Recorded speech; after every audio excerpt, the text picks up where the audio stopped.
Star Odyssey Chapter 1670 to Chapter 1721. You can't open it unless a half-step ancestor attacks and destroys the door, destroying everything inside. Luyin grew anxious and tried to push the door again, but it was useless. He punched the door, but his fist hurt. I should have let Bai Xiaohong bleed some of his blood, he muttered. Suddenly, a thought flashed through his mind, and he retrieved a token from his cosmic ring. It was Bai Xiaohong's token. Would this thing be useful? Back in the cosmic tree realm, when Luyin had been trapped on Dragon Mountain, he had relied on Longtian's command medallion to pass through the sourcebox array and escape. The Junior Patriarch's command medallion had allowed him to pass through the sourcebox array of the Four-Way Scales Protector clan's sourcebox array, so it was possible that this one would work as well. As he thought about it, he pressed the token against the door. Luyin waited anxiously. The next moment, the door lit up, and he was ecstatic. His body was then sucked in and he disappeared. To the side, the hidden head judge stared blankly at the spot where Luyin had disappeared. Even with his many years of experience, he was still stunned. He had gone in just like that? How had he done it? Why did this brat always have all sorts of strange things? Why was he able to obtain such unimaginable opportunities? What lay beyond the door was not a secret room filled with star essence like Luyin had imagined. Instead, it was a void filled with a few glowing objects that looked like stars. He looked around and saw Bai Shui putting something into her cosmic ring. Luyin's body flickered, and he appeared in front of her. Bai Shui was excitedly collecting her ancestors' inheritance when Luyin appeared in front of her, giving her a fright. Her face went from white to red, and then to white. She stared at Luyin in disbelief. How did you get in? The head judge could not figure it out, and she was even more confused. This was a secret room of the frigid immortal sect. Not even all of the Bai family's disciples could enter, let alone Luyin. Only those with the direct bloodline could enter. This place could not be entered with brute force, not even the head judge. But then again, how had Luyin managed to enter? He had been completely silent.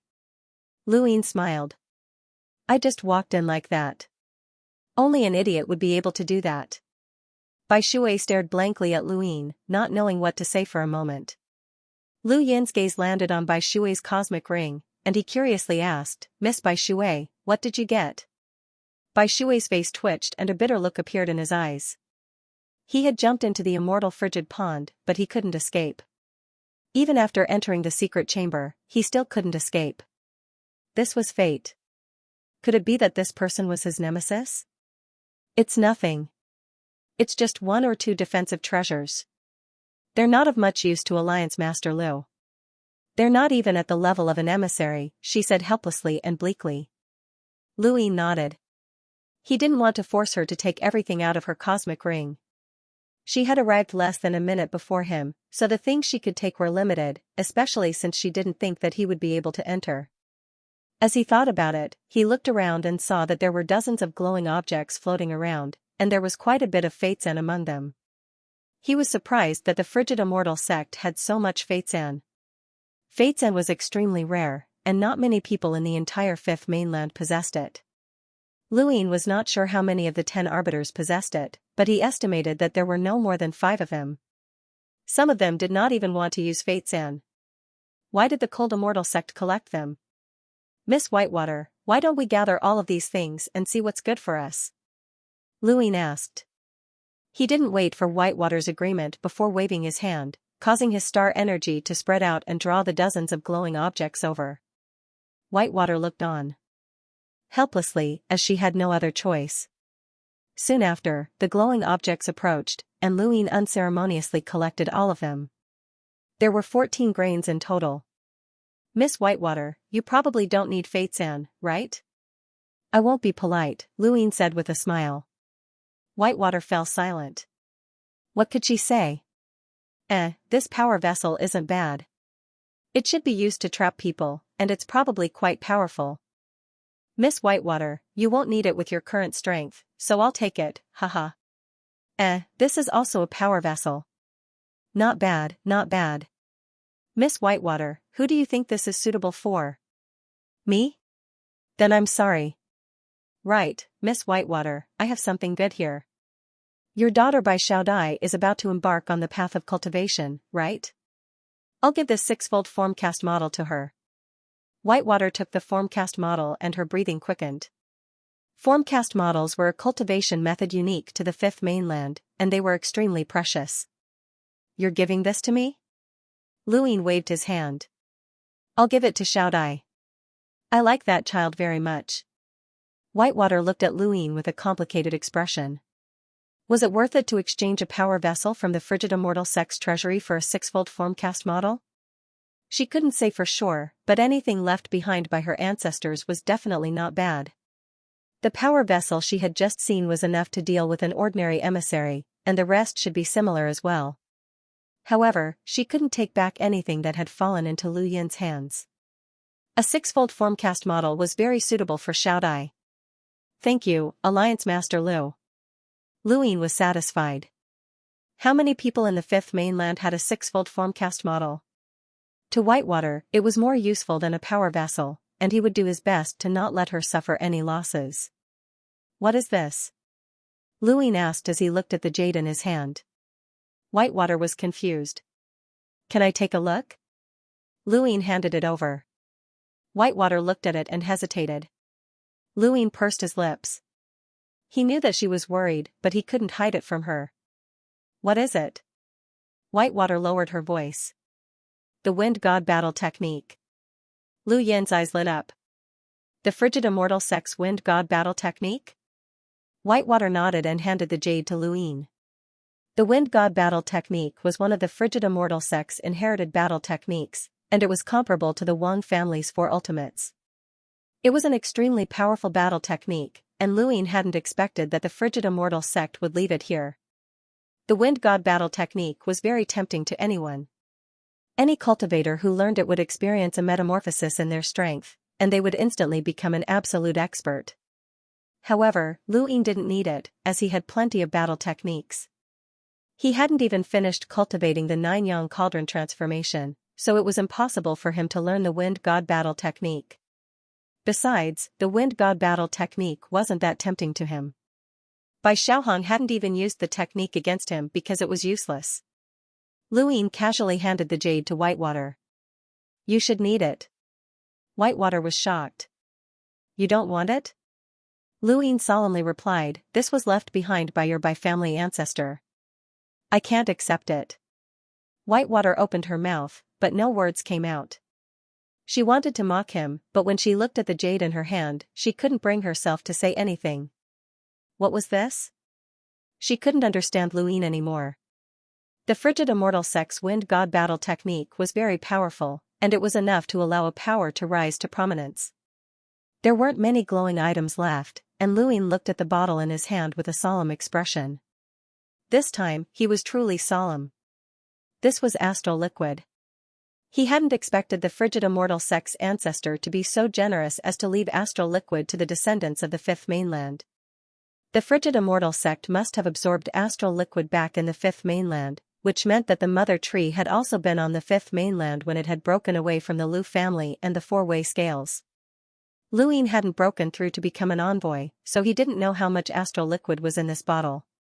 However, he recalled that the amount of astral liquid that had been destroyed under the mother tree had only been so small. There were 3 bottles here. So it shouldn't be too little. He silently put them away and then picked up another glowing item. It was a palm-sized metal, but he couldn't tell what material it was made of. Miss Whitewater, what is this? Luin asked.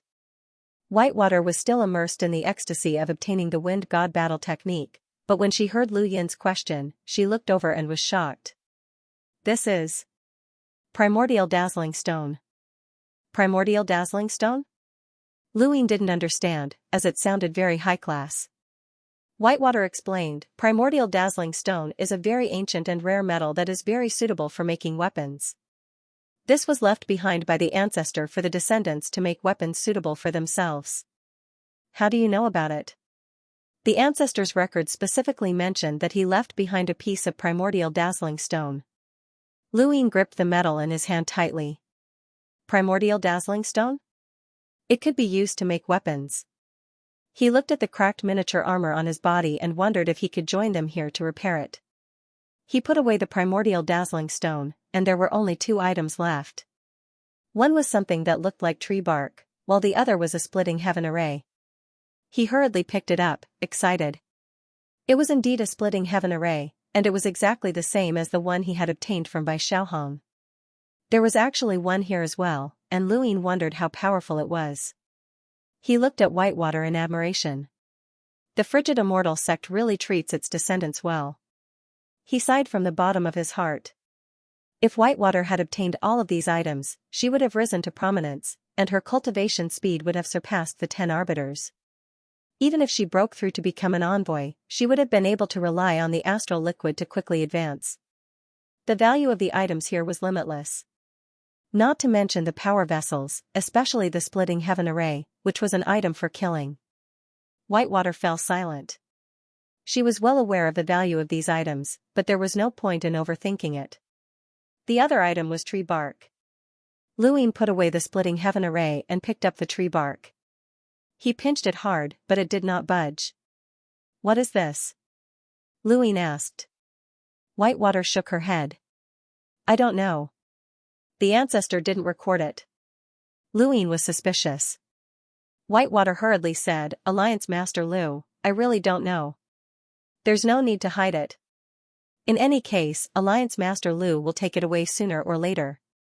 Luyin felt a little embarrassed, and he coughed. After thinking about it, he took out 5 natural treasures that could help one avoid danger from their cosmic ring and gave them to Whitewater. He also took out some improved healing pills and a few ultra flash bombs. Whitewater accepted them, puzzled. "Don't underestimate these things. They can save lives and even help with cultivation," Luyin said. If he used them well, they could indeed save lives. The ultra flash bombs had even caused Bai Xiaohong and Long Tian to suffer. Regardless of whether Whitewater was satisfied or not, she could only accept them. This was equivalent to an equivalent exchange. Take Xiaodai to the blazing mist flow zone. If anything happens, report to the Great Eastern Alliance. "I'll definitely help if I can," Luyin promised. Whitewater bowed deeply. "Thank you, Alliance Master Lu." In the cultivation world, the strong preyed on the weak. If it had been anyone else, they would have already killed her and taken the items in her cosmic ring. How could they possibly agree to an exchange? She was very clear on this, as she had wandered the universe for so many years and had seen all sorts of darkness. In comparison, Luyin had treated her rather well. As he touched the bark, Luyin suddenly felt that its texture was similar to that of the splitting heaven array. He took out the splitting heaven array and touched it. He was surprised to find that the texture was the same. Could it be that the splitting heaven array was made from this bark? The splitting heaven array could contain the splitting heaven battle technique and release it perfectly.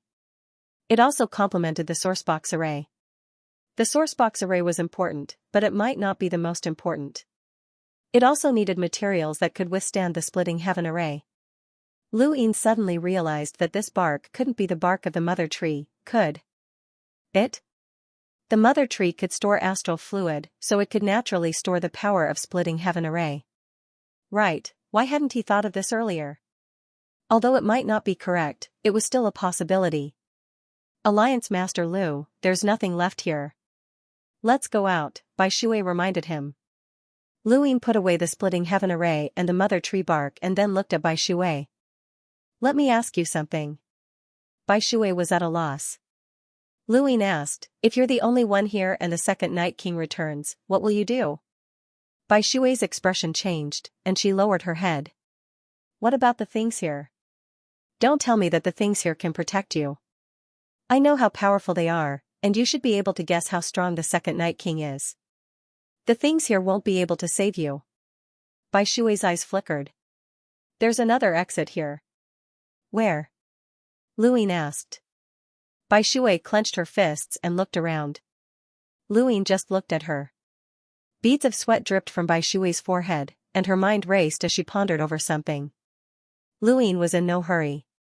After a while, Bai Shui sighed. "Alliance Master Lu, what are you trying to say?" "I've already said what I wanted to say. Don't tell me that you're willing to die to obtain the ancestors' inheritance. If the second Night King is outside, then everything here will belong to him. What makes you think that you can take these things out? Bai Shui pursed her lips and looked up at Lu Ying with pleading eyes. Alliance Master Lu, this is a secret between the Bai family and the Day-Night clan. Can you let me keep this secret? Lu Yin's eyes narrowed. The Day-Night clan no longer exists. The Great Eastern Alliance has suppressed the Day-Night clan. From now on, this secret belongs to the Bai family and the Great Eastern Alliance. Bai Shui's fingers trembled as she struggled and struggled. The more she acted this way, the more he wanted to get his hands on the secret. There was nothing else here, which meant that the woman had taken away the most valuable thing in the entire vault. Fortunately, he was not stupid. Otherwise, he would have really entered a treasure mountain and returned empty-handed. Alliance Master Lu, have you heard of the cage technique? Bai Shui asked in a low voice. Lu Yin's eyes went wide. The Night King bloodline's ability to control the Day King bloodline? Bai Shui sneered. More accurately, it's the Bai family's cage technique that controls the Day-Night clan. The Day-Night clan used to be the Bai family's slaves. Lu Yin was shocked. The Day-Night clan is the Bai family's slave? Bai Shui nodded. During ancient times, the Daosor sect still existed, and the Frigid Immortal sect stood tall in the Innerverse. The Bai family controlled the Frigid Immortal sect, and the Day-Night clan was nothing more than the Bai family's watchdogs and slaves. In order to better tame the Day-Night clan, the Bai family's half-ancestor elder created the caged cage technique in order to suppress the Day-Night clan. However, after the Frigid Immortal sect left, the Day-Night clan began to rebel, especially after the birth of the first Night King and the Day King. They slaughtered all of the elders left behind by the Bai family on the Fifth Mainland, and only a few managed to escape. The cage technique was lost after that. The first Night King's innate talent was extraordinary, and he modified the foundation of the Bai family's cage technique to become the Night King bloodline's cage technique that controls the Day King bloodline. This is the caged technique. She then took out a jade stone. Lu Yin had never thought that there would be such a secret. The cage technique had been created by a half-ancestor specifically to enslave the Day-Night clan, but it had been used by the Night King bloodline to enslave the Day King bloodline. He took the jade stone and asked, "Is this what you took when you came in?" Bai Shui nodded. The Day-Night clan killed my ancestors, so I want to learn the caged technique to take revenge. Lu Yin looked at her. If you learn the cage technique, you'll be able to control the second Night King? Bai Shui answered, the cage technique originates from the bloodline, and it cannot be defied. The first Night King modified the cage technique to make it easier for them to control the Day King bloodline, but in reality, the cage technique still exists in their bodies.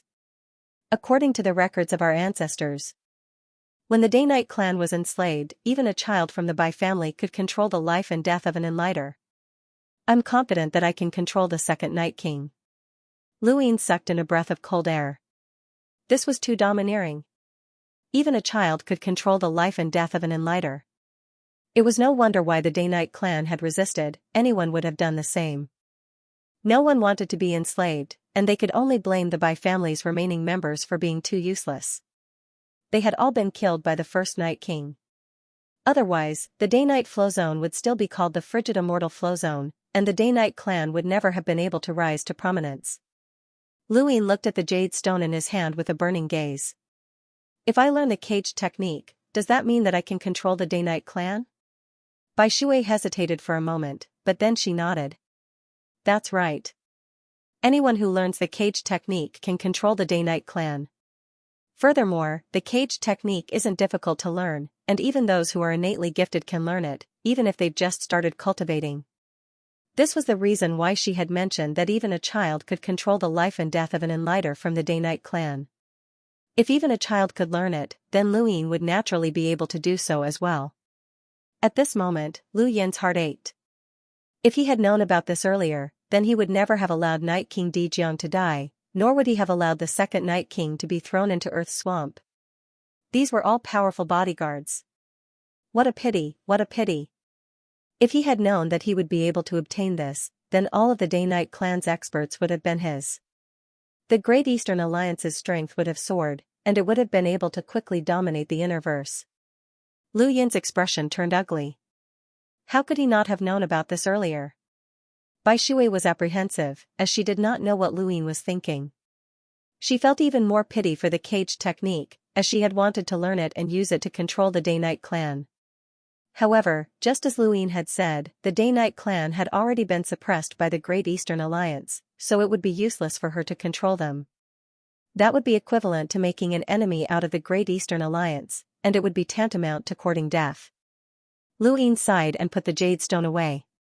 There was nothing he could do about it, as this was the truth, and he could not change it. "Let's go out," Luine said. Bai Shui nodded. One needed to be a direct descendant of the Bai family to enter the secret vault, but leaving was very simple. They just had to go straight to the bronze door and pass through it. Luine stepped out of the secret vault and was met with the head referee's shadow. He almost collided with him. Bai Shui walked out from the side and bowed deeply when she saw the head referee. The head referee did not ask what Luine had obtained from the vault. Instead, he asked, "Descendant of the Bai family, what's sealed underground?" Luine looked at Bai Shui curiously. "There's a seal underground?" Bai Shui was confused. "Seal? What seal?" The head referee's voice was cold. "You don't know?" Bai Shui shook her head and bowed again. "I ask for the head referee's judgment. This little girl does not know what seal it is." The head referee headed in another direction. Luine and Whitewater looked at each other and then followed closely behind. Not long after, the two of them clearly felt an oppressive aura, but they did not know where it was coming from. Luine also tried to search for rune lines, but he could not find anything. The head referee suddenly stopped, and Luine and Bai Shui stepped forward to look into the distance.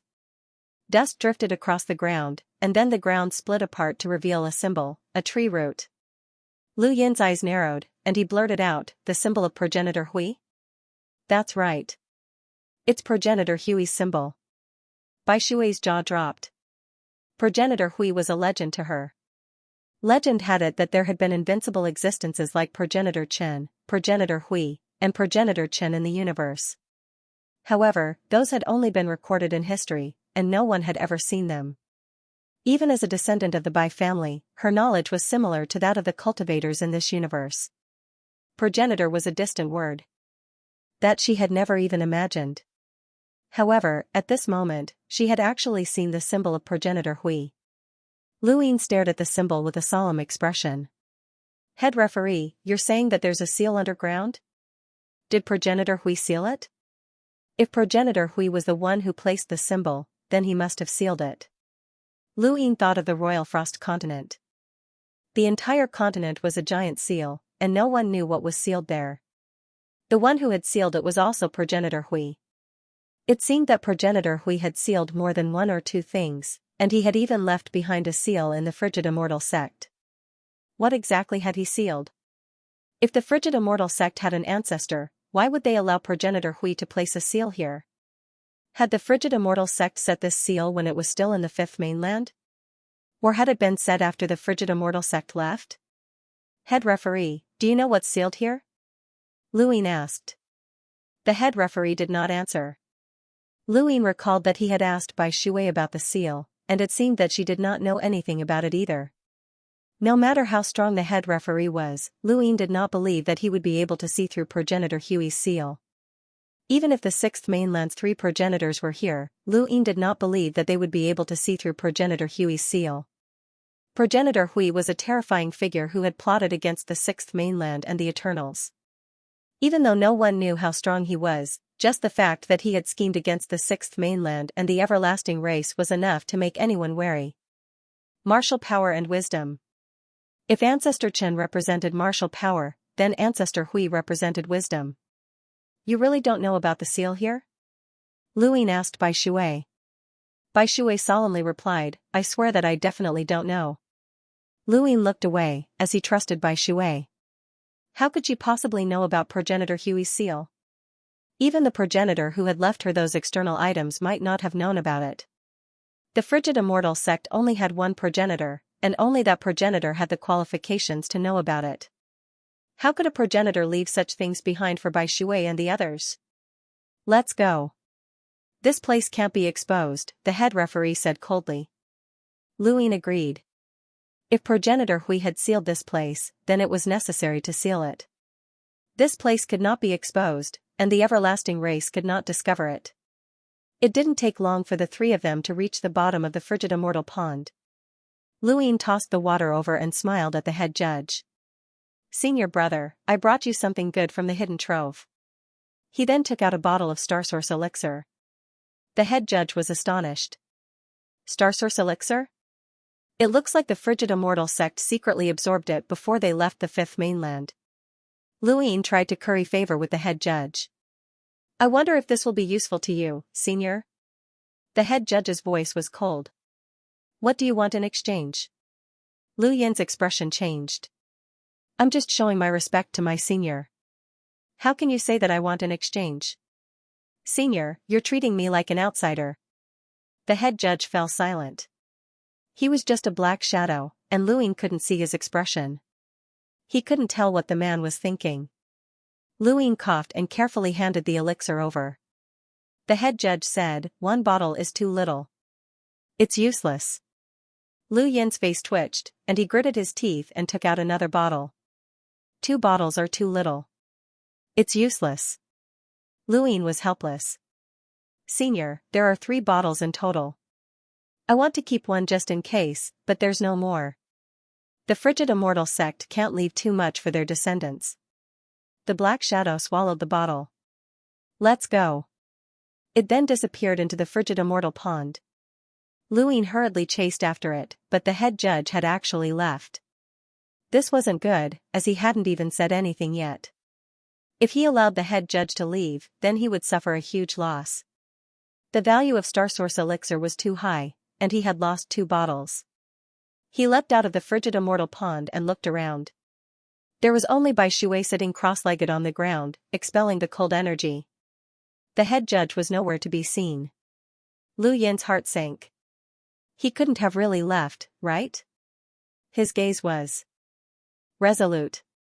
Even if the head judge had left, he would chase after him to the Neoverse. As he thought about it, Luine looked at the majestic buildings in the distance and wondered if he should go take a look. "The remaining spiritual force is gone," the head judge said. Luine suddenly turned around and was startled. "The remaining spiritual force is gone?" The head judge indifferently replied, "It's gone." "How is that possible?" Lu Yin's domain spread out and quickly swept across the land and mountains. Sure enough, the remaining spiritual force was gone. He saw Mingguang's blank expression in the valley and saw a few cultivators searching around Xiaoyu Peak. He also saw Xianxia and the others, but he couldn't find any spiritual force. Could it be related to what they had just experienced? But they didn't seem to have done anything just now. It was even more impossible for the cultivators who were wandering around the mountain peaks in search of the remnants of their essence, energy, and spirit to know. "Miss Whitewater, do you know the reason?" Luine asked. Bai Shui opened his eyes and let out a cold breath. "I don't know. I don't even know why there are remnants of spiritual energy here. This is the first time I've seen it." Luine guessed, could there be an even greater opportunity here? Think about it carefully. The appearance and disappearance of those remnants of spiritual force might be related to something else. Don't end up with the things that your Bai family's ancestors left behind for you being taken away by someone else without you even knowing. Bai Shui looked at Luine helplessly. "Didn't you just take it away?" She could only say to herself, "There's really nothing else. The ancestor has recorded that there's a hidden treasure at the bottom of the frigid immortal pond. There's nothing else of value here." Luine turned around and was about to speak to the head inquisitor when he saw the latter's figure walk off in the direction of Xing Mountain. Luine hurriedly followed after him, but before he left, he told Bai Shui, "Go to the blazing mist flow zone. The Great Eastern Alliance can protect you." He then chased after the head inquisitor. Luine actually wanted to dig up the frigid immortal pond, but he was afraid that something unexpected would happen. After all, there was still Ancestor Huey's seal below the pond. He would have no choice but to give up. Once he reached the level of an emissary, he could come here and use the frigid immortal pond.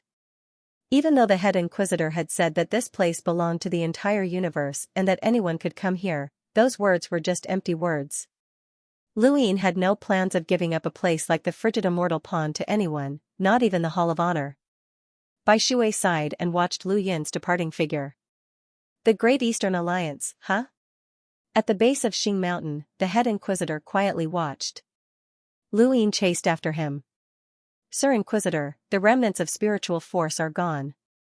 We should be able to go up now. The head inquisitor asked, is there anything else? Lu Yin pursed his lips, not knowing what to say. The head inquisitor continued, if there's nothing else, I'll be leaving. Lu Yin coughed. It's nothing too important. Please go ahead.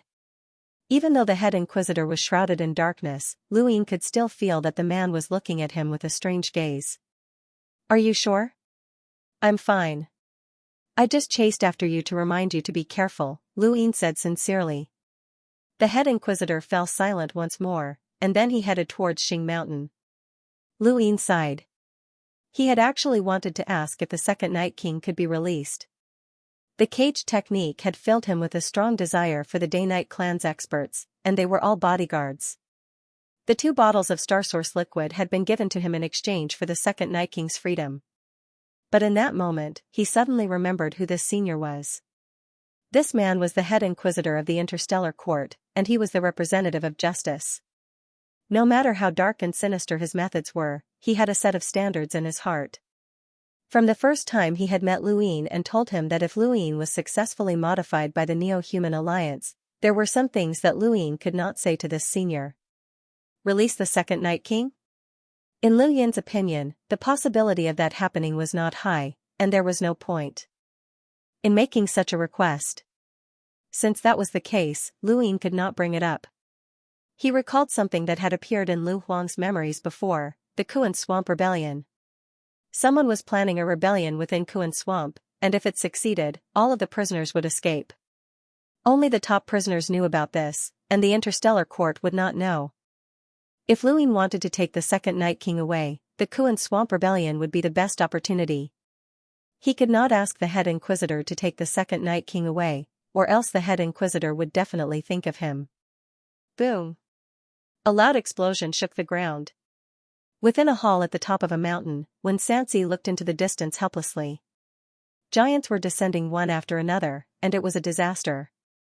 These giants were all 7,000 meters tall, and even from a distance, they were as tall as mountains. They walked on the ground, crushing mountains and rivers beneath their feet. They were all humanoid beasts.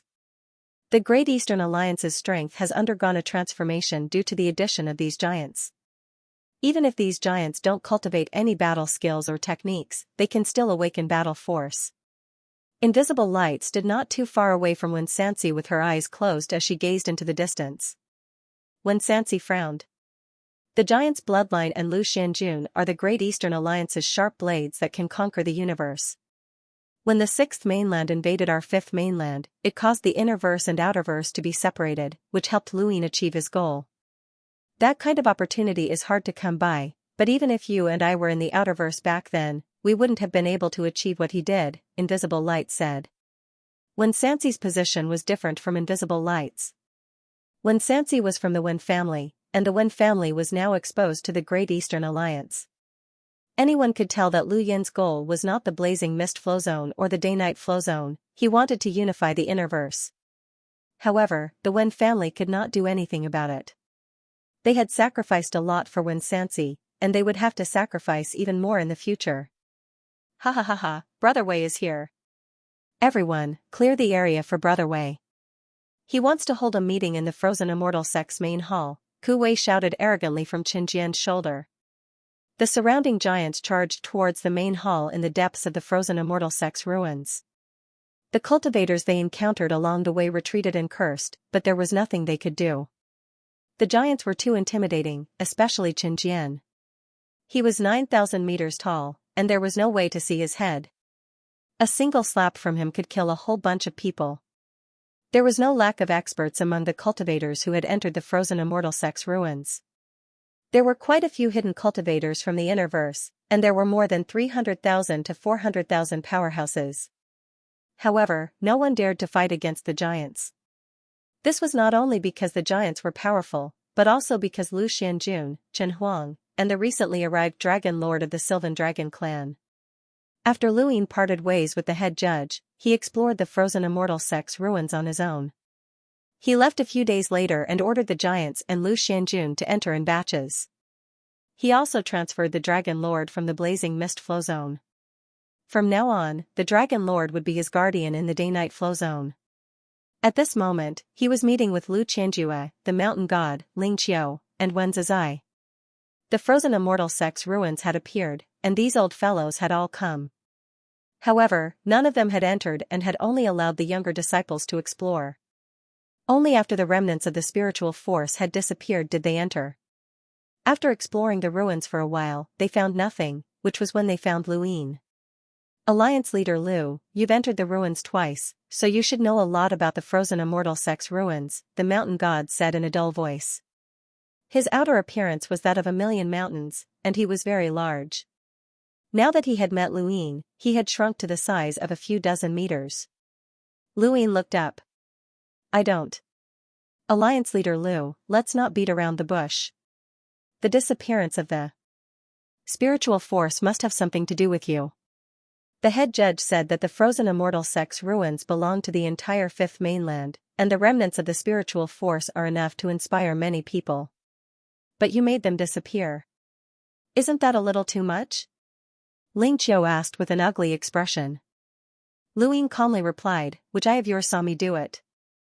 I believe that only you have the ability to do so, Alliance leader Lu Qianjue said. Luin glanced at them. Are you all here to denounce me? Then you've come to the wrong person. When the spiritual force disappeared, I was exploring the ruins with the head judge.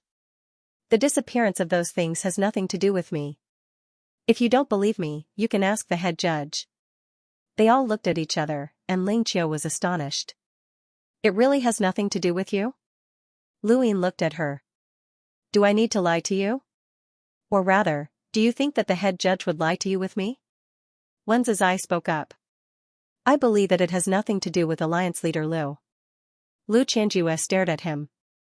Brother Wen, your Wen family has been interacting frequently with Alliance leader Lu recently, and Alliance leader Lu even personally visited the Wen family. It seems like the Wen family and Alliance leader Lu have a very close relationship. May I know the reason? The mountain god added, I'm curious as well. Ling Qiu interrupted, I'm more curious about what happened at Chaos God Mountain. Song Zhou seems to have died in the cosmic sea, and Chaos God Mountain sealed itself off from everyone. She then looked at Luin. Could it have something to do with you, Alliance leader Lu? Lu Yin's expression did not change, and he calmly looked at them. The biggest difference between the young and the old is impatience. If you want to chat and drink tea, please feel free to do so. I won't keep you company. Alliance Master Lu, now that you've obtained the blazing mist flow zone and the day-night flow zone, who do you plan on attacking next? The mountain god asked directly. Luin stared at the mountain god. Guess. The mountain god was furious and wanted to attack, but the flying willow flower's existence made everyone apprehensive. Chen Huang and Dragon Master were not to be trifled with either. Lu Yin's side had about as many envoys as they did. The blazing mist flow zone still had Emperor Luo, and the outerverse also had people from the Sea King's dome. Lu Yin's background was even more frightening. Seniors, if there's nothing else, then I'll take my leave. Lu Yin immediately left, as he did not have the time to waste on these people. He needed to cultivate the cage technique and control the day-night clan as soon as possible. After Lu Yin left, Lu Qianjue stared at Wen Zizai. What is your Wen family doing? Wen Zizai's face was calm. I don't quite understand what Brother Lu is saying. Lu Qianjue coldly asked, is it related to Wen Zizai? Wen Zizai and Lu Qianjue exchanged glances. If Lu Yin grasps the 14th sword that your sword sect yearns for, what will you do? Lu Qianjue was stunned. Wen Zizai shook his head and left. It was not that he could not see the big picture. On the contrary, he could see very clearly that with the current situation, no one in the Innerverse could stop Lu Yin. If that was the case, then what was the point of having the Wen family? Unless the Neoverse intervened. The most important thing for the Wen family was Wen Zizai, as they had the complete inheritance of the literary prison. As long as they obtained the complete inheritance, the Wen family would rise to prominence sooner or later. They might even move to the Neoverse instead of the Innerverse. Wen Zizai did not believe that Lu Yin could make a move against the behemoths of the Neoverse. The mountain god looked at Ling Qiu. What about your Lingling clan? Why aren't you doing anything? Ling Qiu snorted. There's no need to explain. She then left. The mountain god was furious. What are these idiots thinking? Are they really going to allow Lu Yin to unify the Interverse? Lu Qianjue stared at Ling Qiu's back. Something was wrong. Something was very wrong. The Wen family's lifeline had been grasped by Lu Yin because of Wen Shishir, but why was the Lingling clan's lifeline the same? Ling Qiu was in a hurry to leave because she wanted to find Elder Jiu Shen. She had already searched for him for several days, but she still couldn't find him. Over the past few days, the scene of Elder Jiu Shen throwing Lu Yin out of the frigid immortal sect's ruins kept replaying in her mind. Why would Elder Jiu Shen do that at such a critical moment? Didn't Sirius want to deal with Lu Yin? Why did he save him? She thought about it for a long time and faintly guessed at the possibility. This possibility made her sullen, and she was unable to accept it. She had to find Elder Jiu Shen and ask him clearly. However, she couldn't find him even after searching for a long time. She didn't know that Elder Jiu Shen had already left. Out of desperation, Ling Qiu contacted Elder Originator Shou. It was Elder Originator Shou who had promised to use the Lingling clan's name to deal with Lu Yin. Not long after, Elder Yuan Shou answered the call. Elder Yuan Shou, Lu Yin led the Great Eastern Alliance to take down the Day-Night Flow Zone. Why hasn't the Sirius sect made a move yet? Ling Qiu asked in an unpleasant tone. Elder Yuan Shou was displeased. Does the Sirius sect need to report to you? Ling Qiu coldly replied, when the frigid immortal sect's ruins appeared, I saw Elder Jiu Shen save Lu Yin. Elder Yuan Shou was stunned. He knew that the frigid immortal sect's ruins had appeared, and that the various great powers of the Neoverse were discussing with Leon's Armada about sending their disciples to explore the Innerverse with the help of Leon's Armada. However, he hadn't known that Elder Jiu Shen had saved Lu Yin and had been seen by Ling Qiu. Are you sure it was Elder Jiu Shen? Have you seen Elder Jiu Shen before? Elder Yuan Shou retorted. Ling Qiu solemnly replied, when I broke through to become an emissary, I went to the Neoverse and visited the Sirius sect. I saw Elder Jiu Shen once. You're mistaken. Elder Jiu Shen stayed in the sect the entire time and didn't go anywhere. Elder Yuan Shou immediately denied it. Ling Qiu was stunned and frowned. Elder Jiu Shen didn't come out? No, I don't know who you saw. Tell me after you figure it out. Elder Yuan Shou then ended the call. Ling Qiu looked at her gadget and fell into deep thought. Could it be that it wasn't Elder Jiu Shen? That was impossible. She had met Elder Jiu Shen once in the Sirius sect, so it had to be Elder Jiu Shen. Ling Qiu wasn't stupid, and no matter how much Elder Yuan Shou denied it, she was already preparing herself for the worst. If Lu Yin really could get the Sirius sect to cooperate with him, then this matter would blow up. During the battle in the Cosmic Sea, Lu Yin had already exposed his network of connections in the Neoverse. It was unlikely that the Neoverse would send a powerhouse to stop him. Her mind raced as she tried to think of a solution. Elsewhere, Lu Yin had begun to cultivate the caged realm.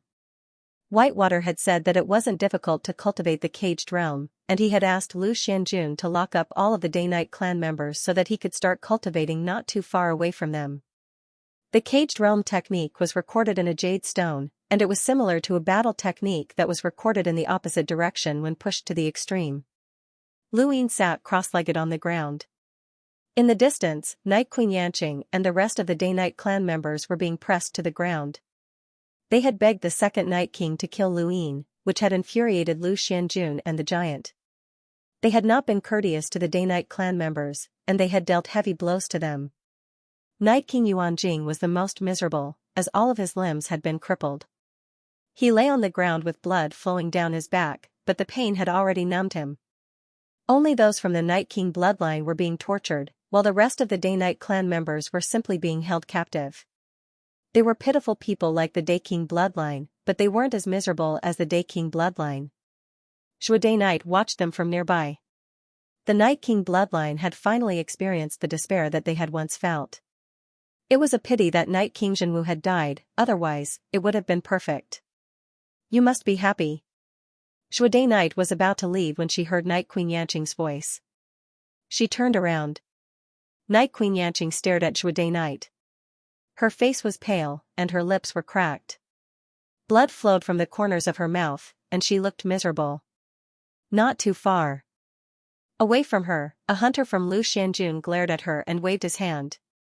White smoke smashed into Night Queen Yanqing's back, causing her to spit out a mouthful of blood and fall to the ground. Stop! Zhude Knight barked. The hunter from Lu Xianjun looked at Zhude Knight and slowly retreated. The Lu Xianjun army still did not have a true commander. Lu Yin was in charge of this army, and the position of second commander had been temporarily given to Zhude Knight. She could command the Lu Xianjun army. Night Queen Yanqing raised her head with great difficulty and met Zhude Knight's gaze. You must be happy. Zhude Knight walked up to her and calmly asked, Why should I be happy? You've taken revenge, and my Night King bloodline has been reduced to such a state. Are you still not happy? Night Queen Yanqing shouted through gritted teeth. Zhude Knight remained indifferent. Back then, Night King Zhenwu massacred my parents and family. Were you happy?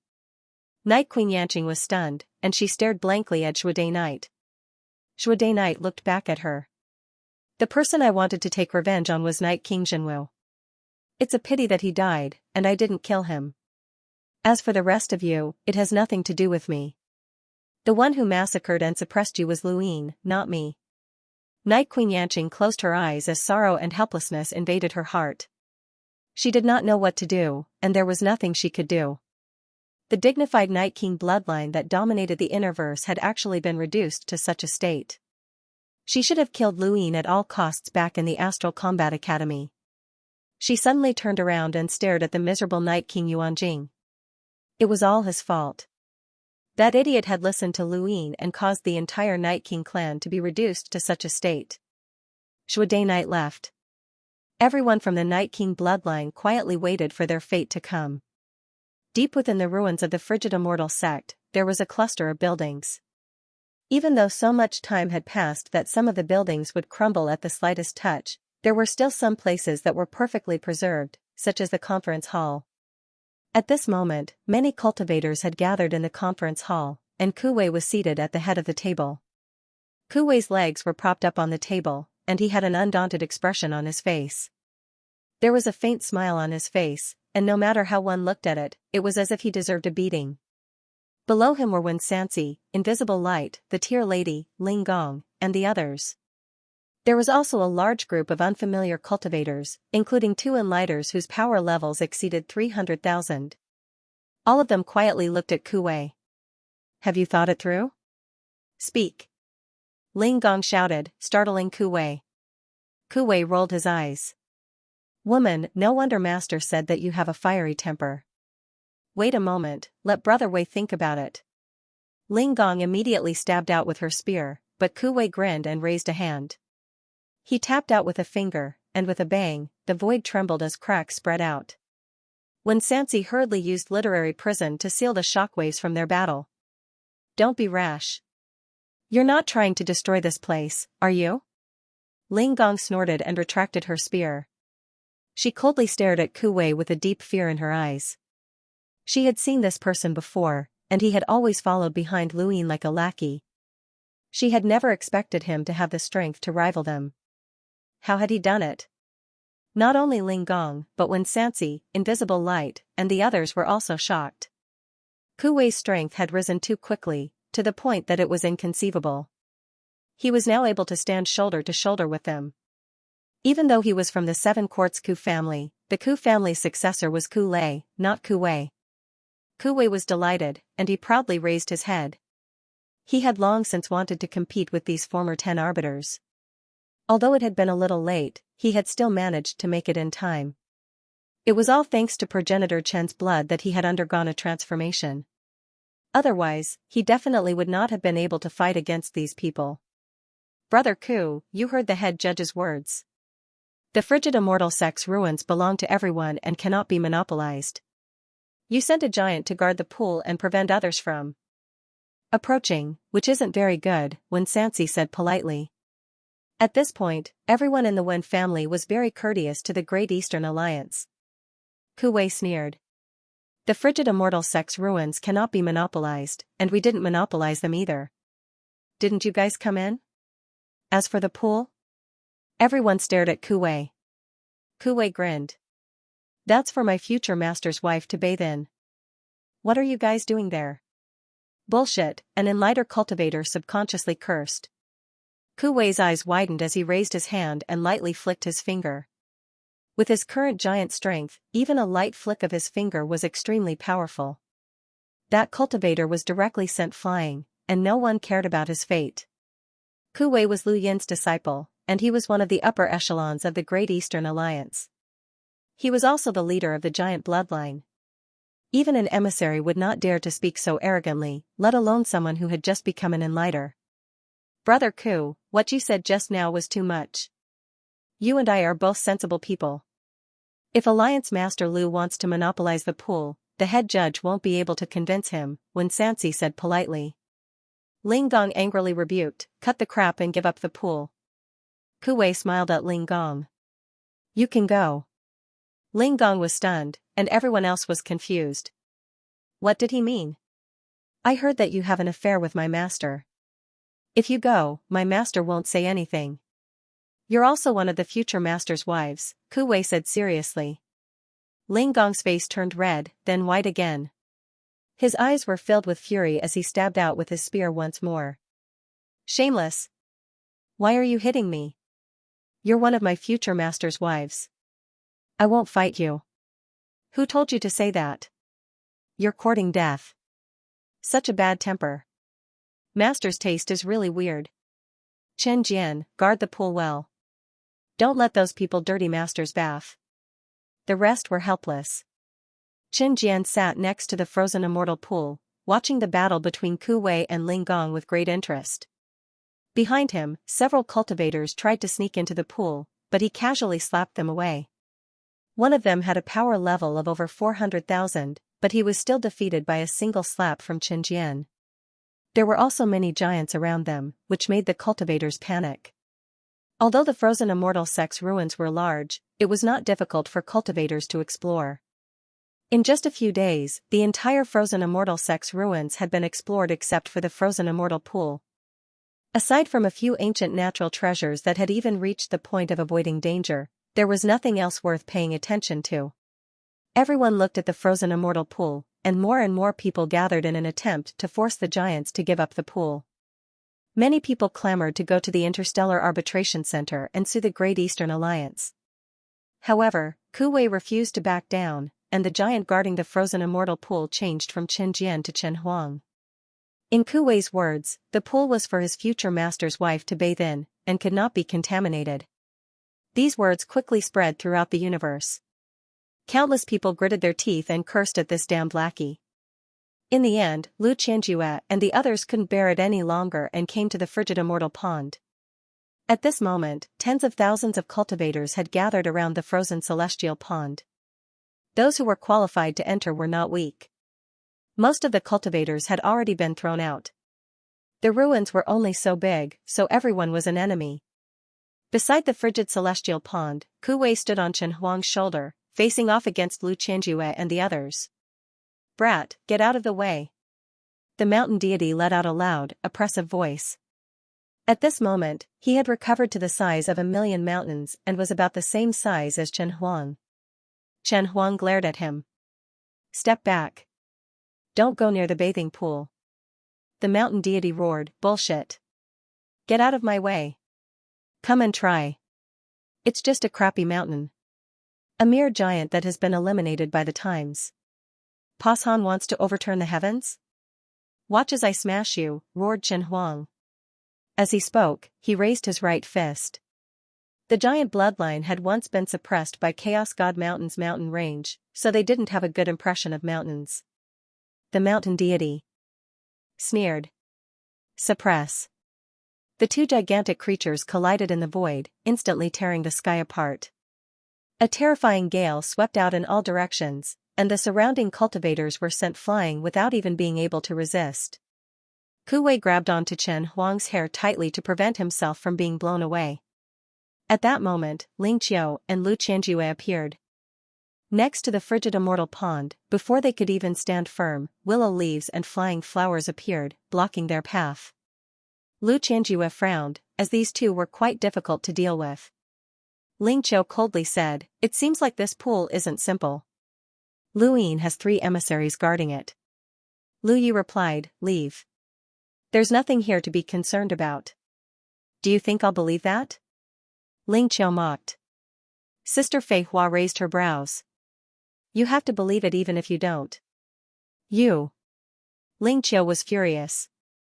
A shadow descended from above, and Lu Qianjue and Ling Qiu looked up to see Chen Huang enveloped in 9-lined battle force. Lu Qianjue and Ling Qiu exchanged glances before retreating at the same time. When the mountain deity saw them leave, he had no choice but to leave as well. The more they weren't allowed to approach the frozen celestial pond, the more they wanted to do so. The stone tablet in the Day-Night clan's ancestral grounds had collapsed, and Lu Yin had been cultivating the sealed cage technique beneath it. A few days later, he suddenly opened his eyes. He had a vague feeling that he could sense the Day-Night clan members around him. Most of them were gathered nearby, but there were also a few scattered ones. When he closed his eyes, he could see blobs of red in the darkness. These blobs of blood represented the Day-Night clan members, and as long as he wanted to, he could exterminate them at any time. This was the sealed cage technique, which had been created based on one's bloodline. It was a tyrannical control-type battle technique. At the same time, Night Queen Xianxia and the others felt their hearts tremble as a strange feeling welled up within them. It was an unbearable feeling, as if there was an extra string tied to their bodies that affected their lives. If this string was torn, then their lives would be lost. The sealed cage technique. It's the sealed cage technique. Night Queen Lung screamed in disbelief.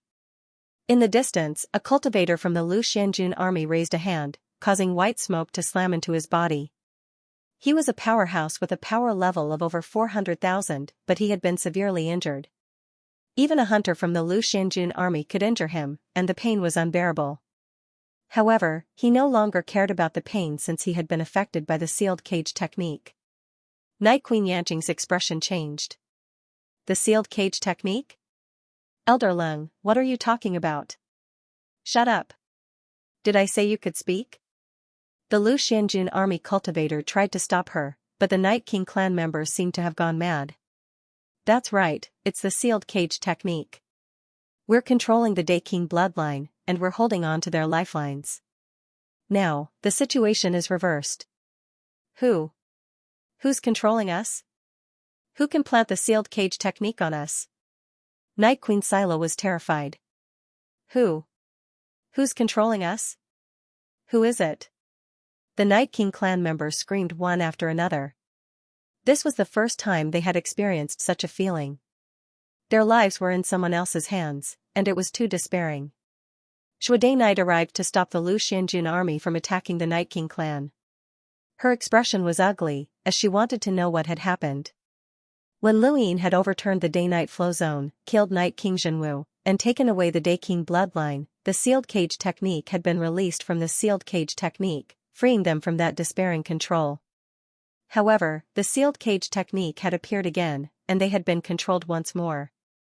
Shuai Night had rushed over, thinking that it was the Night King clan's doing. However, the scene in front of her left her at a loss. The Night King clan members had also been controlled by the sealed cage technique? How could this be? Shuai Night, was it you?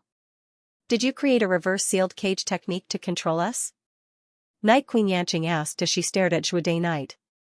All of the Night King clan members stared at her. At this moment, Ying Day Night and Steelbone Day Night arrived. They were both from the Day King bloodline, and they had accompanied Lu Xianjun in the war against the Day Night clan. Now that they had also sensed the sealed cage technique, they all thought that it was the Night King clan members who had taken action. Is this the work of the Night King clan? How dare you use the sealed cage technique to control us? Even if we die, you won't be able to live. Steelbone Day Night roared. Night Queen Lung retorted, it's the work of the Day King bloodline. Bah, the sealed cage technique is a despicable battle technique invented by the Night King bloodline. What does it have to do with the Day King bloodline? Shut up. Shuai Night barked, causing everyone to look at her. She lowered her voice and said, the ordinary clan members are also being controlled by the sealed cage technique. Both sides fell silent. The Night King clan had used the sealed cage technique to control the Day King bloodline, but the Day King bloodline had a slight chance of reversing the sealed cage technique and controlling the Night King bloodline instead. However, this had nothing to do with the ordinary members of the Day Night clan, as they could not even come into contact with the sealed cage technique. Could it be the second Night King?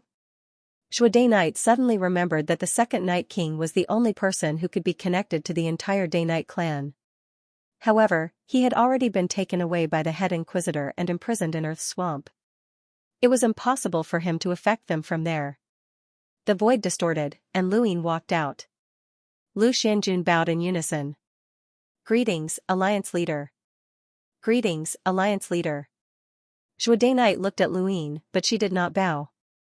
She was not Lu Yin's subordinate and had temporarily taken over the position of Lu Xuanjuan's second commander. Luin had also asked for her help, as he had not been able to find anyone who was strong enough to be trusted. Night Queen Yanqing and the rest stared at Luin, their gazes filled with hatred, helplessness, and fear. Luin, let me go. I've helped you and saved you before. If it weren't for me, you wouldn't have been able to leave the Northline flow zone safely. If it weren't for me, you would have been destroyed by the Day-Night clan. Night King Yuanjing pleaded weakly. Luin looked over. You're right, Night King Yuanjing. You've indeed helped me a lot, but I fought for all of this myself. Why haven't you found the third Night King yet? Night King Yuanjing spoke in a hoarse voice. Please, let me go. I won't make an enemy out of you. Lu Yin's lips curled up. Make an enemy out of you? You're overthinking things. The sealed cage technique must have been pretty good, right? Everyone looked at Luin in shock, including Day Night. You were the one who planted the sealed cage technique? Day Night was in disbelief, as if this was her first day meeting Luin. Luin looked at her and then at the rest of the Day-Night clan. I don't know if you know what kind of existence the Day-Night clan used to be, but I can tell you. To destroy an enemy, one had to shatter their will as well as their physical body. Luin was trying to shatter the will of the Day-Night clan. They believed themselves to be the strongest clan in the Innerverse, and they were incomparably arrogant. Even when they had lost their inheritance stone, they had declared that no one would dare touch it and that they would eventually return to their ancestral land. Night King Zhenwu had played around with the Fire Plume clan and looked down on them because of their innate arrogance. Now, Luin had shown them their true selves. They were slaves who had once been slaves of the Bai family from the Frigid Immortal sect. Impossible. You're spouting nonsense.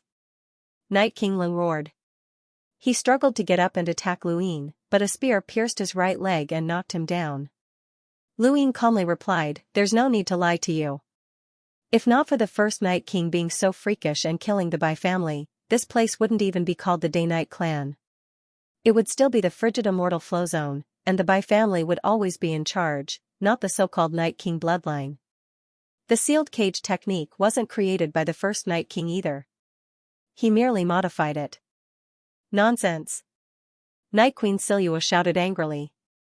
Night Queen Yanqing, Night King Gu, and the others glared at Luin with hatred, while Day Night looked at him with a complicated expression.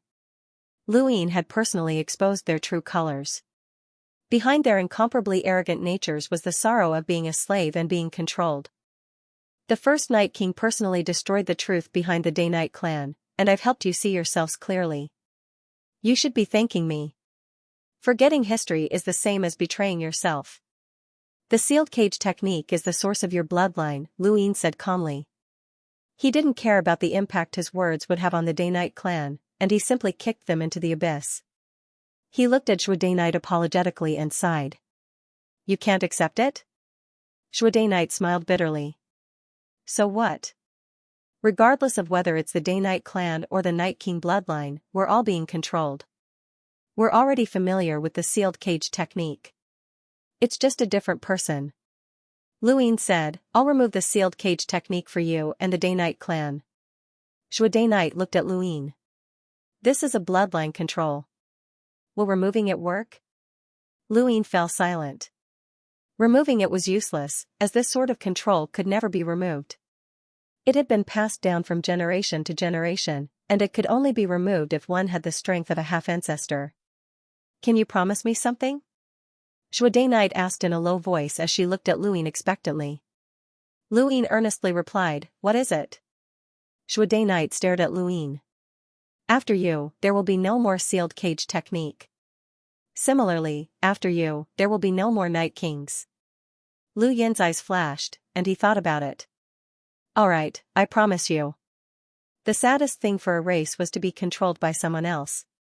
If Luin wanted to remove the control of the Day-Night clan's caged cage technique, then the only way was to make the caged cage technique disappear forever. Luin could use the caged cage technique to control the Day-Night clan because they were his enemies, but what about his descendants? Shuai Knight did not want the Day-Night clan to be slaves forever and become puppets under the sealed cage technique. Her Day-Night bloodline had already experienced this kind of pain. She would rather have the Night King bloodline and the entire Day-Night clan disappear than allow them to remain under sealed cage technique forever. Luin did not like the sealed cage technique, but he needed the Day-Night clan for now. While he was practicing the caged technique, he had been thinking about it. The Lu Xianjun army might not be sufficient for future battles, so he needed to form at least 3 legions. The Lu Xianjun army would be one of them, and the giant bloodline could be the second. As for the 3rd legion, it would be formed by former enemies, such as the Day-Night clan or the Sylvan Dragons. This legion would be called the Heavenly Sin Legion. The Heavenly Sin's army was made up of enemies, so it was natural that they could not be trusted. However, the Day-Night clan was a different story. The Day-Night clan would never be able to resist Luin, and they were more trustworthy than anyone else. The Heavenly Sin's army was mostly made up of Day-Night clan members. Once the 3 legions matured, he would be able to point his sword at the Starry Sky Tree. Of course, that did not mean that he could defeat them. The Starry Sky Tree was too strong, and he could only challenge them. Regardless of whether or not the Day-Night clan could accept it, their lives were now in Lu Yin's hands. Night King Yuanjing was the happiest, as he did not have to die. Luin had never intended to kill Night King Yuanjing, as he and Night King Yuanjing were merely using each other. Many members of the Night King bloodline could not accept being controlled by the cage technique and committed suicide, but most of them could only accept the reality. Only Luin, Shuai Knight, and a few others knew that he had taken control of the Day-Night clan. Even Ku Wei and Lu Yefei did not know about it.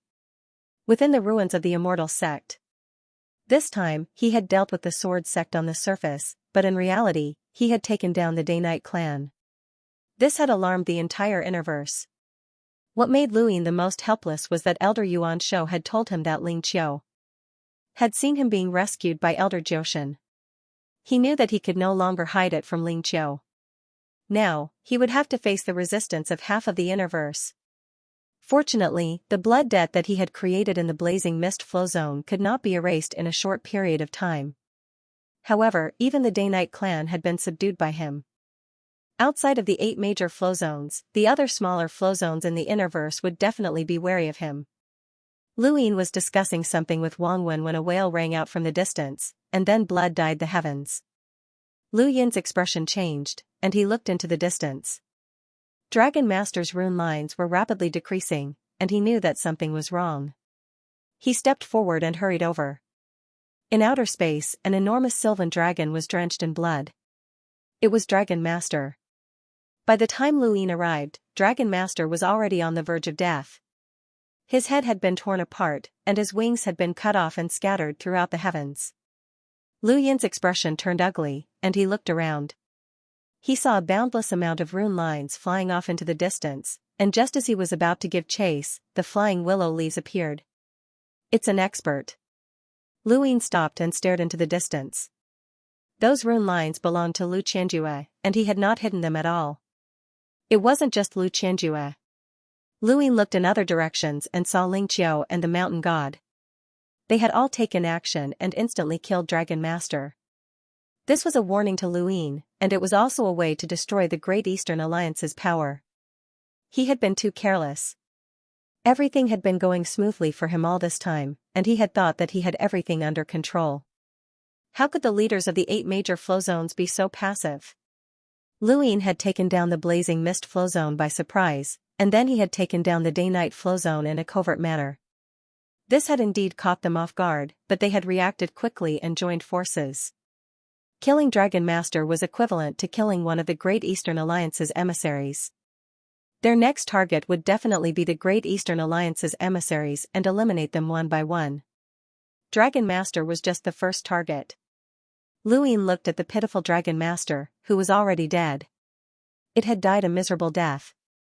Luin had eliminated the Great Eastern Alliance's remaining power, and it had also served as a warning to the Innerverse. The worst-case scenario had occurred after the day-night flow zones battle, and the Innerverse would be fully united. In my name, I'll appoint a general. Luin chased away the flying willow leaves and then appointed Dragon Master by himself. Even though Dragon Master was not trusted by Luin, he had still submitted to him. Lu Qianjue had given him a slap in the face. Lu Yin's expression darkened, and he sent Dragon Master's corpse to Wang Wen. Wang Wen only replied with 6 words: withdraw from the day-night flow zone. Only a few people knew that Luin had taken control of the day-night flow zone. Even Wei Rong did not know, but Wang Wen was one of Lu Yin's most trusted people, so he naturally knew. Since he had already taken control of the day-night clan, there was no need for him to publicly announce it. On the contrary, withdrawing from the day-night flow zone would confuse Lu Qianjue and the others even more. The reason was simple: the Third Night King. A few days later, the frigid immortal sect's ruins attracted even more cultivators, including people from the Sirius sect and the Seven Courts. Luin ordered the Great Eastern Alliance to withdraw from the day-night flow zone. The day-night clan returned to normal. This decision shocked Lu Qianjue and the others, but it also puzzled them. It had not been easy to take down the day-night flow zone, but now they were withdrawing? They were not the only ones. Everyone in the universe who heard this news was at a loss. However, news soon spread that the Third Night King was about to return. Distant chill not far from the immortal sect's ruins, Lu Qianjue, the mountain god, Ling Qiu, and Wen Zizai gathered together and watched the giant's bloodline and Lu Xuanjuan's army retreat. They had seen the day-night clan regain their freedom. They're truly free. All of the experts from the Great Eastern Alliance have withdrawn from the day-night flow zone, the mountain god said with some hesitation. Lu Qianjue frowned. That's impossible. With Lu Yin's personality, how could he possibly give up after taking down the day-night clan? I don't think it's possible either, Ling Qiu said. Wen Zizai shook his head. If the Third Night King is determined to return, then Luin won't be able to do anything even if he's guarding the day-night flow zone. You've all experienced the Second Night King's strength, and it's rumored that the Third Night King's innate talent and strength surpass the Second Night King's. I don't know how the Second Night King managed to survive, but I don't believe that the Third Night King was able to survive after increasing his strength. They're characters from ancient times, and they were very strong back then. However, even if they sealed themselves in ice, it's impossible for them to have increased their strength to this day. They should have weakened a lot, and at most, they should be on par with us, Ling Qiu said. Everyone, do you still remember when the Great Eastern Alliance took down the Blaze Realm and then withdrew? Lu Qianjue asked. Wen Zizai's eyes flashed. Are you saying that Luin did it on purpose? Lu Qianjue raised his head. Whether or not it's on purpose depends on what he does. If he only withdrew from the day-night flow zone and took root in the surrounding regions, then it's on purpose. The few of us killed the Dragon Lord, and he's very clear about our next targets, which are the emissaries by his side. Setting aside Emperor Luo for now, we must eliminate the flying willow flower that's protecting him. There's also the people from the Sea King's dome hidden in the Outerverse, as well as the tribe leader of the giant tribe. So what if he retreats? We won't retreat. Ling Qiu sneered. Lu Qianjue looked at Ling Qiu seriously. I hope that you remember your words. I don't know why you suddenly stopped, but you should know that we have no other way out. Either Lu Yin unifies the Innerverse, or we defeat the Great Eastern Alliance and put an end to Lu Yin's ambitions of entering the Innerverse. Ling Qiu snorted. She had not told anyone about what had happened before, as it had been too embarrassing. She had been tricked by the Sirius sect, and she was very sure that she had been tricked. At this moment, she was even more eager to deal with Lu Yin than Lu Qianjue. There's something that's a little troublesome. There's always some absolute experts appearing by Lu Yin's side, the mountain god said. Lu Qianjue sneered. As long as we don't deal with him, it'll be fine. It's time for us to make a trip to the Divine Gu dynasty and have a chat with young Empress Jing. Does he really think that he'll be safe if he defends the Gu flow zone to his death? In outer space, the giant bloodline and Lu Xianjun headed towards the blazing mist flow zone.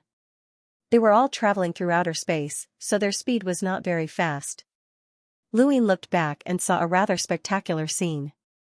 If there weren't any envoy-level powerhouses, then the giant bloodline and Lu Xianjun alone would be enough to sweep through the innerverse. The only problem was that they were too slow, and they lacked transportation. Lu Qianjue and the others were definitely watching them, but Luin had not done anything this time. He had truly released the Day-Night clan members. Of course, no one would expose the caged cage technique, so Lu Qianjue and the others would not know about it. From what they knew, besides the death of Night King Di Jiang, the Day-Night clan had not changed much. No, there would be changes in the future because the third Night King would return. Otherwise, why would the Great Eastern Alliance retreat? Luin had taken great pains to find a reason for the Day-Night clan to threaten him. Beep beep beep beep. His gadget beeped, and Luin glanced at it. He was surprised to see that it was an internal message from Astral 10. Only Astral 10's mentors and students could contact him internally. He took a look and saw that it was Old Kai. Old Kai, I didn't expect you to contact your students. Luin smiled and spoke in a relaxed tone. Old Kai's voice rang out, I heard that you went to the Day-Night clan. Luin replied, yes, the frigid immortal sect's ruins have appeared. Are the juniors of Astral 10 planning to train there? Old Kai hesitated. We'll talk about that later, but there's something I'd like to ask. Luin was puzzled. Old Kai had always given him the impression that he was a sly old fox, shameless, and greedy for petty gains. However, he was also protective of his own people and would cheat anyone, including his own students. When had he become so shy? Please go ahead. Old Kai coughed. How is Night Queen Shiryu? Luin was puzzled. Night Queen Shiryu? Why are you asking about her? Is she still alive? Old Kai asked nervously. Luin nodded. Yes, she's fine. Old Kai fell silent. Luin did not press him, as he recalled that the Day-Night clan had invited him to a day-night banquet. When Old Kai had found out about it, he had told Luin not to use the money bomb in the Day-Night clan's territory. The money bomb was Old Kai's personal weapon, and it could not be used in the Day-Night clan's territory. At the time, Luin had only felt that he had been cheated. The Sandmaster had also mentioned that the money bomb had a bad reputation, but now it seemed that it might be related to Night Queen Shiryu.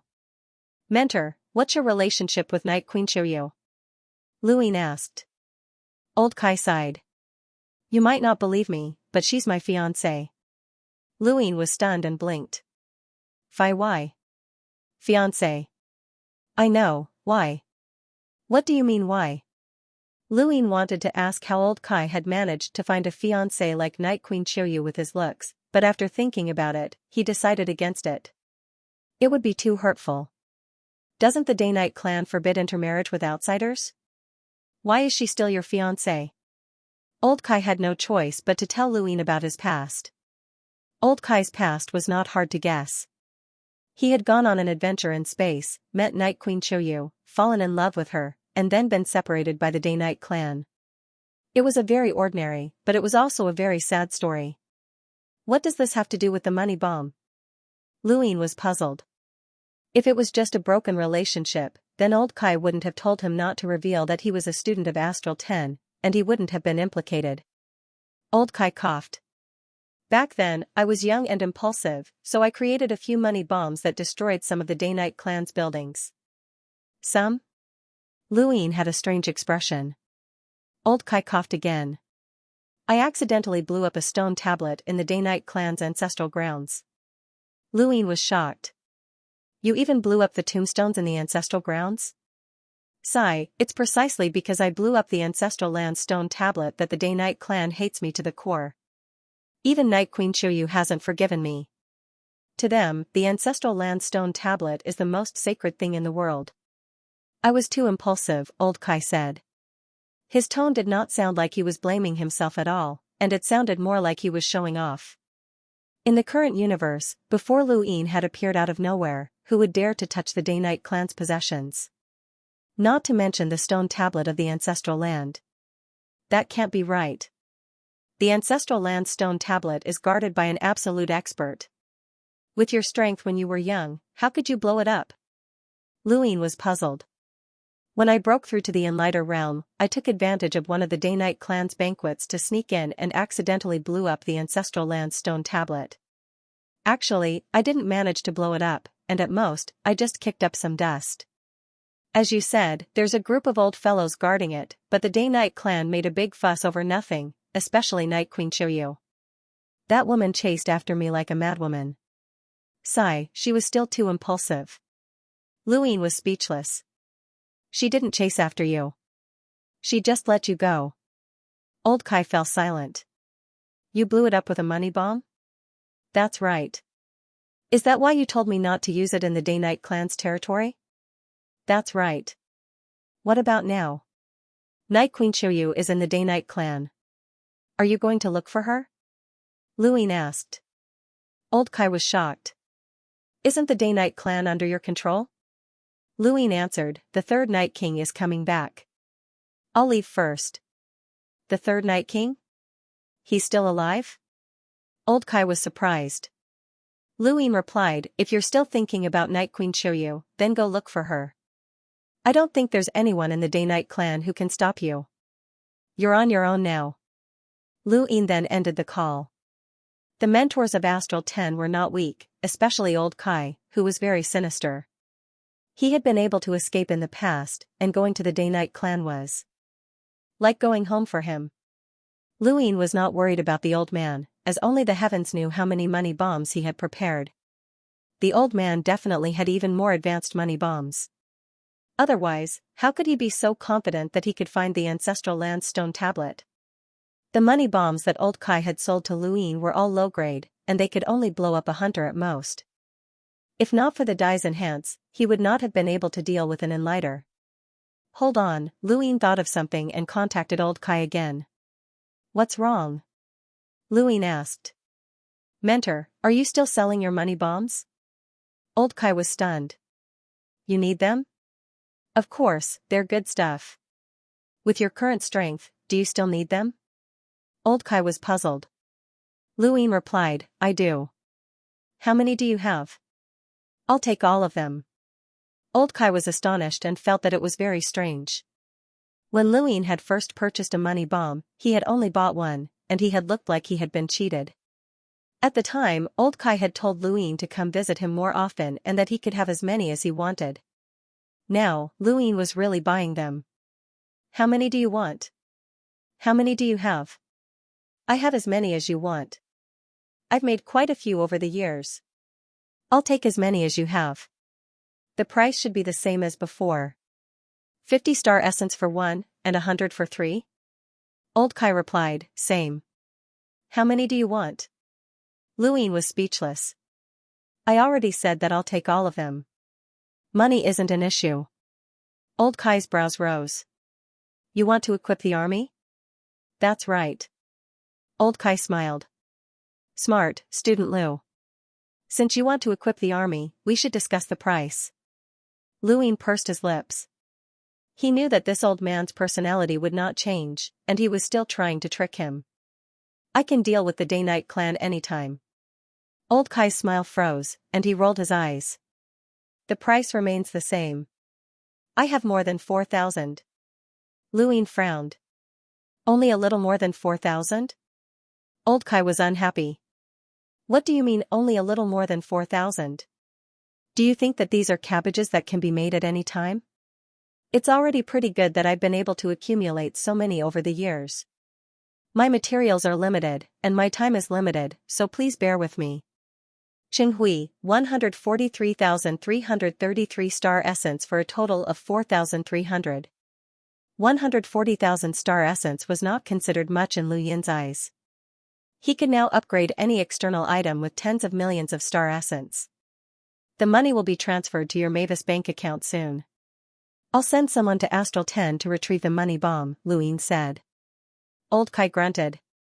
Then let's do that. Hold on, old Kai. Don't you have any more powerful money bombs? Luin asked. Old Kai replied, I know what you're thinking, but I don't have any. When I blew up the stone stele in the Day-Night clan's ancestral grounds, I didn't really want to blow it up. Otherwise, I wouldn't have made it out alive. I just wanted to vent a little. A money bomb can instantly launch an attack that surpasses a hunter's power level. Go ask around and see how many people in this universe can do it. Luin thought about it and agreed. The Ross Empire's combined battleships could launch attacks that surpassed a hunter's power level, but they were too expensive and inflexible. It was already quite impressive that a small money bomb could have such power. Most importantly, he could use his Dai's Enhance to upgrade all 4,000 money bombs to an Enlighter's power level. In total, he would need nearly 15 million star essence, which wasn't much at all. Lu Xianjun was an explorer, and he had 2 money bombs that could threaten an Enlighter's power. Coupled with the white smoke, how spectacular would that be? Luin did not expect Lu Xianjun to be able to deal with an emissary, as long as he could deal with anyone below that level. While Luin was looking forward to upgrading Lu Xuanjuan's equipment, in the Outerverse, outside Taima Palace, brute force was still blocking the entrance. The 6th mainland also had a giant tribe, and it was the Arrow sect. Brute force was 10 meters tall, and he sat cross-legged outside Taima Palace as he watched the situation unfold. His terrifying pressure, which exceeded 700,000, caused everyone in Taima Palace to panic. If not for the Great Eastern Alliance and the Hall of Honor, brute force could easily crush the entire Taima Palace and capture everyone. Gong Ling, the head of Taima Palace, had an ugly expression on his face as he looked outside. Brute force's existence was like a blade hanging over his neck, and he did not know when it would fall. During this time, the disciples of Taima Palace were not in the mood to cultivate, and they could only wait helplessly and despairingly. They did not know when that giant would attack them. A powerhouse with that kind of strength could easily destroy them. There's still no news from the Great Eastern Alliance, an elder said helplessly. He was an elder of Taima Palace. On the other side, someone else said, the Great Eastern Alliance can't deal with that giant outside either.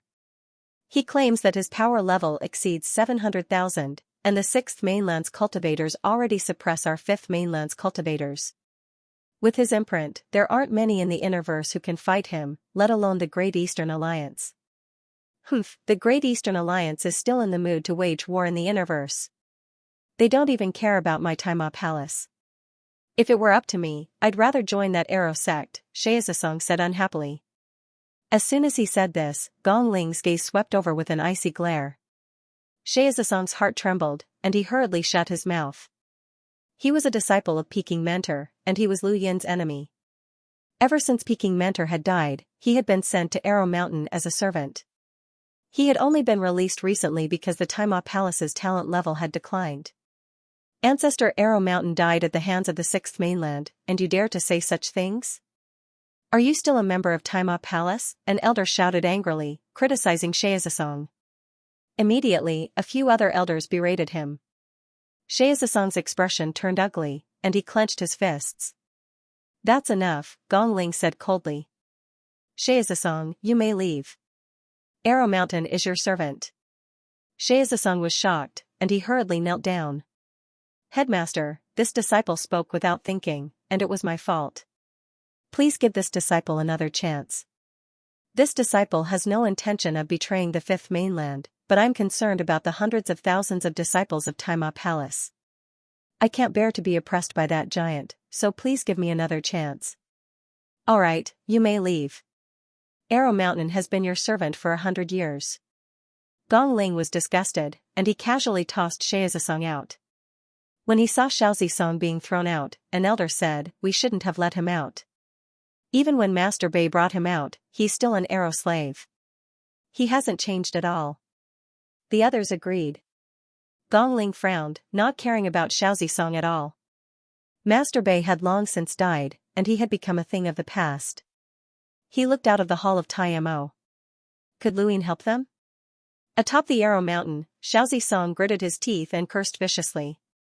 Not too far away, a disciple shouted at him, shut up. You're an Arrow slave, so don't make a sound. Don't you know how important the selection of arrows is? Another disciple beside him said, Get lost and don't disturb us. The giant had blocked the entrance, so the disciples were in a bad mood. Xiaoxi lowered his head and left. He was a disciple of Master Bei, and these disciples had not even been qualified to meet him. Now, they were treating him with such an attitude. He had been punished as an arrow slave for 100 years, which was the same as cutting off his future. In the hall of Timo, he was nothing more than a servant who could be scolded by anyone. No, he could not allow this to happen.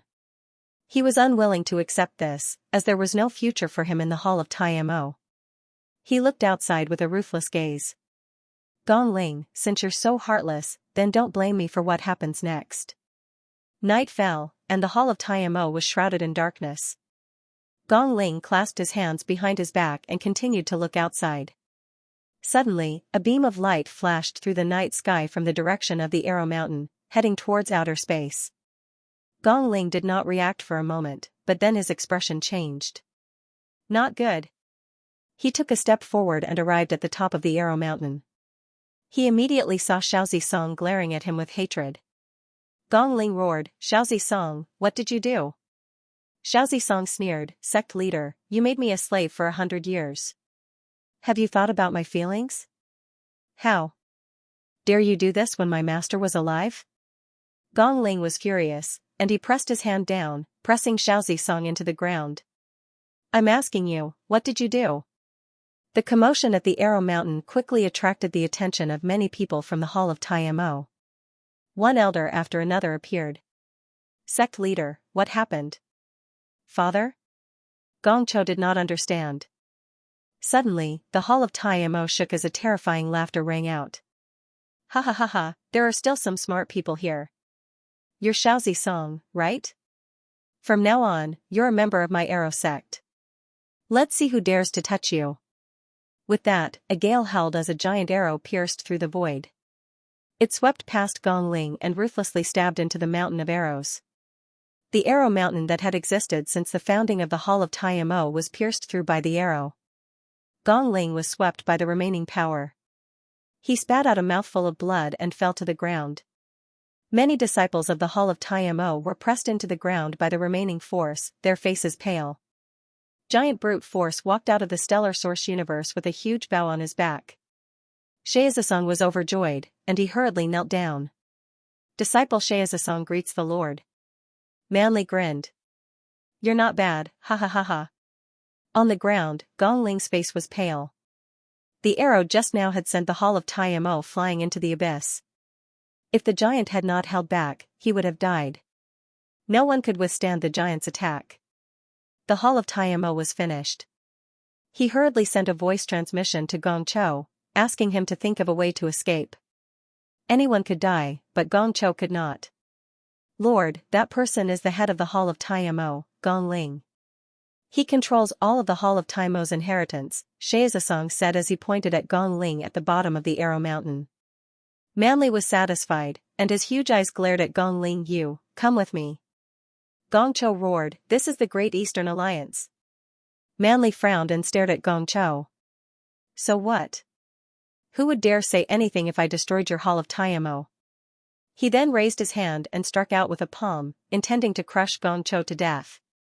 Gongcho's pupils shrank, and his mind went blank. He could not resist at all. Gongling was furious. Stop. Manly sneered and struck out with his palm without hesitation. Suddenly, he paused as a slovenly old man wearing a long green robe appeared beneath his palm.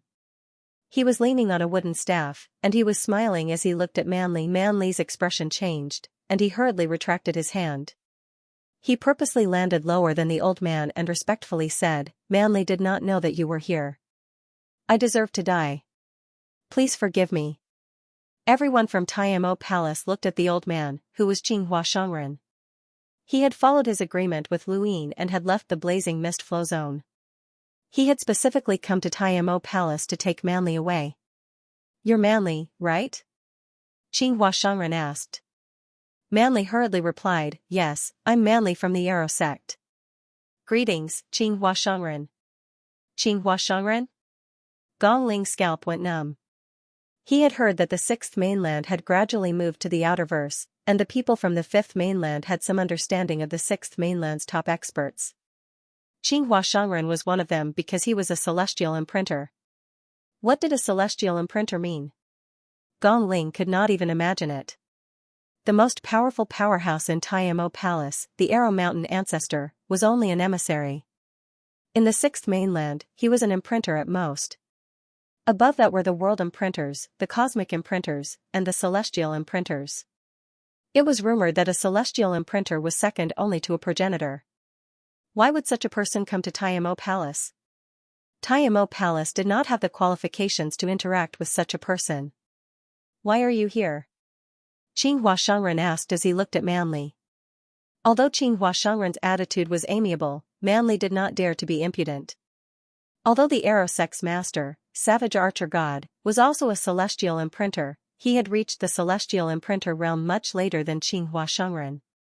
Not to mention his battle prowess, just his seniority was much lower. There were even rumors that Qinghua Shangren might replace the deceased Tollwielder and become one of the Daosaur's sex. 4 sovereigns. Such a status was not something that Manli could be impudent about. Master, I'm here on orders from the sect master to take away Taimo Palace, Manli respectfully replied. Qinghua Shangren looked around. Forcibly take them away? Manli replied, Taimo Palace has disciples who have pledged allegiance to my Arrow sect, so it's not considered forcibly taking them away. Qinghua Shangren smiled. Whoever pledges allegiance will be taken away. Are you trying to incite a war between the 6th and 5th mainlands by doing this? Is this your idea? Or Savage Archer Gods? Manli hurriedly replied, I was too rash. Please forgive me, Master. Qinghua Shangren replied, my 6th mainland has just arrived at the 5th mainland, and even though this is the outerverse, which belongs to us, we should not commit such a heinous crime. Doing so will only make the 5th mainland hate us even more, which will not benefit us in the future. You can go back now. I will communicate this matter with Savage Archer God. Brute Force hesitated. Master, the sect master asked me to stand guard outside the Taimo temple. Qinghua Shangren's gaze suddenly turned cold. He did not seem to have done anything, but Manli's body was suddenly pressed down onto the ground. An incomparably large wooden staff formed in the void and pressed down on Manli's body. Manli held in pain as he was pressed to the ground, unable to move. His back was visibly crushed, and he spat out a mouthful of blood. Not only that, but he could not even control the astral origin cyclone within his body, and his astral origin was being forcefully extracted by the astral origin universe. Manli held, Spare me, Master. Spare me. Qinghua Shangren said indifferently, Did you hear what I said? I heard you. Manli despaired. Ever since he had broken through to become an envoy, he had never felt so helpless. Even when Luin had shaken the chief referee's decree, he had not felt so hopeless. Back then, he had only fainted, but now, he was being tortured. Qinghua Shangren had always appeared dispirited to the outside world, and he rarely showed any signs of anger. However, he was still a celestial imprint, and once he was angered, the world would change. No one from Taimo Palace dared to make a sound, and they all looked on in fear. Manli left with Xiao Zisong to atone for his crimes. Xiao Zisong was from Taimo Palace, so he had completed part of his mission. Qinghua Shangren left as well. He had not spoken a single word to anyone from Taimo Palace. He had only come to take Manli away and complete his deal with Luin. In the distant Saint Weave of the Outerverse, within the Galloping Horse Manor, a maid bowed and reported, Madam, someone from the Tong family wishes to see you. There was no response. The maid was apprehensive, and she spoke again. Madam, an elder from the Tong family has brought the Tong family's foreign minister, Sun Tongqiu, to see you. There was still no response. After a long time, an elder from the Tong family lost his patience and personally barged in to look for Madame Red. The Tong family was a cosmic imprint family, and their status surpassed that of the Galloping Horse Manor. Even though they had been so rude, the elder was not worried that Madame Red would do anything to them. He pushed open the door, but there was no one there. This should be where Madame Red had gone into seclusion, but there was no trace of her. The elder stared at the maid. Where's Madame Red? The maid was at a loss. Madam should be in seclusion. Contact Madam Red, the elder barked. Behind him, Tong Cho looked curiously at Madam Red. Given the relationship between the Tong family and the Galloping Horse Manor, Madam Red should not have avoided meeting them. If she had left, then these maids would not have dared to lie to them. But where was she? News of Madam Red's disappearance quickly spread, and no one in the Galloping Horse Manor was able to contact her. In the southern weaves, in a dark place that resembled a dried-up well, only a faint white light shone from above onto Madam Red's body. Madam Red had been captured for almost 10 days. 10 days ago, she had been vexed that she had not been able to scheme against Qinghua Shengren, and she had been thinking about how to deal with Luyin. Suddenly, a calamity had descended upon her, and she had been captured. She did not know who had captured her, but even with her strength as a world imprint, she had not been able to resist at all. The other party had either been a cosmic imprint, an absolute expert amongst them, or someone at the level of a celestial imprint. "Who are you?" Madam Red yelled in exhaustion. If she had only been imprisoned for 10 days, then it would not have been a big deal. However, during these 10 days, she had been tortured. Her astral origin cyclone had been broken, her astral origin had been forcefully extracted by the astral source universe, and her limbs had been broken. She had never imagined that she would one day be subjected to such torment. "Hand over progenitor Wushang's hide." "How can you possess a progenitor's item?" a dull voice asked. Madam Red could not tell who the voice belonged to. Her hair was a mess, and she weakly muttered, "Who are you?" "I don't have any progenitor Wushang's hide." "Who are you?" "If you don't hand it over, then die. No one will be able to save you." I really don't have any progenitor Wushang's hide," Madam Red stuttered. In the outside world, old man Songqiong frowned. It had been 10 days, and this woman was still stubborn. However, progenitor Wushang's hide was definitely in her hands. The 5 weaves had been part of her promise to Luyin in exchange for progenitor Wushang's hide. She was smart enough to come up with a new excuse to deal with Qinghua Shengren. "I'll say it one more time. Hand over progenitor Wushang's hide, or I'll torture you for the rest of your life." Madam Red screamed in despair, "Let me out. I really don't have progenitor Wushang's hide." Old man Sanqiong turned to leave, as this woman would not be able to hold on for much longer. Kuan Swamp connected the Innerverse and the Cosmic Sea. It was not large, but it was the most secure prison in the entire Fifth Mainland, and it held the most vicious criminals. On this particular day, a pig that was 1,000 meters long and 100 meters tall was running frantically, panting heavily. "Something big has happened. Something big has happened." It screamed as it ran, but it suddenly bumped into a toe. It looked up and saw a drop of water falling from above. It looked like a drop of water, but to the pig, it was like a waterfall that smashed into its body. The pig choked and coughed repeatedly.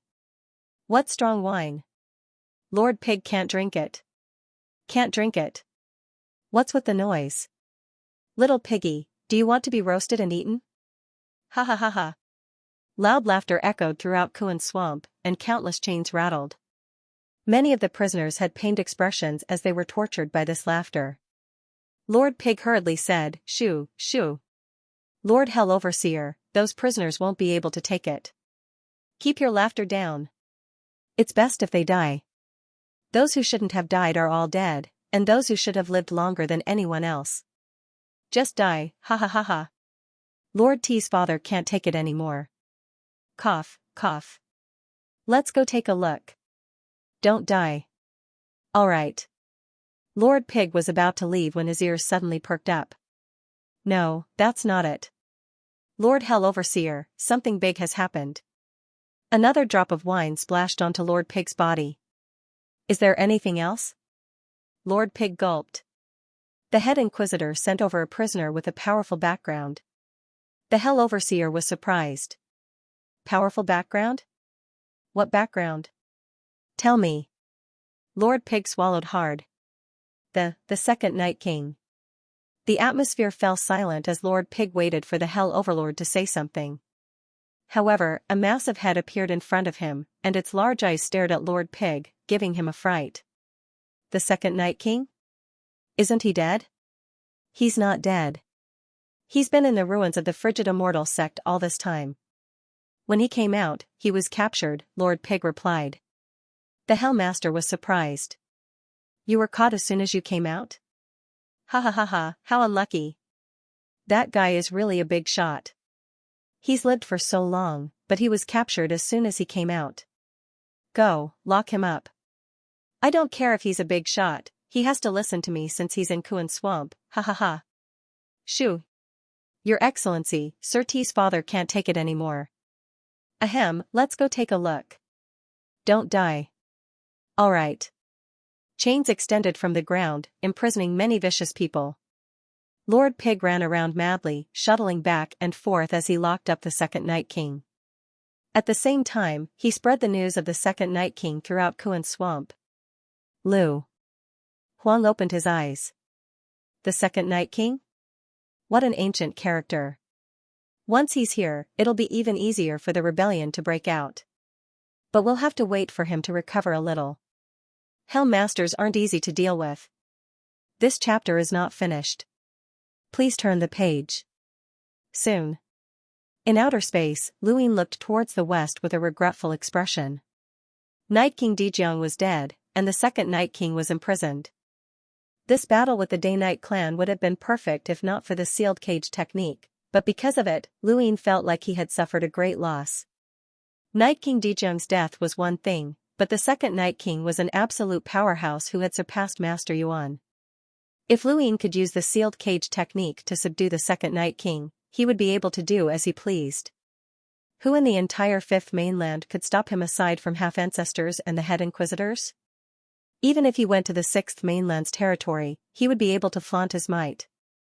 Luin could not allow the second Night King to be imprisoned so comfortably. He had to make use of this perfect fighter. He had to hurry to Kuan Swamp and get there before the rebellion broke out. Alliance Master Lu, shouldn't we settle our matter? Mr. Lu Yi and Sister Fei Hua arrived behind Luin. Luin looked at them, confused. What matter? Sister Fei Hua raised her brows. Why? Has Alliance Master Lu forgotten? You promised us that if we went to the ruins and killed Night King Dijiang, you would return our freedom. Luin frowned. You guys killed Night King Dijiang? Sister Fei Hua coldly replied, although we didn't kill him, he died because of us. If not for us, he wouldn't have hidden in the meeting hall and died at the hands of those spiritual force remnants. Mr. Lu Yi calmly replied, Alliance Master Lu, we've followed you for so long, and we know what kind of person you are. That's why we were willing to take the risk and go to the ruins of the frigid immortal sect. Those are the ruins of the frigid immortal sect. Alliance Master Lu should understand how determined we were at that time. Of course, if not for the head inquisitor's order, we would have met the same fate as Night King Dijiang. We almost died. Alliance Master Lu won't go back on his word, right? Sister Fei Hua stared at Luin. Luin muttered to himself for a moment. Fine, I'll return your freedom. Mr. Lu Yi and Fei Hua looked at each other in delight. However, you guys have to do one last thing with me, Luin said. Sister Fei Hua angrily replied, Alliance Master Lu, are you going back on your word? Luin calmly replied, Night King Dijiang died because of you, but he also died because of me. If Elder Jiao Shen and I hadn't been discovered by the spiritual force remnants of the frigid immortal sect, he wouldn't have died. You guys only deserve half of the credit, and the only reason you're still alive is because of the external items I lent you. Your mission can only be considered half complete. I'm giving you your freedom because you helped me before, and not just because of this matter. Sister Fei Hua wanted to speak, but she was stopped by Mr. Lu Yi. What does Alliance Master Lu want us to do? Luin looked to the west and said, accompany me to Kuan Swamp. Kuan Swamp? The two were puzzled, as they clearly did not know who Luin was. Luin had no interest in talking to them, so he directly contacted Elder Chan. When he had returned from the Cosmic Tree Realm, Elder Chan had given him a way to contact him. Lu Yi and Fei Hua had come from the Cosmic Tree Realm, and they had followed Luin because a sourcebox array had been placed in their bodies to prevent them from causing trouble on the Fifth Mainland. Now that they were free, Luin had to explain the situation to Elder Chan. After a while, Luin said to Lu Yi and Fei Hua, I've already spoken to Elder Chan. I can give you your freedom, but you have to be under observation. After leaving me, you have to go to the Realm Mountains for a period of time. Only with Elder Chan's approval will you be allowed to roam the Fifth Mainland freely. At that time, I can also remove the sourcebox array for you. This chapter is not complete. Please turn the page. Lu Yi and Fei Hua were delighted. Can you really remove the sourcebox array in our bodies? Lu Yin smiled. You guys have helped me a lot. During this time that you've followed me, you've seen through me, and I've seen through you. That's why I promised Elder Chan that you wouldn't cause trouble. I hope that you won't disappoint me. Mr. Lu Yi hurriedly said, Thank you, Alliance Master Lu. Fei Hua looked at Lu Yin with a complicated expression. She had never thought that Lu Yin would help them in the end. Thank you, Alliance Master Lu. Lu Yin said, Kuan Swamp is the Fifth Mainland's prison, and the Second Night King is imprisoned there. I have some matters to attend to there, and I'll have to trouble the two of you with this trip. After your trip to Kuan Swamp, you can head directly to the Realm Mountains of the New Universe. Lu Yi and Fei Hua had been protecting Lu Yin ever since they had returned from the Cosmic Tree Realm, and Lu Yin was already used to it. Now that the two were about to leave, he was a little reluctant to part with them, mainly because he did not have such good bodyguards. Right, there was one more thing. He immediately contacted Three Liang and asked about Wang Gong's progress. Three Liang only replied after 3 full days. Wang Gong just replied to me. He said that his progress is quite good, but there's still one final problem that he can't solve. He said something about the materials being too heavy to bear. Lu Yin's eyes lit up. What else did he say? Just that one sentence. He doesn't seem to be able to contact me that easily anymore, Three Liang replied respectfully. Ever since Lu Yin had warned him, his attitude had become even more respectful than before. Lu Yin was not surprised by Wang Gong's situation. Microarray technology was the Aurora Corporation's most confidential project, and if Wang Gong could make a breakthrough, then he must be one of the company's core executives. Different treatment naturally meant different supervision. After this, it would not be easy for Three Liang to contact Wang Gong again. He would have to make another trip to the Aurora Fort. Materials? It should be the bark of the mother tree. Was that the final obstacle? Lu Yin was really looking forward to it. But if it really was the bark of the mother tree, where would he find it? This was a difficult problem. 7 days had passed by the time Lu Yin returned to the blazing mist flow zone, and the money bombs from Astral 10 had also arrived. When he saw that there were more than 4,000 money bombs, Lu Yin was excited and immediately announced that he would go into seclusion. He knew what Lu Qianjue and the others were thinking. They wanted to defeat the emissaries under his command one by one. Currently, the Flying Willow Leaf and Emperor Luo were both at the Ross Empire's stronghold. Even if Lu Qianjue and the others joined forces and brazenly attacked him, it would be useless. The Great Eastern Alliance withdrew from the Day-Night Flow Zone and directly returned to the Blazing Mist Flow Zone, which surprised Lu Qianjue and the others. They were truly shocked, as they had thought that Lu Yin was only planning to withdraw from the Day-Night Flow Zone and stay in a smaller flow zone nearby. They had never expected that he would actually return to the Blazing Mist Flow Zone. They could not figure it out for a while. Was the Third Night King really returning? Lu Yin found a secluded place in the Ross Empire's stronghold and went into seclusion. He raised his hand, and his die appeared. Aside from the money bombs, there was also the square-shaped power vessel that he needed to upgrade. Right, there was also the Astral Origin pill. He currently had more than 3 billion star essence on him, and he could spend them as he pleased. He tapped the die, and it slowly spun before stopping. He rolled it, and a useless material fell out. It crumbled with a pinch, and based on its hardness, it could probably withstand a hunter's attack. Unfortunately, it was useless in Lu Yin's hands. He continued, and this time, he rolled enhance. This was a relatively common number, and the scene before Lu Yin's eyes changed as he appeared in the time-stop space. As long as he could reach this place, he would definitely be able to roll enhance. End of chapter. On his third try, he rolled 6 pips, which was useless. On his fourth try, he rolled 5 pips, which was also useless. On his fifth try, he finally rolled 3 pips. 2 screens appeared, and Lu Yin began to upgrade the money bombs one by one. The money bomb that old Kai had given him had the power of a hunter, and Luin wanted to upgrade it to the power of an enlighter. He would need around 3,300 star essence to upgrade it, and if he used 16,000 star essence, he would have a power level of close to 300,000. Lu Xuanjuan's current average cultivation was around that of an enlighter. If he had a power level of close to 300,000, then it would be very difficult for them to control it, and it would be easy for them to injure themselves as well as their enemies. Upgrading 4,300 money bombs one by one took Luin quite a bit of time, but he didn't care about the star essence consumption. After an unknown amount of time, Luin finally upgraded all of his money bombs and stored them in his cosmic ring. He then took out a square-shaped power vessel, which was the one that he had obtained from the frigid immortal sect's hidden treasury. This power vessel should be able to trap enemies, and based on the rune lines that Luin had seen before, it should be at the level of an emissary. The power vessels that had been left behind for future generations had reached the level of an emissary, which should have been enough for the fifth mainland, but it was far from enough for Luin. As he thought about it, he began upgrading it. The square-shaped power vessel was about the same as the seaweed that he had stolen from Xia Tyli.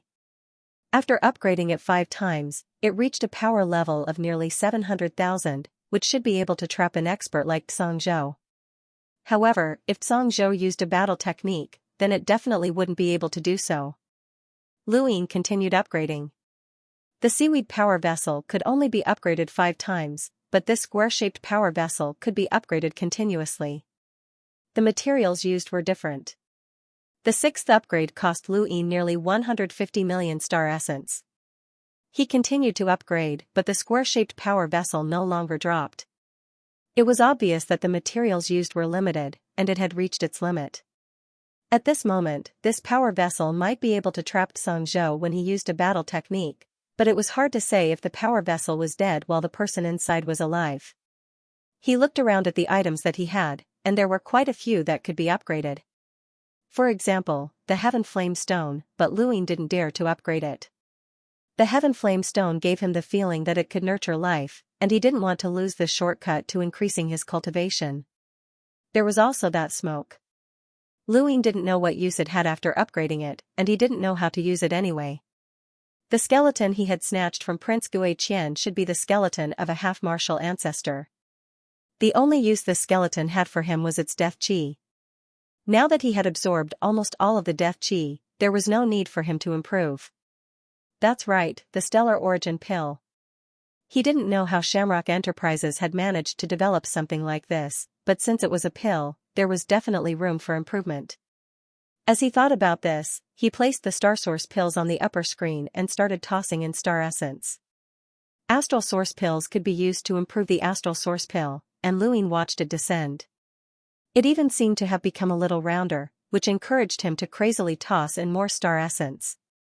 The amount of star essence consumed by the Astral Source pill was about the same as that of the square-shaped power vessel. When he thought about it, he realized that it made sense. After all, the Astral Source pill could break through the Astral Source universe, and its power level exceeded 500,000. Xianxia stared at the Celestial Origin pill in his hand. At that moment, the pill gave him a different feeling. It was no longer lifeless, but instead carried traces of vitality that could be seen with the naked eye. He was curious to see what would happen if he continued to upgrade it, so he decided to upgrade it once more. On the 6th try, the Astral Source pill's vitality became even more apparent, and he had already consumed 3 pills. 100 million star essence. Luin could not help but feel curious, and he continued to upgrade it. He wanted to see just how far this Astral Source pill could go. Even the power vessel left behind by the frigid immortal sect could only upgrade it 6 times. Could the materials used to refine this Astral Source pill compare to those power vessels? On the 7th try, he had consumed nearly 600 million star essence. Luin gritted his teeth and continued. On the 8th try, he had consumed nearly 1 billion star essence, and the Astral Source pill had become even stranger. Luin suddenly felt as if he was being watched, which made him feel very uncomfortable. It was as if he was not holding a pill in his hand, but a life form. Luin stared at the Astral Source pill and then looked at the 2 screens. Should he upgrade it or not? this astral source pill still had the possibility of upgrading, which was inconceivable. Even the power vessels that he had obtained from Xianxia and the others would not have been able to upgrade it by so much. Furthermore, this was just a pill, and it was calculated in quantity. With Shamrock Enterprises' ability, how could they mass-produce such a pill? Luin suddenly felt that he might have underestimated Shamrock Enterprises. He put the astral source pill away, as he had already spent nearly 2 billion star essence on it. It was too ridiculous, and Luin felt some regret. He should not have upgraded it. He had fallen into a vicious cycle of gambling, but at the same time, he also hoped to upgrade it.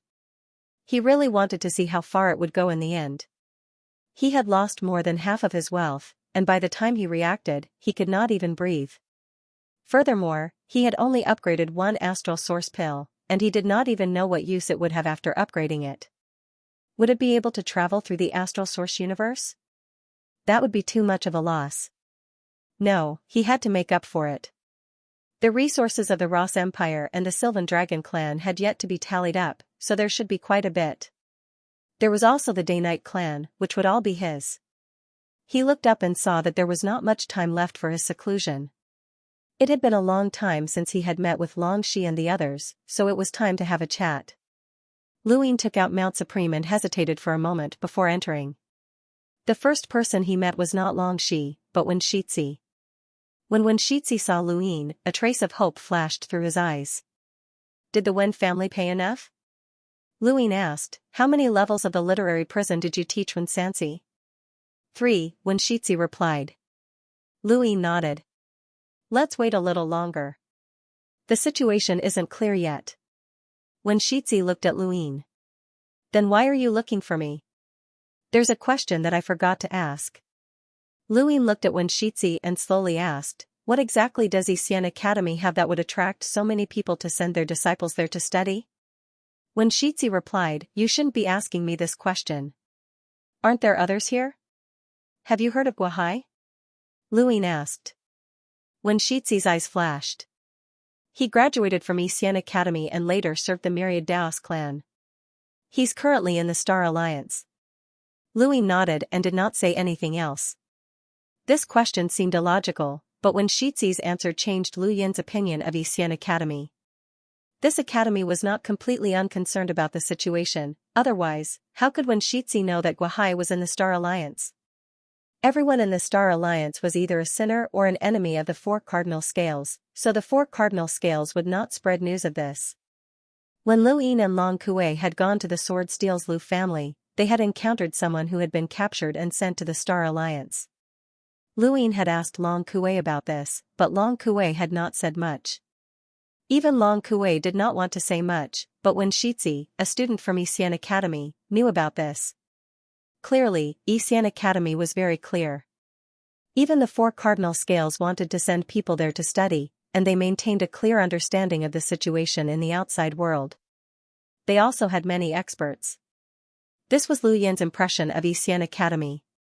Xianxia frowned, and he regretted saying that Guahai was in the Star Alliance. The more he said, the more mistakes he would make. He did not know what this person had seen. After Xianxia, Lu Yin met with Lu Hao. This heir of the Sword Steel's Lu family was very calm, and Lu Yin did not say much to him. He was clear about the Lu family's stance, and he had only met to make his presence known and prevent these people from forgetting about him. After Lu Hao was Yuntingting.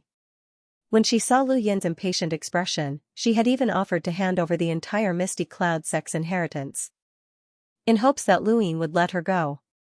She wanted to return to the Cosmic Tree sect, and Lu Yin was willing to take over the inheritance, but he could not let her go now.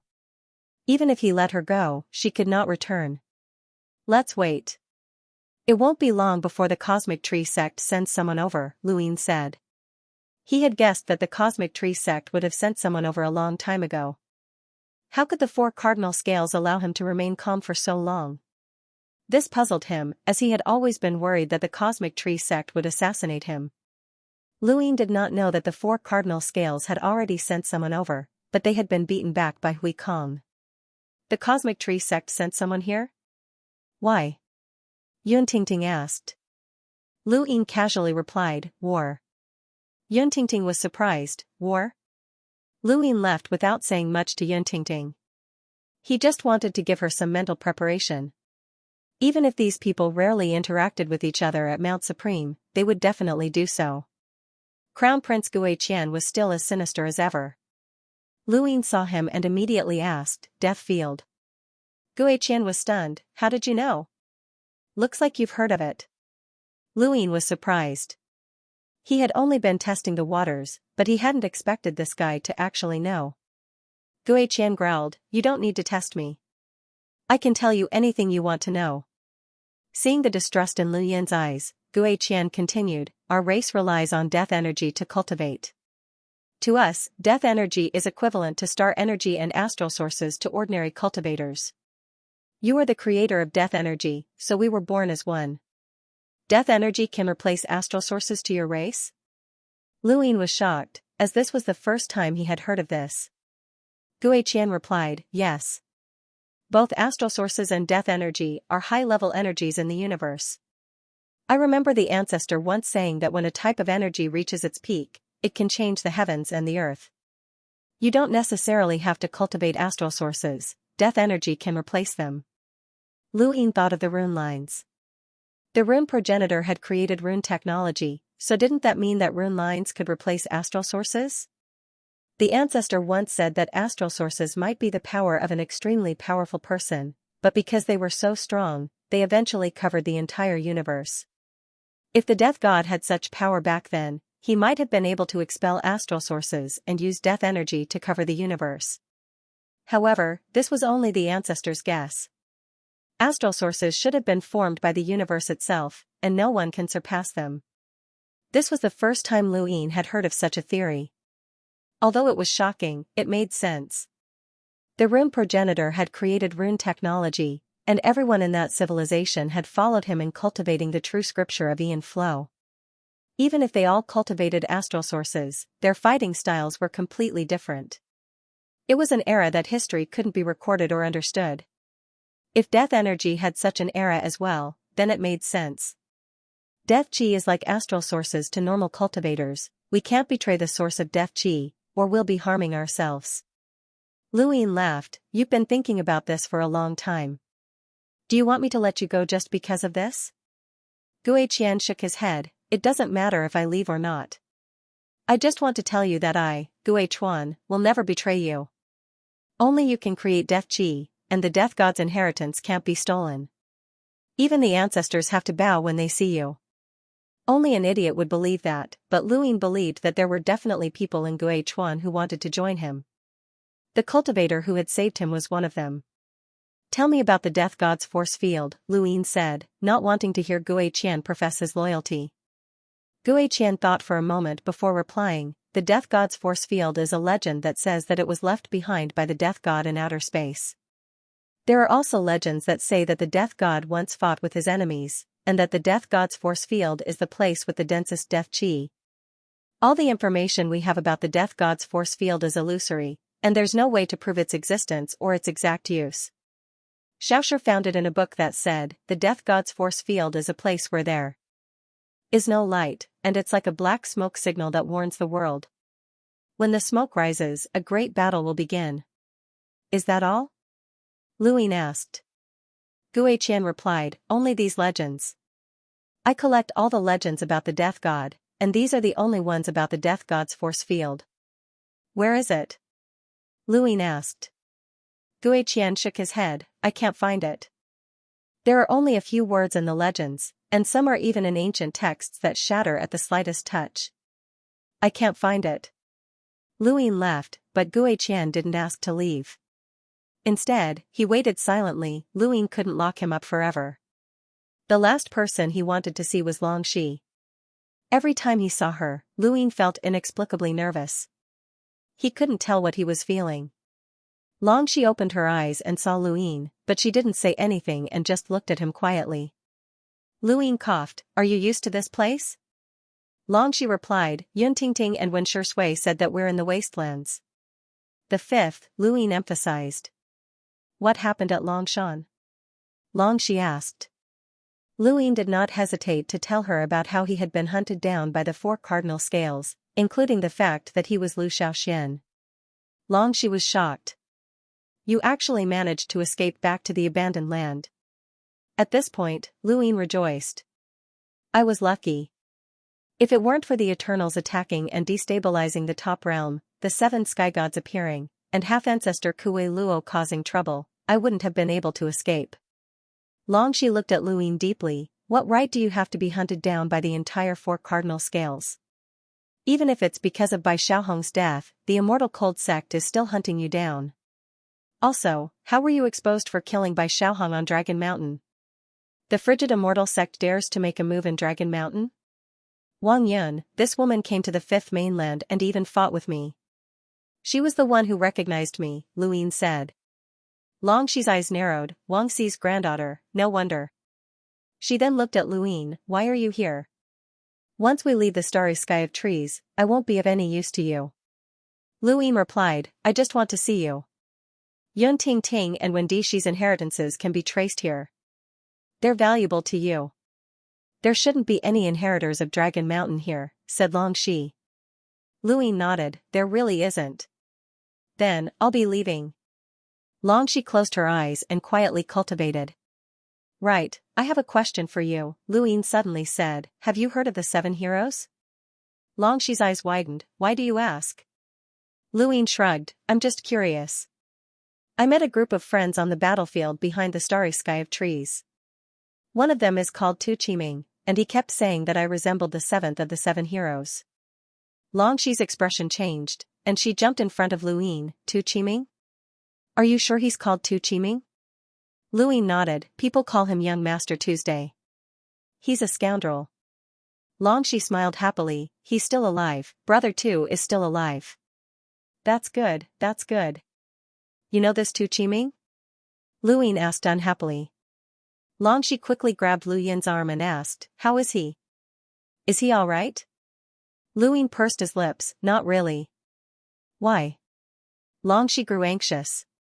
I beat him up, Luin said. Longxi was stunned. What?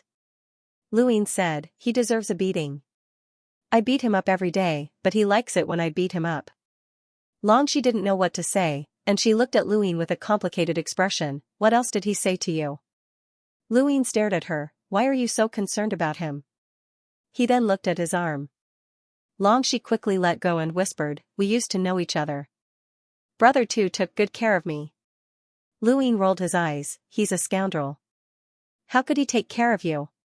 I was very young back then, Longxi said, regaining her composure. Luin turned to leave. Longxi asked again, what happened to Brother Tu? Luin thought for a moment. His innate gift was crippled, and he's still with the remnants of the New World. Longxi clenched her fists, her arms trembling, and her breathing quickening. Other than Tu Qiming, there are also some people from the Qiming family and the myriad Dao ancestor, Luin said. Longxi was shocked. They're all with the remnants? Luin nodded. Yes, they've gone through thick and thin together.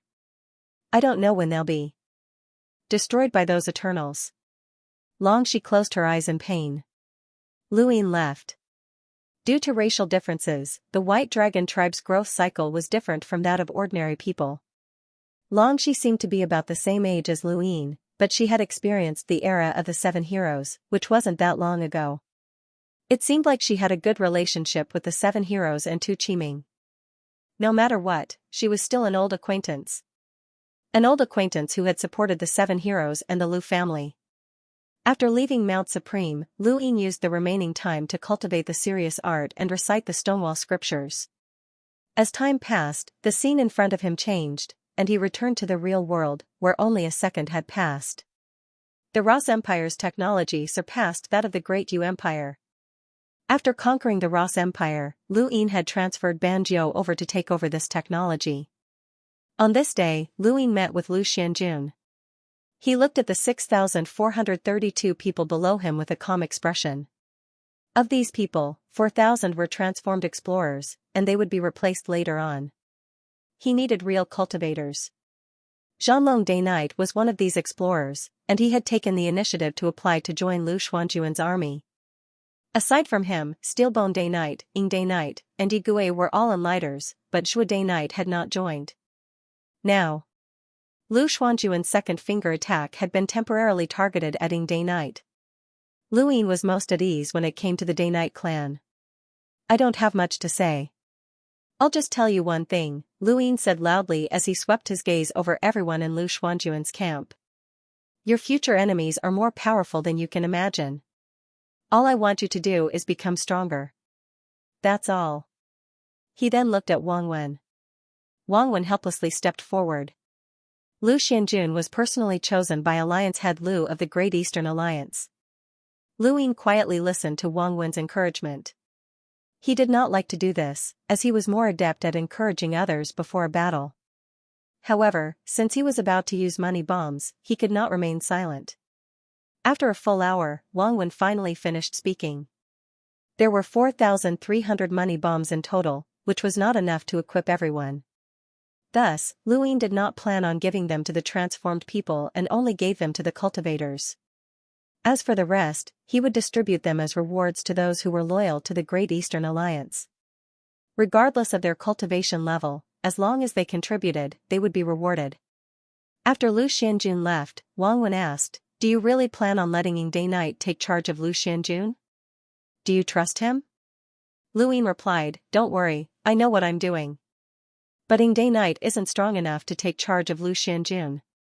Lu Ying was helpless. Lu Yefei is about to leave, and we lack an emissary-level expert. Wang Wen smiled. What about the Sea King? Lu Ying was stunned. The Sea King? Why would you think of him? Wang Wen replied, the Sea King is most suitable for Lu Xianjun. Although he's not as strong as Master Yuan, he has the courage and responsibility to pierce through the heavens. He's the most suitable person for Lu Xianjun. Lu Ying was helpless. I wanted to pull the Sea King over as well, but he wasn't willing. Also, for the time being, it's not suitable for the Sea King to make an appearance. Not now. Think of something. Lu Xianjun is a sword, and the commander is the sword's edge. If the sword's edge isn't sharp, then it doesn't matter how bright the sword is. How can you expect these explorers and enlighters to deal with emissaries? That's not realistic. At the end of the day, Lu Xianjun is just an army, not an absolute expert. Right, hasn't the Sea King always wanted you to be his son-in-law? Why don't you give it a try? That Hai Chi isn't bad either. Lu Ying rolled his eyes. I think you can give it a try. Both of you have cheap mouths. Wang Wen grinned. Fine, I'll give it a try. Don't regret it when you get the beauty. Lu Ying laughed. Then I'll congratulate you in advance. Wang Wen was speechless. Aside from Lu Xianjun, the giant bloodline can also be considered an army. I'm also planning to form another army, one that's completely made up of former enemies. It won't be any weaker than Lu Xuanjuan's army. Wang Wen was astonished. Another one? Lu Ying nodded. Enemies have their value as well. You can't possibly hope to kill the Sylvan Dragon and the Night King's bloodline, so let's make them redeem themselves. Wang Wen nodded. Many people have done this before, but how to control it is a problem. We can't be harmed by it. Lu Ying replied, the Heavenly Sin's army will be the name of this army. Ever since Lu Qianjue and the other two had killed Lord Dragon, Lu Ying had been on guard against them. Who knew when they would make a move? They no longer cared about their sect master's reputation and were even willing to assassinate him. Lu Ying urgently needed absolute experts to protect him, and Flying Willow also wanted her freedom. Thus, not long after, Lu Ying brought Flying Willow to Earth's swamp. His reason was to imprison the Luo Emperor. Lu Qianjue, the mountain deity, and Wen Zizai were inside the light screen. That's right. He brought the Flying Willow flower to the swamp of Earth. He said that he wanted to imprison the Luo Emperor, the mountain deity said in a low voice. Ling Qiu was puzzled. Hasn't Emperor Luo already surrendered? Lu Qianjue replied, Lu Ying doesn't trust the Luo Emperor. Back when he was still in the Astral Combat Academy, the Ross Empire had waged war against the Great Yu Empire and caused the Great Yu Empire to suffer heavy losses. Furthermore, the Great Eastern Alliance overthrew the Day-Night Flow Zone and invaded the Blaze Realm, and the Ross Empire intervened to stop both of them. In that case, wouldn't it be better to kill Emperor Luo? Ling Qiu asked. Wen Zizai replied, Kuan-Zai is different from the others. He doesn't just have hatred in his eyes, but he also has the bigger picture in mind. An envoy-level expert is too valuable, so imprisoning Kuan-Zai is the best choice. Perhaps the Luo Emperor has something that he needs. Kuan Swamp is not a place where anyone can be locked up. The Luo Emperor did not commit any serious crimes. Why should he be locked up in Kuan Swamp? The mountain god was displeased. Wen Zizai glanced at him. He was a little tired, but he didn't say anything. Lu Qianjue explained, this is Lu Yin's influence in the Hall of Honor. The Shangqing is the Hall of Honor's #1 method, but in terms of influence, it's far inferior to Lu Yin's. This kid has the ability to imprison anyone in Earth Swamp because he has the adjudicator's warrant. The mountain deity said furiously, how unbridled. Do we still have to attack? Yes, of course. Ling Qiu hated the serious sect and Lu Yin to the core. She had been played so miserably, and she could not seek an explanation from the serious sect. Thus, she could only vent her anger on Lu Yin. Even if Lu Yefei is gone, doesn't the Great Eastern Alliance still have Chen Huang? Where was that emissary-level giant? Find him and destroy him. I've already sent people to investigate, but they haven't been able to find anything, Lu Qianjue said. Furthermore, now that the Dragon Lord is dead, Lu Yin will definitely be on high alert. Not only will he hide Chen Huang's tracks, but he might also attack our flow zones as well. Everyone, it's best to be careful. They looked at each other and saw the fear in each other's eyes. In the current interverse, they were the only ones who could resist Lu Yin if they joined forces. Even though they knew that Chaos God Mountain's Song Zhou had died and that Chaos Flow Zone was now without a master and could be easily suppressed, they did not have the time or energy to do so. They were all focused on dealing with Lu Yin. How are things with the Day-Night clan? Ling Qiu asked. Lu Qianjue asked, what are the results of your investigation? Ling Qiu replied, everything is normal in the Day-Night clan. No one is monitoring the Great Eastern Alliance, and no one is suppressing them. There's not a single expert from the Great Eastern Alliance in the ruins of the Frigid Immortal sect. The Day-Night clan has sealed itself off again, and they're not receiving any guests. That's what we found out as well. Lu Yin did not do anything to the Day-Night clan. The Day-Night clan hates him so much that they even toppled the Ancestral Land stone tablet and destroyed the Night King planet. It's impossible for all of them to submit to him.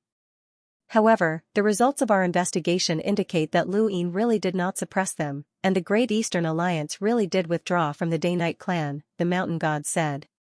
Wen Zizai and Lu Qianjue looked at each other and nodded. I'm fine. Lu Qianjue sighed. It looks like the second Night King has scared Lu Yin. The news of the third Night King's return might be true. Once the third Night King returns, the Day-Night clan will rise once again, even more so than before. What should we do about the Day-Night clan? Mountain God asked. Lu Qianjue replied, the most important thing right now is to push the Great Eastern Alliance away. Even if the third Night King returns, he won't be able to do anything to us. The Hall of Honor will keep an eye on him, and compared to the third Night King, Lu Yin is the most terrifying. Let's continue looking for Chen Huang. We have to eliminate all of the emissaries by Lu Yin's side. There's also that elder he from the Sea King's Dome. He helped Lu Yin before. We can't let any of them go. Eliminate all of the emissaries and see what use they have. Everyone, aside from eliminating the emissaries, we have to seal off all dealings and communications with the Great Eastern Alliance. We have to completely isolate them and make them the enemy of the entire Interverse. The war has already begun. In outer space, a spacecraft departed from the first flow zone and headed towards the Gu flow zone. Inside the spacecraft were Elder Lian Lianxin and her disciple, Li Zimo. Master, the Divine Gu dynasty doesn't care about worldly affairs. They didn't even make a move when the Sixth Mainland attacked. Will they help us? Li Zimo asked. Elder Lianxin gazed into outer space. They won't help us, they'll help themselves. Lu Yin's ambition is too great, and he's different from the Sixth Mainland. The Sixth Mainland is a mortal enemy, but Lu Yin has chosen a different path, one that threatens even the Divine Gu dynasty. As long as young Empress Qing isn't stupid, she'll definitely take action. Li Zimo nodded and did not say anything else. The Innerverse 8 great flow zones included the First Flow Zone, the Beast Tamer's Flow Zone, the Spirit Seal Flow Zone, the Erudite Flow Zone, and the Goo Flow Zone. Once they joined forces, they would occupy more than half of the Innerverse, and the Great Eastern Alliance would find it difficult to deal with them. This was especially true for the Goo Flow Zone's poison, which was impossible to guard against. He had already sent news of this to the Great Eastern Alliance, but he did not know how Luin would deal with it. The Innerverse major flow zones were cooperating like never before, and they also cut off all trade with the Great Eastern Alliance and sealed off their borders in an attempt to isolate the Great Eastern Alliance's blazing mist flow zone. Luin knew that all of this was within his expectations, and he would deal with them once he returned from Earth's swamp. Right now, he was more concerned about another piece of news. The Outerverse Western Weaves had officially announced that Guru Xianxia had replaced Elder Tollwielder as one of the 6th Mainland's Dowsor Sect's 4 sovereigns. Luin glanced at his communicator and then closed it. Guru Xianxia was not a competitive person.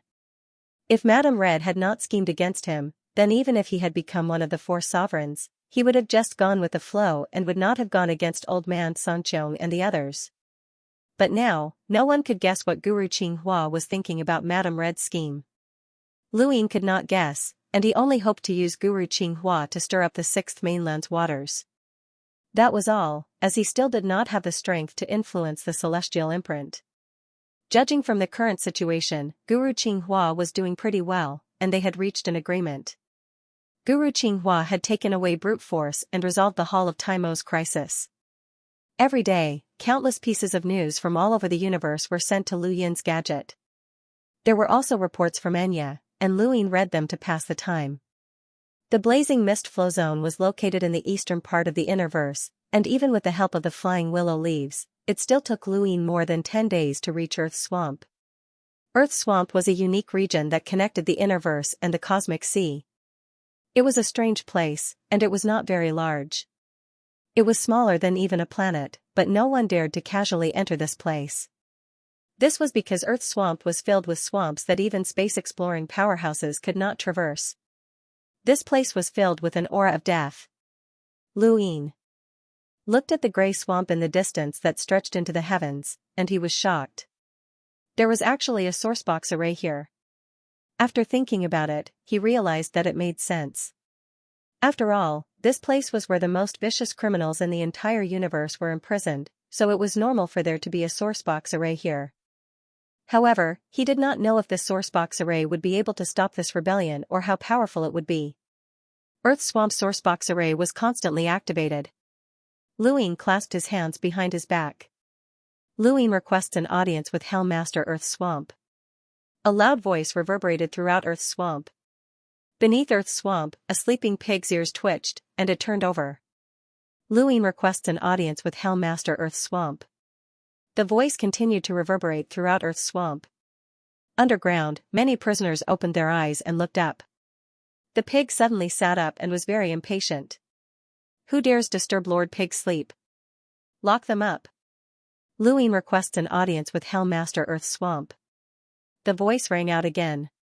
The pig's ears suddenly perked up, and its eyes widened. Luin? In a corner of Earth's Swamp, the swamp jailer was shocked. Luin? In the depths of Earth's Swamp, a pair of beautiful eyes opened. Luin? Outside Earth's Swamp, Luin stood there quietly. Beside him were the flying willow leaves and the bound Luo Huang. The Luo Huang's eyes flickered with red light. He had been imprisoned in Earth's Swamp of his own volition. Lu Qianjue and the others had killed Lord Dragon without hesitation, and if they had the chance, they would definitely kill him as well. Rather than live in fear, it was better to be imprisoned in Earth's Swamp. Luin could not allow the Luo Huang to be imprisoned here forever.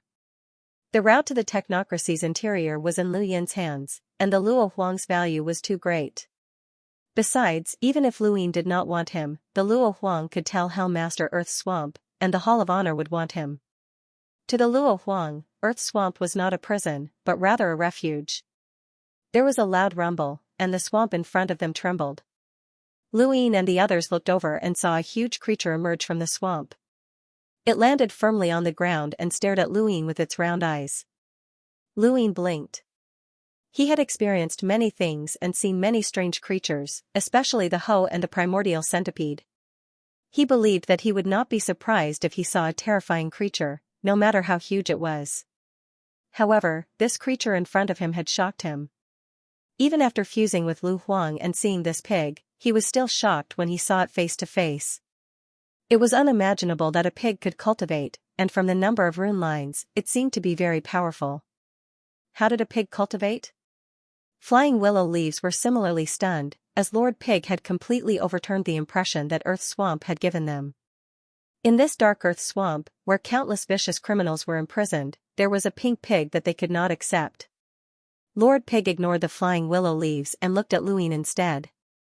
His mouth cracked open, revealing a smile that was even more disgusting than Ku Wei's. Well, if it isn't Alliance Master Lu. Alliance Master Lu, you've come from afar, so please come in. He then raised his trotter and gestured for Luin to enter with a fawning expression. Luin felt strange, as if he had been invited to visit a pigsty. He coughed and slowly entered. Flying willow leaves looked at Luin and also felt strange. Alliance Master Lu, how do you have the time to visit my Earth Swamp? Are you just passing by? Are you taking a break? Earth Swamp is truly an honor, an honor. Lord Pig spoke endlessly, praising Luin in a way that even Ku Wei could not compare to. Luin and the others were invited to sit on its back, and they headed towards the depths of Earth Swamp. Earth Swamp was a swamp that was filled with death energy. Luin sat on Lord Pig's back, and Lord Pig automatically parted the swamp so that Luin and the others would not come into contact with it. Luin looked around, and the death energy here was really dense, which made him feel very comfortable. The death energy here was probably not much less than the death energy in the Eternal Kingdom. Mr. Lu Yi said, this place feels like the Ghost Abyss. Lu Yin's heart skipped a beat. Sir, have you been to the Ghost Abyss before? Mr. Lu Yi answered, I went there once by accident, but I quickly left. It was to save me, Fei Hua said. Mr. Lu Yi smiled and held Fei Hua's hand. If I didn't die that time, you and I would have both become emissaries. It was worth it. Fei Hua revealed a rare gentle smile. Alliance Master Lu, it's very easy to get lost in Kuan Swamp, and the miasma here is so thick that even enlighters can't stand it. Too many prisoners here have been poisoned to death by the miasma. Actually, the Hall of Honor assigned Kuan Swamp to guard the prisoners and set a date so that they wouldn't die. However, the Hell Master is too lazy and doesn't care. I'm also too busy, so there's nothing I can do. The miasma that Lord Pig was referring to was Death Chi, but they didn't directly call it Death Chi. The Hell Master doesn't care about anything and just watches videos all day long. I don't know what he's watching, but he sometimes laughs maniacally and scares many prisoners to death. Many of them say that I'm the Hell Master and that he's more like the Vice Hell Master. What do you think, Alliance Master Lu? Lord Pig rambled on. Luin replied, that's a good idea. Not bad. Lord Pig was delighted. Right, right? Alliance Master Lu thinks that I'm the best candidate to be the Hell Master, right? Luin chuckled. Not long after, a dark castle appeared in front of them. It was a very large castle that was tens of thousands of meters tall and probably spanned half of Kuan Swamp. Luin was shocked. That's where the Hell Master lives? Lord Pig muttered, yes. The Hell Master is too big, so he can only live there. Alliance Master Lu, the construction of that castle cost a lot of money, and if those funds were used to recruit guards, then Kuan Swamp's defenses would be doubled. Sigh, the Hell Master is too extravagant. Luin quietly listened to Lord Pig's crazy denigration of the Hell Master, and he occasionally saw the guards bow in their direction. Soon, they entered the castle. After Lord Pig entered the castle, he suddenly sped up and charged in a certain direction. Although the castle was large, it wasn't complicated. From the outside, it looked like a castle, but inside, it looked more like a warehouse. There weren't any rooms or facilities, and there was only a path that led directly to the Hell Master. Lord Pig suddenly charged forward, and Luin looked ahead from his back. He saw a boundless number of rune lines that were not any weaker than Songzhou's, and they were getting closer and closer. Then, he saw an incomparably large toe, and Lord Pig charged forward. Willow leaf flying flower carried Luin and the Luo Huang as it leapt down. Lord Pig viciously rammed into the Helm Master's toes, and it seemed like it was already used to this. Luin felt that it was doing this on purpose. Did it really think that it would one day be able to kill a Helm Master? What's the matter now? A loud voice echoed. In the distance, a huge wine jug was grabbed. Luin looked up and saw the Hell Overlord's full appearance. The Hell Overlord was a giant that was 30,000 meters tall and incomparably powerful. He had already found out about this before he came to Kuanzai. To be honest, he did not expect the Helm Master to be a great giant. Chen Huang had once said that the great giant lineage was extinct. Clearly, he did not know that there was a great giant here. Gurgle gurgle gurgle, the Helm Master gulped down a mouthful of wine. Lord Pig shouted, "Lord Helm Master, a guest has arrived. It's Alliance Master Lu from the Great Eastern Alliance." The Helm Master set down the wine jug and wiped his mouth. He then lowered his head. "Who's here?" "Alliance Master Lu." "The revered Alliance Master Lu has arrived," Lord Pig shouted. The Helm Master looked at Lu Yin's group and was shocked. "Experts, who are you? Are you here to break me out of prison?" "Lord Helm Master, it's Alliance Master Lu from the Great Eastern Alliance," Lord Pig shouted, his curly tail straightening. Luin looked at him sympathetically. This pig kept shouting like this every day, and there would be a day when he would suddenly die. This fellow was probably taking revenge by ramming into the Helm Master's toes. The Helm Master squatted down and looked at Lu Yin's group. "Oh, Alliance Master Lu. I remember now. You're the one who defeated Zhe. What are you doing here?" Luin replied, sending someone to Kuanzai. The Helm Master grabbed the wine jug and took another sip. "It's not that easy to come to my Kuanzai. What kind of gift do you plan on sending?" "Lord Helm Master, you're too rude." Lord Pig shouted and rammed into the Helm Master's toes. Luin was amused. "Do I need to send a gift to imprison a criminal in Kuanzai?" The Helm Master was shocked. "A criminal? You're not sending someone to my Kuanzai as a prison guard? That won't do. Kuanzai only has 3,000 chains, and it's full." Luin asked, "There's not a single empty spot?" None. You can leave." The Helm Master grew impatient and continued drinking. Lord Pig gloated from the side, but he did not say anything. He could not wait for Luin to fall out with the Helm Master. Fortunately, the Board of Governors had suggested that he become the Helm Master, and he had done his research. Luin had a lot of authority in the Board of Governors. "If there's none, then I'll execute one," Luin said. The Helm Master paused and smashed the wine jug onto the ground. He glared at Luin as a terrifying aura swept out, and Lord Pig was immediately sent flying. Lu Yefei stood in front of Luin and stared at the Helm Master. The Helm Master barked, "Where do you think this is? If I say there's none, then there's none." Luin narrowed his eyes and met the Helm Master's gaze. He then retrieved some wine from his cosmic ring, which he had prepared just in case. He had drunk with Zi Rong and Kai Jianxiang before, as well as with Hui Kong. There were many people in this universe who loved to drink, so he had specially prepared some. "Senior, try some of the wine from my hometown and see if it suits your taste." Luin then tossed the wine to the Helm Master. The Hell Overlord looked at the wine floating in the air. To him, it was just a mouthful. However, he still smiled, revealing his 2 rows of teeth. "Ha ha ha ha, Alliance Master Lu, you're too kind. This wine smells good, so it must be delicious." With that, he drank all the wine in one gulp and wiped the corner of his mouth happily. "Right, what did Alliance Leader Lu just say?" the Helm Master asked. Luin smiled. "This person is Emperor Luo, the ruler of the Ross Empire. During his reign, he killed countless people. I want to imprison him in Kuanzai." "No problem. Piggy, go pick a good spot for Alliance Leader Lu," the Helm Master shouted. In the distance, Lord Pig wagged his tail and grumbled unwillingly. He then looked at Luin and flashed a fawning smile. "Alliance Leader Lu, this way please." The Helm Master grinned as he watched Lu Yin's group leave. This kid was interesting, as expected of the ruler of the Outerverse. Luoyin had the adjudicator's warrant, and under normal circumstances, he could forcibly imprison Emperor Luo in Kuanzai. However, just as the Hell Master had said, this was Kuanzai, and he had the final say. The other prisoners had all been tried and sentenced, so he could not just throw them out or kill them. He could do that or not, and no one would be able to control him. If Luoyin really wanted to forcibly imprison them, then he would be thinking too much and underestimating Kuanzai.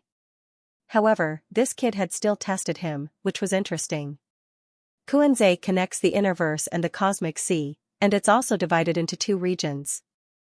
In the Innerverse region, most of the prisoners have committed heinous crimes, but they are not very strong. In other words, they can be easily suppressed. In the Cosmic Sea, however, it's different. Some of the prisoners are even more terrifying, Lord Pig explained as he led Luoyin's group towards the Cosmic Sea. Luoyin asked, so Emperor Luo will be imprisoned in the Cosmic Sea? Lord Pig nodded and said with some apprehension, Emperor Luo is an emissary, and even in the Cosmic Sea, there aren't that many emissaries imprisoned there. He will definitely be imprisoned there. Aren't you afraid that those people will band together and rebel? Luoyin asked. Lord Pig was shocked. Alliance leader Lu, don't scare me. I don't dare to think about it. However, these chains are specially made, and even powerhouses with power levels in the millions can't break them. That shouldn't be the case.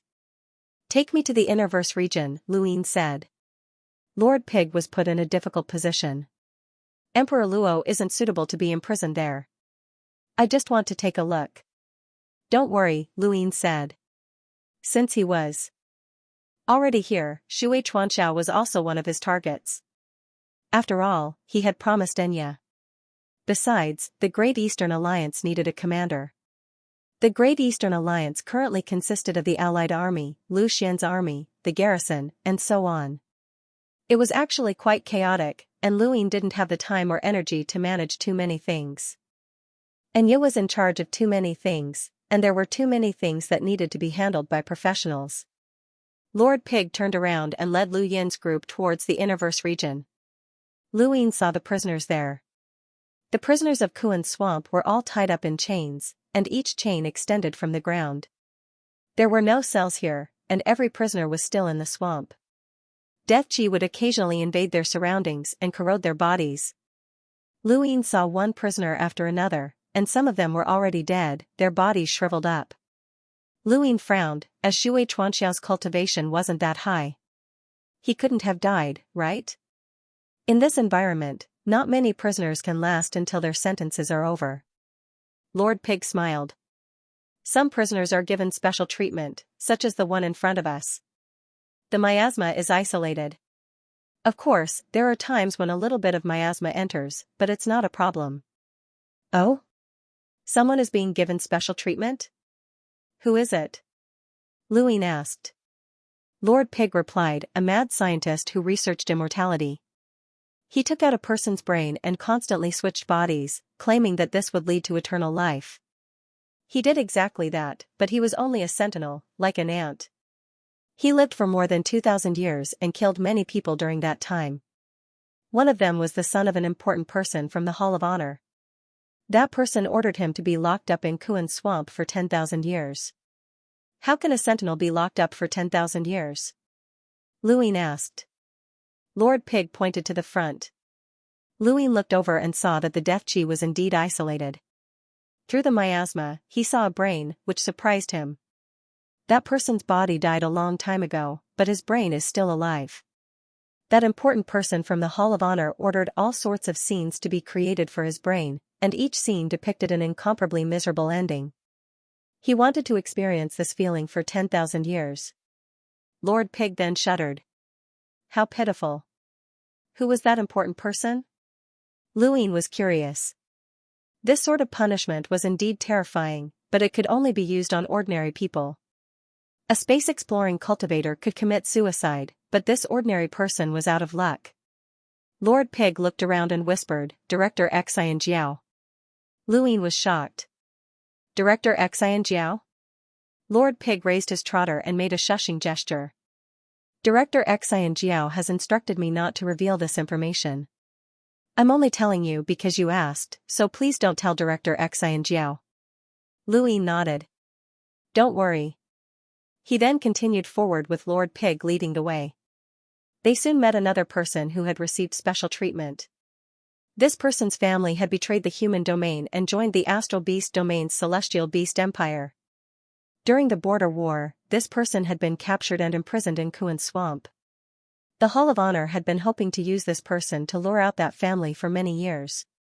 One prisoner after another. Every one of them had a story, and every one of them had a reason for being locked up here. Some of them had offended someone, some of them had committed heinous crimes, and some of them could not be explained clearly. Kuan's swamp was dark, not only because of the environment, but also because of people's hearts. Most of the people here had their own reasons for being imprisoned here, including Xianxia. This person is Xianxia, the commander of the border army. He must have lost his mind to betray Endless Weave, causing half of it to be occupied by the technocracy. This is a heinous crime, and he's sentenced to 10,000 years, Lord Pig said disdainfully, clearly looking down on Xianxia. Xianxia had not been isolated from the aura of death, nor did he seem to be on the verge of death. His crimes were not unjustified, as he had indeed betrayed Endless Weave. No matter the reason, half of it had been occupied by the technocracy, and too many people had died. There was no way to justify this crime. Louis looked at Xianxia and the rune lines on his body. Fortunately, he was still a cruiser, and there was still a long time before he died. Although the aura of death here was dense, it seemed to have been processed. Even though there was still some aura of death around the chains, it was not as dense as in the swamp. Otherwise, these prisoners would have been transformed just like those in the Eternal Kingdom. This was something that Louis was puzzled about. Do these chains have other uses besides being sturdy? Lord Pig exclaimed, Alliance leader Lu is wise. That's right, these chains are part of a sourcebox array, and they can isolate the miasma to a certain extent. Of course, they only isolate a portion of it so that the miasma is not as dense. Up ahead, Xianxia's fingers twitched, and he slowly raised his head. He opened his eyes, and Louis looked at him at the same time. Commander Xue, long time no see, Louis said slowly. Lord Pig was shocked. Louis knew this Xianxia? Xianxia looked at Louis and spoke in a hoarse voice, I never thought that we'd meet again. Back at the border of the erudite flow zone, I'm indebted to you for taking care of me. I haven't had the chance to thank you yet, Louis said. Xianxia lowered his head. There's a clear distinction between rewards and punishments in the military. Commander, do you regret it now? Louis suddenly asked. Sir Pig became anxious and whispered, Alliance Master Lu, according to the rules, you can't talk to prisoners. Xianxia smiled. Regret? Without the internet, would the human domain still be the same as it is now? Lu Yan's gaze trembled. Back then, the multiverse network had not yet been connected. It was Xianxia who had used the human race's defeat in exchange for a resolution that allowed the network to be fully connected. Thus, when Iron Blood Weave was invaded, the Outerverse's Eastern Weaves had been able to respond as quickly as possible. The technocracy had joined forces with the Sixth Mainland to invade, and the entire Outerverse had been able to respond as quickly as possible. Without the universal network, all of this would change. Would the human domain still be the human domain? Xianxia had performed an enormous service, but it was a fact that he had betrayed the Endless Territories. That was a grave crime. Even if he had performed a great service, he would not be able to repay it because human lives were priceless. The Sea King had broken through the upper three gates in order to create a progenitor for the Fifth Mainland. Even if the Sixth Mainland had to invade, he still had to break through that sky. Xianxia and the Sea King were essentially the same type of people, and Louis was the same type of person. So what if there was an internal war? Should he just accept his fate and be killed by the four cardinal scales? Should he just allow the Lu family to wander outside, or even be exterminated? That was impossible. Even if there was an internal war, Louis would still not regret it. He was willing to bear the consequences of his actions without denying or regretting them. This was what a man should do. The internal war was one thing, but how to deal with the eternal schemes was another. Louis needed Xianxia to be absolutely certain. Luin left with an inexplicable smile on his face. Xianxia lowered his head and closed his eyes, continuing to be tortured in the dark Kuan swamp. Half a day later, Luin finished looking through the Innerverse. There were far fewer prisoners in the Cosmic Sea than in the Innerverse, and there was a greater disparity in the strength of the prisoners in the Cosmic Sea. The first prisoner that Luin saw was an Enlighter with a power level of over 400,000. Now, that Enlighter only had a power level of less than 100,000. It was obvious that this person had been locked up here for a very long time. This person fled from the border warfront, which led to his defeat. He was imprisoned in the Kuan swamp for 3,000 years, Lord Pig introduced, clearly disdainful of this person. Luin grunted in acknowledgement and continued looking through the prisoners. Lord Pig introduced him to quite a few prisoners, and the one that left a deep impression on Luin was a prisoner who had tried to break into the Kuan swamp. Lord Pig was furious when he saw this person. 1,000 years ago, a director came to my Kuan swamp for an inspection, and this guy sneaked in and tried to break into the prison. Fortunately, the warden, Lord Pig, discovered him early on, or else he would have succeeded. The director was in the Kuan swamp, and if he had succeeded in breaking into the prison, the Kuan swamp would have lost all face. Aren't those chains impossible for even powerhouses with a power level of 1,000,000 to break? How did he almost succeed in breaking into the prison? Luin was puzzled. Lord Pig mumbled, because he couldn't break the chains, he was just one step away. Luin was speechless. What was this about almost succeeding in breaking into the prison? He had thought that the chains had been broken. These chains were so difficult to break, so how could the person in Lu Huang's memories who had plotted a riot have succeeded? Luin was very curious. He looked through the prisoners one by one, and the length of the chains varied. The more powerful the prisoner, the deeper they were locked. Not long after, Luin saw a prisoner who was staring at him calmly. This person's death aura had been isolated, and his clothes were very clean. He didn't look like a prisoner at all. If he hadn't been locked up here, Luin would have thought that this person was a prison guard. What's up with this person? Luin asked. Lord Pig replied, he's a little special. He's the father of Vice Prison Master T. Vice Prison Master's father? Luin was shocked. Lord Pig didn't want to say much about this person. Alliance Leader Lu, where do you want to lock up Luo Huang? There are several spots in front, and there aren't many below. Once a prisoner like the Second Night King arrives, he must be locked up at the bottom. Take me to the Second Night King, Luin said. Lord Pig's expression changed, and his ears perked up. He was a little afraid. The Second Night King? You want to see him? He's not easy to deal with, and he hasn't been corroded by the miasma. I'm afraid that there might be an accident. It's fine. He was heavily injured by the head inquisitor, and he doesn't have much strength left. All right, Luin said. Lord Pig reluctantly said, all right.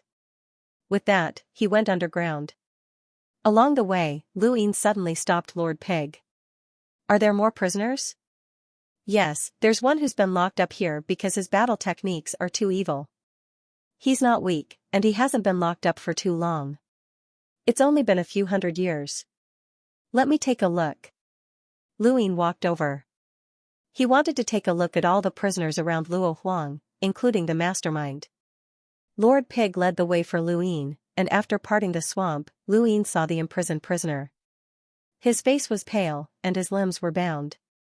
He didn't have many rune lines, and he was only close to an enlighter. Suddenly, the prisoner's eyes opened and met Lu Yin's gaze. In that instant, Lu Yin's expression changed. What a familiar gaze. When the prisoner saw Luin, a trace of shock flashed through the depths of his eyes. He then closed his eyes and no longer looked at Luin. Luin stared at the prisoner. This person's gaze had been very familiar, and he had definitely seen it somewhere before. What's his name? Luin asked.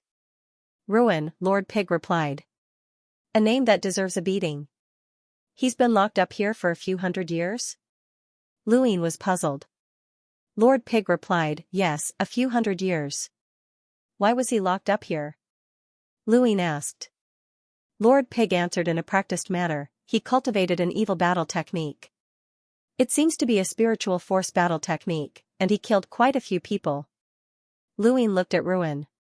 Have you seen me before? Ruin didn't move.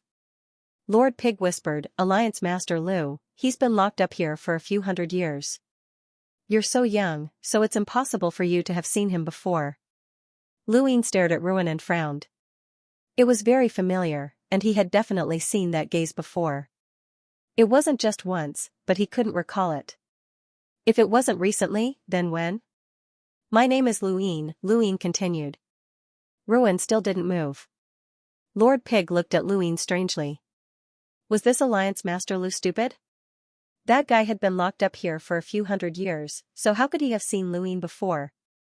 No, that wasn't right.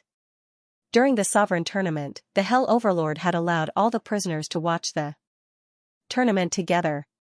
Alliance Master Lu, what should we do now? Lord Pig asked.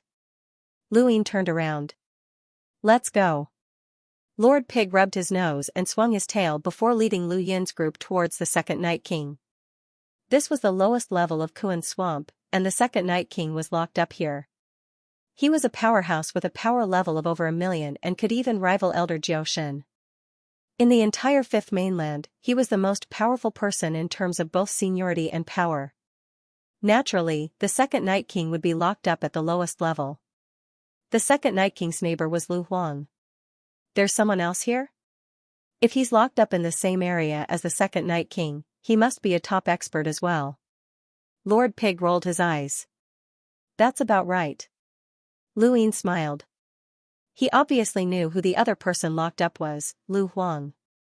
Lu Huang's power was definitely not as terrifying as the Second Night King's, but at his peak, he still had a power level of over 1,000,000. Even the Sword Sect didn't know how strong he was.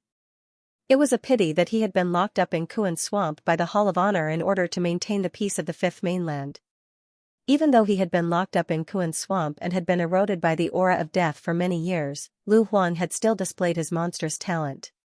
He had created his own 14th sword, which was named Misery. It was both admirable and regrettable.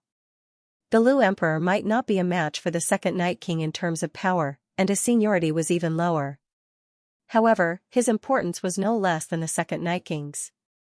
In Kuan Swamp, anyone could escape, but the Lu Emperor could not, as he represented the Hall of Honor's dark side. The deathly aura floated like a black cloud and slowly drifted over the Second Night King's body. His limbs were bound, and the chains extended underground. When he had first been imprisoned, he had not been as numb as the other prisoners, and his eyes were filled with resentment and unwillingness.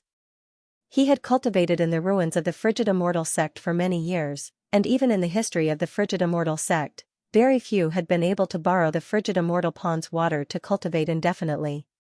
However, he had been able to do so, and his power level had surpassed the First Night King's when he had been at his peak.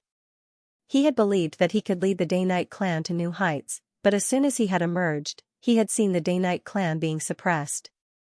The ancestral land stone tablet had collapsed, and the Night King planet had cracked. He had not even had a chance to take revenge before being captured. Even Luin, an enemy, felt sorry for him, let alone himself. However, he had not given up and had been waiting for an opportunity. This tiny Kuan Swamp could not hold him. Lord Pig had arrived. The Second Night King opened his eyes and frowned when he saw Lord Pig. Ever since he had been imprisoned in Kuan Swamp, the pig had come to check on him every day. Whenever he discovered that the Second Night King was absorbing astral sources, the pig would use the Sourcebox array to force the astral sources to be discovered by the Astral Source Universe. If the Second Night King could leave Kuan Swamp, he would definitely slaughter this pig. There was someone on the pig's back? The Second Night King looked over, and his eyes narrowed. Luin? Lord Pig carefully approached the Second Night King and stopped 1,000 meters away. He then said with some fear, Alliance Master Lu, this Second Night King is too fierce, and he's skilled in spiritual force. This lowly one does not dare to approach. How about we stay here? Luin nodded. The Second Night King's voice rang out, filled with resentment and anger. Luin, Luin. Luin picked his ear. I heard you, Second Night King. Have you gotten used to living in Kuan Swamp? The second Night King hated the people from the Hall of Honor the most, as well as the behemoths in the Neoverse who had persecuted the first Night King. He hated the head inquisitors who had captured him, and he also hated Luin. No, to be more precise, he hated Luin even more. Luin had destroyed the Day-Night clan, and he was the enemy of their entire clan. If not for Luin, the ruins of the frigid immortal sect would not have been exposed, and the second Night King could have continued to cultivate until he no longer feared the head inquisitors. Or even until he became a demi-ancestor. If not for Luin, none of this would have happened, especially since Luin had lied to him and played him for a fool. The Day-Night clansman's words were filled with resentment, helplessness, and despair, and he wanted nothing more than to kill Luin immediately. The second Night King tried in vain to break free of his chains, but the chains rattled under his efforts. Luin narrowed his eyes as rune lines surged in front of him. That was the second Night King's spiritual force. The head inquisitor had been able to break through Lu Yin's astral origin cyclone and cause his power level to plummet, but he had not been able to break through Lu Yin's spiritual force. The Day-Night clan was best at spiritual force battle techniques. However, this was Earth Swamp, and there was a sourcebox array.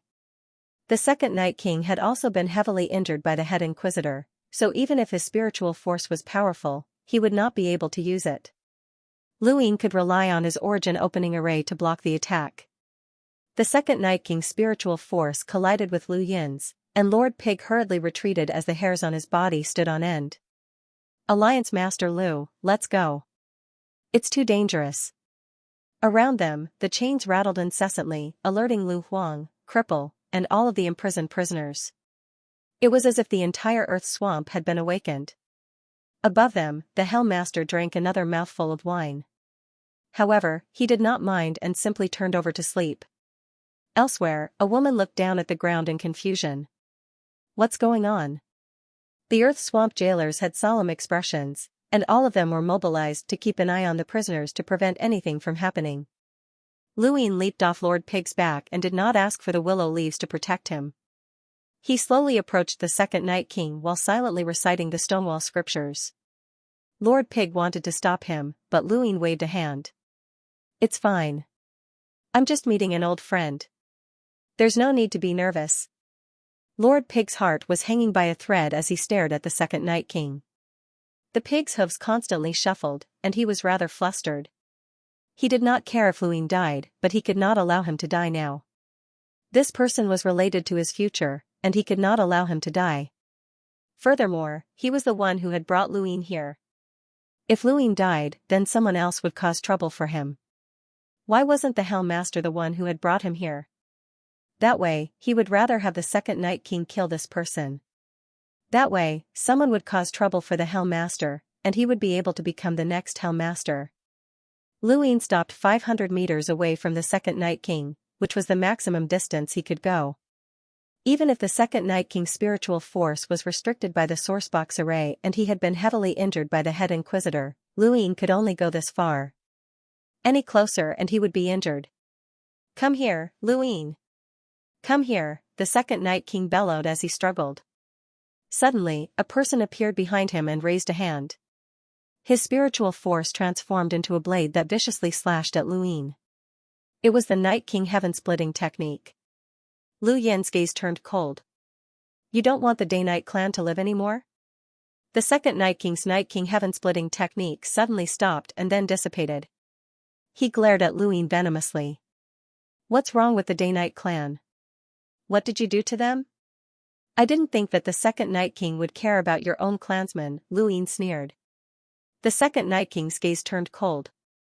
He naturally cared about his own clansmen, but he would not sacrifice himself for them. He was a selfish person, but right now, even if he did not care about his own clansmen, he would not be able to kill Luin with his full strength. At most, he would only be able to vent his anger, which was meaningless. What did you do? You were the one who summoned the head inquisitor, weren't you? The second Night King roared. Luin shrugged. You think too highly of me. How could I have the ability to summon the head inquisitor? What are you doing here? What did you do to the Day-Night clan? Does the Night King bloodline still exist? The second Night King asked sternly. Luin smiled and activated the caged cage technique. You'll know once you feel it. The second Night King frowned and felt uneasy. He stared at Luin, unsure of what he was about to do. Kuan-Zhe suddenly fell silent. Lord Pig stared blankly at Lu Yin's back. Why was he so quiet? Lu Yefei and Drifting Flower looked at each other, unsure of what Luin was about to do. The Luo Emperor was still tied up on Lord Pig's back by Lu Yefei, and he had not spoken a single word since the beginning. After a full incense stick's worth of time, the second Night King finally spoke. Luin, what are you trying to do? Luin frowned. The second Night King was too powerful, and his caged cage technique had a hard time controlling this person's blood. The second Night King's eyes flickered.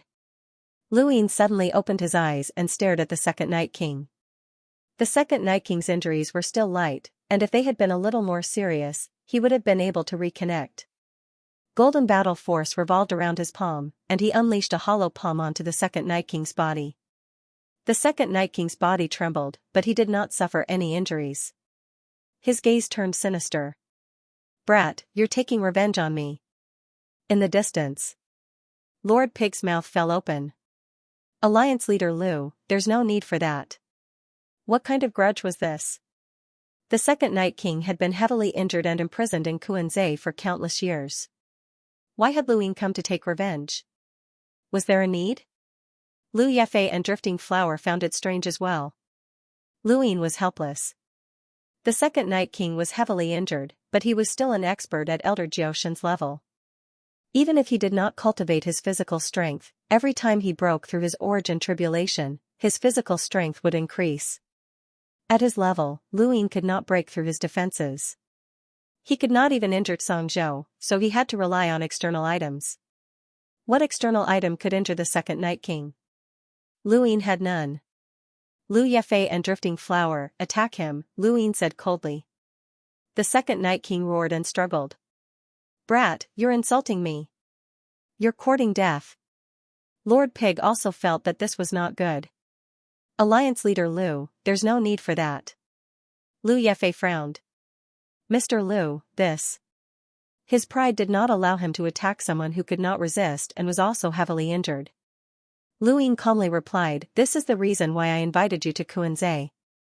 Did you think that this was a vacation? Forget it. Attack. It doesn't matter. Drifting Flower was much more decisive. Lu Yefei sighed, and the two of them moved to Lu Yin's side and attacked at the same time. Lu Yefei's attack was different. Although it was still far from reaching the second Night King's level, it could still break through his defenses. At the very least, it could increase the second Night King's injuries, even if it was not by much. Luin attacked as well, launching a series of empty palm attacks. In the distance, Lord Pig felt a chill run down his spine. This was too terrifying, and this Luin was too vicious. The second Night King was already in such a miserable state, yet he was still trying to take revenge.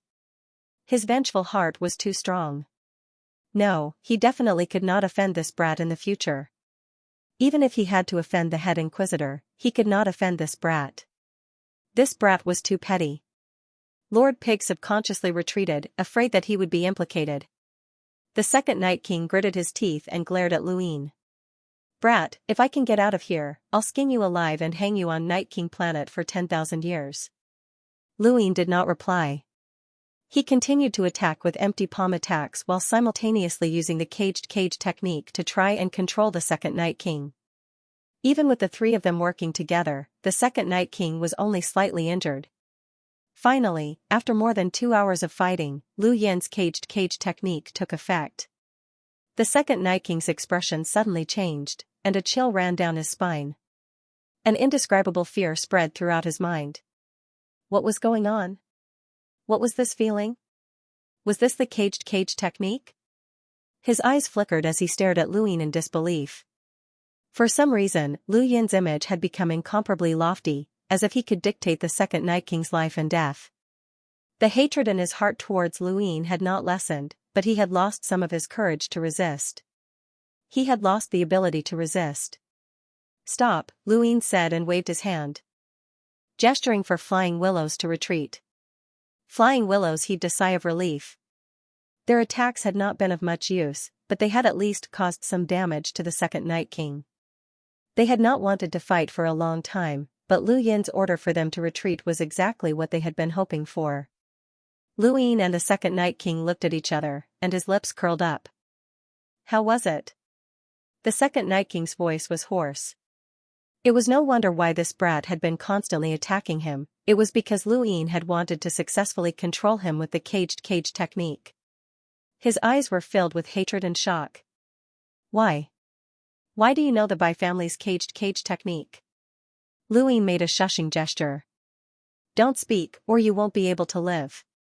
The second Night King gritted his teeth and stared at Lu Yin. Why? Lu Yin was in a good mood, as the second Night King was finally under his control. This was the second Night King, an expert on the same level as Elder Jiao Shen. There's a descendant of the Bai family in the day-night flow zone, but your day-night clan didn't do a clean job. That descendant brought me to the bottom of the frigid immortal pond, where I saw the secret treasury. The second Night King clenched his fists as blood dripped down his palms and dyed the chains red. He had stayed in the frigid immortal pond for so many years, not just to cultivate, but also to open the secret treasury.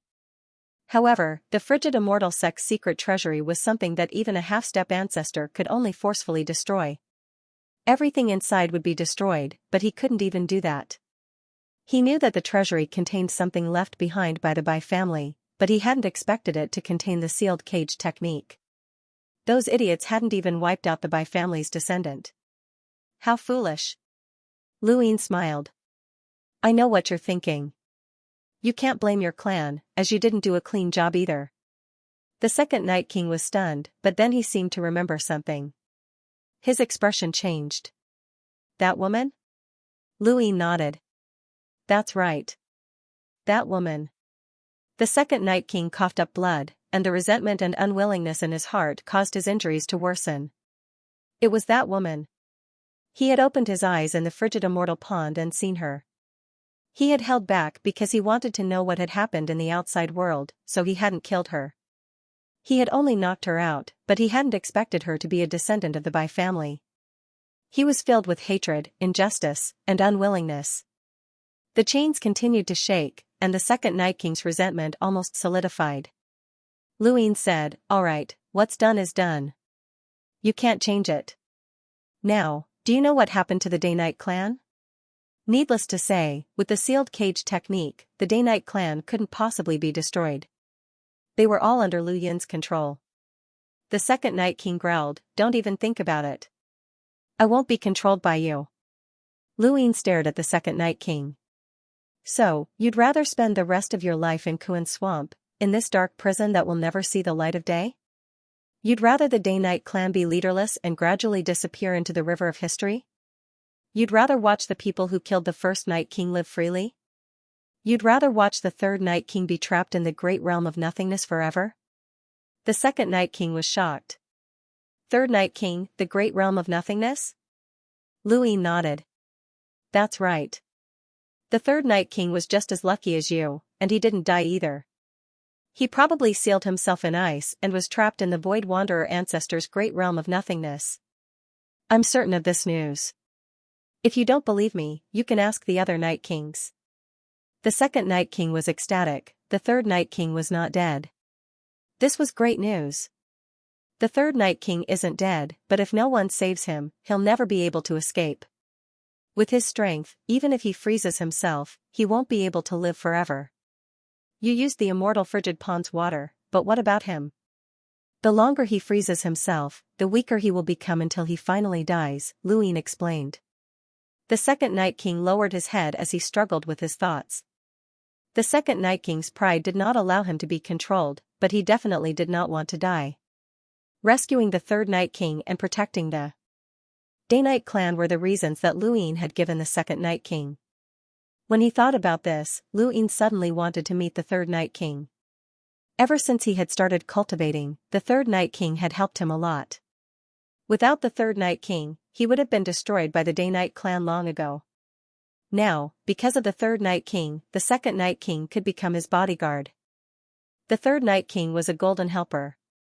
Lu Yin decided that if possible, he would save this person. He had to save this person. This guy was his lucky star. As expected, the second Night King gave in. He did not want to spend the rest of his life in Kuan Swamp. Without him, the Day-Night clan would end up in a miserable state, and the third Night King would die with the passage of time. The reason that Luin had given him was just right. Luin and the second Night King's conversation was isolated, and Lord Pig, Lu Yefei, and the rest could not hear them. When Luin turned to leave, the second Night King closed his eyes. He did not know how Luin was going to take him out. The Grand Inquisitor had personally imprisoned someone, and it would be too much of a joke to release him so quickly. "Let's go," Luin said as he sat on Lord Pig's back. Lord Pig swung his tail. "All right, Alliance Leader Lu. Have you chosen the location for the Luo Emperor's imprisonment?" Luin replied, "I want to see someone else." "Someone else?" Lord Pig was confused. Luin pointed in Lu Huang's direction. Lord Pig's expression changed. "Alliance Leader Lu, this person isn't very convenient." "What's wrong?" "I'm just curious. I want to see who's qualified to be imprisoned with the second Night King." Lord Pig was put in a difficult position, but he still brought Luin to meet the person. Lu Huang had been imprisoned for a long time, and he was not afraid that Luin would recognize him. Even the Sword Sect master might not be able to recognize Lu Huang since they were not of the same generation. Lord Pig had thought that Luin would only look at him from afar, but he had never expected that Luin would want to take a closer look. Lord Pig wanted to stop him, but Luin glared at him and he gave in. "Alliance Leader Lu, please be careful. This person is sometimes even more dangerous than the second Night King. He also has a spiritual force battle technique?" Luin was surprised. Lord Pig replied, "That's not it, but..." He was actually just trying to scare Luin, as he was afraid that Lu Huang would speak carelessly. Lu Huang was one of the most obedient of all the prisoners. He had not caused any trouble and had not taken the initiative to attack the jailers, unlike the second Night King, who was always irritable. Luin slowly approached Lu Huang. Lu Huang's head remained lowered, and he did not move. When Luin was about 500 meters away, Lord Pig hurriedly whispered, "Alliance Leader Lu, be careful. Don't get any closer." Luin was amused, as he did not understand how Luin had managed to fuse into Lu Huang's body. Lord Pig's tail straightened, and he hurriedly tried to stop Luin, but Luin continued to walk towards Lu Huang. Lu Huang's head remained lowered until Luin was about 10 meters away from him. This distance was very close. Lord Pig could not take it anymore and hurried to Lu Yin's side, wanting to bring him out. If Lu Huang revealed Lu Yin's identity, Lord Pig would suffer. Luin looked at Lord Pig. "It's fine. I'm just curious." Lord Pig was about to cry, and he turned towards Lu Huang. "Hey, raise your head and let Alliance Leader Lu take a look. Thank you for your cooperation." Luin smiled and continued to walk forward. Lu Huang's fingers twitched, and he slowly raised his head. Lu Yin's foot stopped. This distance was only 6 meters. Lu Huang's eyes were filled with vicissitudes of life, and they carried a strange feeling that made anyone who saw them feel indescribably sorrowful. In the distance, Willow Leaf and Flying Flower saw this and subconsciously retreated. They did not know why, but Emperor Lu's gaze made them think of the life and death experience they had in the Ghost Abyss. They thought of the suffering they had gone through in the past. That feeling that entangled their hearts and could not be released made them want to vomit blood. Pfft! Big Sister Flying Flower really did. Mr. Lu Yi hurriedly stood in front of her and shouted, "Mr. Lu, don't look at that person." Lord Pig hurriedly tried to stand in front of Luin, but his body was too large. Luin was only 6 meters away from Lu Huang, and Lord Pig's body was more than 10 meters wide. How could he block Luin? Luin did not move, and he continued to stare at Lu Huang. For a moment, Luin did not react. Lu Huang was stunned. "You're not bitter?" Lu Yin's eyes narrowed. Bitter? Of course it was bitter. No one's life was forever happy, but Luin had fused with Lu Huang and experienced the 14th sword. He was already prepared for this and knew how to deal with it. Without saying a word, he took another step forward. Lord Pig could not take it anymore, and he bit down on Lu Yin's clothes to drag him away.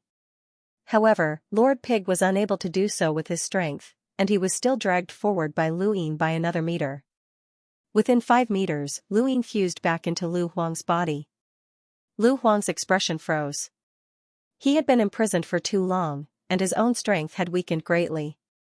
This was why Lu Ying had been able to fuse with him. Lu Ying instantly saw Lu Huang's memories. At that moment, the chains that imprisoned Lu Huang suddenly shook, and all 3,000 chains in Kuan Swamp shook at the same time. The Hell Overlord flipped over again, as this had nothing to do with him. Lord Pig was astonished, and the Sourcebox array activated. Lord T had taken action. He hurriedly pulled Lu Ying away from the fusion, and Lord Pig panicked. Alliance leader Lu, Lord T is angry. Let's go back. There's nothing to see with this person. Lu Ying glanced at Lu Huang. All right. He then sat on Lord Pig and headed back to the castle. Lu Huang was puzzled as he watched Lu Ying leave. What was that feeling just now? Even Lu Huang could not understand it. That youth seemed to be the primes from the Sovereign Tournament. Why wasn't he bitter? Was Lu Huang's 14th sword not complete? Was there a loophole? If even a youth could ignore it, then what was the 14th sword? What a joke. Lu Ying sat on Lord Pig's back and closed his eyes to rest. He was afraid that others would see the shock in his eyes. After fusing with Lu Huang's body, he knew who had planned the riot, Ruin. This was not surprising, as any of the 3,000 prisoners in Kuan Swamp could be the culprit. What surprised Lu Ying was the method that Ruin had used to plan the riot. It was a method that Lu Ying was very familiar with, a spiritual essence sphere. Lu Ying had never dreamed that he would see a spiritual essence sphere in Kuan Swamp. Back then, Lu Ying's Xishan had been controlled by a spiritual essence sphere. Now, Ruin had contacted Lu Huang to plan the riot and used the spiritual essence sphere to attach itself to Lu Huang's body. It was no wonder why Ruin had been able to plan the riot. If this spiritual essence sphere was the same as the one that had controlled Lu Ying's Xishan, then it made sense that it could control people. Once a prison guard or even a vice hell overlord was controlled, they might be able to escape Kuan Swamp. Ruin had been imprisoned for many years, so did the spiritual essence sphere within Lu Ying's Xishan have anything to do with him? Back then, Lu Ying had guessed that the person who had attacked Lu Ying's Xishan might be Undying Yushan. If it really was Undying Yushan. A thought suddenly flashed through Lu Yin's mind. That familiar gaze. Yes, it was Undying Yushan. He remembered that Ruin had given him a very familiar gaze. It was the same one that Undying Yushan had looked at him in the past. There was no mistake, there was no mistake. It was Undying Yushan. There was also the scene from the Star Sibyl sex divination. The rune lines had spread out in countless directions, but it was impossible for Undying Yushan to have so many clones. If Lu Yin's guess was right, then these were all spiritual essence spheres. What was Ruin's relationship with Undying Yushan? Or was he originally one of Undying Yushan's? Lu Ying suddenly opened his eyes and looked underground. Undying Yushan had merged with a corpse king, and he had seen him once in the Eternal Kingdom. Was this the second time? If this person was really related to Undying Yushan, then Lu Ying had caught Undying Yushan's tail. This thorn had to be removed. Above the earth swamp, Lord Pig was running frantically within a giant castle, bringing Lu Ying and the rest inside. The moment he knocked over the Hell Overlord's toe, Lu Ying and the rest jumped down, but Lord Pig still crashed into him. You didn't find the location? The Hell Overlord looked down at Lu Ying. Lord Pig's entire body flipped over, and he grimaced in pain. Lu Ying looked up at the Hell Overlord. Senior, why don't we have a private chat? Lord Pig's ears suddenly perked up. A private chat? This was not a good sign, and he hurriedly tried to curry favor with Lu Ying. Alliance Master Lu, this lowly one is willing to stay behind and wait for instructions. No need, Lu Ying replied. Lord Pig's mouth fell open, and his tail drooped down. He was in a bad mood. What does Alliance Master Lu want to talk about? The Hell Overlord was curious. Lu Ying looked up. I haven't drunk in a long time, and I want to drink with Senior Hell Overlord.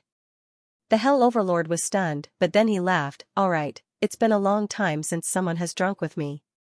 If Alliance Master Lu is interested, then I'll definitely accompany you, ha ha ha ha. I want to drink too, Lord Pig grumbled, but the Hell Overlord pushed him away with a toe.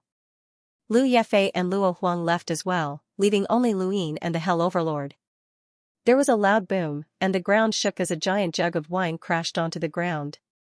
Alliance Master Lu, have a taste of my giant's most primitive wine. Lu Yin's eyes lit up, all right. Drinking with a giant, especially one that was 30,000 meters tall, was not a good experience. Drinking wasn't easy, and Lu Yin had to dodge the wine droplets that fell from the sky. Those droplets were only for the giant, but to Lu Yin, they were like waterfalls. The giant's wine was very strong, far stronger than any wine Lu Yin had ever tasted. It was also dry and slightly bitter, and it tasted like fire and sand, a taste that suited the giant best. Boom! The jug crashed onto the ground again, and the Hell Overlord exhaled. It's been so many years, but there isn't a single decent person in this damned place. I heard that Senior Hell Overlord likes to watch videos? The Prison Overlord laughed. There's nothing I can do about it. I like to watch it myself, and I also like to bring all the prison guards and prisoners to watch it together. They're bored too. This damned place is completely dark, and it's not a place that normal people would want to live in. Alliance Master Lu's battle during the Supreme Tournament was very exciting. Thank you, Lu Yin said with a smile. He casually waved his hand, and the wine entered his mouth. It was so strong and dry that it was the perfect example of what a man should drink. There was not a trace of softness in it. It tastes terrible, doesn't it? Ha ha ha ha. Ordinary people can't get used to my wine. The wine you humans make is too bland and tasteless. He took another swig and wiped his mouth. Do your subordinates know how to make wine? Lu Yin shook his head. They aren't true giants. I used progenitor Chen's blood to help them break through the limits of their bloodlines, which allowed them to complete their transformation. The Hell Overlord was shocked. Ancestor Chen's blood? You have one too? Lu Yin raised a brow. Senior, you have one too? The Prison Overlord grinned. During the ancient war, the giant bloodline was almost completely wiped out. No, it should be said that they were completely wiped out. As for me, I woke up from a frozen state, and I haven't seen any of my other tribesmen since. When I woke up, I saw progenitor Chen's blood, so I should be considered the last purebred giant. Lu Yin felt strange. Purebred? Describing himself? No matter how he heard it, it didn't sound right. Progenitor Chen received a favor from the giant bloodline. They didn't destroy him when he had just sprouted and instead recognized him as an outsider. That bottle of blood was his reward, but I never thought that there would be more outside. Where did you get progenitor Chen's blood? The prison overlord asked curiously. Lu Yin replied, progenitor Chen's tomb. The one guarded by the 7 quartz? That's right. I've been to progenitor Chen's tomb before. The prison overlord nodded and didn't ask any more questions. After 3 rounds of wine, the prison overlord asked, where do you want to put that Luo Huang? Lu Yin's gaze turned cold. There's a prisoner called Cripple. I hope that Luo Huang can replace him. Alright, I'll change. Cripple's position, the prison overlord readily agreed. Lu Yin raised his head. Senior prison overlord, I'm not changing his position. I'm replacing him so that there will no longer be a prisoner called Cripple within this 1,000,000-kilometer radius of Earth's swamp. One day later, Lord Pig came in. The giant jug of wine was already empty, and Lu Yin hadn't drunk much. With his physique, the prison overlord had practically finished everything by himself. The entire castle reeked of alcohol. The sky, the clouds, and the rain all reeked of alcohol, and it covered half of Earth's swamp. Brat, take Alliance Master Lu to find Cripple, the prison overlord said in a booming voice. Lord Pig was puzzled. Cripple? Just go if I tell you to. Be careful not to peel off your skin and use it as barbecue meat. Lord Pig was shocked when he heard this, and he hurriedly led Lu Yin and the others into the depths of Earth's swamp. Soon enough, they arrived near Cripple. Alliance Master Lu, what does the prison overlord mean? Lord Pig asked. Lu Yin leaped down and slowly approached Cripple with the protection of the flying willow leaves beside him. Lord Pig watched Lu Yin approach Cripple, but he wasn't as frightened as he had been when Lu Yin had approached Lu Huang and the Second Night King. Cripple only had a power level of around 500,000 envoys, and he had been trapped for hundreds of years. He was much weaker than before, and he wasn't a threat to Luin. Cripple opened his eyes, but they were calm. That familiar gaze had disappeared, he had hidden it well. Luin looked at him. "You're called Cripple?" Cripple looked past Luin and back at Lord Pig. "What do you mean?" Lord Pig shook his head in confusion. Cripple looked at Luin for a while. "I remember now. You're the final winner of the Sovereign Tournament. You're called Luin, right? Remember this name. This will be the last name you hear in your life," Luin said. His body suddenly vanished as he reappeared in front of Cripple and grabbed his neck. Cripple's eyes narrowed. "What are you doing?" Behind him, Lord Pig was startled. "Alliance Master Lu, what are you doing?" Luin coldly replied, "I don't like your name, so I'm sending you on your way." Killing intent surged from his eyes. Lord Pig stared blankly, but he didn't try to stop Luin. Cripple's eyes went wide as he felt a powerful force around his neck. This person really wanted to kill him. Suddenly, the chains trembled, and a powerful repulsive force spread through Cripple's limbs, pushing Luin back. This was Kuan Swamp's sourcebox array, and it used the chains as its base. There were 3,000 chains that trapped Kuan Swamp within 1,000,000 kilometers. Rumor had it that even powerhouses with a power level of 1,000,000 could not break through it. This sourcebox array had been created by an Origin Array Heavenly Master a long time ago, and it had been created specifically for Kuan Swamp. Lord T is angry. Lord Pig's ears perked up, and even his tail stood up. Luin narrowed his eyes and stared at Cripple. Cripple stared at him. "Why do you want to kill me?" "I already told you that your name pisses me off," Luin said.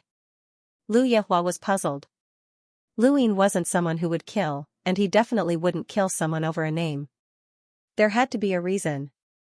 The sourcebox array had been activated, and all of the prisoners in Kuan Swamp were under its control. Luin couldn't break through the array and kill Cripple. He was waiting for the person who had activated the array to appear. Cripple didn't say anything, and he just stared at Luin. His eyes flickered, but strangely, there was no resentment. The aura of death slowly coiled around and swept past everyone's bodies. The death aura that had been diluted by the chains wasn't enough to threaten Lu Yehua, but it was different if it had been corroded over a long period of time. The prisoners all looked very miserable. Even Sister Fei Hua, a powerful cultivator who had experienced many things, didn't want to be locked up here after seeing Kuan Swamp. It was a fate worse than death. Not long after, a woman arrived. Luin turned around and was shocked. What a beautiful woman. Kuan Swamp had dimmed, and the aura of death pervaded the air. The woman slowly walked over with a cold expression. Her features were exquisite, similar to Ling Gong's. She should have looked gentle and pleasant, but she pretended to be cold. Deep within her eyes was a hidden killing intent, and her entire person was like an iceberg. If Ling Gong had used her exquisite appearance to create a domineering aura, then this woman had used her exquisite appearance to create a cold aura. She actually matched Kuan Swamp's temperament.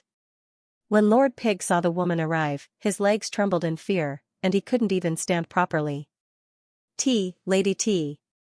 Cripple secretly heaved a sigh of relief when he saw the woman arrive. Luin looked at her curiously. Was she Lady T, one of Kuan Swamp's vice prison overlords? One of the prisoners he had seen before was her father. Lady T slowly approached Luin and stopped 100 steps away. She stared at him coldly. Why did you kill? Luin calmly replied, I don't need to give you a reason.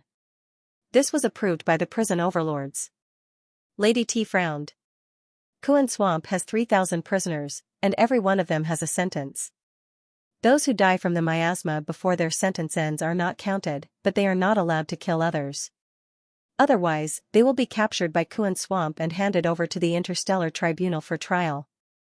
Luin shrugged and took out the head judge's warrant and waved it around. Lady T's brows rose, and her gaze grew even colder. Cripple's gaze darkened, as he had a bad premonition. Give me a reason for killing people in Kuan Swamp. Otherwise, it will be tantamount to a prison break, Lady T said coldly. Luin met her gaze.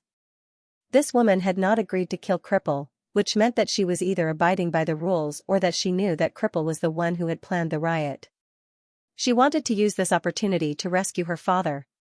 Luine was more inclined towards the second possibility. According to Cripple's plan, the riot was not now, as it was not the right time. However, Luine could not wait. As long as he was in Kuan Swamp, the riot would not begin. With him, Lu Yefei, and the other two experts present, the situation would be completely different. He could only force Cripple. Luine grabbed at Cripple's neck again, and Lady T's gaze turned cold. She wanted to control the sourcebox array to stop Luine, but she found that she could not. The array had been disrupted by the prison overlords. Luine grabbed Cripple's neck with one hand and exerted force. "I'll send you on your way. Thank you for your support, brothers. It's the end of the year, and I'm too busy." Deep within Remnant's eyes, there was a bone-chilling coldness that Luine was familiar with. He glared at Luine and said, "Scram." The 3,000 chains suddenly shook as Remnant retracted his limbs. The chains that stretched underground suddenly broke apart, and more than half of the prisoners' chains also broke apart. Nearly half of the prison guards attacked the other guards as well. Kuan Swamp was thrown into chaos. Lord T's eyes went wide, and he grabbed one of the chains and wrapped it around Luine. Ruin, on the other hand, exploded with a terrifying spiritual force. Although it was far from being comparable to the second Night King's, his power level was close to 600,000, and it sent Luine flying. Fortunately, it was only close to 600,000, which was not enough to cause him any harm. Lord T tried to wrap the chain around Luine, but Sister Fei Hua snorted and sent Lord T flying, causing him to spit out a mouthful of blood. Mr. Lu Yi was about to intervene when Luine stopped him. Remnant saw this and did not understand. Lord Pig shrieked, "Prison break! Hell Lord, someone's escaping!" Off in the distance, Sword Chi tore through Kuan Swamp. Emperor Lu had made his move, using his astral source to form the strange longsword that Luine had once used against Lu Tianmu in the Sword Sect. Lord T's father, Lu Yan, had 9-lined battle force imprinted on his body. His gaze was ferocious as he broke his chains and a giant crimson moon appeared above his head. A wolf's head appeared within the moon and howled at the sky. The second Night King's chains broke as he raised his head and pointed forward, using Immortal Guides the Way. They were not the only ones, the other prisoners also made their moves. Within Kuan Swamp, the prison guards were no match for them. Within the castle above Kuan Swamp, the Hell Lord opened his eyes and walked out. He stepped onto the swamp and shouted, "Impudence! All of you, return!" He roared and punched the ground, causing a terrifying force to descend like the heavens and crush the entire swamp. Emperor Lu's Sword Chi, Lu Yan's Crimson Moon Wolf, and the second Night King's Immortal Guides the Way were all shattered. If these experts had been at their peak, any one of them would have been able to crush the Hell Lord. However, they had either been imprisoned for too long or had been severely injured. Even if they worked together, they were still unable to defeat the Hell Lord. The Hell Lord clenched his fists and smashed them into Kuan Swamp. The prisoners who had tried to escape all coughed up blood and died. Shui Chuanxia's chains were broken as well. He was astonished that someone had actually broken out of prison and even broken through his sourcebox array. This person was very capable. Beneath the Kuan Swamp, Luine coughed as his body trembled. Above his head, a huge force spread throughout the Kuan Swamp. The Hell Overlord was attacking the entire Kuan Swamp, and Luine was no exception. On the other side, Remnant was puzzled as to why Luine had not allowed the flying willow flowers to attack him. He could feel how terrifying the flying willow flowers were, but he had no time to think about it. Light balls of essence chi appeared in the bodies of the dead prison guards and prisoners. They were absorbed, and the number of rune lines increased rapidly. Their combat power exceeded 600,000. Luine frowned and wanted to snatch the spiritual essence ball from Remnant, but when he thought about the Hell Overlord's power that was enough to suppress the entire Kuan Swamp, he held himself back. If no one could defeat the Hell Overlord, how could Shui Chuanxiao take the second Night King away? Lord T clutched his chest as blood trickled from the corner of his mouth. He looked at Luine and the rest, who had not moved. He then looked at Remnant, his eyes filled with confusion. A figure walked out and helped Lord T up. "Little T, who hurt you?" It was Green Tea's father, Green Tea. Remnant barked, "Leave the Kuan swamp and work together to defeat the Hell Overlord." Green Tea stared at Remnant. "Were you the one who hurt Little Tea?" Green Tea hurriedly grabbed onto Green Tea. "Father, run." Green Tea glared at Remnant and then at Luin and the rest. He grabbed Green Tea and charged upwards, but a huge force descended upon them. The Crimson Moon Wolf appeared behind him and swallowed everything in its path. Lord Pig was stuck in the ground, not daring to raise his head. Luin and the rest watched silently, not interfering. He had already told the Hell Overlord about the Kuan swamp uprising, and he had even told him that the mastermind was Remnant. Only then had the Hell Overlord agreed to let Luin deal with Remnant personally. The Hell Overlord was confident in suppressing all the prisoners. He had the strength and the Kuan swamp sourcebox array. However, Luin had not told him how Remnant had planned the uprising, nor had he told him that Remnant could control others. He had only told the Hell Overlord that Remnant had wanted to ally with Xianxia, but the latter had rejected him. He had also told the Hell Overlord that the reason he had known about Remnant's plan was because of Xianxia. Luin had belittled Remnant's abilities while raising the Hell Overlord's strength. Now, it was up to the prisoners to see if they could defeat the Hell Overlord. Luin looked up. The Kuan swamp had truly begun to revolt. The castle above the Kuan swamp cracked open as the Hell Overlord's 30,000-meter-tall body punched the ground, violently shaking the Kuan swamp. Lu Yan grabbed Green Tea and rushed out, but he met the Hell Overlord's punch head-on. He raised a hand and used Exile, forcing the Hell Overlord's body to retreat 50 kilometers. This was the Hall of Honor's secret technique, Exile. The Hell Overlord roared and punched out again. Sword Chi slashed out from beneath his feet, coming from the void and unseen. It swept past the Hell Overlord. This was the 13th sword. Lu Yan was shocked. There was actually a 13th sword? Someone from the sword sect was imprisoned here? The 13th sword was unavoidable, and the Hell Overlord's body trembled as he coughed up blood, but he was unaffected. "Trash, you want to escape? You're courting death." He punched out. Lu Huang walked out and faced the Hell Overlord's punch. His astral source transformed into a sword, and even though he was much weaker, he was still confident that he could block this punch. Bang! Lu Huang's body was sent flying, and cracks appeared on the surface of his body. He had been severely corroded by the aura of death, and this punch was so powerful that it had almost seriously injured him. The next moment, the prisoners charged out one by one and surrounded the Hell Overlord. Some of the prisoners did not attack and instead tried to escape from Kuan Swamp. These prisoners were not weak, and some of them had even reached the level of envoys. The most vicious and vicious people of the Fifth Mainland were gathered here, and they were strong enough to withstand the Hell Overlord's immense strength. Most of them were enlighters, and one could imagine how amazing they had been when they had been at their peak. The Hell Overlord clenched his fists and reached into the ground of Kuan Swamp. He grabbed a chain and viciously whipped it out. The giant chain covered millions of kilometers of Kuan Swamp, and the escaping and attacking prisoners were all sent flying. Some of the prisoners could not withstand the force and died on the spot. The second Night King's eyes were cold as he stared at the Hell Overlord. The scene in front of the Hell Overlord changed, and his expression changed as he activated his spiritual force battle technique. In front of him, an indomitable giant the size of a planet stomped down. The Hell Overlord roared, even if Progenitor Chen was still alive, he wouldn't be able to escape from Kuan Swamp. The scene in front of him shattered, and the second Night King coughed up blood. He had been severely injured by the Inquisitor, and the Hell Overlord had actually broken through his illusion. If the Hell Overlord had been at his peak, such a person would have been easily dealt with using Immortal Guides the Way. "Attack together!" Savage shouted. Lu Yan, Lu Huang, and the second Night King attacked together. They were the strongest people in Kuan Swamp, and once they left, they would be able to stir up the entire Fifth Mainland. The Hell Overlord stared at them as they attacked. An indescribably terrifying might rippled out, and the void seemed to be scorched. Countless cracks appeared in the void, but they were also incinerated. Lu Huang and the others instantly felt as if they could not advance any further, and the Hell Overlord's entire body seemed to grow even taller and more invincible. Underground, Lu Yin's pupil shrank. How is this possible? Warring states? On the surface of Kuan's swamp, the Hell Overlord raised his head and roared at the sky.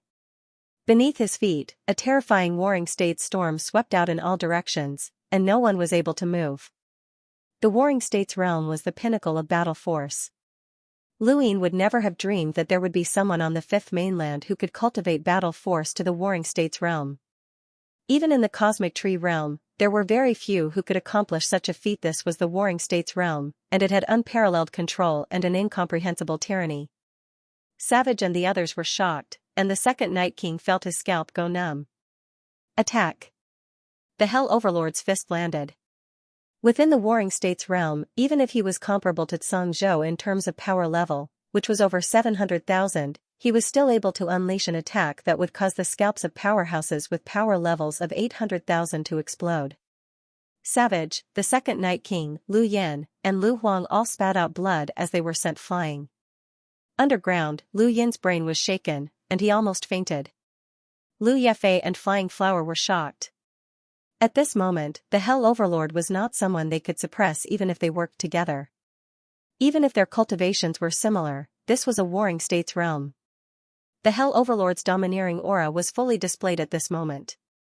Even without the Sourcebox array, he alone was enough to suppress the entire Kuan swamp. This was the true Hell Overlord. Lady T collapsed into Lu Yan's arms in disbelief. She had never imagined that the Hell Overlord would possess such terrifying strength. She had never seen him display such battle force before, and it was simply unfathomable. This is troublesome. We can't escape. Little T, hurry up and capture me, Lu Yan said. Green Tea shook her head bitterly. Father, the Hell Overlord isn't stupid. Lu Yan was helpless. In the distance, Lu Huang exhaled and wiped the corner of his mouth. Since there was a chance to escape, he would not give it up. No matter how powerful the Hell Overlord's battle force was, if he could not escape the 13th sword, then he could not escape the 14th sword either. These two sword techniques could not be defended against. Even further away, the second Night King did not look at the Hell Overlord. Instead, he stared at Savage, who was still absorbing the spiritual essence orbs. Let's work together. Lend me your spiritual essence, the second Night King barked. Savage's eyes flashed as spiritual essence orbs appeared one after another under the second Night King's control. They spread out from beneath Kuan's swamp and slowly surrounded the Hell Overlord. Beneath the ground, Lu Yin saw the Hell Overlord's boundless might, Lu Huang's 14th sword, and the second Night King's killing array of 10 hells. The second Night King was a Savannah array master, and his killing array of 10 hells had heavily injured Elder Jioshan.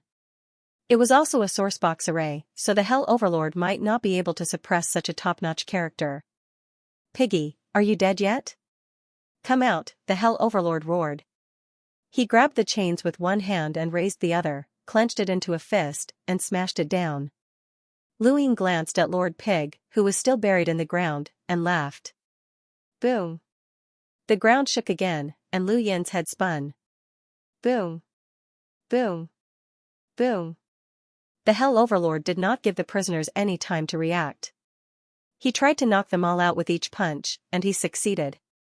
More than half of the prisoners fainted, while a few died. Only Lu Huang and a few others remained conscious. Beneath the Hell Overlord's feet, the 10 spiritual essence orbs grew larger and larger as the second Night King's spiritual essence and Savage combined. Lu Huang slowly raised his hand and unleashed the 14th sword. Lu Yan tossed Green Tea aside and leapt forward. His Crimson Moon Wolf viciously tried to devour the Hell Overlord. If you want to die, I'll fulfill your wish, the Hell Overlord roared as he punched out. Without any resistance, the Crimson Moon Wolf was pulverized. Green Tea watched in horror as the Hell Overlord's fist landed on Lu Yan's body. Almost all of Lu Yan's bones were shattered, and his body was smashed into the ground. However, before he hit the ground, Lu Yan used a secret punishment technique on the Hell Overlord. This was the Hall of Honor's most disgusting secret technique. They would unconditionally inflict pain on their opponents. Any expert who had gone against the Hall of Honor had experienced this before, and it was very difficult to resist. The Hell Master was also in the same situation. His body kept retreating as blood flowed out from the corner of his mouth. It was as if he had taken a punch from Sengoku himself. At the same time, Emperor Lu slashed out his 14th sword. The 14th sword, bitterness. It was impossible for a person to be happy without limits. Only bitterness was the true essence of life. He magnified this bitterness by countless times, bringing unimaginable suffering to the Hell Master. The Hell Lord finally couldn't help but spit out a mouthful of blood. Even Sengoku couldn't stop it. The next moment, the 10 Hells Killing Array activated. This was a terrifying sourcebox array that targeted one spiritual force. Even though the Second Night King and Cripple had joined forces, their combined might was not even half of what the Second Night King had been at his peak, but it was still enough to deal with a Hell Master. Under the 10 Hells Killing Array, the Hell Master was severely injured. Retribution's secret arts hurt the body. The 14th sword hurt the soul. The killing array of 10 Hells damaged one's mind. After 3 rounds of attacks, even the Hell Master couldn't withstand it. He knelt on one knee, and the Sengoku Kingdom faded away and finally disappeared. The Hell Master propped himself up with his arms and tried to get up. Underground, Luin shook his head. It was over. Although Sengoku was unparalleled in his tyrannical ways, he still consumed a great deal of energy. Zhou Tang was like this, and so was the Hell Overlord. Sengoku was just barely holding on. These 3 rounds of attacks were enough to crush him. Under everyone's gaze, the Hell Master couldn't hold on any longer. He slowly fell to the ground, shaking the Kuenzei. Remnant heaved a sigh of relief as his eyes lit up with joy. He couldn't help but look at the Second Night King.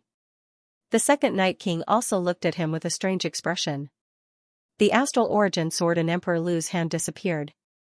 His body swayed and he nearly fell to the ground. Green Tea rushed to LV Yan's side, terrified. Father, are you all right?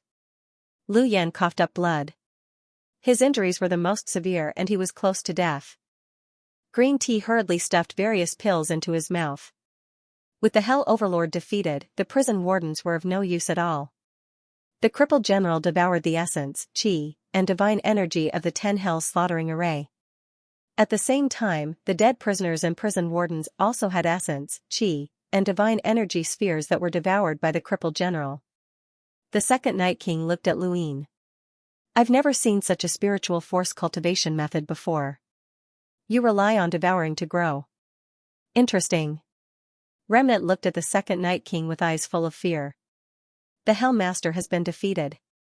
Everyone, you may leave now.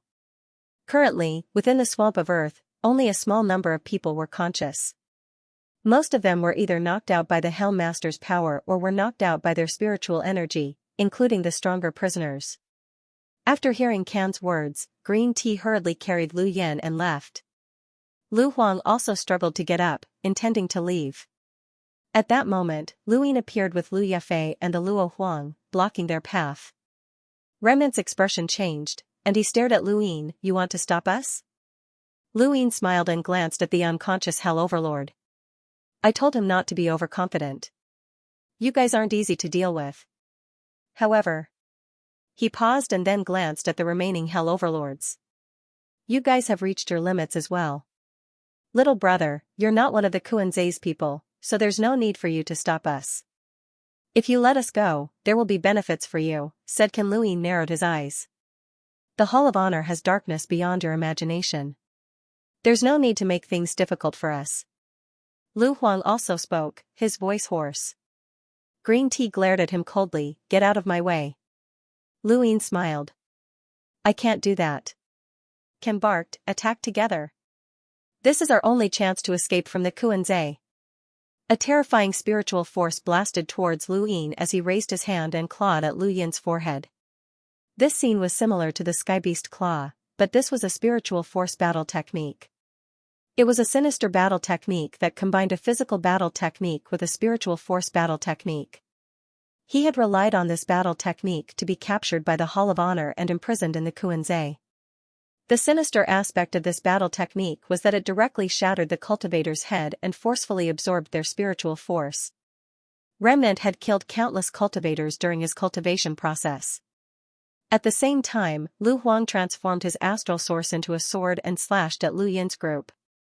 This was the 14th sword, and he only had the power for one more attack. He had used up too much of his energy in the battle with the Hell Overlord. Luin stood in place, and even Lu Yefei did not move. Before Remnant's attack could even touch Luin, it was attacked by the 10 Hell Slaughtering Array. The second Night King had made his move. The moment the Hell Overlord had been defeated, the second Night King had controlled the 10 Hells Slaughtering Array beneath Remnant's feet. This was Lu Yin's order. Remnant screamed as he fell to the ground. He had never imagined that the second Night King would attack him. He had sensed the 10 Hell Slaughtering Array the moment it appeared, and he had assumed that it would be used against Luin just like the Hell Overlord. Even though Remnant was also proficient in spiritual force attacks, the 10 Hell Slaughtering Array had still severely injured him, and he had even fainted. Luin did not care about Remnant at all. All he saw was Lu Huang's 14th sword. It was unavoidable, but it was useless against Luin. He also knew the 14th sword. This was the biggest flaw of the 13th and 14th swords: they attacked with sword intent, not power. Although they could not be avoided, there was also a chance that they would be completely useless. When he saw that Luin was still calmly looking at him, Lu Huang weakly released his grip, and his astral source dissipated. He had failed. This kid had indeed ignored the 14th sword. His own 14th sword definitely had a huge flaw. The battle had suddenly changed, and Remnant had fallen to the ground. The second Night King had rebelled, and Lu Huang had been defeated. Now, only Green Tea and Lu Yen were left, but Lu Yen was too heavily injured and could not get up. Green Tea clenched her fists. She had been just one step away. Why had this person appeared? She should have been able to escape, but why? Why? Her body trembled, and her pupils suddenly changed, becoming deep and dark. In her arms, Lu Yen was shocked, and he hurriedly grabbed Green Tea's sleeve. "Little Tea, don't be agitated. Stop, stop." Green Tea did not seem to hear Lu Yan's words, and her entire person changed. Her aura suddenly became incomparably sinister, which attracted the attention of Lu Yin and the rest. The next moment, the Kuan-Zai's deathly aura was activated and swept towards her. She gradually absorbed it, forming a deathly aura storm. Lu Yin's eyes widened. "Little Tea, stop, stop." Lu Yin shouted, his face anxious.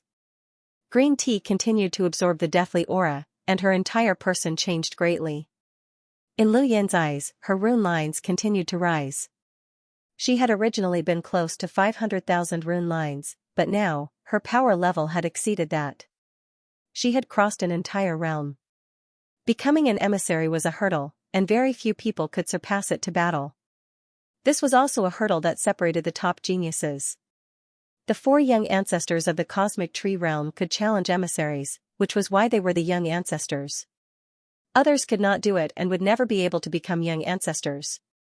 Green Tea had cultivated for much longer than the 4 young ancestors, but it was not easy for an enlighter to reach the power level of an emissary. However, this was not surprising to Luin. What surprised him was that this woman was actually absorbing the deathly aura. Was she from the Spectre clan?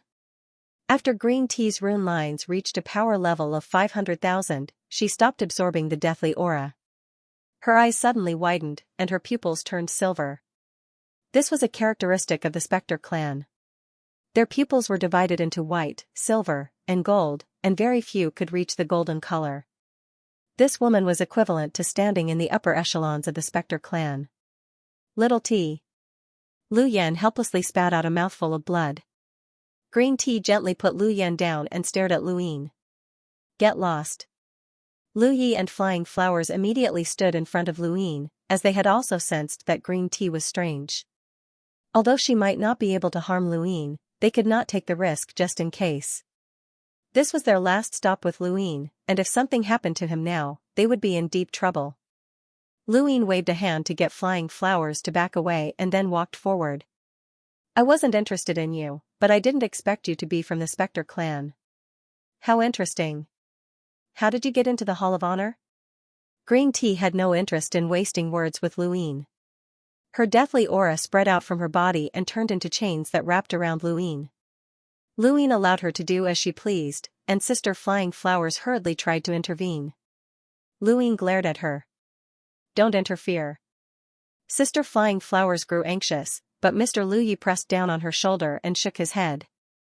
Lu Yin was not someone who wanted to die.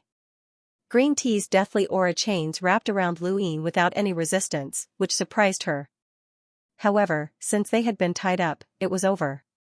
She suddenly pulled back, intending to use Lu Yin as a hostage to escape Earth Swamp with her father. However, Lu Yin did not move a single step. No matter how she tried to control the deathly aura, it was useless. It was as if the aura was not listening to her. How was this possible? Although she had been hiding this power all this time, she was well aware of how powerful the deathly aura was. It was enough for her to challenge an emissary, and even if she could not see the astral source universe, she could still fight an emissary. This was the terror of deathly aura, but it was useless now? Impossible. Green tea exerted more strength, even absorbing the deathly aura from Earth Swamp to wrap around Lu Yin. "You're from the Neo-Human Alliance?" Lu Yin asked, looking at her with interest. Green tea gritted her teeth, her silver eyes meeting Lu Yin's gaze in a futile attempt to intimidate him. Most people would have lost their minds if they were stared at by those silver eyes, but Lu Yin did not feel anything. How? How can you resist the deathly aura? Green tea did not understand. Lu Yan looked at this scene, and the image of Lu Yin's transformation from the last battle of the Sovereign Tournament suddenly appeared in his mind. Could the rumors be true? He shouted, "Little T, stop. You can't use your deathly aura against him. He's the true controller of deathly aura." Green tea was confused. Lu Yin's lips curled up, and he raised a hand. His fingers moved, and the deathly aura that had been coiling around Lu Yin's body swirled back to bind green tea. She could not resist at all and could not break free. Lu Yin shouted, "Lu Yin, the rumors are true. You're the death god's successor." Lu Yin slowly walked over to green tea. "You're from the Spectre clan?"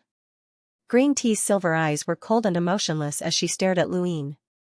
Lu Yin hurriedly explained, "She's not from the Spectre clan. She's a cultivator who's been successfully transformed. It was me. I brought her to the Eternal Kingdom to be transformed. Let her go, Lu Yin. This has nothing to do with her. She hasn't betrayed anyone." Lu Yin looked at Lu Yin. "Former presiding judge, right? Your crime is betraying humanity. It looks like you've colluded with the Neo-Human Alliance."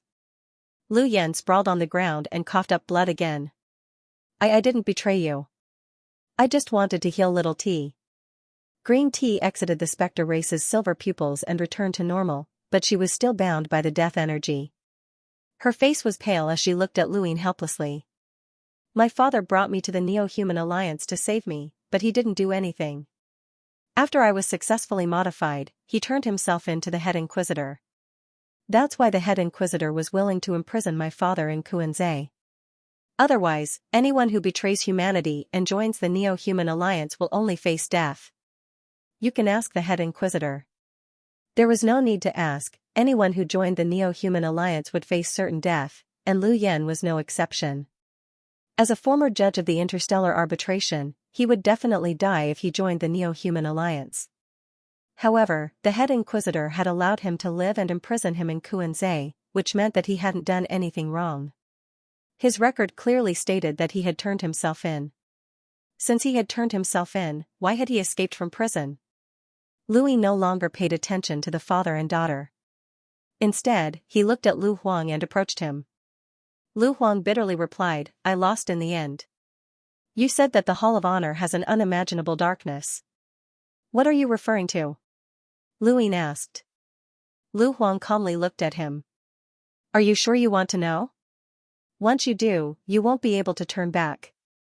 Lu Yin smiled. "Lu Huang, right?" Lu Huang's pupils shrank, and he stared at Lu Yin in disbelief. "You know?" Lu Yin sighed. "You're the most talented cultivator in the history of the Sword Sect, and you're also the only genius in the history of the Sword Sect to create the 14th sword. No, more accurately speaking, you're the first genius to create the 14th sword. After you, there was another person called Lu Guai, and he created the 13 swords." Lu Huang was shocked. "How do you know me?" "The prison overlords couldn't have told you." Lu Yin calmly replied, "I know everything about you. I know what you've been through and what you've cared about. I even know about the 14th sword. Lu Huang frowned. The 14th sword? Lu Ying raised a hand, and his star energy transformed into a sword. He looked at the second Night King. The 14th sword, misery. The moment Lu Ying unleashed the 14th sword, Lu Huang could tell that it was indeed the 14th sword. The second Night King was struck by the 14th sword. His body swayed slightly, but he was not injured. However, that strange attack had indeed struck him, and the bitterness of life made him feel inexplicably uncomfortable. He looked at Lu Ying with a shocked expression. Lu Ying had not used any strength in this attack, and he had only used the 14th sword's intent. Realm. He had done this to prove to Emperor Lu that he knew the 14th sword, not to deal with the second Night King.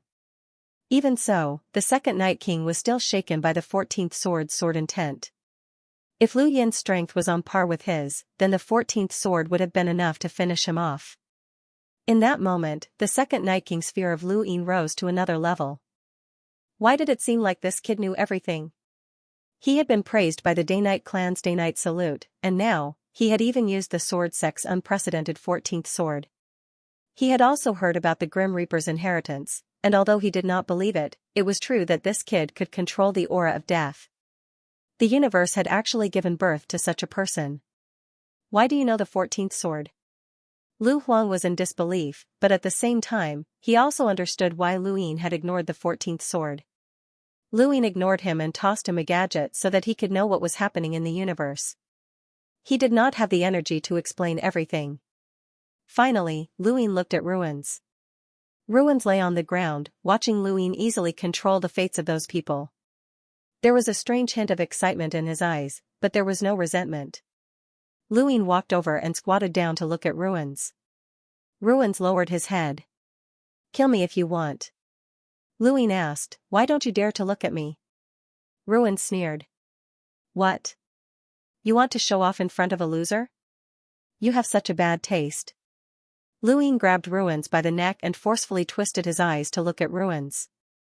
The eyes were the window to the soul, and Lu Ying could not see any resentment or unwillingness in Ruins' eyes. He could not see any of the expressions in Lu Yan's and Lu Huang's eyes. Ruins frowned, and his gaze turned cold. Kid, what are you trying to do? Lu Ying loosened his grip. He was very sure that this person was Undying Yushan, but he quickly hid that familiar gaze. This body might just be an empty shell. Lu Ying's Yishan had been controlled by the spiritual essence sphere, and this person had also used it to control the wardens. In that case, Undying Yushan himself might have been controlled by the spiritual essence sphere as well. This was one of Undying Yushan's methods.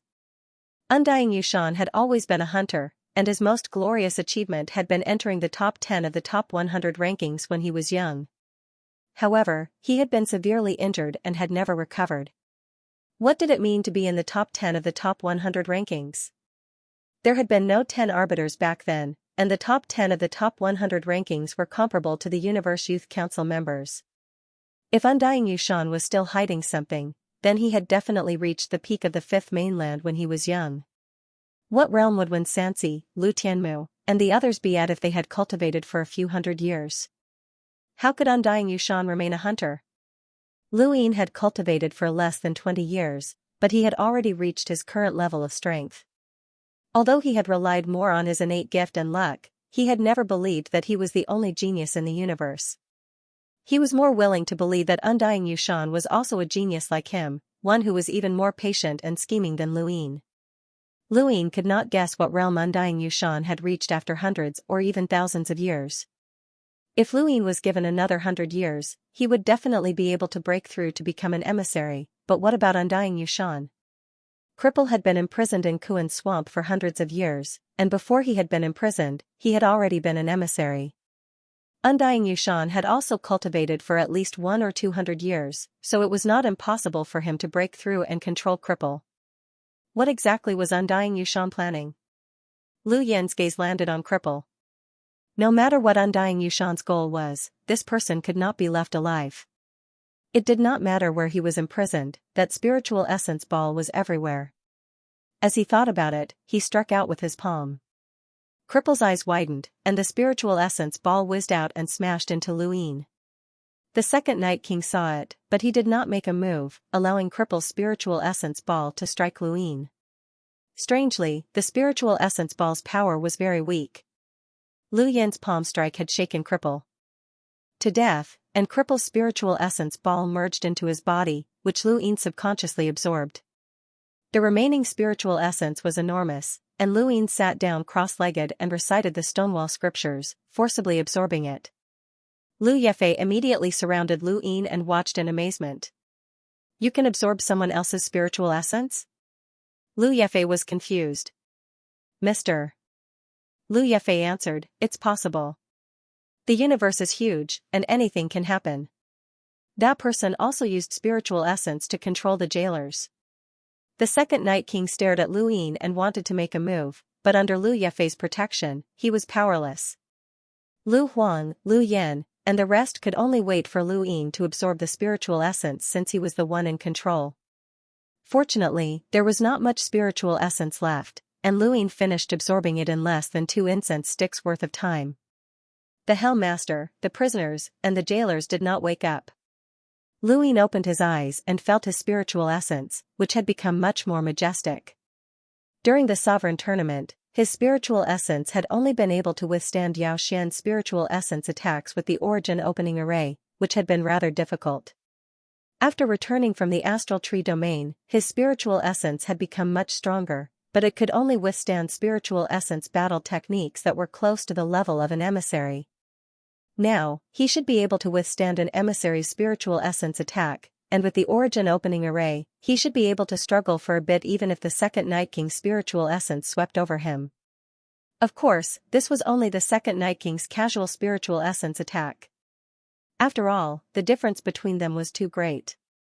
Lu Yin's eyes narrowed as he looked at the corpse. This person's final attack seemed useless, but it had actually paved the way for undying Yushan. If Lu Yin's guess was correct, he also had that spiritual essence ball in his body that could be controlled. Could undying Yushan control him? Lu Yin did not know. He had the Stonewall scriptures, and he did not know if he could withstand it. This person's final attack had dragged him into the abyss. Wait, that's not right. If that really was the case, then Lu Yin would have already absorbed the spiritual essence ball from Lu Yin's body. Lu Yin felt bitter. If that was really the case, then undying Yushan had made his move too early, to the point where Lu Yin would not have been able to resist. But if undying Yushan really had such terrifying strength, then why had he remained in the Great Yu Empire? Why had he hidden himself? Why had he feigned death? Why had he cooperated with the Neo-Human Alliance? The Yu family was being hunted down by the Neo-Human Alliance. Lu Yin had too many questions to ask undying Yushan, but he could not reveal them to Ruin. Otherwise, he would alert the enemy. In the distance, a curled tail poked out from the swamp, followed by a pig's head. Lord Pig carefully poked his head out and saw the second Night King's cold gaze sweep over him. His ears perked up, and his hair stood on end as he dove back into the swamp. Lu Yin stood up and rubbed his head. "Bring Shui Chuanqiao here." Mr. Lu Yi left. Lu Yin looked at Lu Huang. "Understood?" Lu Huang put down his gadget and looked at Lu Yin in shock. "Great Eastern Alliance, Alliance Leader. I can take you out, but you have to get the Sword Sect to join the Great Eastern Alliance. Otherwise, the 14th sword will never be passed down to the Sword Sect, and you will die of old age on Kuan-Zhe," Lu Yin said. He did not beat around the bush, as this was Lu Huang's only use. With Lu Huang's strength, once he recovered to his peak, he would definitely reign supreme over the Innerverse. However, he would not be a match for the second Night King. Regardless of whether it was his realm or the amount of time he had spent cultivating, he was far inferior to the second Night King. Lu Yin was not worried about him. Lu Huang looked at his gadget with a complicated expression and fell silent. "The Hell Overlord will awaken soon. If you don't give me an answer before then, you will die of old age on Kuan-Zhe," Lu Yin said. He then looked into the distance and moved his finger. The death aura that had bound green tea floated into the void and then spread into the swamp. It pulled Lord Pig out and tied him up. Like a pig being slaughtered.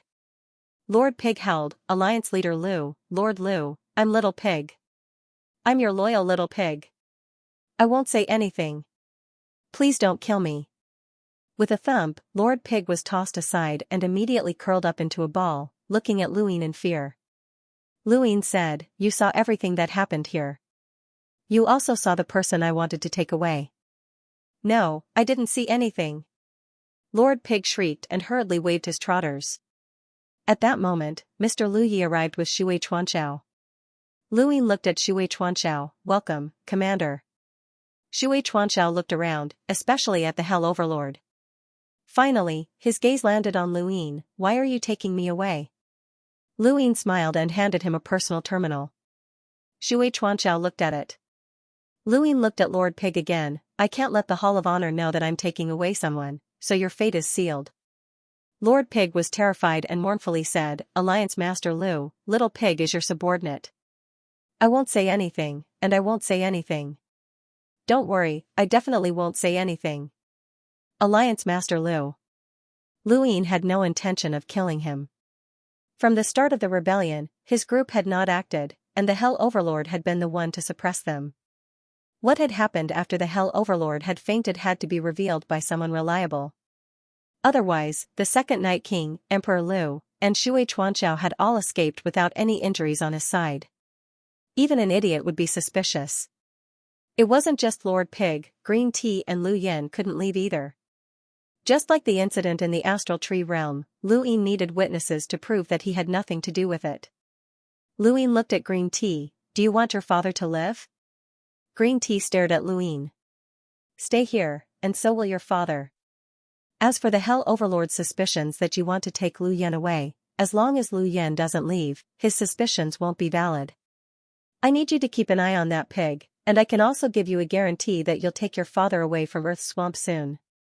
"I'll stay, Alliance Master Lu," Lu Yen said without hesitation. They had no other choice. Green Tea was helpless. "Will you really save my father?" "It doesn't matter if it's you or your father, you can leave," Luin said. Green Tea looked at him seriously. "All right, I promise." Luin nodded. So many prisoners and jailers had died during the Kuan Swamp Rebellion, and not many people could escape. If even the most important people escaped, it would definitely cause a huge commotion. Thus, Lu Yen could not leave, and Cripple had to die. The only ones who could escape were Lu Huang, the second Night King, and Shui Chuanxiao. Lord Pig's eyes spun and he silently dove down, wanting to escape into the swamp. Green Tea looked at it, walked over, and picked it up by its ears. Lord Pig shrieked, "Lord Tea, please have mercy. Please have mercy. Alliance Leader Lu, save me. The pig is about to be slaughtered." Green Tea tossed Lord Pig onto the Hell Overlord's head. Lord Pig trembled in fear. "Piss," Green Tea said coldly. Lord Pig blinked, dumbfounded. Luin was stunned. "Pee?" He thought of that bastard Tu Chiming. "Piss!" Green Tea yelled. Lord Pig was terrified, and it pissed itself before shrieking, "It's over, it's over, it's over, it's over. I pissed on the Hell Overlord, it's over." No matter what the reason is, anyone who pisses on the Hell Overlord's head will definitely die, Green Tea said before looking at Luin. "It won't say anything, not even if you beat it to death." Lord Pig tumbled to the ground, its eyes brimming with tears. It felt that today was a sad day, and there were bad people everywhere. Luin looked at Lord Pig sympathetically. There was a rumble, and the Hell Overlord's finger moved, causing the ground to tremble. Luin looked at Lu Huang. If the Hell Overlord did not make a decision before waking up, then he would really die of old age in Kuan Swamp. Luin would not give him a chance to speak. Lu Huang had a complicated expression as he met Lu Yin's gaze. The Great Eastern Alliance is a loose but tight alliance. Even if the Sword Sect joins, as the alliance leader, you don't have the right to interfere with the Sword Sect's internal affairs. You can only decide the general direction, right? Luin smiled. You've been imprisoned for so many years while creating the 14th sword. Is your brain damaged? Lu Huang's expression changed slightly. Luin solemnly replied, "That's true, but if the Sword Sect joins my Great Eastern Alliance, then they will have to listen to my orders. However, if you have the ability, then you can replace me as the alliance leader." The Hell Overlord's finger moved again. Lu Yen's gaze turned even colder as he looked at Lu Huang. Lu Huang was the key to him being able to easily subdue the sword sect, but if this person was unwilling, then Lu Yin would find another way. Lu Huang looked past Lu Yin and at the Hell Overlord. When he saw the Hell Overlord's finger move again, Lu Huang sighed helplessly. I want to leave and inherit the 14th sword. Lu Yin looked at the second Night King. Take them out. When the second Night King had acted to stop Cripple from attacking Lu Yin, he had already made his stance clear. He did not have the right to refuse Lu Yin.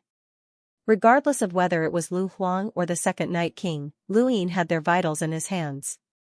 Only Xianxia was someone that Lu Yin would take away regardless of whether he was willing to become the Great Eastern Alliance's commander.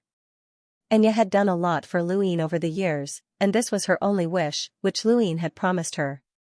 Xianxia had committed a crime, but he had also performed a great service. The only thing that could truly decide whether he stayed or left was Lu Yin's decision. If Lu Yin felt that Xianxia's merits could offset his crimes, then Xianxia would be able to do so. He felt that Xianxia had committed a great crime, and that Xianxia had to die of old age in the swamp of earth. This was power. There was a boom as the Hell Overlord woke up and subconsciously punched the swamp, tearing through the void. His gaze was sinister. Who dares to escape? You're courting death. There was a scream as Lord Pig was flung away by a tremendous force. The Hell Overlord looked around and saw Green Tea standing there quietly. Not far from her was Lu Yin and the others. Where are the fugitives? The Hell Overlord barked as he stared at Green Tea. Green Tea coldly replied, the second Night King, the elder who wielded the sword, and more than 10 fugitives escaped. Cripple is dead. Lu Yen is imprisoned. The Hell Overlord was shocked, and he looked around. Everything had quieted down, and only the sound of the huge castle in the distance could be heard as it gradually collapsed. He looked at Lu Yin and the others, and then at Lord Pig, who had fallen headfirst into the swamp. He raised a hand, picked up Lord Pig, and shook him. Lord Pig howled, Lord Hell Overlord, I'm a piglet. Don't eat me. Don't eat me. The Hell Overlord loosened his grip. What happened after I fainted? Lord Pig leaped to his feet, panting heavily as he fearfully said, Hell Overlord, after you fainted, Alliance Head Lu and the others made their move. However, Hell Overlord, you were too powerful and attacked indiscriminately, causing Alliance Head Lu and the others to be injured. They weren't able to completely capture the second Night King and the others, and a dozen or so prisoners escaped. Kuan-Zhe and the other 2 Vice Hell Overlords were present, and Lu Yen had been imprisoned and maimed to death. The Hell Overlords had no choice but to believe Lu Yin. After all, the second Night King had been among those who had escaped.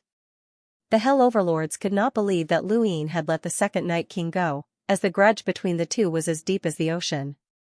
Just this point alone cleared Lu Yin of any suspicion, and before the fugitives had escaped, Lu Yin had already told the Hell Overlord that Cripple was planning a riot. None of this had anything to do with Lu Yin. Lu Yin was the perfect witness and the righteous party that had suppressed the riot. At least, that was what the Hell Overlord believed, which was why he sincerely apologized to Lu Yin. I was careless. I didn't think that these people would still be able to display such terrifying strength after being corroded by the miasma for so many years. Lu Yin was helpless. Willow Flying Flower wanted to take action from the start, but Senior Hell Overlord, your warring state's army was too ferocious and attacked the entire Kuan-Zhe. We couldn't do anything. The Hell Overlord apologized again. Let's think about how to capture the fugitives. The second Night King is among them. Lu Yin's expression turned ugly. The Hell Overlord could only apologize again and promise that the Hall of Honor would capture the second Night King as soon as possible. The second Night King's escape was seen as disadvantageous to Lu Yin, and no one thought that Lu Yin had intentionally let the second Night King go. The Luo Emperor had been imprisoned in the ruins, and Lu Yin brought Lu Yefei along to find a place to rest. The Hell Overlord had many things to do. Not only did he have to re-imprison the prisoners, but he also had to calculate the death toll and the identities of the fugitives. He also had to investigate the true reason for the successful riot. The first person he met was Green Tea. Why didn't you escape? The Hell Overlord asked as he stared at Green Tea. The castle had been built again, and a few wardens were enough to do it. This sort of castle required no skill or style. Green Tea's tone was cold. The entire universe belongs to the Hall of Honor. What's the point of escaping? The Hell Overlord lowered his voice. Your father turned himself in from the very beginning. He never thought of leaving Kuan-Zhe and has always been atoning for his crimes. But ever since you came to Kuan-Zhe and willingly stayed here, he changed his mind. He wants to take you away and doesn't want you to stay here forever. Since that's the case, why don't you take him away? Green Tea raised her head. This place is great, so why should I leave? My father has his own ideas, and so do I. I don't want to leave. He was tortured because of me, so I hope that he can leave openly instead of trying to escape. Even if he dies of old age in Kuan-Zhe, I'm willing to accompany him. The Hell Overlord retrieved a flask of wine from his cosmic ring and took a swig. Ha ha ha, that's how Vice Hell Overlord Kuan-Zhe should act. Alright, I understand. After Green Tea left, Lord Pig rushed in. However, he had learned his lesson and no longer bumped into the Hell Overlord's toes. After witnessing the might of the Warring States period, he knew that even if he grew 10 times longer, he would not be able to kill the Hell Overlord. Lord Hell Overlord, what about Lu Huang's identity? Alliance Master Lu has asked me about it a few times, and I feel like I can't hide it any longer. The Hell Overlord glared at him. You have to hide it even if you can't. Don't tell anyone about this name for the rest of your life. Lord Pig was startled, and his ears drooped. He carefully looked up, especially at the Hell Overlord's face, which still had traces of his own urine on it. Lord Pig felt like he was about to be slaughtered at any moment. Yes, I have to hide it. I can't tell anyone. The Hell Overlord was satisfied. That's right. Hide it well. Don't tell anyone. Understood, Lord Hell Overlord. I can't tell anyone. After the Hell Overlord woke up, news of Kuan-Ze's rebellion immediately spread to the Hall of Honor. The Hall of Honor was shaken, and the Board of Governors and the Interstellar Arbitration Office were all shaken. Even Elder Chan was alarmed. Kuan-Ze had not only imprisoned the most vicious of people, but also important people like Lu Huang, who were involved in the dark side of the Hall of Honor. If news of this spread, the Hall of Honor's reputation would suffer a huge blow. The Board of Governors held an emergency meeting, and all 9 of them appeared, but the people had changed. Song-Ying had mobilized the expeditionary force without authorization and delayed the Cosmic Sea's warplanes. He had been replaced by Yang Ji, the master of the Radiance Realm's 3,000 major realms. There was also another person who had just been removed, Night King Jing. Night King Jing had been removed on the day that Lu Yin had arrived at Kuan Swamp. He hadn't even been able to react before he was removed and replaced by Zi Jing. 14 prisoners escaped during the Kuan Swamp riot. The list is here, Xianxia said in a low voice. Her expression was unprecedentedly serious, and there was an undetectable glint in the depths of her eyes. Zi Jing looked at the list and was shocked. Why is there still one more name? Xianxia replied, this person was not captured by the Board of Governors. Instead, he was captured by the Interstellar Arbitration Office and locked up in Kuan Swamp. Due to the secrecy involved, there is no name. Even we can't know? Yang Ji asked. As the master of the Radiance Realm, his power exceeded 700,000. He was one of the few powerhouses among the Board of Governors. The third elder shook his head. It's normal. You'll get used to it. The second Night King actually escaped. Lu Ran exclaimed, his expression solemn. Night King Jing had been removed, and he was now the only representative of the Innerverse. The second Night King's escape had the greatest impact on the Innerverse, and he immediately wondered if the Day-Night clan would rise again. However, that was impossible. Even if the second Night King had escaped, he could not openly return to the Day-Night clan. Was he not afraid of the head Inquisitors attacking him again? He then thought about the second Night King's escape, which seemed to be the most disadvantageous for Lu Yin. Lu Yin had defeated the Day-Night clan, so the second Night King would definitely seek revenge. Lu Ran couldn't help but smile when he thought about this. He wanted to immediately send a message to the sect master to tell him not to worry about Lu Yin anymore. Director Si Hong glanced at Lu Ran. The second Night King is an absolute powerhouse, and we have to capture him as soon as possible. Otherwise, once he recovers, no one will be able to do anything to him. We can't possibly ask the head inquisitors to capture him. It's Luin again. Mr. Yu barked. This Luin causes trouble wherever he goes. Is the Kuan Swamp riot related to him? I think he's the mastermind. 3 Liang shouted sternly, Mr. Yu, be careful with your words. As a director, how can you slander others without any evidence? Is this how you do things?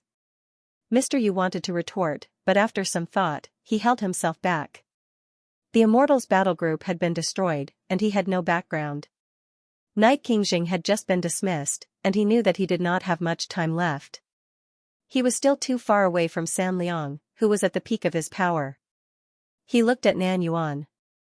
The relationship between the Longevity Squadron and the Xia clan had already been exposed. He was now considered a member of the Xia clan. Nan Yuan knocked on the table. Director San Liang, don't exaggerate. Mr. Yu is just guessing. This Luin really does get into trouble wherever he goes, so we can't help but suspect him. That's where you're all wrong. This is Hell Overlord Kuan Zai's report, Xianxia said as she sent the report to them. Yang Ji was shocked. This Luin knew about the Swamp Kuan uprising in advance. It was Shui Chuanxiao who told him. I told the prison master in advance that there would be a riot, but more than 10 prisoners still managed to escape. The prison master is responsible, and he has failed in his duty. That's right, Luin has contributed greatly. Furthermore, without Lu Yin's group, the prisoners would have been able to escape from Kuan Swamp. But how did Shui Chuanxiao escape? If he told Luin about the Swamp Kuan uprising, then he shouldn't have tried to escape. Lu Ran was puzzled.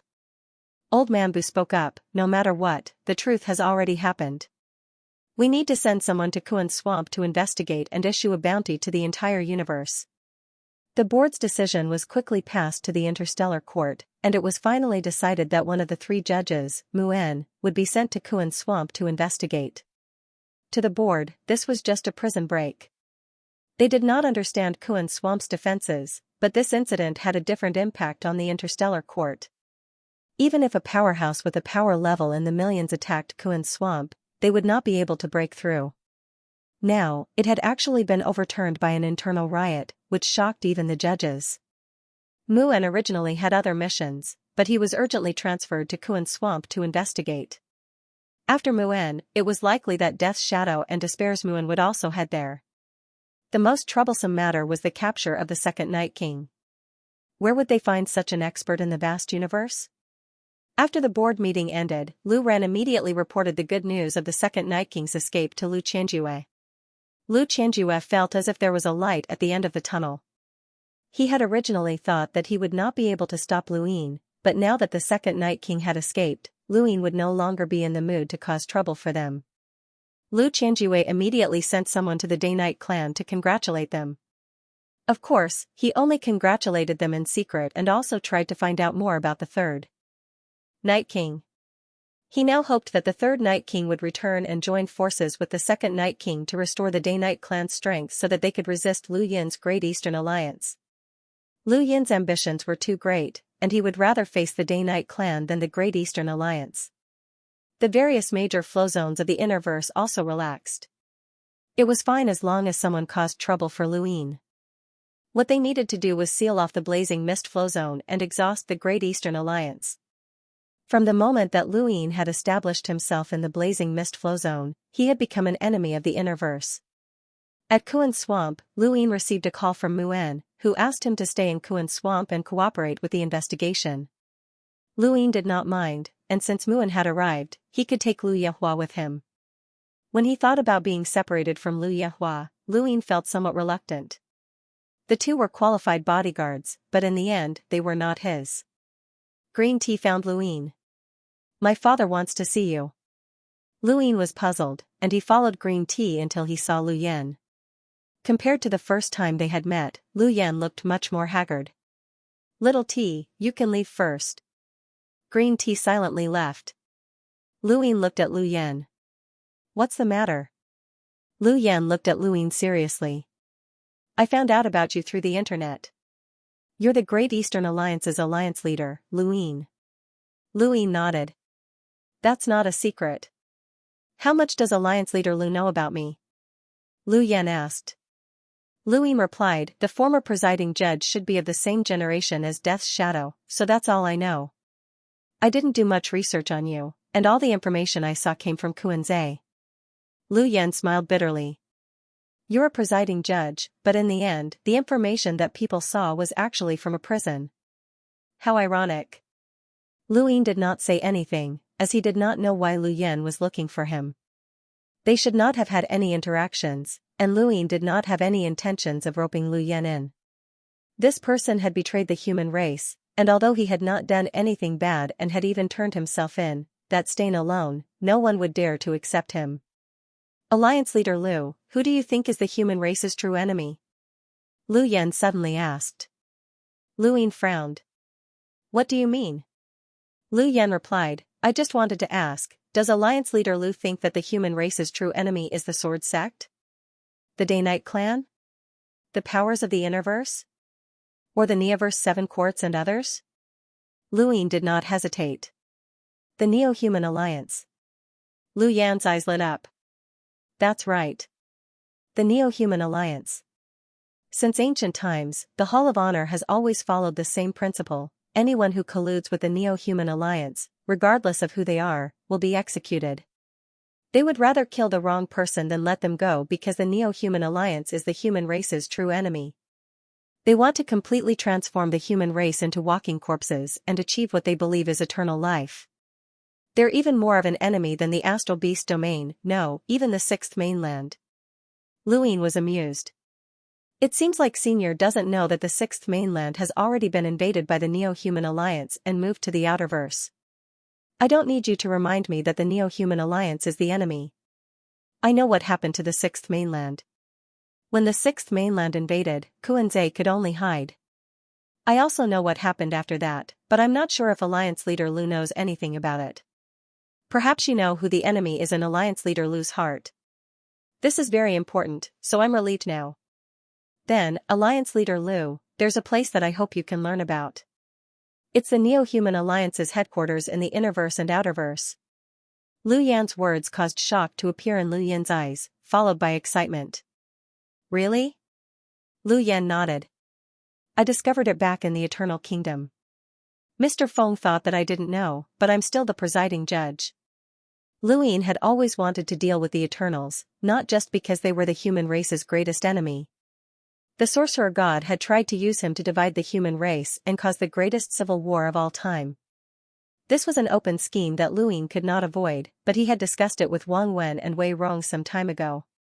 Since it was unavoidable, they would drag the Eternals into the conflict as well. A three-way war was better than a two-way war. Whether it was the Fifth Mainland, the Sixth Mainland, or the Astral Tree Realm, the Eternals were the human race's greatest enemy. Even on the battlefield, corpse kings had to be destroyed as soon as they appeared. This was a principle. Lu Ying could fight against the four-way scale, but the prerequisite was that he had to drag the Eternals into the conflict and destroy them first. At the very least, the human race could not be more exhausted than the Eternals. If he wanted to unify the Innerverse, he would have to experience civil war. However, civil war was the last thing he wanted to see. He would rather see everyone focus on attacking the Eternals. Unfortunately, he had not been able to find any traces of the Eternals. Now, they had finally appeared. Since you know the location of the Neo-Human Alliance's headquarters, why didn't you tell the Hall of Honor? Lu Ying asked. Lu Yan's face darkened. There's a spy from the Neo-Human Alliance in the Hall of Honor. Lu Yin's eyes flashed. The unaging old man? Wasn't that the unaging old man? It was the unaging old man who had revealed the location of the node, allowing the Eternals to invade after the astral storm. If not for Huizu's scheming, the Fifth Mainland would have been finished by now. The unaging old man was the Neo-Human Alliance's biggest pawn in the Hall of Honor, and very few people knew about this secret. How do you know that there's someone from the Neo-Human Alliance in the Hall of Honor? Lu Ying asked. Lu Yan replied, Mr. Feng said that he trusts me a lot. After all, I even sent my own daughter to be modified. However, he would never have guessed that the reason I joined the Neo-Human Alliance was because I wanted to use death energy to cure my daughter's illness. After Xiaocha's illness was cured, I received a mission from Mr. Feng to find the head Inquisitor's weakness. However, he would never have dreamed that I would turn myself in. Ha ha ha ha. The Neo-Human Alliance is indeed powerful, and the corpse kings they create can even live indefinitely. However, they have no emotions and will never understand righteousness or loyalty. I, Lu Yan, can betray humanity for the sake of my daughter, but I will never do anything that harms humanity. Ha ha ha ha. Then why do you trust me? Aren't you afraid that I'm from the Neo-Human Alliance? Lu Yin was curious. Lu Yan looked deeply at Lu Yin and smiled bitterly. If you're from the Neo-Human Alliance, then there's no hope for this universe. Legend has it that the power of the Grim Reaper combined with the power of a corpse king is something that no one can stop. It's better to just surrender. Lu Yin left, but before he left, Lu Yan warned him that there would definitely be a corpse king powerhouse with a power level of over 1,000,000. He should not act unless he was prepared. Everyone had their own lives, and the prisoners locked up in Kuan Swamp all had exciting lives, regardless of whether they were good or evil. Ordinary people had no right to be locked up in Kuan Swamp. Lu Yin was rather curious about these prisoners, and he had green tea give him information on them as he slowly browsed through them. A few days later, Lu Yin arrived in front of one of the prisoners. To be more precise, he was in front of a brain that Lord Pig had shown him once before.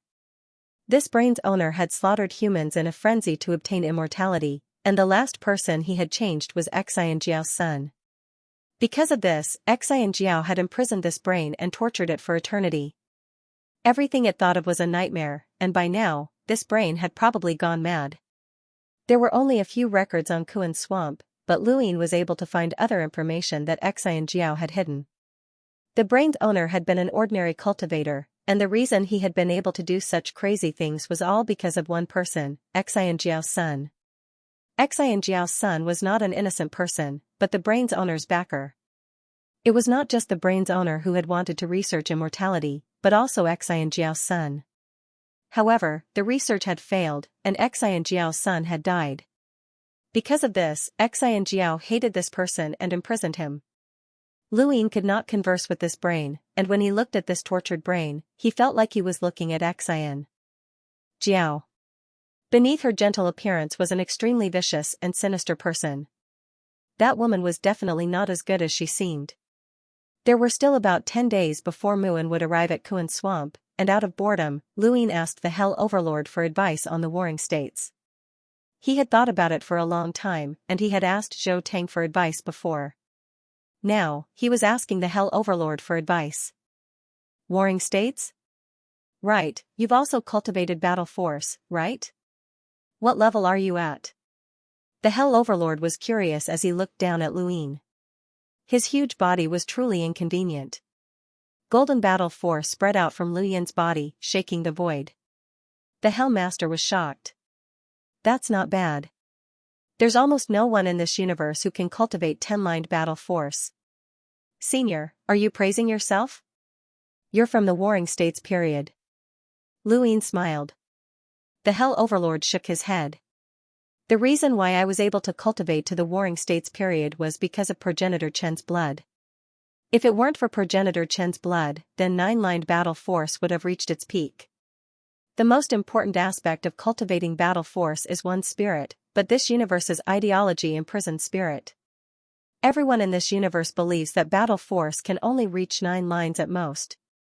Let me ask you, if you also believe that, how did you manage to break through your battle force? Unless you can truly reign supreme in the universe and experience that feeling of supremacy, how did you manage to break through? Lu Yin raised his head. I'll be the champion of the sovereign tournament. The Hell Master laughed. No wonder. Jun Lin is an invincible paragon among his peers. Naturally, he can break through. How many people in this universe can do what you did? Even if he can do it, he might not be able to cultivate battle force. It's too difficult. Lu Yin nodded, that's right, it's very difficult.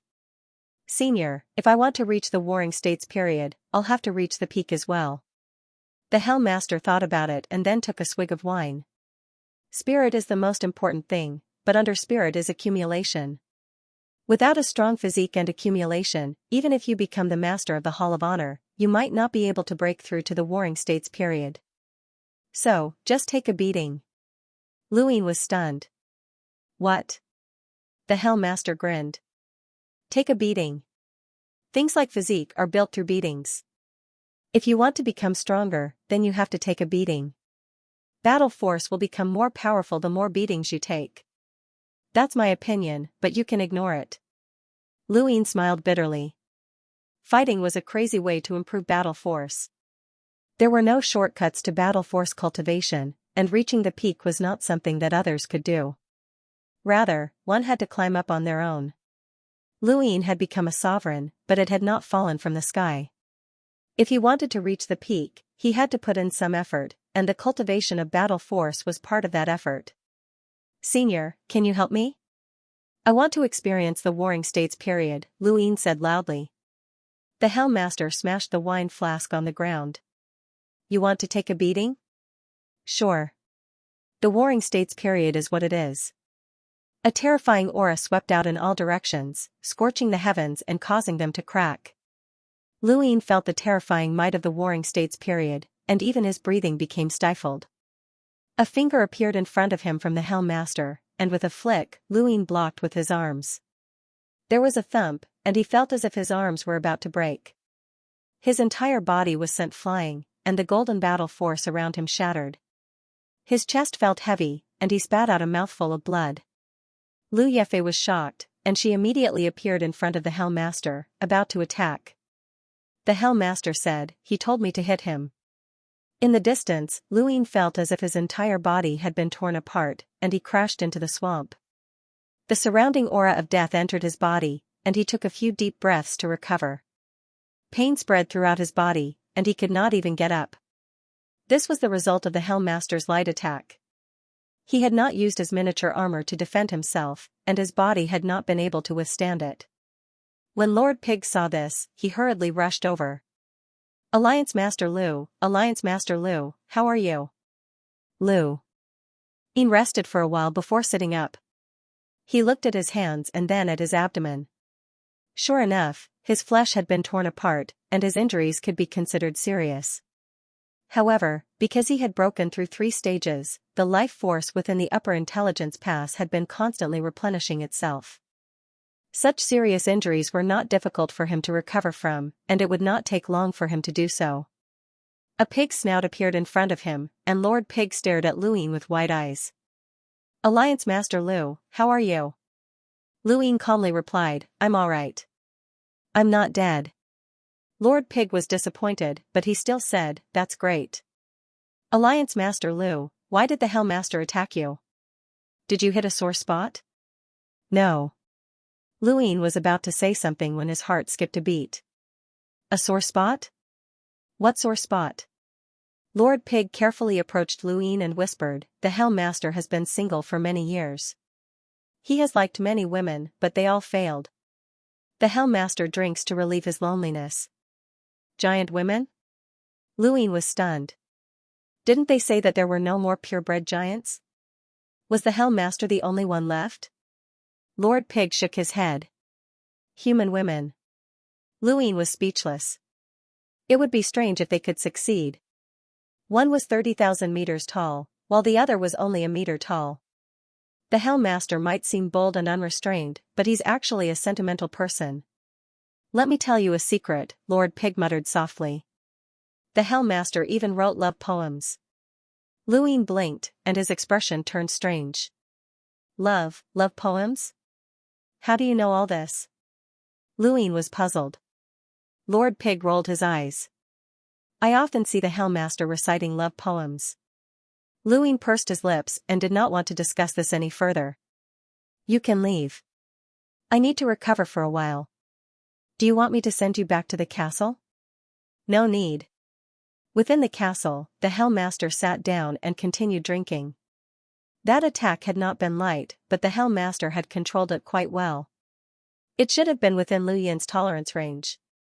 Although the injuries were rather severe, he should be able to recover after a few days of rest.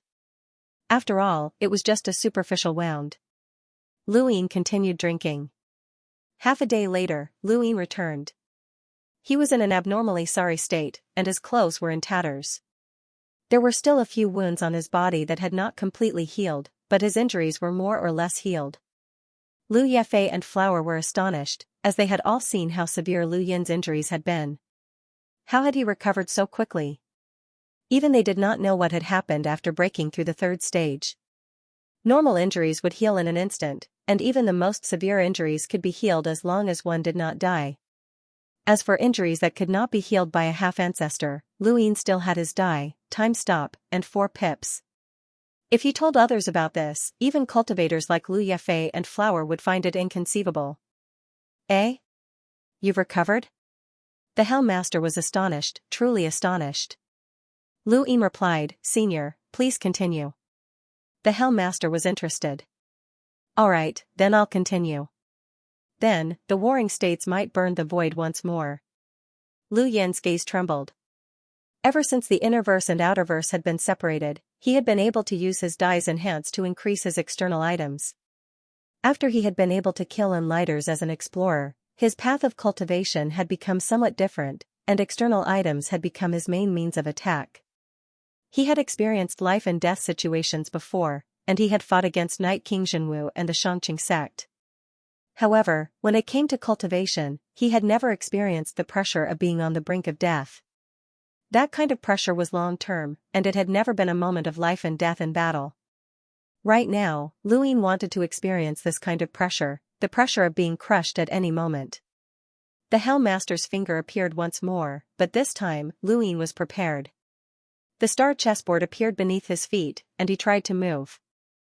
However, the Hell Master's warring state stirred up the void, making it impossible for Lu Yin to dodge. He could not even enter the astral source universe. Helpless, Lu Yin raised his hand and activated the energy transfer diagram. At the same time, his golden battle force imprinted itself onto his body once more. Lu Yin's body flew out, and he was more prepared this time. Even so, his injuries were still quite severe, as the Hell Master's attack had been slightly heavier. Not everyone had the opportunity to constantly face the pressure of a warring states. Lu Yin was confident that if he experienced one for a long time, he would eventually be able to break through. Bang! His body flew towards the south of Kuan Swamp. Bang! His body flew towards the north of Kuan Swamp. Within Kuan Swamp, the wardens all looked up. Their daily entertainment had turned into watching someone fly through the air. Lord Pig had also found this entertainment, and he hoped that the Hell Master would accidentally kill Lu Yin. That way, he would not be controlled. Green Tea watched as well, but her thoughts were the exact opposite of Lord Pig's. She did not wish for Lu Yin to be killed, as otherwise, no one would be able to save her father. The Kuan Swamp Rebellion had only succeeded once in many years. Without Lu Yin, she would never have had a chance in her entire life. The wardens watched and thought back to the Sovereign Tournament.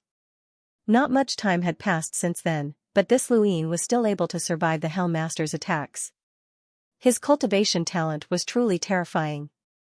Time and time again, Lu Yin tried his best to avoid the Hell Master's attacks, but he was still unable to do so.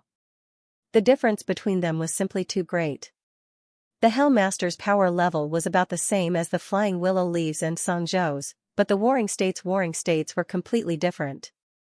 Songzhou was definitely not a match for the Hell Master, and he could not withstand such a tyrannical attack.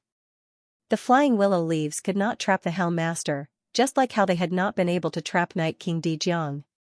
One had terrifying spiritual force, while the other had terrifying battle force. 10 days quickly passed, and Muan arrived. When he saw that Lu Yin had been sent flying, he was shocked and hurriedly stopped him. Kuanzai Prison Master, what are you doing? Lu Yin crashed into the swamp, and his body felt like it was being torn apart. He had experienced this feeling too many times and had gotten used to it. His golden battle force had become even more condensed, as if it had been carved into his bones. Within the castle, Muan was shocked. Lu Yin can spar with you? The prison master nodded. He requested it himself. Presiding Judge Muan, you must be here to investigate the riot. Feel free to do as you wish. Muan nodded and looked into the distance, not asking any more questions. Lu Yefei watched from the side without taking any action. Since Luin had requested to spar, the prison master could not say anything. The scene from before had been too shocking, and Luin had been so heavily injured. How could he spar with Luin? The prison master did not care, and with Lord Pig leading the way, he began interrogating the prison guards and prisoners. This was his mission. Muan's investigation ended in 2 days, and he had questioned everyone within Kuanzai. He had also obtained surveillance footage, but the surveillance footage was of little use. The warring states had bombarded the entire Kuanzai, and the surveillance footage had been rendered useless. Lord Pig had provided Muan with the most information, and he had vividly explained everything, especially praising Lu Yin's contributions. Muan had even thought that Lord Pig was from the Great Eastern Alliance and not a vice prison master. Within the castle, Luin looked at his golden battle force. It was a bit more condensed than before, but it was still far from reaching the warring states stage. It won't be that easy, or else someone in this universe would have broken through long ago, the prison master said as he took a swig of wine. Luin was puzzled. Senior, if you have warring states battle force, why doesn't the outside world know about it? The prison master smiled. I achieved it by borrowing progenitor Chen's blood. What's the point of the outside world knowing? As long as no one reaches the warring states stage through their own strength, it's impossible to popularize this cultivation method. Furthermore, battle force is not that easy to comprehend. Luin understood this point. How many people in the entire Astral Combat Academy could cultivate battle force, and how many people in the Astral Tree realm could cultivate battle force to the warring states realm? This path was too difficult, especially since it was not prepared for ordinary people, but for giants. Battle force was a battle technique for giants. I'm curious. Alliance Master Lu, how did you do it? Secret technique? Or a healing technique? The Hell Overlord asked. Over the past few days, he had become much more familiar with Luin, so he didn't really care about such a question. It's a technique from the Ku family. The prison overlord was interested. The 7 Quartz Ku family? I heard that they have the withering secret character that can instantly recover from injuries. Could it be that you have learned it? Luin shrugged. No, it's not that easy to learn the withering secret character. Master Pig rushed in with Muan on his back. Muan greeted the Hell Lord and then looked at Luin. Alliance Master Lu, let's talk. Luin nodded. Please. Outside the castle, Muan and Luin stood facing each other, only a few meters apart. I have to thank Alliance Master Lu for suppressing the Kuanzai rebellion. Otherwise, if all the prisoners escaped, it would have been enough to shake the entire universe, Muan said emotionally. Luin replied, it's only right.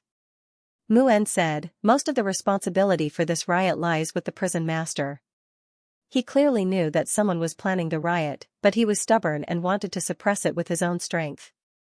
In the end, it led to such serious consequences, and he will inevitably be put on trial. As for you, Alliance Master Lu, you have made a meritorious report, and the council will definitely reward you. As a reward. Luin laughed and looked at the swamp. Here, regardless of whether you're a prisoner or a prison guard, you all live in the same cage. What's the difference? Even if you put a prison master on trial, the most you can do is prolong his time as a prison master. You should focus on the fugitives. He then looked at Muan solemnly. I strongly request that the head inquisitor personally pursue the second Night King. If he escapes, I will feel uneasy. Muan shook his head. The head inquisitor has his own way of doing things, and outsiders cannot interfere. However, I will relay your request to the head inquisitor. Thank you, Luin said. Muan was puzzled. Alliance Master Lu should be able to contact the head inquisitor yourself, right? Although no one knew the relationship between Luin and the head inquisitor, the fact that he had the head inquisitor's warrant meant that they were close. Luin was helpless. Just as you said, no one can interfere with the head inquisitor's actions, not even me. I can only ask the head inquisitor for help. Muan grunted. I have a question for Alliance Master Lu. Please speak. Why didn't you act from the start? Muan stared at Luin. Luin looked at him. I was about to act, but I was stunned by the prison master. What do you mean? Muan was stunned. Lu Yin sighed. The prison master used the might of the Warring States period to attack the entire Kuanzai. Muan already had a clear understanding of the events before and after the riot, but he still asked because he wanted to find something from Lu Yin's expression and words. However, he was unable to find anything. The head inquisitor won't suspect me, right? Lu Yin suddenly asked. Muan smiled as he replied, of course not. Alliance Master Lu had already warned Lord Hellmaster before the uprising started, and he even took action to suppress it. Among those who escaped, the second Night King was the one who hated Alliance Master Lu the most. The one who suffered the greatest loss was not Kuanzai, but Alliance Master Lu. As long as the head inquisitor knows. One more question. Does Alliance Master Lu know the identity of that old swordsman? Muan asked, looking at Lu Yin with a probing gaze. Lu Yin's eyes flashed. I don't know. Muan looked into Lu Yin's eyes, and after a moment, he nodded. If you don't know, then so be it. Alliance Master Lu, you are the master of the Outerverse, and now that you have entered the Innerverse, you should know that certain methods are necessary to achieve certain goals, even if they are vile or even dark. Can I leave Kuanzai now? Lu Yin interrupted. Muan nodded. Of course. Muan frowned as he watched Lu Yin leave. If it had been anyone else, regardless of whether they knew the Lu Emperor's identity, they would not have been able to leave Kuanzai, as the Hall of Honor would not have allowed them to take such a risk. However, this was Lu Yin, whose background was greater than the heavens. He was the head inquisitor of the Interstellar Tribunal, the Hall of Honor's board of directors, and even Elder Chan and the High Sage Heavenly Master. This person had the support of almost half of the Fifth Mainland, and no one could stop him from leading the Great Eastern Alliance to invade the Innerverse, let alone such a small matter. Muan recalled the first time he had met Lu Yin and the time he had accompanied him from Progenitor Chen's tomb to the Realm Mountain. This kid's growth was too shocking. Perhaps the next time they met, things would be different. The Luo Emperor was imprisoned in Cripple's location, and Lu Yin formally bid farewell to Lu Yehua. After following Lu Yin for such a long time, Willow Leaf Flying Flower could be considered to have understood him. Her attitude was unusually good. Alliance Master Lu, don't worry. We won't tell anyone about your identity. She was referring to Lu Xiaoshuan's identity. Lu Yin smiled. Thank you. He looked at Lu Yehua with some reluctance. He rarely spat out anything that had been handed to him, but in the end, Lu Yehua still had to leave. They had been very qualified bodyguards, but it was a pity. In that case, the second Night King and the Lu Emperor would be the ones to replace Lu Yehua. These two were even more ruthless, but they could not show their faces, which was really troublesome. There had been 4 of them when they had arrived, but only one left. Lu Yin left Kuanzai and boarded a spacecraft that headed towards the blazing mist flow zone. Within Kuanzai, Muan still had to continue his investigation. His most important task was to find out why the sourcebox array with the 3,000 chains had been broken, as well as why some of the prison guards had helped Lu Yin escape. A day after leaving Kuanzai, there were 3 more people in Lu Yin's spacecraft, the second Night King, the Lu Emperor, and Shui Chuanxiao. The 3 needed to recover their strength as quickly as possible. The Lu Emperor and Shui Chuanxiao had been corroded by death energy, and it would be difficult for them to recover. The second Night King had not been corroded by death energy, but he had been beaten up too badly by the head inquisitor, so it would not be easy for him to recover. Lu Yin constantly kept an eye on the second Night King, using the sealed cage technique to sense him and prevent him from escaping. As soon as the second Night King showed any signs of escaping, Lu Yin would not hesitate to destroy him. He now regretted not keeping Bai Shui with him. In Kuanzai, it would not have been easy for him to use the sealed cage technique to control the second Night King, and he would have been seriously injured. But in the ruins of the Frigid Immortal sect, how could Bai Shui be so sure that Lu Yin could control the second Night King? If she was not so sure, she would not have risked everything to enter the Frigid Immortal pond. There had to be a reason behind this, and Lu Yin could only think of blood. The Bai family's blood was more compatible with the sealed cage technique. If that was the case, then once the Frigid Immortal sect entered the Fifth Mainland, would the Day-Night clan still be under his control? That was a problem. After leaving Kuan-Zhe, Luin received a lot of news about the various major flow zones of the Innerverse targeting the Great Eastern Alliance. They had sealed off the borders of the Blazing Mist flow zone and the Gu flow zone, shut down the Astral River tributary, and suspended trade. Luin did not care about any of this, as he had already dealt with nearly half of the people who could determine the Innerverse power structure. These small flow zones would not be able to stop the Great Eastern Alliance's army. What he cared about was the change in the Hall of Honor's board of directors. Night King Jing had actually been removed, which was something that Luin had not expected. That was my mistake, and I should have paid attention to it. There are 9 positions on the board of directors, 2 for the Innerverse, 2 for the Cosmic Sea, and the remaining 1 for the Neoverse. Night King Jing was able to become a director because of the Day-Night clan, but the Day-Night clan was defeated by us, and the Innerverse no longer has any say in it. Night King Jing naturally cannot continue to be a director, Wang Wen apologized, as he had not considered this point. Luin replied, "It's not your fault. No one could have thought of everything so thoroughly, and even if you had, it would have been useless. You wouldn't have been able to change anything. However, I never expected that Night King Jing would be replaced by Zijing. Starlink Network Company. They're the ones who cover the entire Fifth Mainland's network. Although this network company doesn't reveal much, their influence is no less than that of Shamrock Enterprises, Aurora Enterprises, or the Mavis Bank," Wang Wen said solemnly. Luin replied, "I know. At the Realm Mountain, I was only able to contact you guys because of Zijing's connections." "What kind of person is this Zijing?" Wang Wen asked. The Fifth Mainland was too large, and his focus had always been on the Innerverse and Outerverse. He did not know much about the people of the Neoverse, mainly because he had not come into contact with them yet. Luin did not know how to explain it to Wang Wen. "I'll take you to Jiashan sometime and get to know her. She treats me quite well." Zijing replaced Night King Jing, and Songying was replaced by Yang Ji, the master of the Radiance Realm. "Both of them are from Jiashan," Wang Wen said. Luin knew what he meant. On the surface, the Hall of Honor was in charge of the Board of Governors, and the Interstellar Arbitration Office was the executor.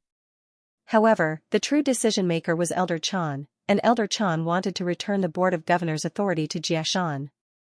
This might be a warning, but it might not be targeted at him. Otherwise, Night King Jing would not be the only one to be removed, the old man would also be removed. At Elder Chan's level, he should not care too much about such things. Yang Ji represents the Radiance Realm, which is one of the 3,000 major realms. Making him a director is probably for the sake of balance. This Zijing probably controls the entire universe's network, and the importance of the network goes without saying. Wang Wen was puzzled. Luin fell into deep thought. When he had first met Zijing in the Astral Link Major Realm, he had asked her why she wanted to connect the entire human network through Shui Chuanxiao. At the time, Zijing had not given him an answer, but there had not been enough time, so he had forgotten about it. Now, he suddenly remembered that he might be able to find out the answer through Shui Chuanxiao. After ending the call with Wang Wen, Luin went to find Shui Chuanxiao and mentioned Zijing. "Zijing? The boss of the Astral Link Network? She was the one who found me and mentioned connecting the entire human network," Shui Chuanxiao said. Luin was puzzled. "So you agreed?" Shui Chuanxiao replied, "Why wouldn't I? No one wants to connect the entire human network more than I do. We can communicate instantly no matter how far away we are, and this is very important to the war." Back then, Iron Bloodweave's network was connected to the border network, which gave us a huge advantage in the war against the Astral Beast domain. "Why didn't she apply to the Board of Governors herself?" Luin asked. Shui Chuanxiao shook his head. "I don't know about that. Perhaps she did, and so did I." At this point, his eyes turned cold. "I failed, and there's no chance of success. Otherwise, we wouldn't have sacrificed half of Endless Weave." Luin left, and Shui Chuanxiao did not know much about Zijing. However, he was a ruthless person, and once he set his mind on something, he would definitely do it. He was just like the Sea King, who had single-handedly destroyed the Sixth Mainland sky. Even if he became a sinner, he would still do it. Shui Chuanxiao and the Sea King were the same type of people. From the Blazing Mist flow zone to Earth's swamp, Lu Yin and Lu Huang had traveled at an incredible speed, but from Earth's swamp back to the blazing mist flow zone, the second Night King and Lu Huang had yet to recover their strength, so they could only travel at the same speed as the spacecraft. After more than 10 days, the spacecraft finally arrived at the intersection between the Gu flow zone and the Northern Seal flow zone. The Northern Seal flow zone was located to the north of the Gu flow zone, and just like the blazing mist flow zone, it bordered the Astral River. One could reach the Fennel flow zone and the Gu flow zones through the Northern Seal flow zone. The spacecraft just so happened to pass through the Fennel flow zone and return to the blazing mist flow zone. The inner verse had a tributary of the Astral River, and the North Seal flow zone connected the Gu flow zone and the Fennel flow zone. There was a three-pronged tributary that had a giant boat attached to it. Lu Yin's spacecraft had originally been able to travel to the Fennel flow zone via the giant tributary arc, but now, the giant tributary arc had been sealed off. No one was allowed to enter the Fennel flow zone, and similarly, no one was allowed to leave the Fennel flow zone. This was a method used by the Innerverse various major flow zones, led by the Sword Sect, to resist the Great Eastern Alliance. They wanted to completely seal off the Blazing Mist flow zone and the Fennel flow zone and prevent the Great Eastern Alliance from traveling to the surrounding flow zones. Lu Yin watched as the spacecraft in front of him returned with a calm expression. Xianxia appeared behind him. It seems like your situation isn't good. It's not a good thing for you to be placed against the entire Innerverse. Lu Yin replied, there's no other way. I've already tried my best. He then looked at Xianxia. Have you thought it through? Are you willing to become the commander of the Great Eastern Alliance? Xianxia looked at Lu Yin with interest. You're inviting me because of Enya? Of course not. Enya can't make decisions for the Great Eastern Alliance. She asked me to save you, and I've already done that. Inviting you to become the commander is my own idea, Lu Yin said. Xianxia was puzzled. Aren't you afraid that my identity will be exposed and bring you trouble? Lu Yin turned around and looked into the distance. I already have a lot of trouble. Compared to the help that you can provide, this little bit of trouble is still something that I can deal with. Xianxia nodded. Alright, I have nothing to do anyway. Besides, I can't leave the army. Lu Yin smiled at Xianxia. Welcome, Commander. I should be calling you Alliance Leader now. What's the current situation in the Innerverse like? Lu Yin answered, of the 8 major flow zones, the Blazing Mist flow zone, Chaos flow zone, and Day-Night flow zone all belong to me. The first flow zone, Beast Tamer's flow zone, and Spirit Seal flow zone are all clear enemies.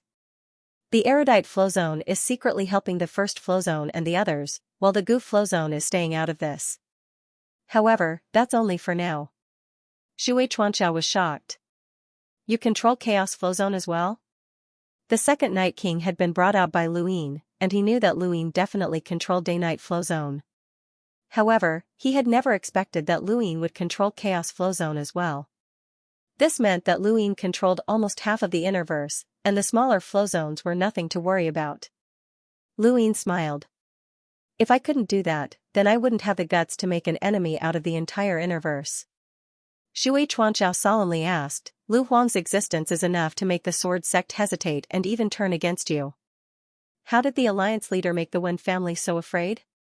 I control the Wen family's most important inheritance, Lu Yin answered. Xianxia sighed. I should have a good chat with the Alliance Leader. I know too little about the Great Eastern Alliance and about you. Up ahead, a spacecraft approached, intending to chase Lu Yin away. Lu Yin's eyes narrowed, and he moved his finger, causing the void to tremble as he tore open a crack that extended outwards. The spacecraft and space station that were blocking his way were sliced apart, and it was as if the universe had been split in two. The cultivators from the Northern Seal flow zone who were guarding the tributary ship were stunned as they watched Lu Yin's spacecraft approach. Then, he boarded the ship and headed towards Fennel flow zone. No one could stop Lu Yin, and the Northern Seal flow zone could only count itself as unlucky. Lu Yin did not show himself, but many people had guessed that he had appeared, and they immediately reported this to the Sword Sect. Xianxia and the rest did not care, as Lu Yin wanted to return to the Blazing Mist flow zone, and no one could stop him. All they had to do was wait for the second Night King to cause trouble for Lu Yin. 2 days later, Lu Yin's spacecraft landed at a fort in the Ross Empire. Wang Wen, Enya, and the rest were already waiting for him. Enya had originally been in the Great Yu Empire, but after Lu Yin had brought Shui Chuanxiao back, she had been notified to come over. The second Night King, Lu Huang, and Shui Chuanxiao had all changed their appearances. After Lu Yin brought them down from the spacecraft, Enya immediately recognized Shui Chuanxiao. Shui Chuanxiao's temperament was different from the other two. The second Night King was cold and gloomy, while Lu Huang had an aura of vicissitudes. Only Shui Chuanxiao had a military background, and his eyes were filled with wisdom. Enya came over. She arrived in front of Shui Chuanxiao and was about to bow. Shui Chuanxiao supported her. "Let's go back first." Wang Wen curiously sized up the three, as he knew their identities. They were all ruthless people. Within the fort, Enya formally greeted Shui Chuanxiao. Shui Chuanxiao restored his appearance and looked at Enya.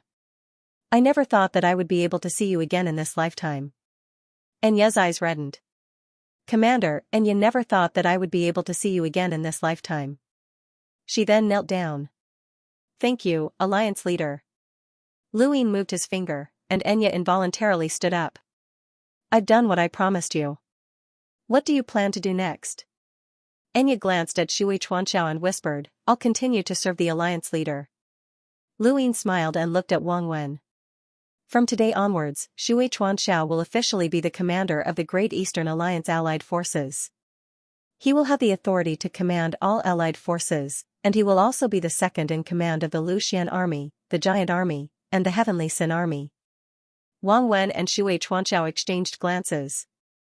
"I've heard a lot about you, Commander." "My name is Wang Wen." Shui Chuanxiao looked at Wang Wen in shock. "You're Wang Wen? The Wang Wen from Iron Blood Weave?" "That's right. I never thought that Commander would know of me." Shui Chuanxiao sighed. "You're so young, but you've already made it onto the Astral Beast Domain's Celestial Vanquishers list. You're one of the Astral Beast Domain's must-kill targets. The 10 Arbiters were able to make it onto the list because of their strength, but you relied on your intelligence. Because of your existence, Iron Blood Weave is no longer passive, and you can even see through the Astral Beast Domain's movements. Am I right?" Wang Wen hurriedly replied modestly, "Commander, you're too kind." Shui Chuanxiao smiled. "I remember that there are a few very intelligent people in the Outerverse who are as famous as you." He then looked at Lu Yin. "How are they?" "They're all serving me." Shui Chuanxiao nodded. "Catch them all in one fell swoop."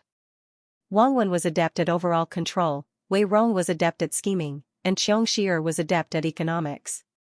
Now, with the addition of Shui Chuanxiao, who was adept at military strategy, the Great Eastern Alliance's various shortcomings had been patched up.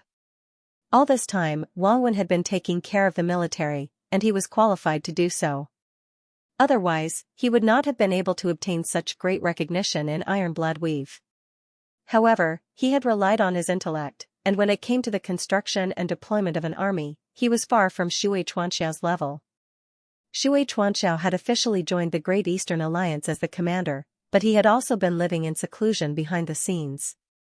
After he had finished inspecting the Great Eastern Alliance's army, he had immediately redeployed the army and arranged them into a spiderweb formation between the Outerverse and the Blazing Mist Flow Zone. This was his method of deployment, and it allowed him to deploy the army at the fastest speed possible. Furthermore, it also protected the entire Great Eastern Alliance. At the same time, he had also divided the army into new routes and so on, using his own military terminology. Lu Yin did not question Shui Chuanxiao's arrangements, as he did not know much about them. Since he had left them to Shui Chuanxiao, there was no need for him to ask too many questions. A few days later, Lu Yin brought Shui Chuanxiao to meet with the giant army and Lu Xianjun, who had just returned to the Ross Empire's stronghold. "Master, you're finally back." "Master." Ku Wei immediately rushed over when he saw Lu Yin. Lu Yin glared at him, and Ku Wei immediately became obedient.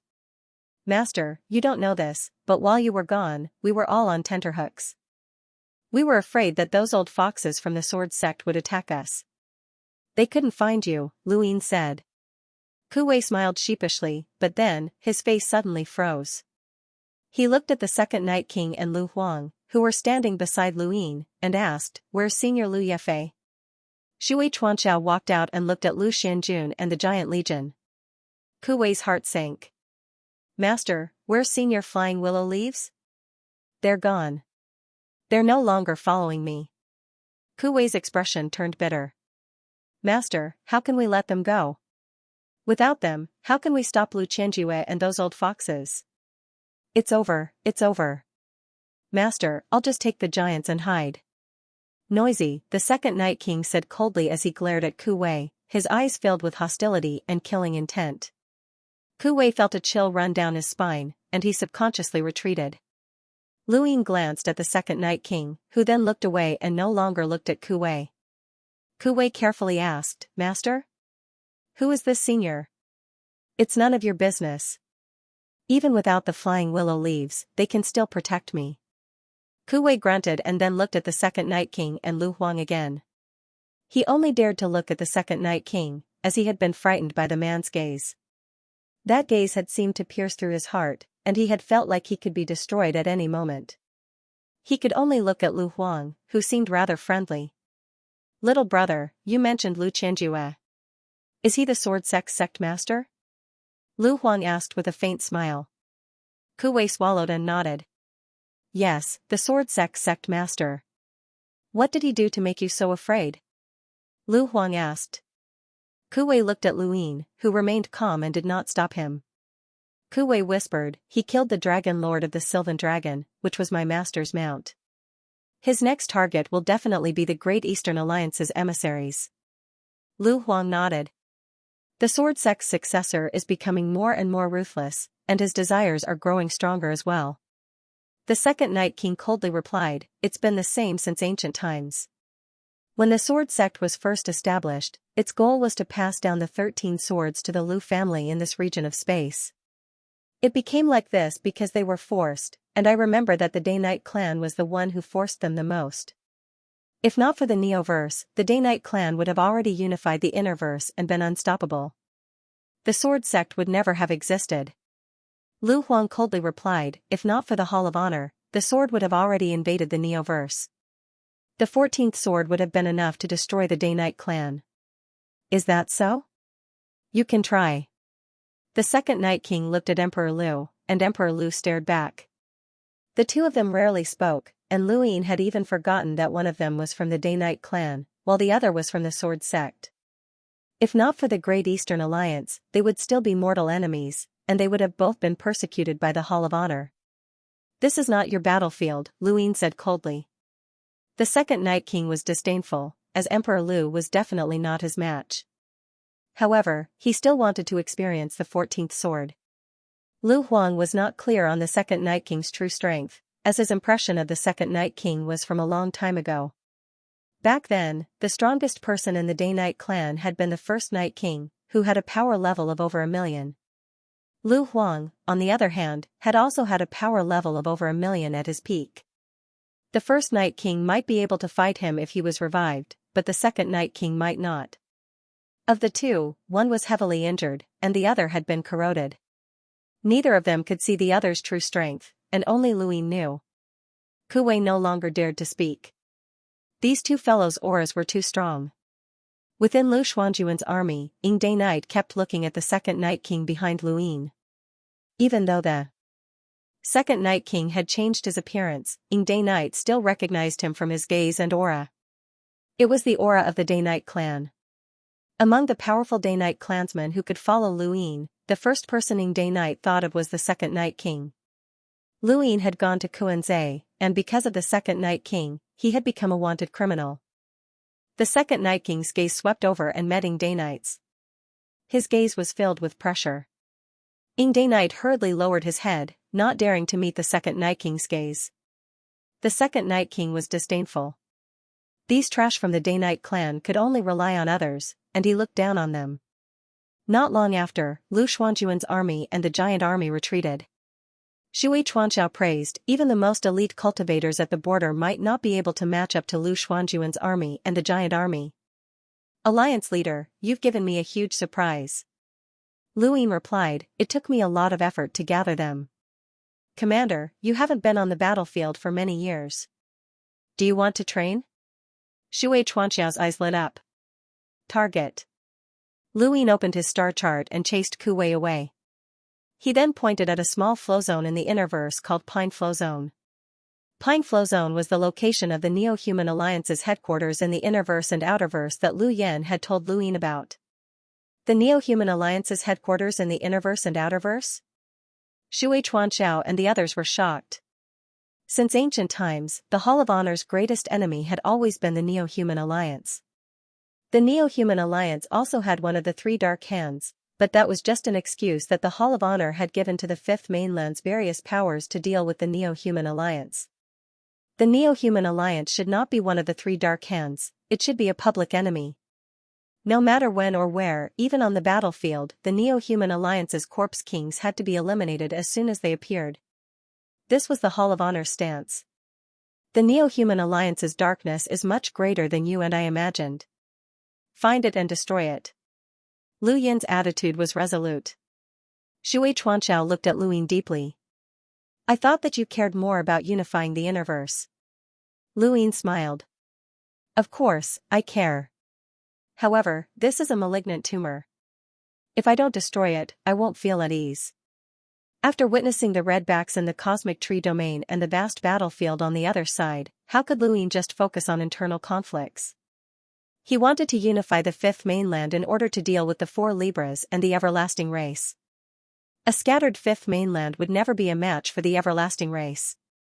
The Witch Spirit God's plan had allowed Lu Yin to unify the Fifth Mainland, but Lu Yin did not plan on following the Witch Spirit God's plan. He wanted to drag the Neo-Human Alliance down until the three sides wore each other down.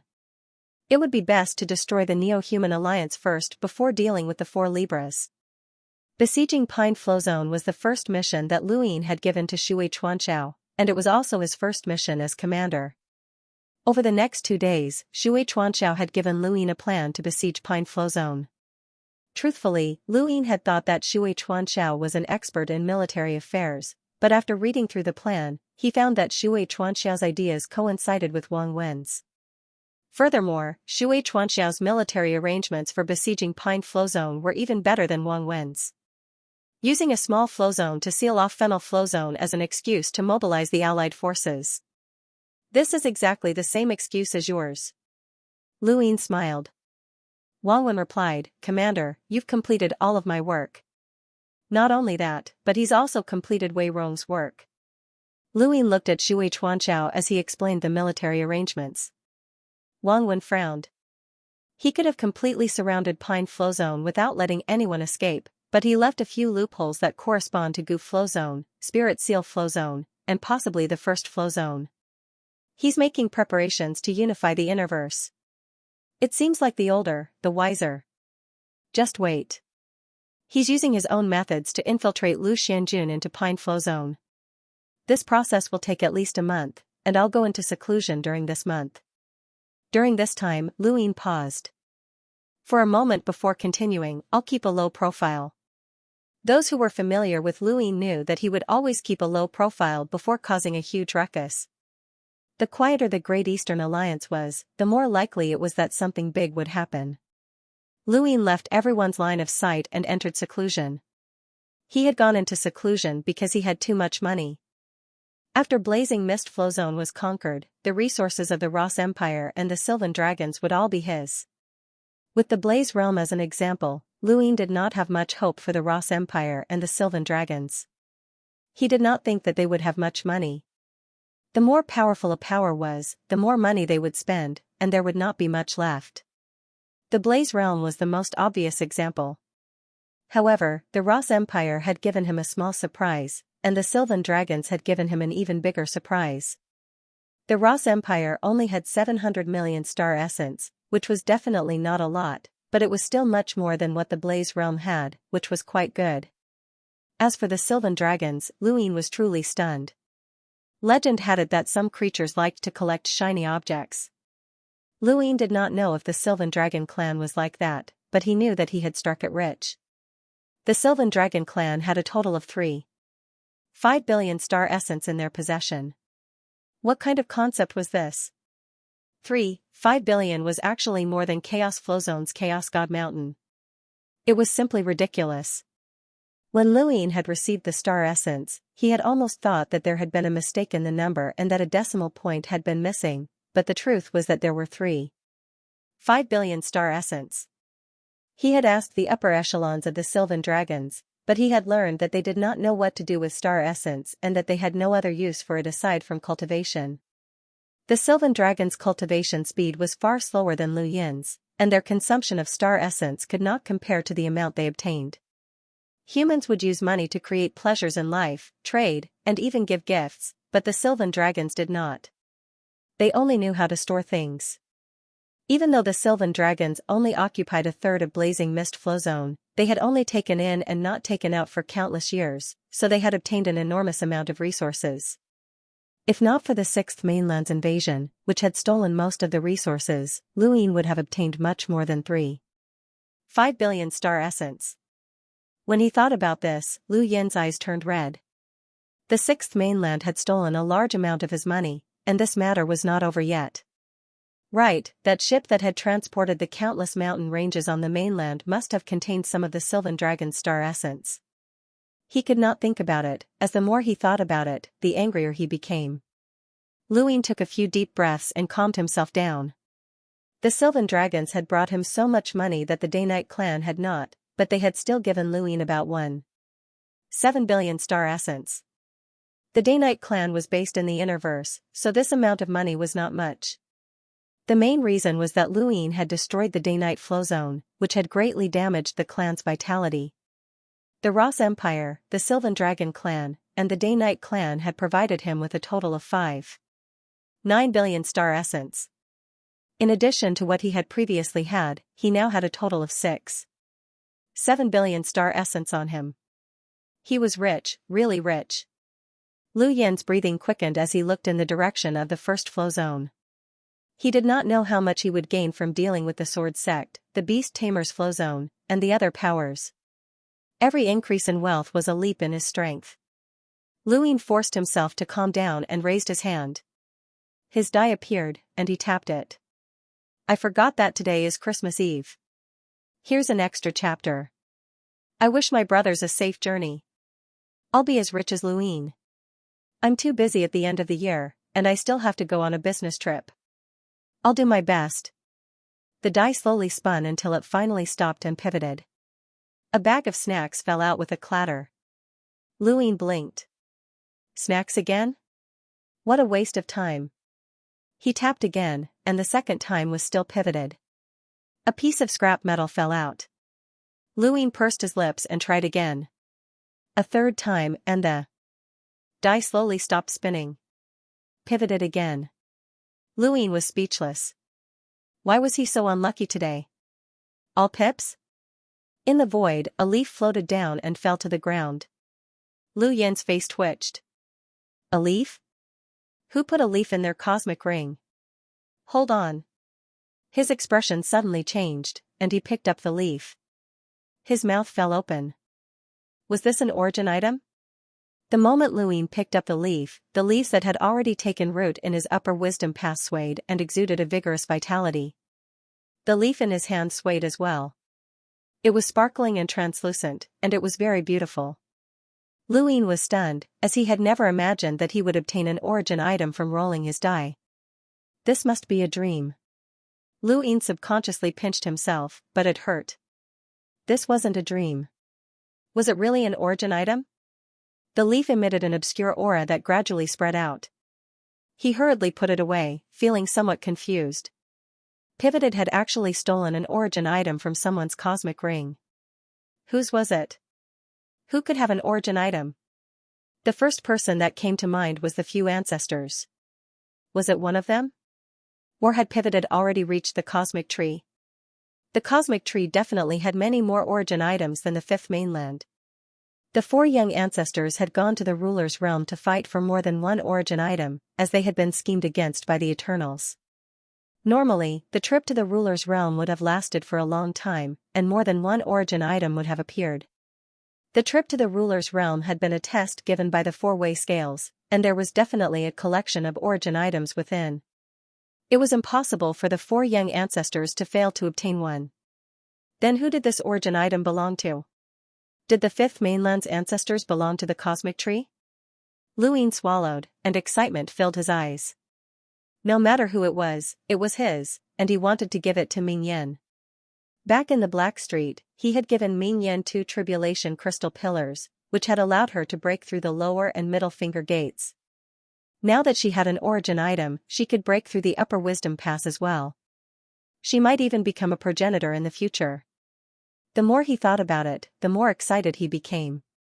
Luin could not wait to tell Ming Yen this good news. There was no rush. Ming Yen had not become a hunter yet, and it was not yet time for her to break through. It would not be too late to wait until she became a hunter before giving it to Luin. Luin felt that today was his lucky day. Raising his hand, the die appeared once more. This was the 4th time. He hoped that he could roll a 4. When he saw the die slowly come to a stop at 4, Luin was overjoyed. What a lucky day. The scene in front of him changed, and he appeared in the time-stop space. He took out his tribulation fire without hesitation, as this was the primer for the Blaze Realm's karmic flame sword. Even if it was used on its own, it was still quite powerful. It had been upgraded 6 times before, and now, it could release a high-temperature tribulation fire with a power level of more than 700,000. There was no point in keeping it, so he decided to use a heaven fire stone to absorb it and quickly increase his strength. You can do whatever you want. Extreme heat spread through his arms, and the entire time-stop space was filled with liquefied star energy. He had no idea how much time had passed, but the serious art was still circulating on the surface of his body along with his golden battle force. Without the support of his golden battle force, he would not have been able to withstand the high temperature of the tribulation fire. After breaking through to the Enlighter realm and the cosmic tree realm, he had reached 32 cycles, which had allowed him to surpass his peers in terms of realm. Now, he had reached 33 cycles, which had consumed 100 million star essence. An ordinary cultivator might only have 1 million star essence, but the difference was too great. This was the Lu family. Without enough star energy, it was impossible to support the commander appointment platform's summons. Luin did not know what had happened to his body. Back when he was still Lu Xiaoxian, he must have had quite a few commander appointments platforms. Now, this platform had reappeared. When that time came, would he be able to summon an emissary as an enlighter or even a hunter? Lu Yin's thoughts were all over the place as he continued to endure the high-temperature flames. As far as the eye could see, the time-stop space had turned red, and the liquefied star energy had almost formed a lake that was irrigating his body. 34 cycles, 35 cycles. Soon, the flames within the Heaven Fire Stone were completely exhausted. After all, there was not much tribulation fire left. Fortunately, he could still use it one more time.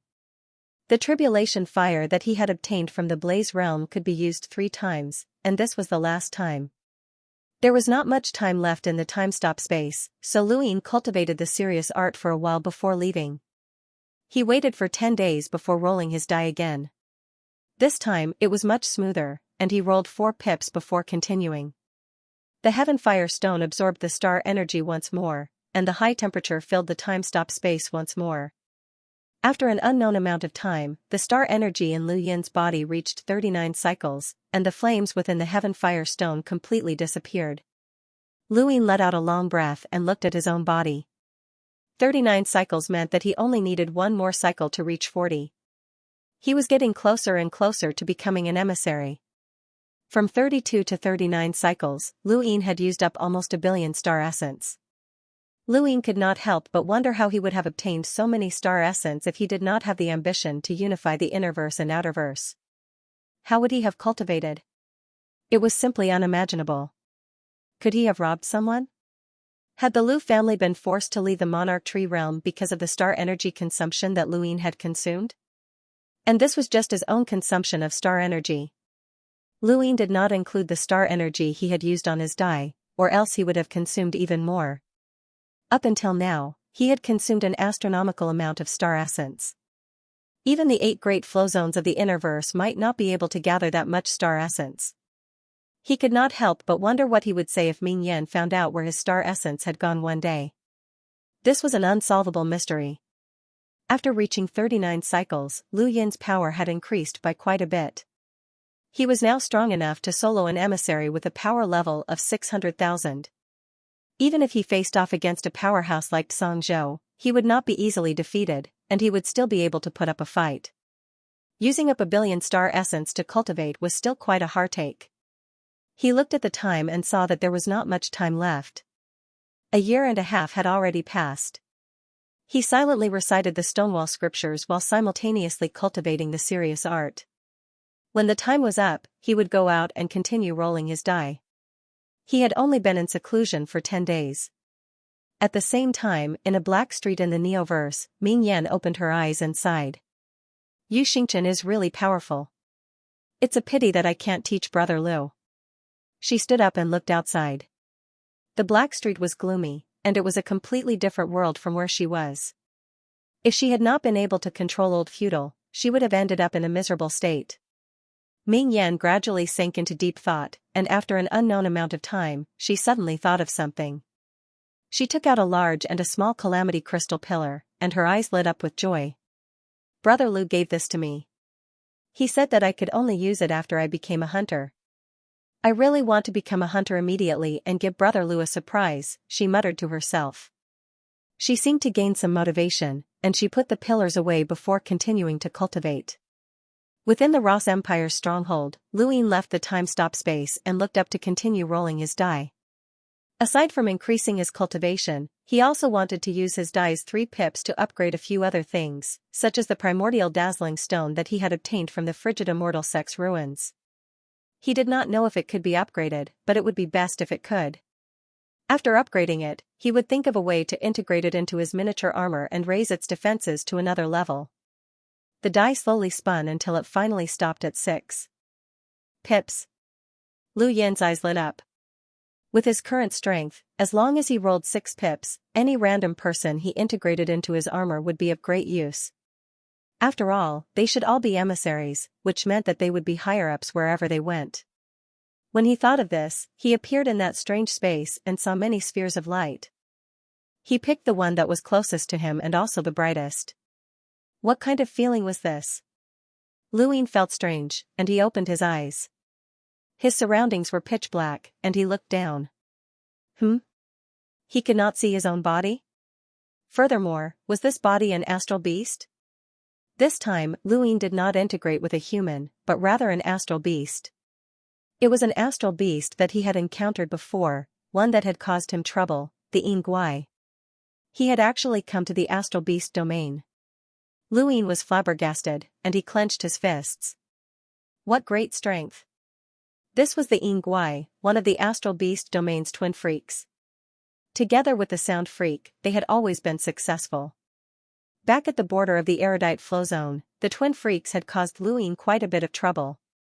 After integrating with the Yingguai's body, Lu Ying finally felt how powerful this creature was. It should be at the level of an emissary, and its power level should be less than 600,000. However, its strength was already quite great, and it was about the same as Lu Yin's. Lu Yin's strength was enough to suppress a powerhouse with a power level of 600,000. Integrating with an astral beast's body was still very strange.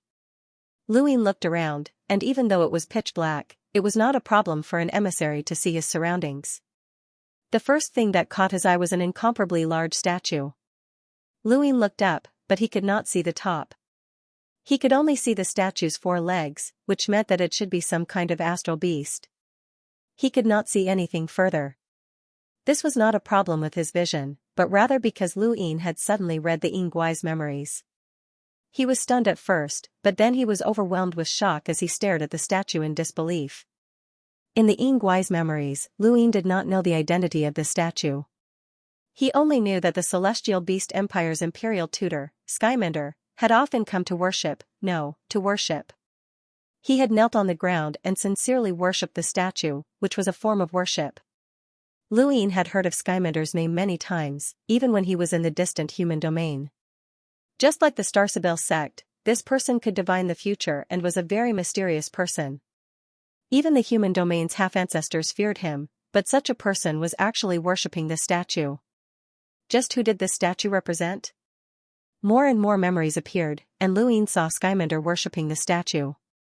He also saw the Yinguai's true duty here, which was to transport a human-shaped source box. After seeing the Yinguai's memories of transporting a human-shaped source box, Luin did not know what to think. He continued to read the Yinguai's memories, but this envoy-level Yinguai's memories only contained the human-shaped source box and Skymander's worshipping of the statue. Anything further than that was its experience growing up. It did not know who the statue represented, why it was transporting a human-shaped source box, or what a human-shaped source box was. The Yinguai weren't the only ones here, as there were other astral beasts as well. Without exception, all of them had reached the level of an emissary, and their job here was to transport the human-shaped source boxes. More accurately, they were here to guard them. At that moment, a voice rang out. A creature is approaching. Not too far away, the Sound Guai walked out. The astral beast domain's two Guai usually worked together, and even at the level of an emissary, there were still Yin Guai and Sound Guai here. Luin had read the Yin Guai's memories and knew that this place was hidden, but there were still creatures that occasionally approached. No matter what kind of creature it was, they would all be wiped out. Even the upper echelons of the Celestial Beast Empire, or even Crown Prince Xianxia, would die as long as they didn't have the Imperial Tutor's permission. Luin controlled the Yin Guai's body and followed the Sound Guai out. When he stepped out, he saw a dark space in front of him. The place he had just come from was within a spatial tear, just like the frigid immortal sex ruins. This was a very remote area of the Celestial Beast Empire, but it was also deep within the empire. Up ahead, the Sound Guai had already made its move. The creatures that had come were known as snowfire dragons. They were considered average in the astral beast domain and were far from being ranked on the celestial beast list. These creatures should be a tribe of snowfire dragons that had accidentally discovered a spatial tear and tried to enter, but they had been wiped out. The Sound Guai had easily wiped them out. Why aren't you attacking? The Sound Guai asked. Luin replied, there's no need. Have you forgotten the Imperial Tutor's words? The existence of this place is not allowed to be leaked, not even a bit. Otherwise, our two tribes will be wiped out, the Sound Guai growled. The Imperial Tutor had indeed said that if this place was leaked, two tribes would be wiped out. These two tribes did not refer to their own tribes, but rather to the entire Yin Guai and Sound Guai. The Astral Beast Domain's two Guai were both ranked on the Celestial Beast list, but the Imperial Tutor had still said such a thing. The Yin Guai and Sound Guai had believed him without a doubt, so one could imagine the Imperial Tutor's status in the Astral Beast Domain and the importance of this place. Luin withdrew from the fusion and opened his eyes. He hurriedly tried to memorize the location of this place, but he couldn't. The Yin Guai's memories didn't have that location either. Lu Yin's, and the Astral Beast Domains, and Sound Guai.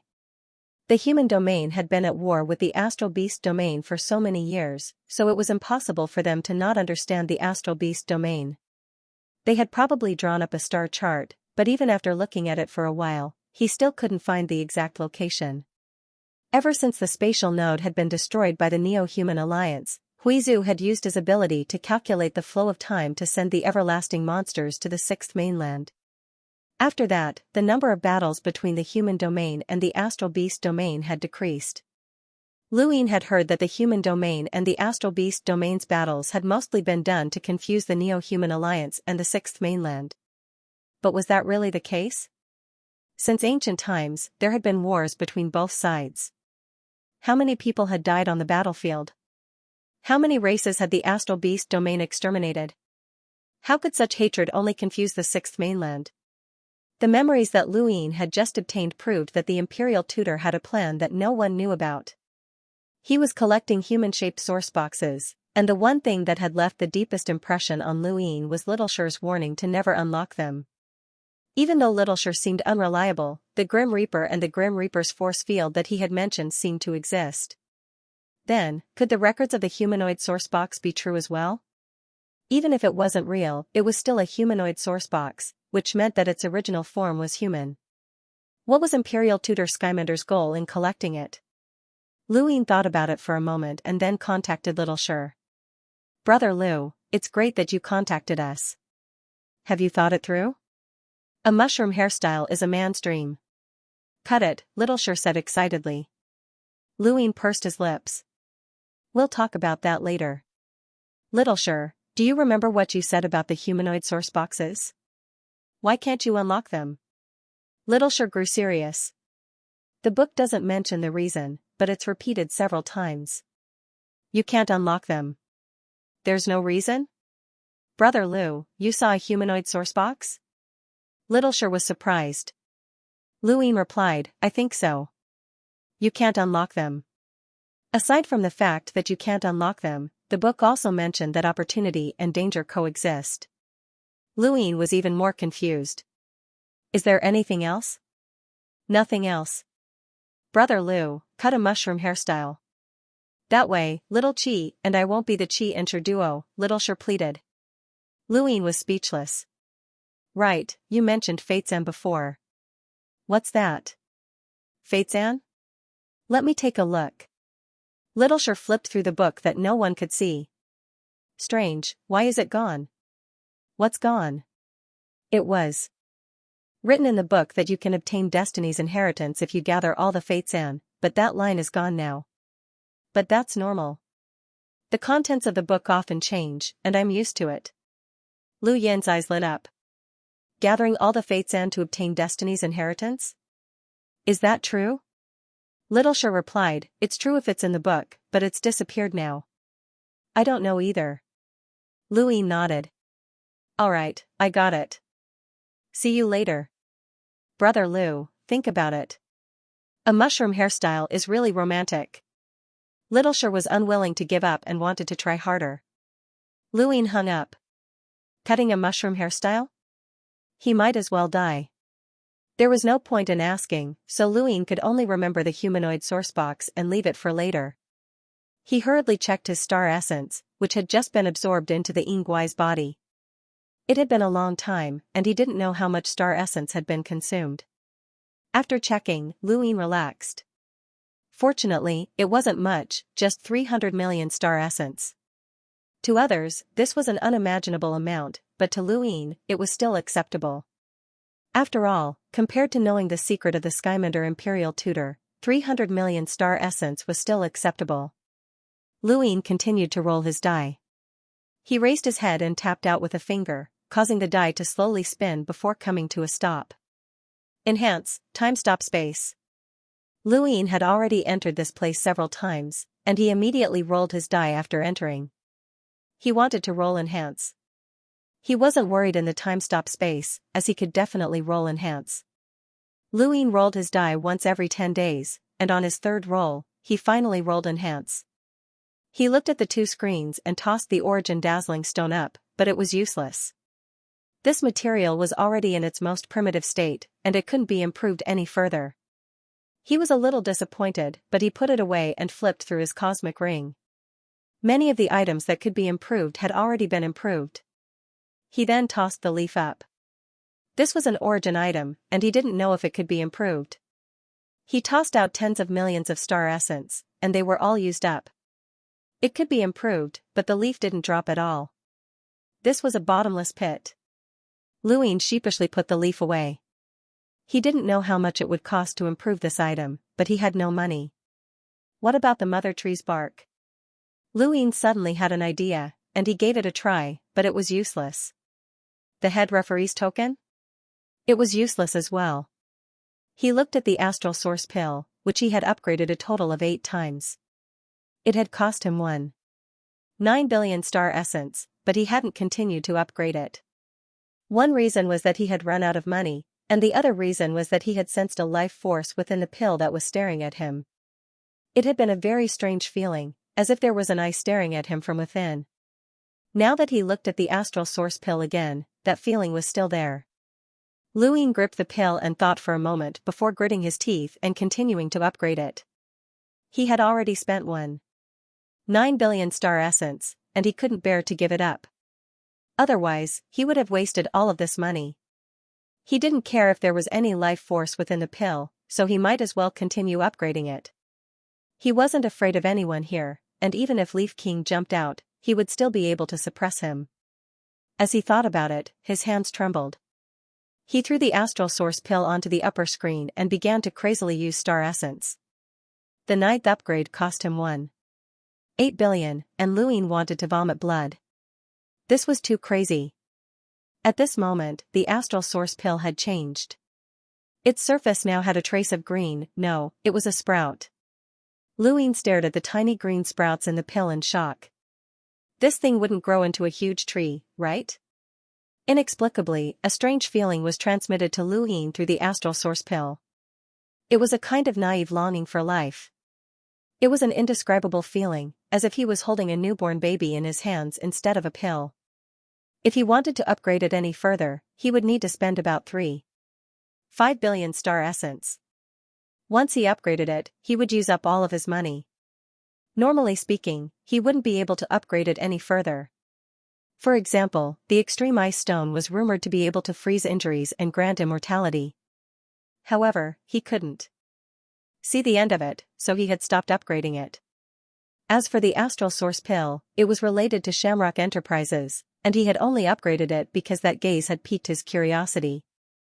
However, he wasn't willing to spend all of his money just to satisfy his curiosity. Lu Yin's eyes flickered. To upgrade or not to upgrade? That was the question. In his hand, the sprout emitted a faint glow that traveled along the astral source pill and made contact with Lu Yin's fingers. It was warm and comfortable, and at the same time, there was a soft call. It wasn't a real sound, but rather the throbbing of life that resonated with Lu Yin. Along with this call, Lu Yin mysteriously started to upgrade. He couldn't resist the desire for life. More importantly, along with the resonance, the black and white fog that had been blocked by the Fatesan in his chest actually calmed down. Lu Yin didn't know what effect the astral source pill would have on the death aura, but he could still give it a try. No matter how much money he had, it was all for the sake of upgrading his power. He had only completed the Reaper transformation by chance, and he hadn't really inherited anything. Who could say for sure that such a coincidence had happened? This was his 10th upgrade, and it was also the most ridiculous upgrade Lu Yin had ever experienced. He had spent a total of 3.5 billion star essence, which was inconceivable. As the astral source pill fell from the first screen of light, the sprout began to grow. It broke out of the pill and formed a true life, a sapling. After the upgrade, the astral source pill disappeared, or rather, it had been completely absorbed by the sprout. The sapling was half a meter tall, and its top split into 2 branches. At the same time, it sprouted a few leaves that were a pleasant emerald green. It pierced through the lower screen of light and landed on the ground. If a normal person saw it, they would think that it was just an ordinary branch, except for the fact that it was glowing. Lu Yin's mouth twitched. It couldn't be a normal tree branch, right? That was ridiculous, as he had spent 7.2 billion star crystals to upgrade this item. If it really was just a normal tree branch, then it would leave a psychological scar on him. On the ground, the sapling moved under Lu Yin's astonished gaze. It then suddenly stood up as if it had been awakened and faced Lu Yin directly. It should be facing him directly, as the little green leaf swayed and then stopped moving. Lu Yin blinked, raised his foot, and took a step forward. The sapling swayed again and retreated slightly, as if afraid. Lu Yin took another step forward, and the green leaf at the top of the sapling grew brighter and brighter, even forming a beautiful green halo behind it. Lu Yin approached the sapling step by step, and the sapling retreated at first. However, when Lu Yin placed his hand on the branch, it stopped retreating and instead moved forward. The branch rubbed against Lu Yin's hand, transmitting a happy and dependent emotion. Lu Yin smiled when this emotion appeared, but it was not the smile of conquering the blazing mist flow zone or defeating an enemy. Instead, it was the warmest, most primitive, and happiest smile of all. The branch was hard to the touch, but it was also very soft. It felt very comfortable to the touch and exuded vitality.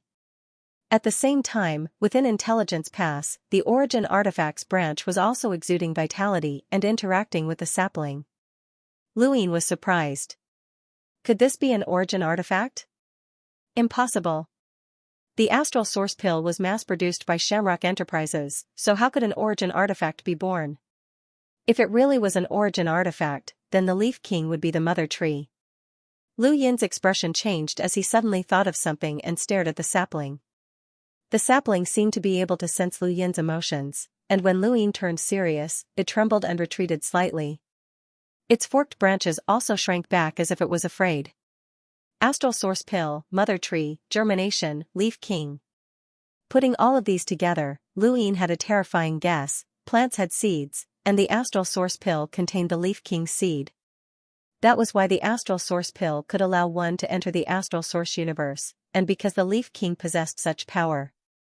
Yumu's death was unclear, and it was impossible that he had not been assassinated by Shamrock Enterprises.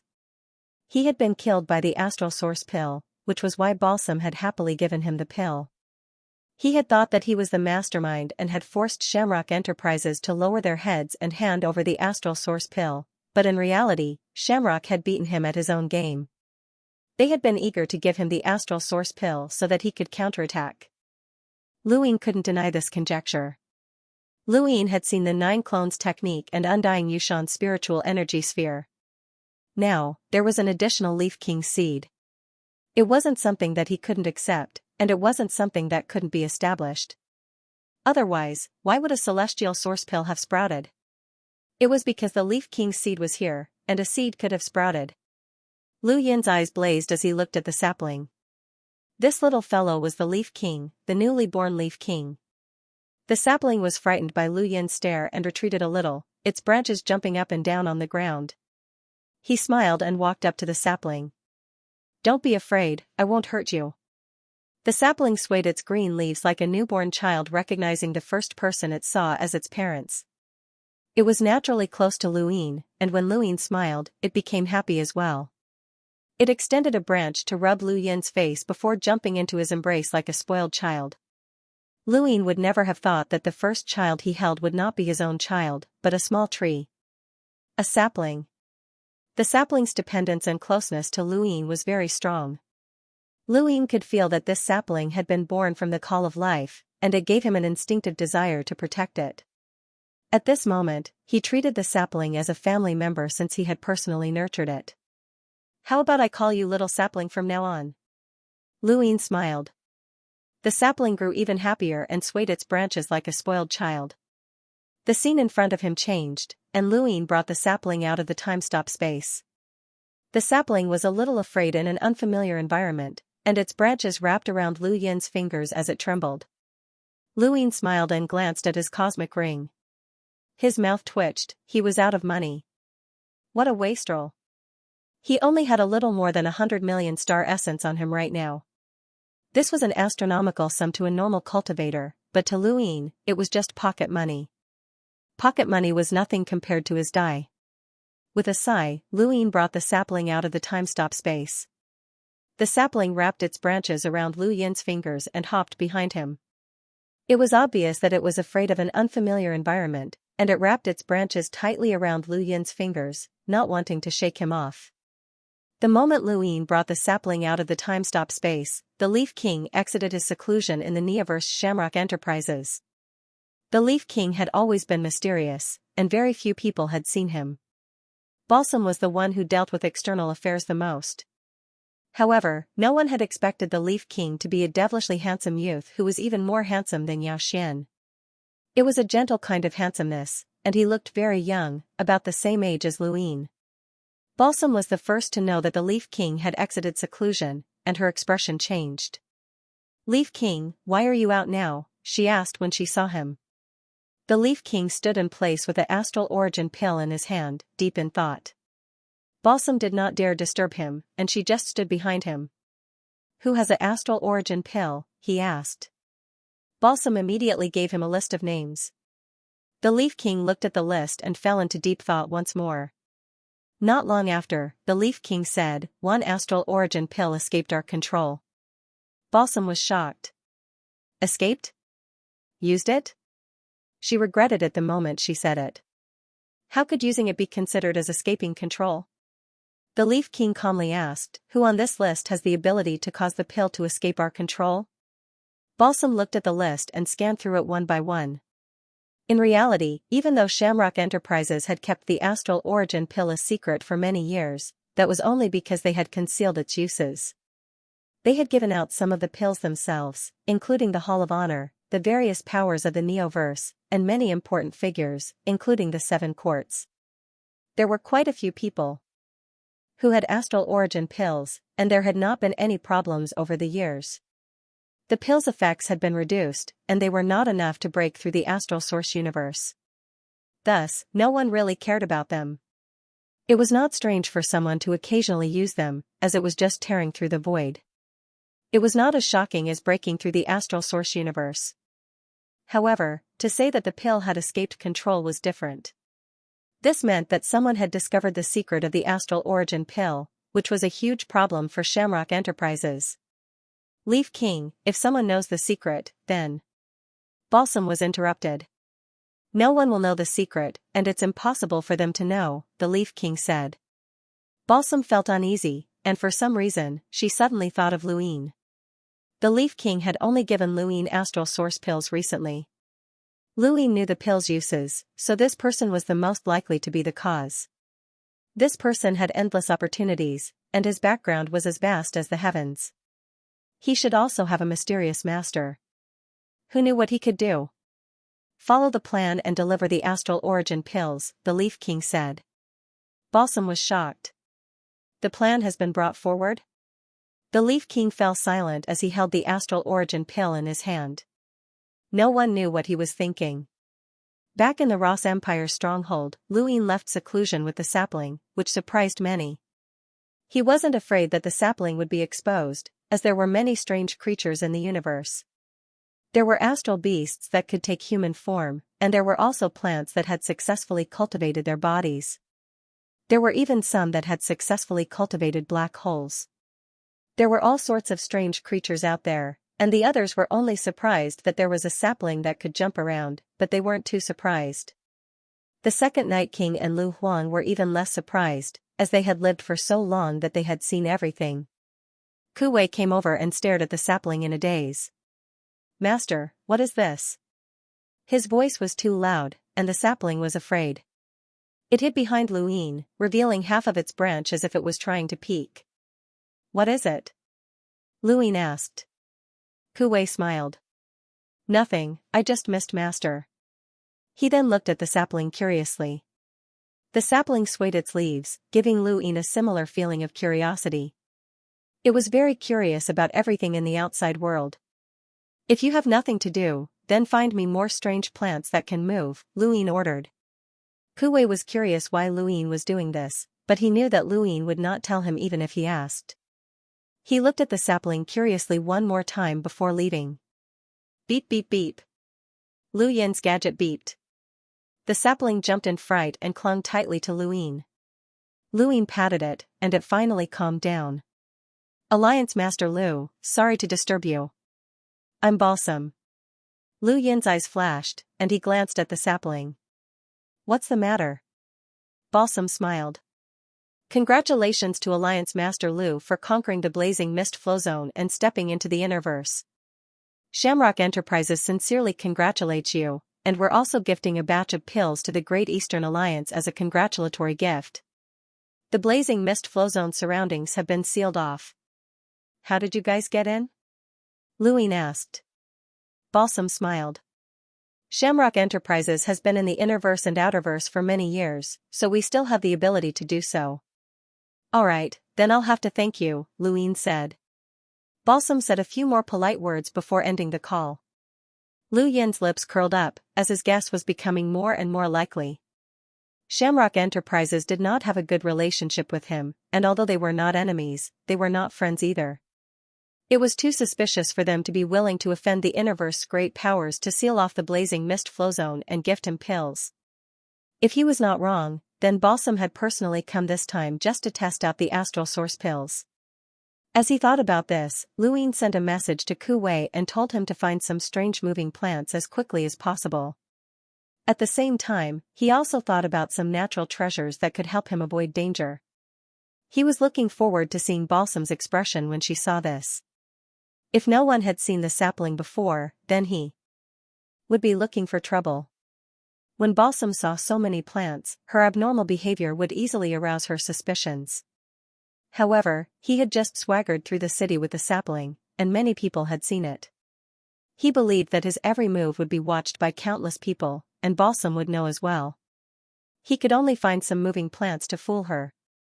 As for the sapling, he looked at it and saw that it was swaying its green leaves. It was very adorable, so he decided to hide it. Over the next few days, Luine brought the sapling around the Ross Empire's stronghold so that the sapling would not be so afraid.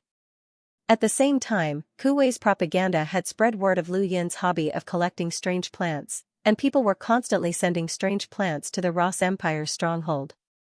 The Ross Empire's stronghold clearly had more plants than before, and even the greenery was much better than before. Occasionally, there were even strange plants running around.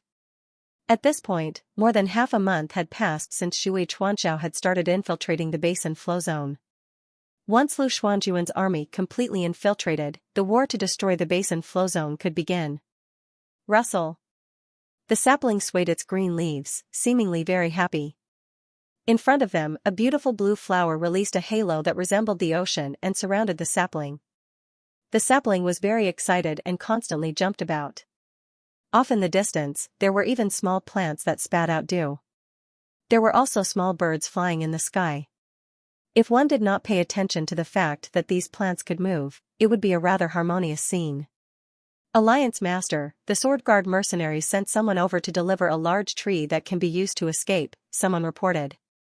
Luine replied, "Bring it over." The sapling was clearly more familiar with these plants. Kuwei had visited twice over the past few days, and this was not the first time he had met the sapling. The sapling was still afraid, but it was different when it came to these plants. In particular, one of the plants was extremely aggressive, but it was like a mouse that had seen a cat. Soon after, the leader of the Sword Guard mercenaries, Qijin, arrived. He had a large tree tied to his back, and it was difficult for him to walk. Luine had a deep impression of the Sword Guard mercenaries. The captain of the 8th Imperial Squadron, Shalosh, was their vice leader. At the same time, Ian, the commander of the Great Eastern Alliance's 1st Allied Army, had been in the Sword Guard mercenaries for a long time. Qijin greets the Alliance Master. "Long time no see, Leader Qijin. How's the Sword Guard mercenaries?" Luine smiled. Qijin had a respectful expression as he faced Luine. "Thank you for your concern, Alliance Master. Everything is fine." He then put down the tree that had been tied to his back and cautiously grabbed a branch. He looked at Luine. "Alliance Master, I heard that you're collecting these strange plants. This tree is rather strange. Do you want it?" Luine looked at the tree curiously. It was very ordinary, and there was nothing strange about it. In the distance, the sapling that was playing excitedly with the blue flower suddenly jumped over to the top. The tree suddenly came to life, as if it had been woken up from its sleep. Luine was surprised. Qijin didn't even have time to react before two thick branches appeared from the roots of the big tree. Then, he ran, dashing into the distance. This guy had slipped away. Qijin hurriedly chased after the tree, but Luine was amused. His pupils transformed into runes as he looked at the tree. There were very few rune lines on the tree, and it was a very ordinary tree. It looked just like a blue flower or a grass that could produce water. However, the tree's strength was clearly much greater than that of other plants. Even though Qijin was almost a cruiser, he was unable to move the tree at all. He was dragged along by the tree like a rag.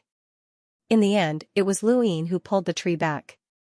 The sapling jumped around happily, and Luine could feel its happiness.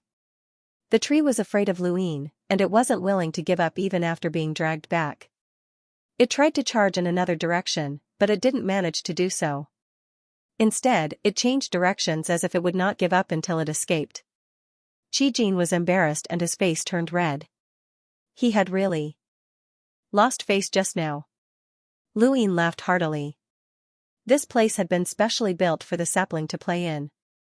There were strange plants everywhere, and it wasn't bad to have this big tree around. "Captain Qijin, you're very considerate," Luine praised.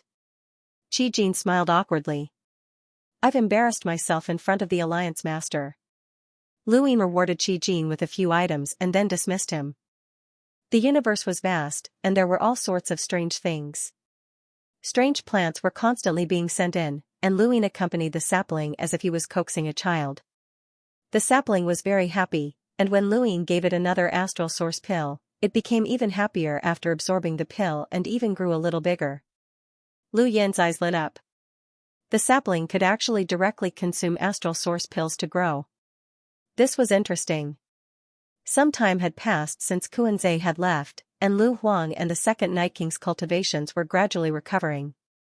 At this point, the second Night King's power level had recovered to around 700,000, while Lu Huang's was a little slower. However, his power level was still over 600,000. This was mainly due to Hell Overlord Kuan-Ze's fight with them, otherwise, his recovery would not have been so slow. Alliance Master Lu, when can I go to the Sword Sect? Lu Huang suddenly asked. Lu Ying calmly replied, it's not the right time yet. Wait until your power level is over 900,000 before we talk about it. Otherwise, there's no point in going to the Sword Sect. The Sword Sect's current sect master, Lu Qianxia, is not a sword maniac like you who only cares about cultivation. He has both ability and ambition. Lu Huang was not the second Night King, and Lu Ying had never thought of tying him to his side as a bodyguard. Lu Huang's true purpose was to control the Sword Sect and join the Great Eastern Alliance, which had been the condition set by Kuan-Zhe. With Lu Huang around, Lu Ying was not worried about the Sword Sect at all. Of course, Lu Huang could also refuse to accept this condition, which would give Lu Ying even more reason to declare war on the Sword Sect. However, there was no need to declare war. Lu Huang was secretly imprisoned by the Hall of Honor, and even he did not dare to reveal his identity. Lu Ying could use this to threaten him. Of course, this was only a threat. Exposing Lu Huang and damaging the Hall of Honor's reputation would not benefit Lu Ying at all, as his greatest backer was the Hall of Honor. Now that he thought about it, Madame Red's excuse of the Sea King being imprisoned in the Sword Sect seemed useless. Strange, why hasn't there been any news from Madame Red? Lu Ying had thought that Madame Red would cause trouble for Qinghua after his smooth return, but after such a long time, there had been no news from Madame Red at all. He almost could not help but want to contact Sun Jiang. As he watched the sapling jumping around at the top of the tree, Lu Yin's gadget beeped. He looked at it and saw an unfamiliar number calling him. He accepted the call and heard a voice. This thing is pretty useful. Why didn't I think of using it more often in the past? This network isn't bad either, and it even has divination methods. They're even more detailed than Grandpa Gio's. I wonder if it's useful. I'll give it a try someday. When Lu Ying heard the person on the other end mumbling to himself, he knew who this person was, Xianxia. Xianxia, the state tutor's position is still vacant. Why aren't you here yet? Lu Ying asked. Xianxia was startled, and then he replied in a low voice, I'm not going. Lu Ying raised a brow. You're not going to be the state tutor anymore? No. You were the one who made a fuss about being the state tutor before, so why did you suddenly change your mind? My Great Eastern Alliance is getting stronger and stronger. Xianxia fell silent for a moment. You've offended too many people, Anne. He hesitated for a moment before continuing, you bring misfortune to others. Lu Ying grinned. What do you mean? Literally, anyone who follows you will be unlucky, Xianxia muttered. He was in a bad mood, as the position of state tutor was already in his grasp and he could enjoy a lifetime of happiness. This was especially so when he met someone as ambitious as Lu Ying, whose territory would expand without limit, and the state tutor's name would be forcefully spread throughout the entire universe. Everyone would be his grandson, and they would have to call him Grandpa Gio. Lu Yin's eyes flashed. Xianxia, we're old friends. If there's anything you want to say, just say it. Why would I bring misfortune to others? Xianxia sighed. The mystic heavenly mirror has divined an incredible future. Anyone who is close to you will be unlucky and die horrible deaths. This is not a curse, it's something that the mystic heavenly mirror has divined. I heard that your divinations are all backwards. That's because Grandpa Gio doesn't want to perform divinations for ordinary people, but you're different. You're on your own, kid. Grandpa Gio will never meet you again. You're too unlucky, and you'll cause the deaths of a bunch of people in the future. Lu Yin's heart sank. What did you divine? He had not believed Xianxia in the past, but ever since Xianxia had divined his family's future, he had started to believe him. Even the Star Sibyl sect master had admitted that Xianxia had indeed learned the mystic heavenly mirror, so he had no choice but to believe him. Xianxia was helpless. The mystic heavenly mirror is not a time machine, and it can't see the specific future. It can only divine good fortune and misfortune. In any case, you won't have a good life in the future. No, you won't have a good life right now. Do you know when it started? When you returned from that place, your entire future changed. It was too tragic, too tragic. Lu Yin sneered. My past was tragic as well, but I don't believe in the future. From the moment I stepped onto the path of cultivation until now, everything I've done has overturned the common sense of the world. This so-called divination is based on the current facts, and the facts are the common sense. I, Lu Yin, specialize in overturning such beliefs. Xianxia laughed. That makes sense. Then give it a try. Grandpa Jiu won't keep you company any longer. He then ended the call. Less than 5 seconds later, Xianxia's gadget connected again. We haven't gotten to the point yet. Kid, you must have obtained something from the ruins of the Frigid Immortal sect. The ruins of the Frigid Immortal sect? Something? Lu Yin was puzzled and thought about it. I've obtained quite a few things. What are you referring to? Something related to fate, Xianxia said solemnly. Lu Yin's gaze turned cold. What makes you think that I've obtained something related to fate? Xianxia replied, the aura of fate is something that only a few of us can sense. Right now, the aura of fate on your body is getting thicker and thicker, so you must have obtained something related to fate. What is it? Fate's An. Lu Yin did not hide it, as he wanted to learn more from Xianxia. Xianxia was shocked. Kid, how much Fate's An do you have? 39, Lu Yin replied. Xianxia gasped. So ruthless? There are a total of 108 grains of Fate's An, and you've obtained 39 of them. Impressive. This thing is spread throughout the entire universe, and Grandpa Jiu only managed to collect 3 grains after much difficulty. How did you manage to do it? Lu Yin was astonished. You have Fate's An as well? Fate's An was extremely precious, and not all of the 10 arbiters had it. Even if they did, it would be bestowed upon them by their elders, and it was extremely difficult for them to obtain it themselves. Hong Ying's Fate's An had been bestowed upon her by Madame Red, and Lu Yin had never expected Xianxia to have obtained 3 grains. Give me your Fate's An, Lin Feng said. Give me your Fate's An, Lin Feng said. The two spoke at the same time, but then they were stunned. Xianxia hurriedly said, Kid, don't be so ungrateful. There's no benefit to having too much Fate's An. It's just like a secret technique. Be careful that you don't explode. Thanks for your concern, but I want more. Lu Yin rolled his eyes. I'm not lying to you. Fate's An is related to fate, and you can't afford to offend fate. You obtained the Death God's inheritance and experienced his invincible power. Fate and the Death God are in the same legend, so you should know how terrifying it is. You'd better give it to me, or else you'll be in big trouble. Other people don't have that much trouble with Fate's An. That's because it's rare. 1 or 2 grains of Fate's An can't be sensed, but it's different if there's too many of them. These things will be tainted by fate. If fate wants you to live, you'll live, and if fate wants you to die, you'll die. I was wondering why. Your future was so miserable. Lu Yin was speechless. Why do you want Fate's An so much? Is the legend of fate true? Is there really an ancestor of fate like the Death God? Do you want to obtain fate's inheritance? Inheritance my ass. Grandpa Jiu wants to bury it somewhere no one can find it. Then, it'll naturally turn into a source box and never come out, Xianxia said sternly. Why? Lu Yin was puzzled. Xianxia snorted. Everyone wants to see the future and change it, but changing your own future will also change the futures of others. Do you want others to change your future as they wish? If fate is real, then it has such an ability.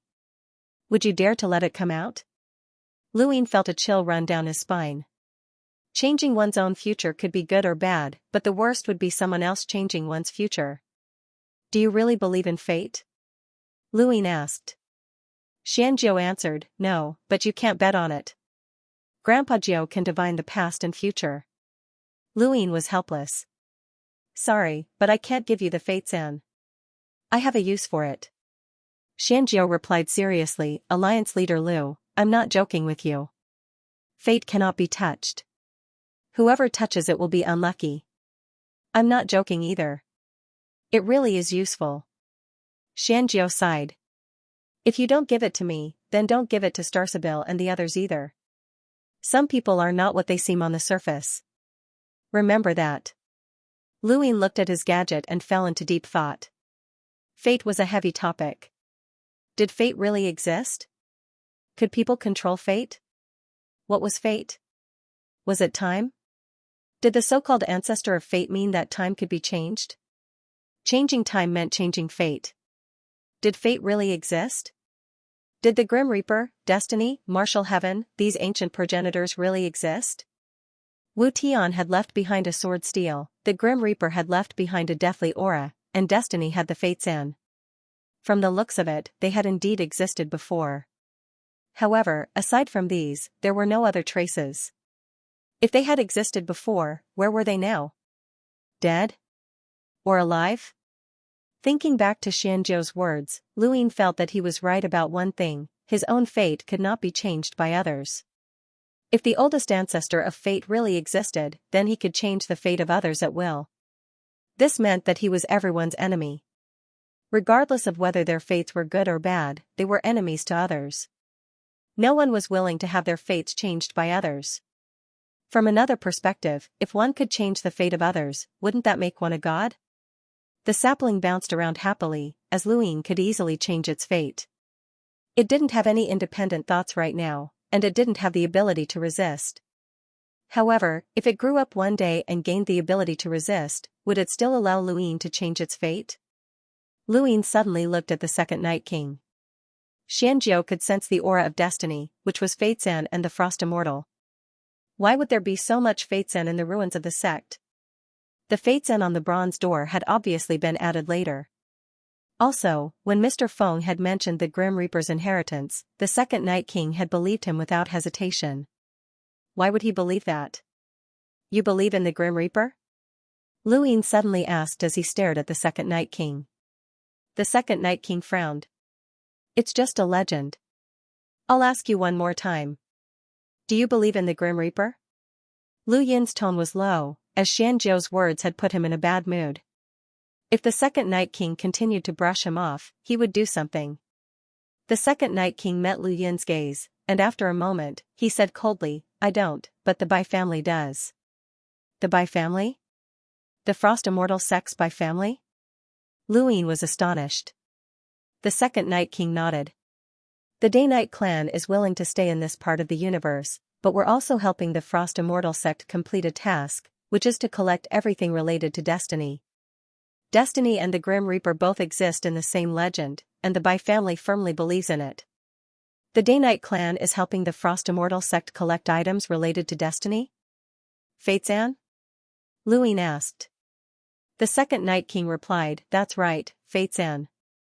This is a mission given to us by the Frost Immortal sect's Bai family. However, after the first Night King successfully rebelled against the Bai family's descendants, the mission to collect Fate San was stopped. Even if the Grim Reaper and Destiny are real, it's still too illusory. We're more willing to believe in our own strength. Luin understood now. It was no wonder why there was Fate San on the bronze door of the Frost Immortal sect's secret vault. It had been collected by the Day-Night clan, and with the strength of an entire clan, it was impossible for there to be so little after so many years. The main reason was that the Day-Night clan had successfully rebelled against the Frost Immortal sect's Bai family. The Bai family firmly believed in Destiny and the Grim Reaper's existence. When Mr. Feng mentioned that Luin had obtained the Grim Reaper's inheritance, even if the second Night King did not believe it, he would have believed it because of the Bai family's beliefs. Or rather, he would have preferred it to be true and believed that he could have stolen Lu Yin's inheritance at that time. The Fate San behind the bronze door had been collected by the Frost Immortal sect, so why hadn't they taken it away? Why had they left it behind in the vault? Luin exhaled. A legend that even the Bai family believed in might not be a legend. If that was the case, then perhaps destiny really did exist and was an incomparably ancient progenitor who could control the fate of others. Was the fates and really related to him? That was truly exciting. If he could obtain both the Grim Reaper's inheritance and Destiny's inheritance, then what would it be like? Lu Huang watched the conversation between the two strangely. He did not believe in Destiny or the Grim Reaper.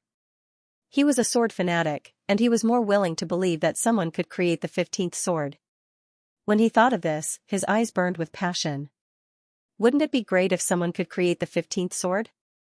A few more days passed, and it was not too long before the attack on Basin Flow Zone began. It was also not too long before Balsam arrived, and the two might arrive at the same time. On this day, a guest came to visit, and Luin had to personally welcome this guest. Under the lamplight, a shiny bald head was particularly eye-catching. Luin stared at the person in a daze, and then he became ecstatic. Brother Hui Kong?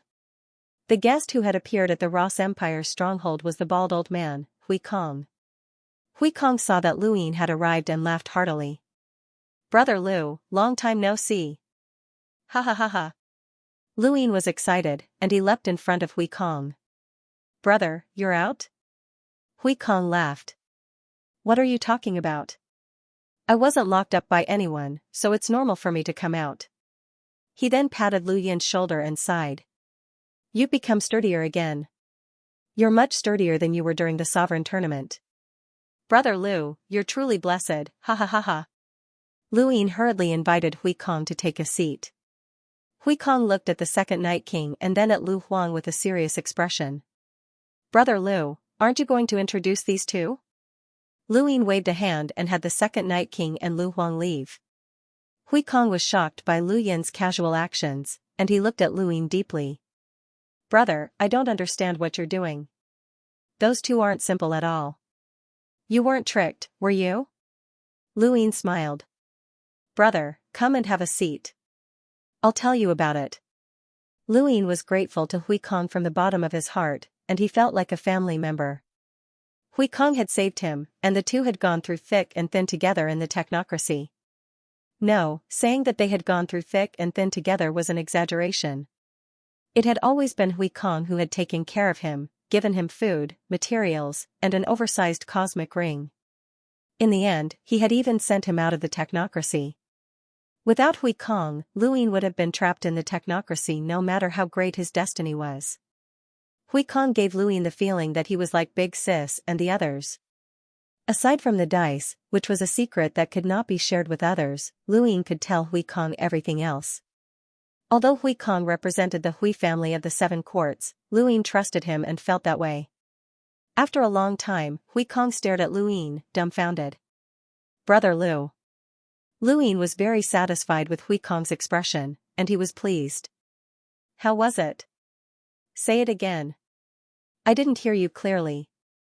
Lu Yin was speechless.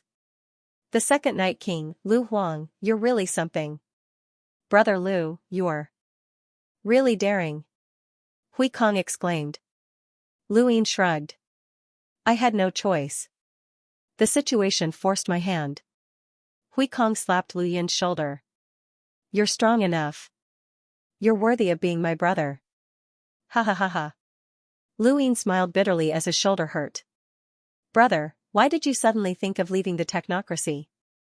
Hui Kong's expression changed, and he looked at Lu Yin solemnly. Someone from that place has come for you. Lu Yin was stunned at first and did not react. But then, he thought of something, and his expression changed. The astral tree? Hui Kong solemnly replied, they call this region of space the abandoned lands. Lu Yin clenched his fists. Who's coming? The four-way scales, Wang Shang. Lu Yin frowned, as he had never heard of this person. It was an expert from the Wang family. They're not weak. If it weren't for the fact that I've accumulated some experience in the technocracy over the years, I would have been done for. That old bastard was forced to retreat, but he'll definitely come again. Hui Kong looked at Lu Yin in disbelief.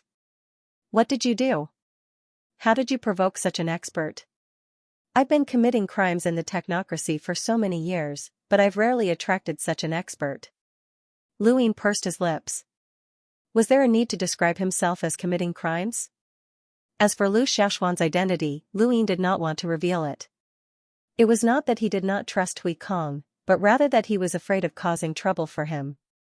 Brother, there are some things that are better left unsaid. At least, now isn't the time. In any case, I'm in big trouble, and it wouldn't be an exaggeration to say that I'm the public enemy of that region of space. Hui Kong subconsciously rubbed his bald head. I'm convinced. I've been in the technocracy for so long, but I'm still not the public enemy. You're amazing. He was speechless. Hui Kong replied, It's fine if you don't want to talk about it. Just let me know if you need anything. I don't have any other abilities, but I'm good at fighting.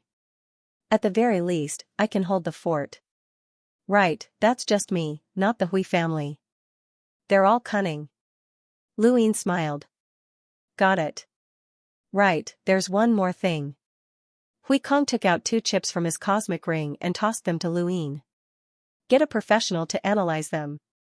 These contain some confidential information about a city in the technocracy and the Genesis court.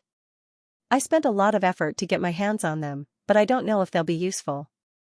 Luin was curious. You stayed in the technocracy for so many years just for this?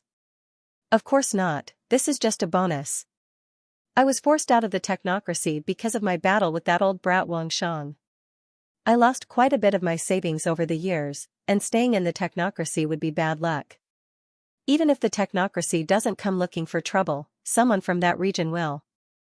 Luin was apologetic. Thank you, brother. Hui Kong patted Lu Yin's shoulder. Let's not talk about this. Analyze it for me. I'm in a hurry to go home, and I haven't been back for so many years. I don't know how many of my grandchildren know their ancestors. Luin raised his brows. Was this an insult?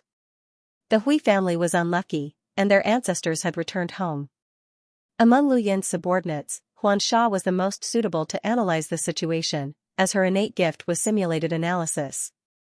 Luin immediately transferred Huan Sha to the Ross Empire's stronghold. Even at his fastest speed, it would still take a few days. Brother, let's go and eat something and drink some wine. Right, I have some wine from the Giants. Giants wine. Interesting. Try it. It's not that good. It's fine. Bang. There was a loud bang, and Luin retreated. In front of him, Hui Kong waved a hand. Again. An enlighter with such power. Perhaps only Progenitor Chen can do this. Luin moved his arm. Brother, go easy on me.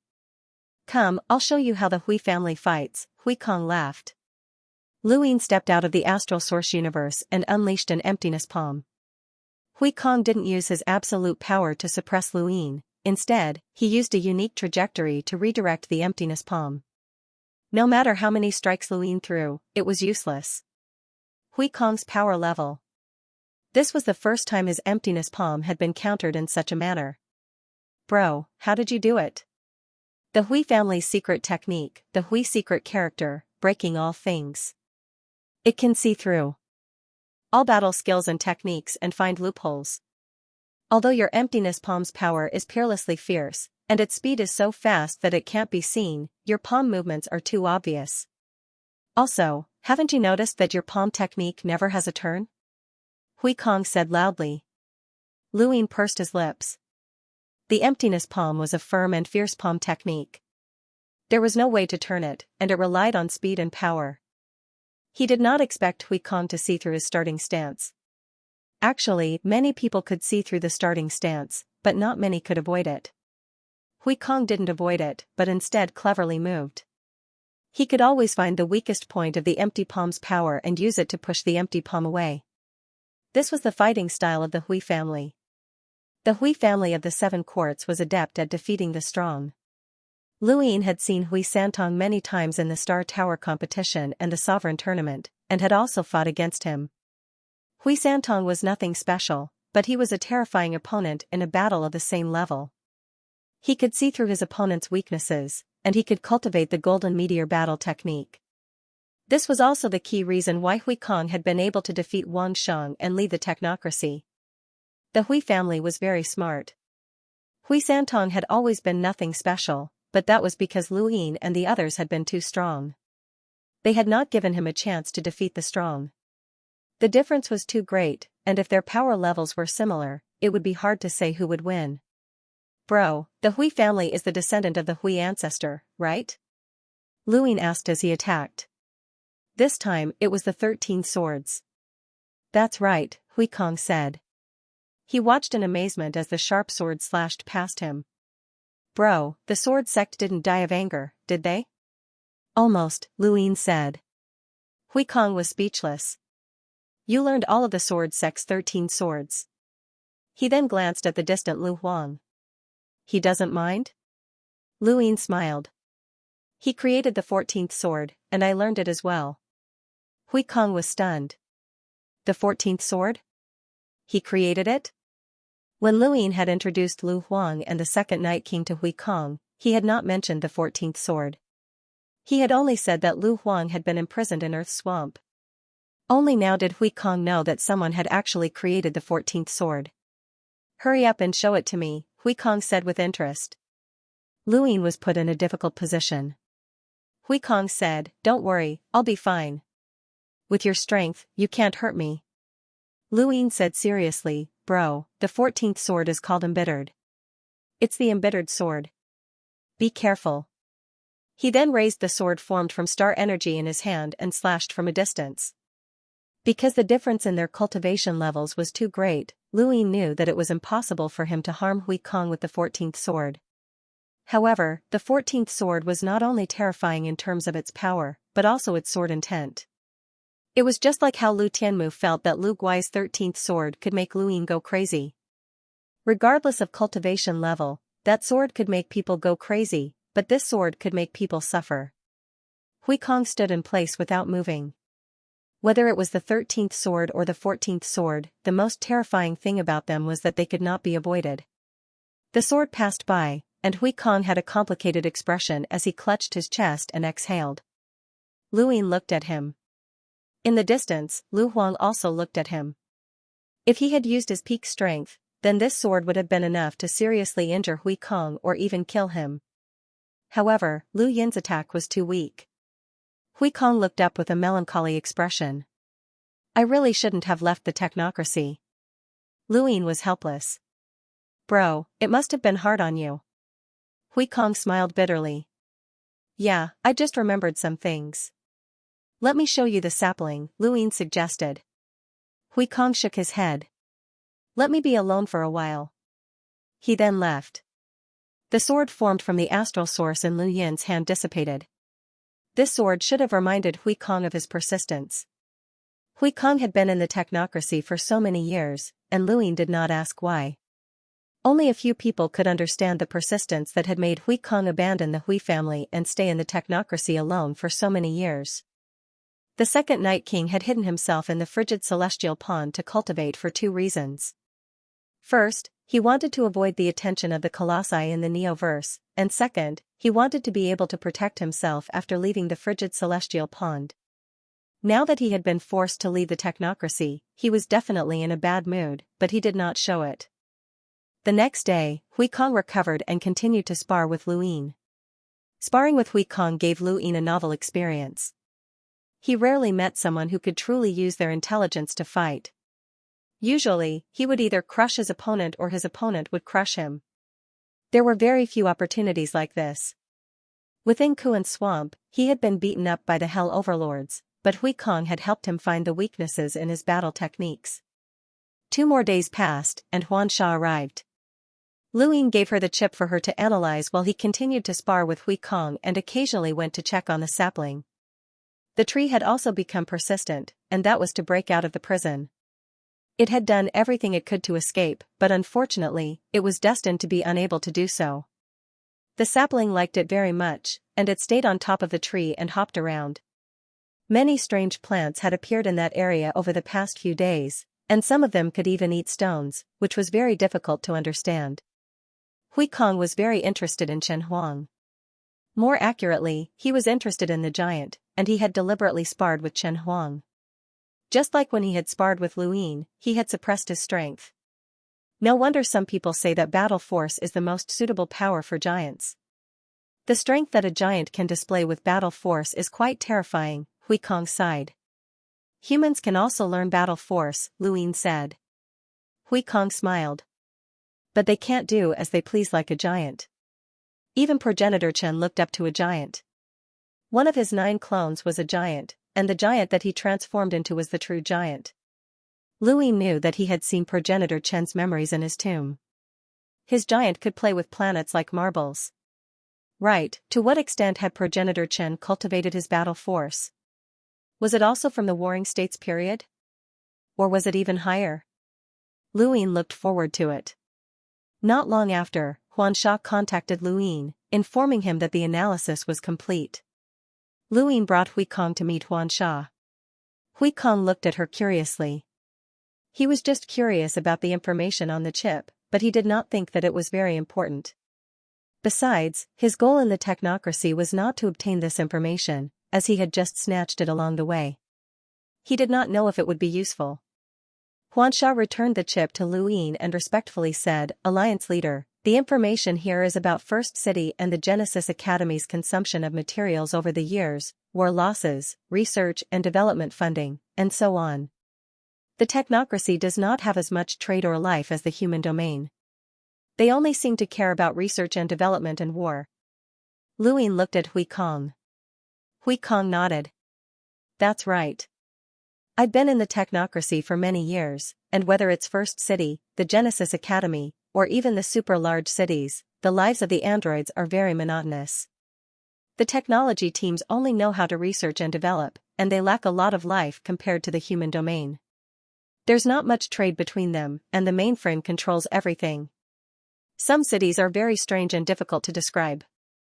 You'll understand if you go there. It's beyond your imagination. Ordinary people would not be able to stay in such a place for even a day. So you're saying that the resources here are not very useful, and that it's just a record of the technocracy's trivial matters?" Luin asked. To the technocracy, research and development and the consumption of war materials were like the consumption of food and cultivation resources in human life. They were all trivial matters. Huikong felt that it was a pity. "I didn't have much hope when I snatched it. If it's useless, then it's useless." Xianxia said, "Alliance leader, there's a problem with the information." Luin and Huikong looked at her, and Huikong was surprised. "A problem? What problem?" Xianxia answered seriously, "After analysis, whether it's First City or the Genesis Academy, there are discrepancies in the consumption of materials. Research and development, war, and especially war, will cause large amounts of materials to be consumed after the end of a war.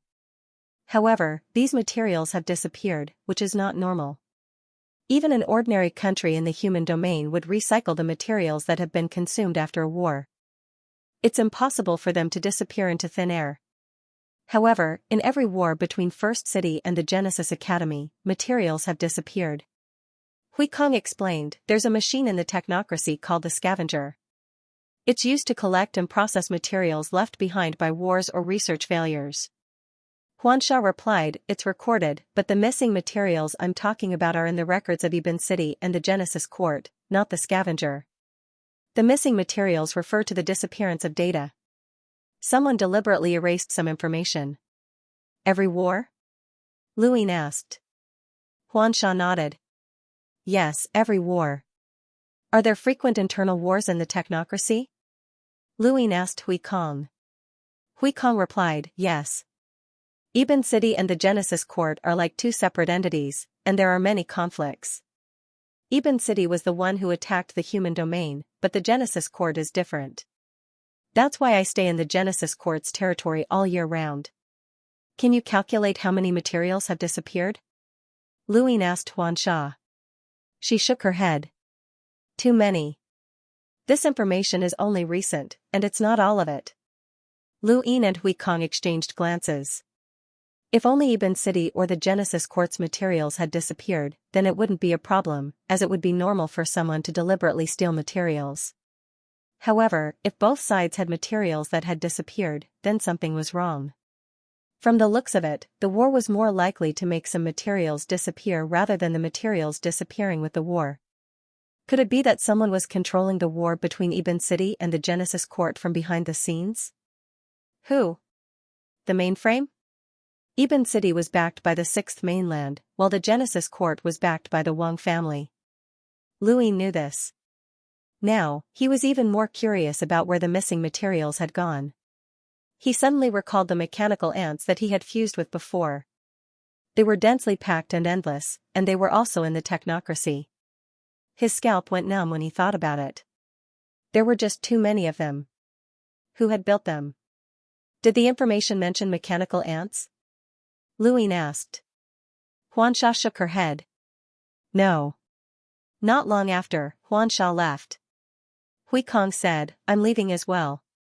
Brother Liu, be careful of people coming from that region of space. Aren't you curious about where the materials went? Louis asked. Hui Kong laughed. That's a matter for the technocracy. It has nothing to do with what you're looking for. Hui Kong only cared about what Luin was investigating, but Luin was the leader of the Great Eastern Alliance, and he wanted to lead the Fifth Mainland in a counterattack against the Astral Tree domain in the future. Regardless of whether it was the human domain, the Astral Beast domain, or the technocracy, Luin was concerned about all of them. The technocracy was too mysterious, and there was no way for him to send anyone there. The disappearance of the materials that had been discovered this time could be an entry point. He wouldn't let it go so easily. Of course, there was also the possibility that it would be useless. His city and the Sky Founding Academy existed at the same time, so it wasn't impossible for someone to steal materials. Bro, can you stay for a few more days? I want to ask about the technocracy, Luin said. Hui Kong nodded. Alright, then I'll stay for a few more days and tell you what I know. That night, Luin activated his communicator in a sealed room. Four screens appeared in front of him: Wang Wen, Wei Rong, Xianxia, and Shui Chuanchao. Eh? Appear together? Looks like something big happened. Wang Wen was astonished. Wei Rong bowed to Luin. Alliance Master, the Sword Sect's elder Lian Xian has entered the Gu Flow Zone and has yet to appear. Luin nodded. There's no need to worry about the Sword Sect. There's something I need to discuss with all of you, and it's something that concerns our lives. When they heard this, their expressions turned solemn. Luin would usually discuss this matter with one of them. This chapter is not finished. Please turn the page. However, now that all of them had appeared, it meant that something big had happened. Shui Chuanchao was curious. His current mission was to infiltrate Lu Xianjun into the Basin Flow Zone, and he had almost succeeded. Could there be something more important than destroying the Neo-Human Alliance's Innerverse and Outerverse headquarters in the Basin Flow Zone? Luin organized his thoughts and then glanced at the four of them. He then said, I have an enemy who is very, very powerful. Once he appears, even the Hall of Honor will find it difficult to resist, let alone me. When they heard this, their expressions changed. Xianxia was speechless. The Sixth Mainland? Luin looked at Wang Wen. I told you about him. Wang Wen's expression turned solemn. He's here? Luin shook his head. They all relaxed. Even if they didn't know who their enemy was, it was fine as long as he hadn't come. That meant that they would have time to deal with him. I don't know, Luin replied. Shui Chuanchao couldn't help but ask, what enemy? Luin solemnly replied, it's not convenient to reveal what enemy it is. In any case, this enemy will appear in the technocracy's Genesis courtyard. I'm here to discuss how to deal with this enemy. I want to know how obsessed this enemy is with the Alliance Master, Wei Rong asked. Luin did not hesitate. Must kill him. Wei Rong's eyes narrowed. He had to kill Luin. Even if he looked at Lu Yin's enemies in outer space, there weren't many who had reached the level of wanting to kill Luin. Even the Sword Sect and the other major flow zones in the Innerverse would not want to kill Luin. At most, they would chase him away. Do you want to kill him, or do you dare to kill him? Shui Chuanchao asked. Luin answered, both. Wei Rong's fingers twitched. This was troublesome. Lu Yin's background was as great as the heavens, and the Hall of Honor was right there. Even the sixth mainland had to be wary of him. If an unknown enemy actually dared to kill him, then it meant that the enemy was either staking everything or fearless. Wei Rong was leaning towards the latter, as Luyin would not be so serious about it otherwise. There are only a few ways to deal with this enemy. Resolve the hatred, Xianxia said. Impossible. Luyin. Xianxia replied, kill him. Can't do that. Conceal yourself. Can't do that either. Then there's only one way. Xianxia frowned. Divert the trouble. Lu Yin's eyes lit up, and he raised a hand to write in the void. He wrote down all of his enemies, and the first was the Neo-Human Alliance. He did not have much hatred for the Neo-Human Alliance, but he hoped to drag the Neo-Human Alliance into this mess. Next was the Sixth Mainland, and the various great powers of the Innerverse, including the Seven Courts and the Xia family of the Neoverse. Xianxia's expression became increasingly strange as she watched Luyin write down one enemy after another. Just how hateful was this? Out of the group, Wang Wen was the one who understood Luyin the best. He was not surprised, as he had long since known about this. Wei Rong was not surprised either, as he had even assumed that the Hall of Honor was his enemy. Shui Chuanxiao and Xianxia were truly surprised, especially Shui Chuanxiao, who looked at Luyin with a strange expression. What kind of person could provoke so many enemies? Come on, let's analyze the situation and see who we can divert this enemy from the Genesis Academy, Luyin said loudly. He did not believe that if they worked together, they would not be able to find a way to delay the cosmic astral tree from pursuing him. No one knew the outcome of Lu Yin's discussion with Wang Wen and the others, as it took several days. After a few days, Luyin sent Hui Kong off. Hui Kong was rather reluctant to part with Luyin, as the two were friends that had transcended time. Before he left. This chapter is not finished. Please turn the page. Hui Kong had drawn up a star chart of the technocracy for Luyin, as Luyin needed it. After Hui Kong left, Balsam arrived right after him. Balsam had brought many of Shamrock Enterprises' special medicines to Luyin as a congratulatory gift for the Great Eastern Alliance's takeover of the Blazing Mist Flow Zone. Are these the strange plants that you've collected, Alliance Master Lu? Balsam stood outside and looked at the plants running around as if they had come to life. The trees, in particular, were trying their best to escape. She was rather surprised.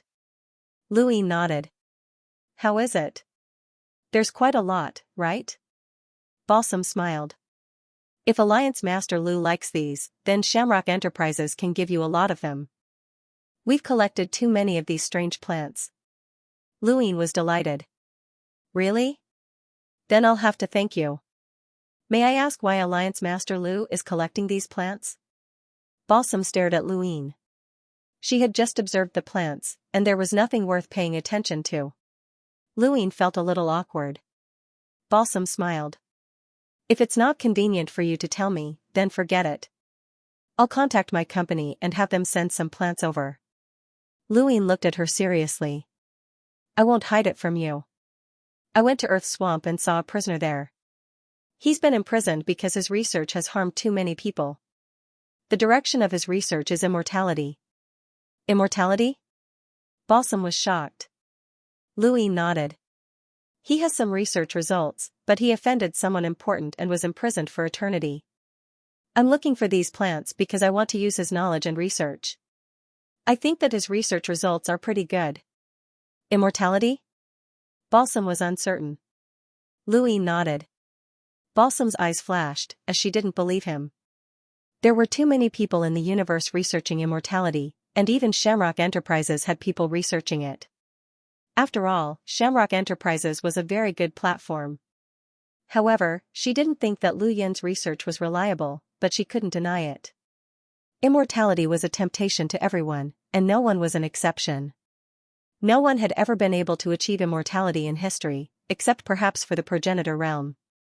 However, the progenitor realm didn't exist in the Fifth Mainland, as that realm was too far away. If Shamrock Enterprises is willing, I hope to cooperate with you in researching immortality, Luyin said to Balsam. Balsam smiled. It would be Shamrock Enterprises' honor. Lu Yin's eyes lit up. That's great. I'll find time to visit Leaf King. There was a loud crash, and the two turned to look. Within the manor, a large tree had crashed to the ground. This fellow had jumped up and tried to escape. Although he had jumped high, he had also landed heavily. As the tree fell, a small tree walked out from its crown. It was a sapling. Balsam didn't know why, but she had a strange feeling when she saw the sapling. Luin saw that her gaze had changed, and his heart sank. He hadn't expected her to be able to tell that the sapling was different. He had been careless, and if he had known earlier, he would have hidden it. Luin suddenly raised a hand and patted Balsam's shoulder, startling her and causing her to subconsciously attack. I'm not joking with you. Immortality can definitely be researched. Do you know who the person who researched it offended? Balsam stared blankly at Luin. Who? I can't say. Balsam's brows rose, and then she frowned. As the president of Shamrock Enterprises Innerverse, she always had an elegant temperament and everything was under her control. However, she had just been startled by Luin, and now, she had been choked. She didn't feel good, and her expression turned ugly. End of chapter. Although I can't tell you, I can tell you that this person's identity is rather sensitive. The average person, even an emissary, might not be able to offend her, but this person can. This proves that the results of his research are very useful, which is why I sincerely hope to cooperate with Shamrock Enterprises. Once the research on immortality is successful, the results will belong to both of us. Don't you think so? Luin sighed in relief. Balsam turned around and looked at her shoulder, where Lu Yin's hand was still resting on it. More importantly, she was wearing an off-shoulder top, so Lu Yin's hand was directly pressed against her skin. Her skin was very slippery, and Luin awkwardly put his hand down. Sorry, I forgot myself. Immortality is very important, and many people have failed in their research. You might not care, but I do. Balsam's expression quickly returned to normal, and she smiled again. I've seen Alliance Master Lu's attitude. Don't worry, I'll definitely persuade the Leaf King to cooperate with you. Luin smiled. That's great. Rumor has it that the Leaf King represents creation and healing. I'm sure he has a unique understanding of immortality. It's good that I can help Alliance Master Lu. Right, did Alliance Master Lu use the Astral Origin Pill? Balsam asked. Astral Origin Pill? Luin was stunned, but then he remembered. Right, the Astral Origin Pill. I almost forgot. There's also this. He looked at Balsam with a burning gaze. Shamrock Enterprises can even produce something like the Astral Origin Pill. It'll definitely be very useful for research on immortality. Immortality, immortality, and immortality. From the moment they had met until now, Luin had brought it up so many times that Balsam was tired of hearing it. Looking at Lu Yin's fervent gaze, she was starting to believe that this person really wanted to research immortality, and that he could connect anything to it. This made her look down on Luin. Researching immortality was too empty, and it was better to focus on cultivation. However, if Luin really did abandon his cultivation to research immortality, then that would be good news for many people. Alliance Master Lu, you haven't used the Astral Origin Pill yet, right? Why don't you give it a try? Don't worry, I've transferred over 2 more Astral Origin Pills that are on the way. After you try them, they'll be a supplement. At that moment, his gadget rang. Luin looked at it and accepted the call. Alliance Master, the time has come. Lu Yin's lips curled up, and he looked at her with a sharp gaze. Miss Balsam, you've come a long way. How about I treat you to a show? Balsam was confused, not understanding what he was talking about. Ever since Shui Chuanxiao became the Alliance's commander, the Alliance's army, be it in terms of equipment, combat terminology, or route, they had all improved significantly. And the Astral fleet. Looking at the densely packed battleships of the First Allied Army, Fragrant Ji was shocked. Who were they going to war with? The first person that came to her mind was the Sword Sect, as the current situation in the Innerverse was very clear. With the Sword Sect as the leader, the various great powers had joined forces to resist the Great Eastern Alliance in a futile attempt to trap the Great Eastern Alliance within the blazing mist flow zone. If the Great Eastern Alliance wanted to start a war, their first target would naturally be the Sword Sect. 2. to his was to his? Luing asked. Luing Zishan respectfully replied, yes, all of the equipment is being upgraded, especially the warships. The Ross Empire's modifications to their warships are much better than the Great Eastern Alliance's. Of course. Luing smiled. The Great Eastern Alliance now had 4 allied armies, and any one of them had the strength to start a flow zone war. Luing was referring to the 8 major flow zones, not the smaller ones. This war did not include enlighters, as if an enlighter took action, Luing Zishan would not be able to guarantee her own safety. However, if they encountered an enlighter, there was no need for the allied armies to be mobilized. The First Alliance's route was taken by the Giant Financial Group, and it was one of the routes that the Giant Financial Group controlled. They reached Blazing Mist Flow Zone and Fennel Flow Zone's tributary very quickly.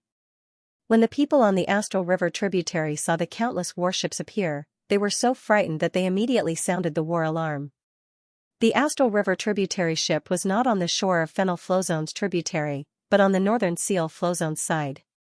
Even so, the Northern Seal Flow Zone's cultivators were still panicking.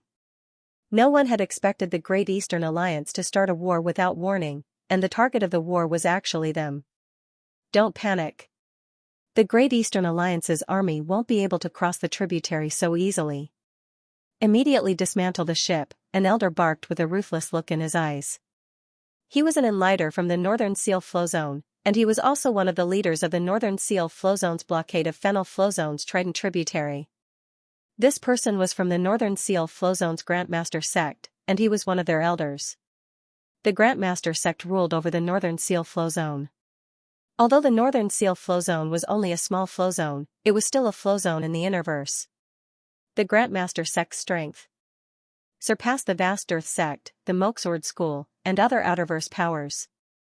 Their elders, in particular, had strength that exceeded 400,000, which was about the same as the Northline Flow Zone's Northgate Ticeway.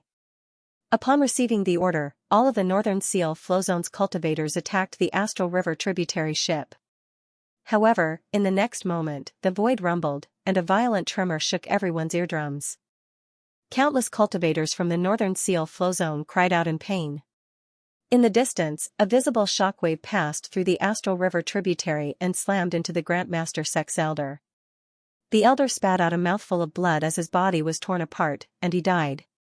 This scene shocked all of the Northern Seal Flow Zone's cultivators, and they all stared blankly at the other side of the tributary.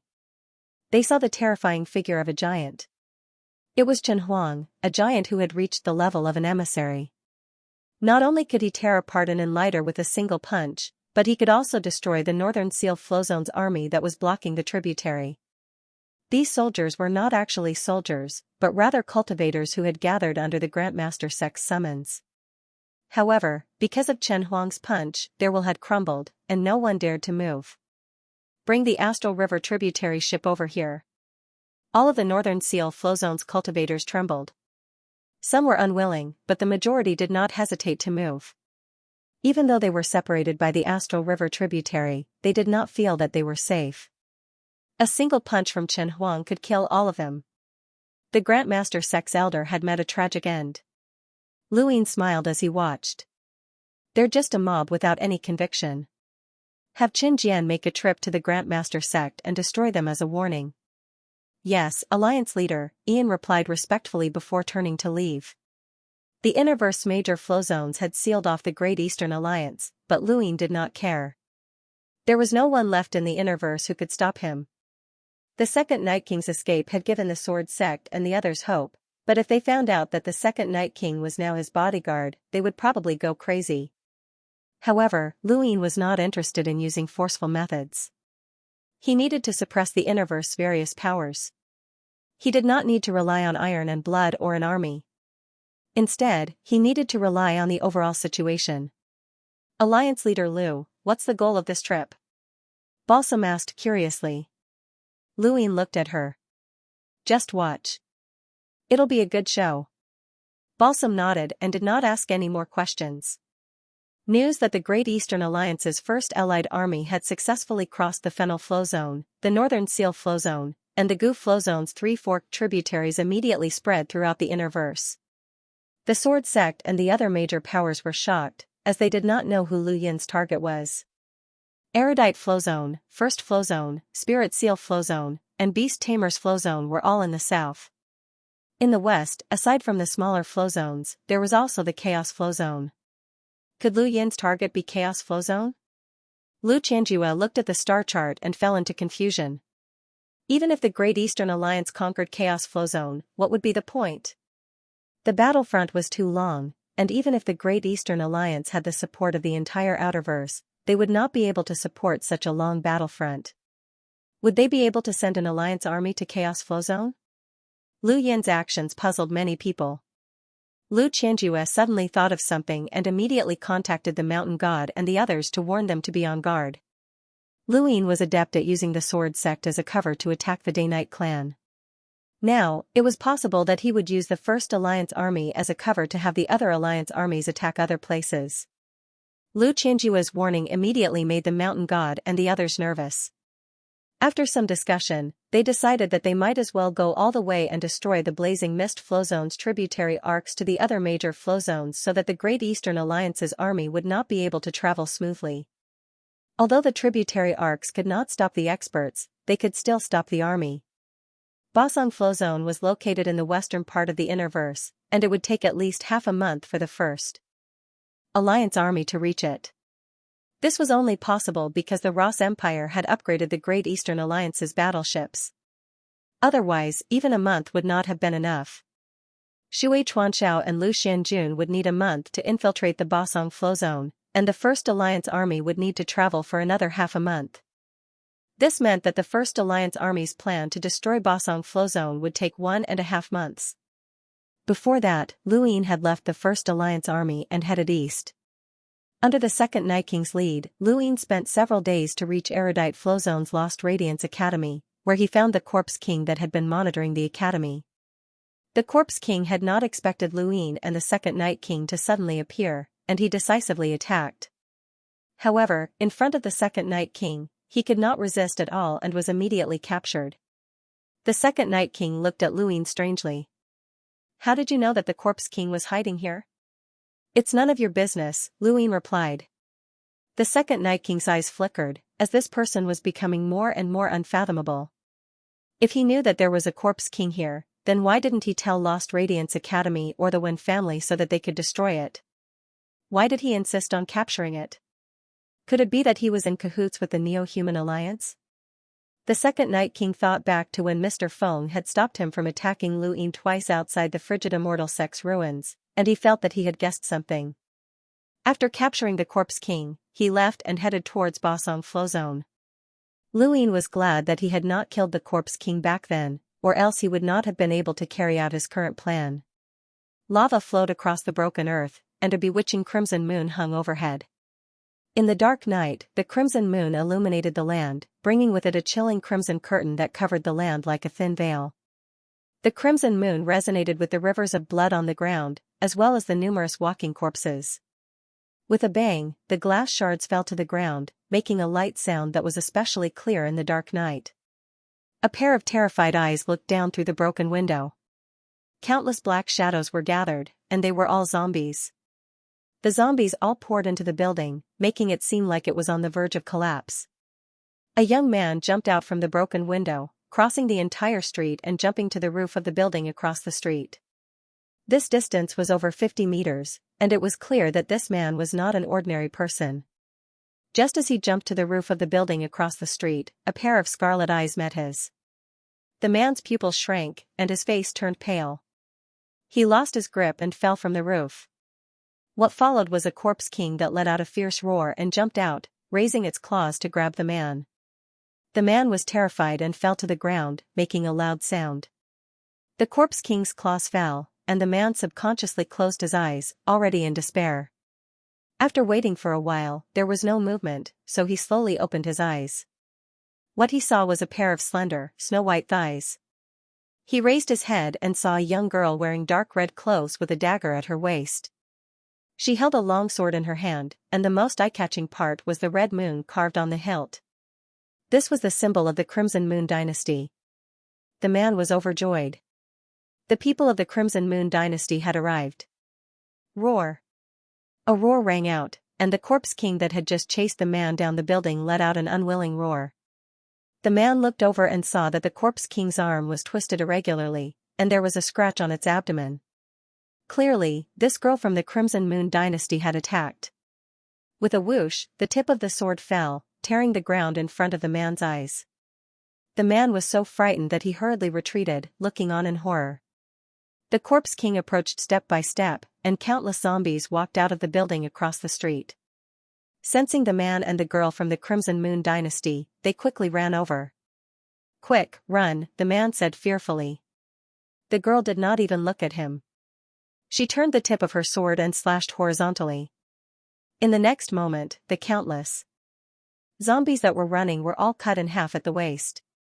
Blood splattered onto the ground, and even more terrifying was that the building was split in two. The man was shocked. Was this the power of a cultivator? The corpse king was afraid, and it let out a roar as if it wanted to attack again. Footsteps came from behind him. "Junior, you're not done yet?" The man looked back and saw silhouettes coming from afar. Some were walking on the ground, and some were shuttling through tall buildings. Finally, they arrived behind him. There were a total of 7 people, and all of them were dressed in martial attire, holding the Crimson Moon Empire sword in their hands. With so many cultivators from the Crimson Moon Empire arriving, the corpse king was afraid and turned to flee. However, the cultivators of the Crimson Moon Empire did not give chase and allowed the corpse king to escape. At this moment, the young girl turned around. When the man saw her face, his eyes were filled with amazement. The young girl was very beautiful. Her face was delicate, and the sword in her hand added to her heroic spirit. He hurriedly stood up to express his gratitude, but the girl's gaze was filled with disdain. Is there really any value in saving someone like him? The man stared blankly as the girl walked past him. That disdainful gaze made him lower his head, not daring to look directly at her. It doesn't matter if he's valuable or not. He's already extraordinary. If we bring him back, we'll definitely be rewarded, just like that woman from a few days ago. Humph, that woman should be the most beautiful person on this planet. How many times have you toyed with her? Haha, Junior sister, don't talk nonsense. I don't understand you? English, alright, let's go. Are you guys done yet? Someone in the distance urged. The man listened to their conversation and was then taken away. However, no one paid any attention to him. Bringing him along was more like bringing along an animal. They dragged him away directly. The man also witnessed the strength of the Red Moon Empire. Those endless zombies and the terrifying corpse kings couldn't even withstand a single blow. After following them for a few days, other than the man, many other people were rescued by them. They were all extraordinary people, but they ignored the ordinary people and allowed them to be bitten by the zombies. They even jokingly made bets on how long they could live. The young girl with the delicate face was the same. They did not treat ordinary people as humans at all. The strangest thing was that these people did not kill the corpse kings. They let any corpse kings that they encountered go. This filled the man with doubts, but he did not dare to ask. Over the past few days, he gradually understood the origins of these people, and he also understood the position of the planet that he had been born on in the universe. The planet that he had been born on was called Planet Xianxia, and it was located in the Basin Flow Zone. He did not know what a flow zone was, but he knew that the Crimson Moon Empire was the master of the entire Basin Flow Zone. Every once in a while, they would cause an apocalypse on a planet to select extraordinary people to join the Crimson Moon Empire and become their soldiers. Their planet was the chosen one. After learning about this, the man's eyes were filled with hatred. The Crimson Moon Empire had deliberately caused an apocalypse in order to select soldiers. They did not care about the lives of the ordinary people on the planet, especially when the young girl had said, "If we can obtain cultivators with extraordinary innate gifts, sacrificing 100 planets like this is worth it." This sentence would appear in the man's dreams every day. That young girl's delicate face was filled with malevolence, and he swore that if he had the chance, he would destroy the Crimson Moon Empire and take revenge for his hometown, his parents, and his unborn child.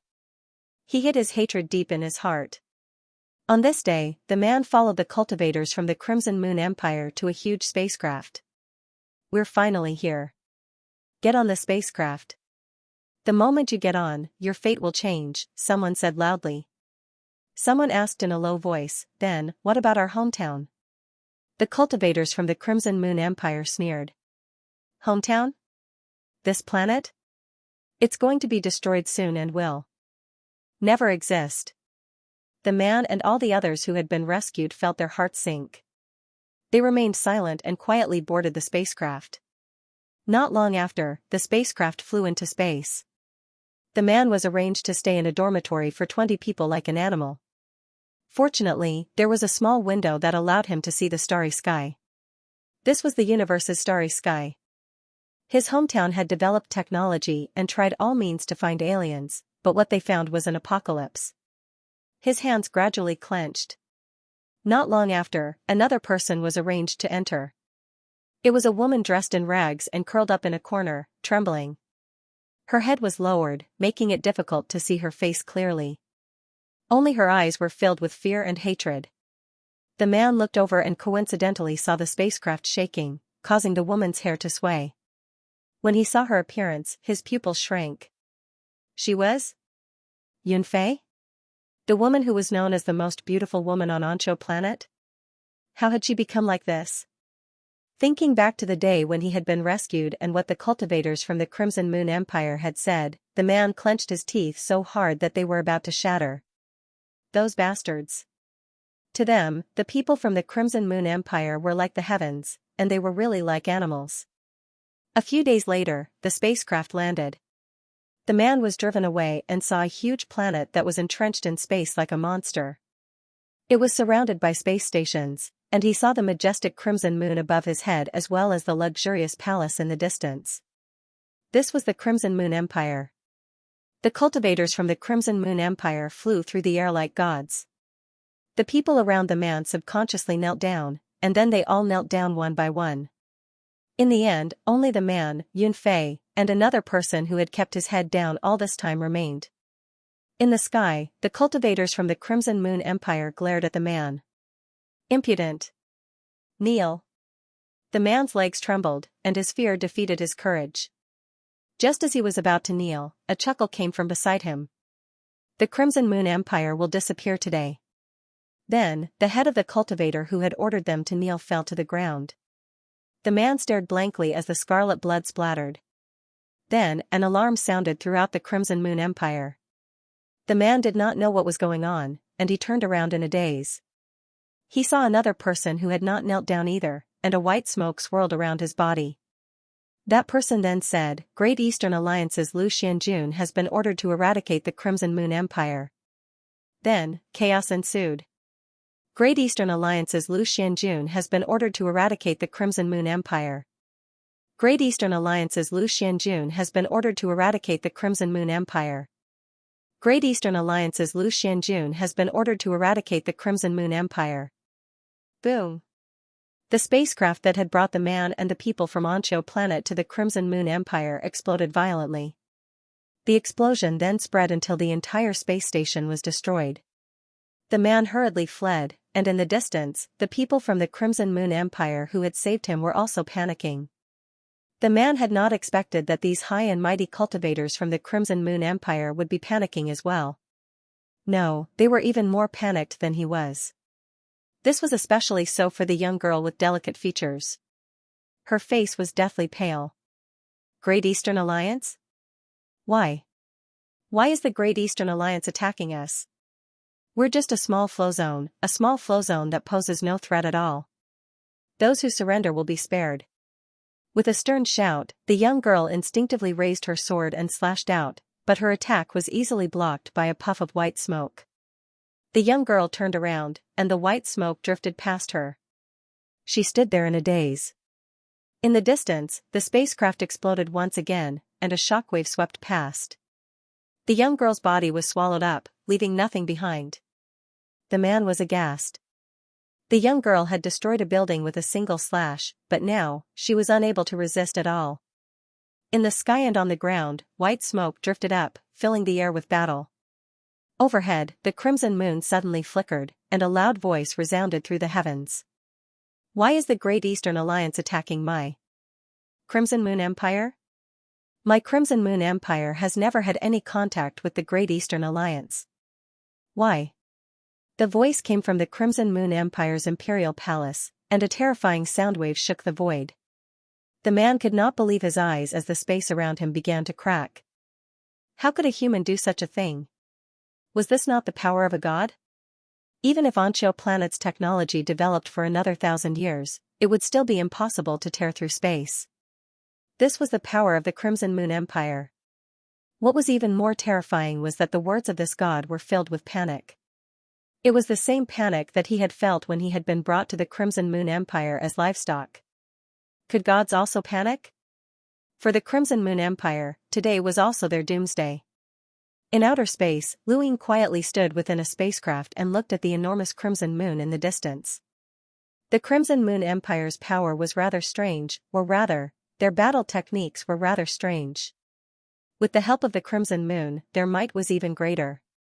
There were countless cultivation methods in the universe, and the Crimson Moon Empire was just one of them. Balsam did not understand.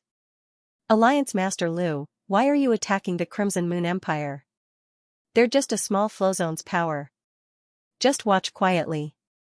This show won't disappoint you. Luing smiled. On a planet belonging to the Crimson Moon Empire, a middle-aged man rushed out. His cultivation level was over 400,000, and his expression was sinister and filled with despair. Why is the Great Eastern Alliance attacking my Crimson Moon Empire? My Crimson Moon Empire has never offended you. As the ruler of the Crimson Moon Empire, he had watched as Lu Xianjun massacred his people, but he had not retaliated. He did not dare to kill even a single soldier of Lu Xuanjuan's as he was afraid that the Great Eastern Alliance would retaliate. Luing walked out of space and faced the ruler of the Crimson Moon Empire. When the middle-aged man saw Luing appear, he had a respectful expression. So Alliance Master Lu has personally come. May I know why Alliance Master Lu has attacked my Crimson Moon Empire? Lu Yin's lips curled up, and he slowly raised a hand before slamming down. His target was the Crimson Moon Empire's imperial palace. The empty palm swept past, and the middle-aged man did not even have time to react. The void trembled, and the Crimson Moon Empire's imperial palace was shattered. Not only that, but the void was also torn apart, and the entire planet was pierced through. Following that, pairs of scarlet eyes opened from underground. The middle-aged man turned around fiercely and saw the scarlet eyes below. Despair filled his eyes. He had been discovered. How could this be? Colluding with the Neo-Human Alliance. From now on, the Crimson Moon Empire will cease to exist in the universe, Luing said. Exterminate them. Corpse Kings rushed out from underground one after another, and Lu Xianjun attacked together. The planet could not withstand their attacks and was immediately torn apart. There were more than 100 Corpse Kings hidden beneath the Crimson Moon Empire, and most of them were Lemeters. There were more than 20 explorers, and less than 5 hunters. 3 of them were enlighters. Within Lu Xuanjuan's army, Yi Gue, Steel-Bone Day Knight, and Shadow appeared and faced off against the enlighter Corpse Kings. In Lu Yin's eyes, terrifying rune lines extended from underground. There were Corpse Kings here that surpassed the emissary level. After all, this was the Neo-Human Alliance's headquarters in the Innerverse and Outerverse. The ruler of the Crimson Moon Empire, the middle-aged man, gritted his teeth and attacked Luing. As he attacked, the Crimson Moon dimmed, and all of its power seemed to have been extracted, transforming into an attack that was infinitely close to the power of an emissary. However, this attack was laughable in Lu Yin's eyes. He raised a hand and used his empty palm to shatter the middle-aged man's attack and shatter his body.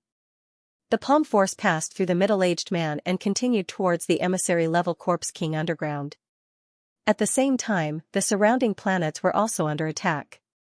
Lu Xuanjuan's army, the First Allied Army, and the Giant's bloodline were attacked as well. There were Corpse Kings hidden on many planets in the Basin Flow Zone. The First Allied Army spacecraft swept across the Basin Flow Zone. In the starry skies, another Corpse King at the level of an emissary appeared. It smashed hundreds of warships into pieces, and Chen Jian's abdomen was pierced through. Fortunately, Chen Huang had arrived and unleashed his battle aura to resist the Corpse King. One Corpse King after another appeared in the Basun Flow Zone. Inside the spacecraft, Balsam watched on in shock. Luin was actually going to exterminate the Neo-Human Alliance? How did he know that there were so many Corpse Kings here?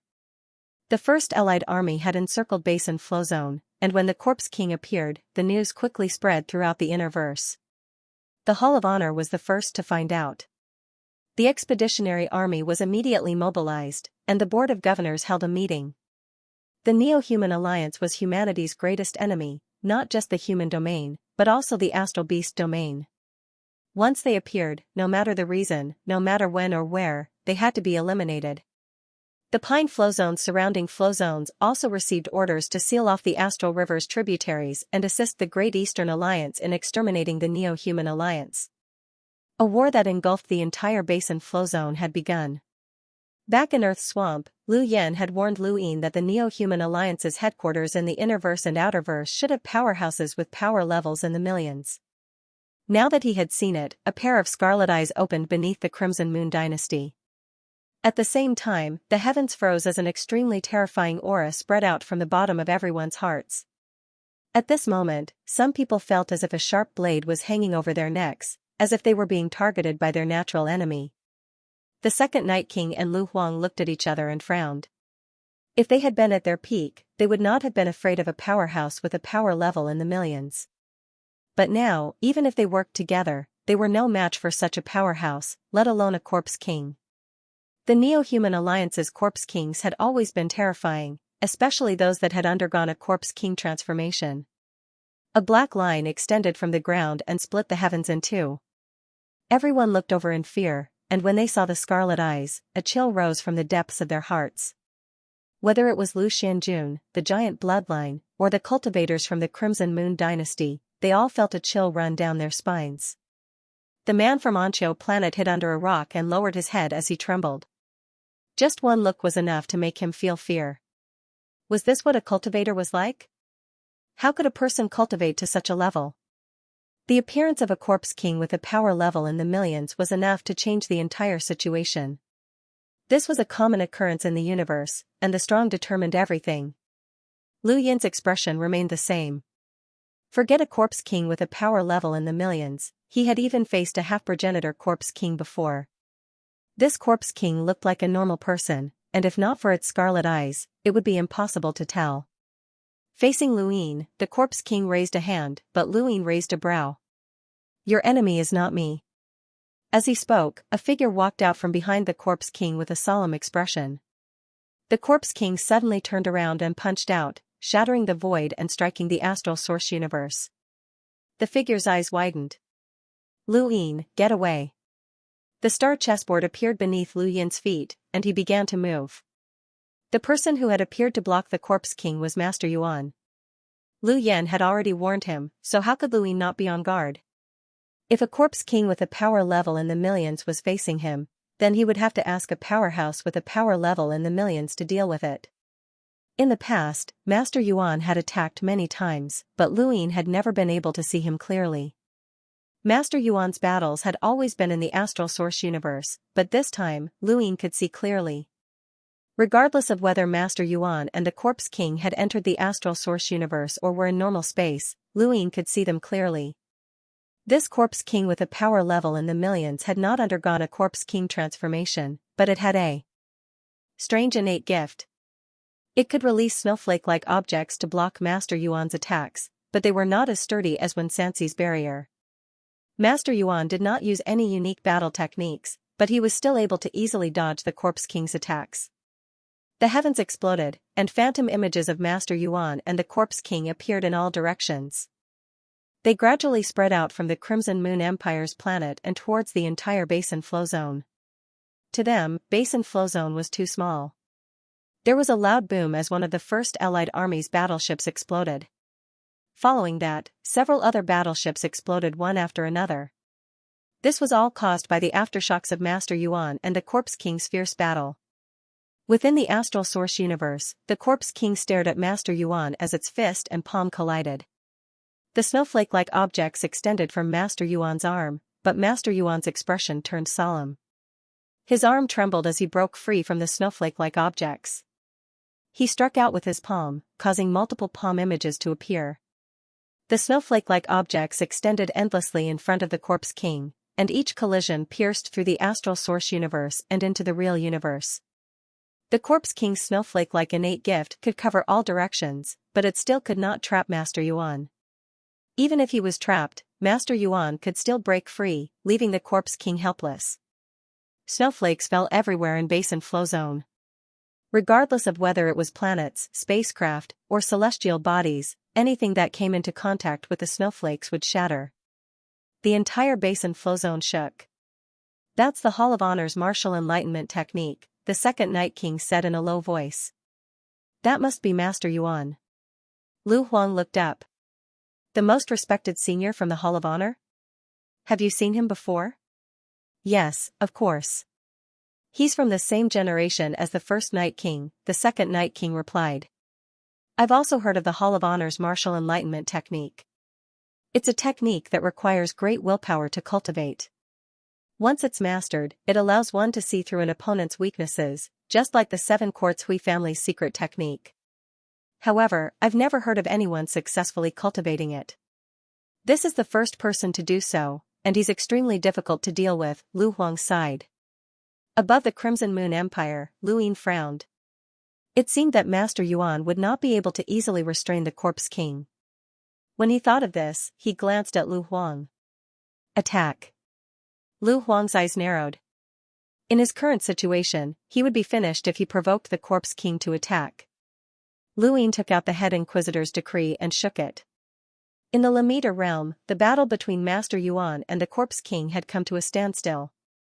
Even the second Night King, who was at his peak, could not withstand the Head Inquisitor's might. Under the suppression of the Head Inquisitor's decree, the first to awaken were Lu Yin, the Corpse King, and Master Yuan.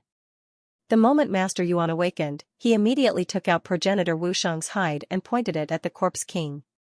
This was something that he had discussed with Lu Yin.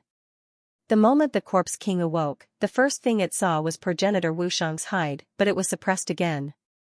Lu Huang took this opportunity to transform his astral source into a sword and unleash the 14th sword. The sword swept past the Corpse King.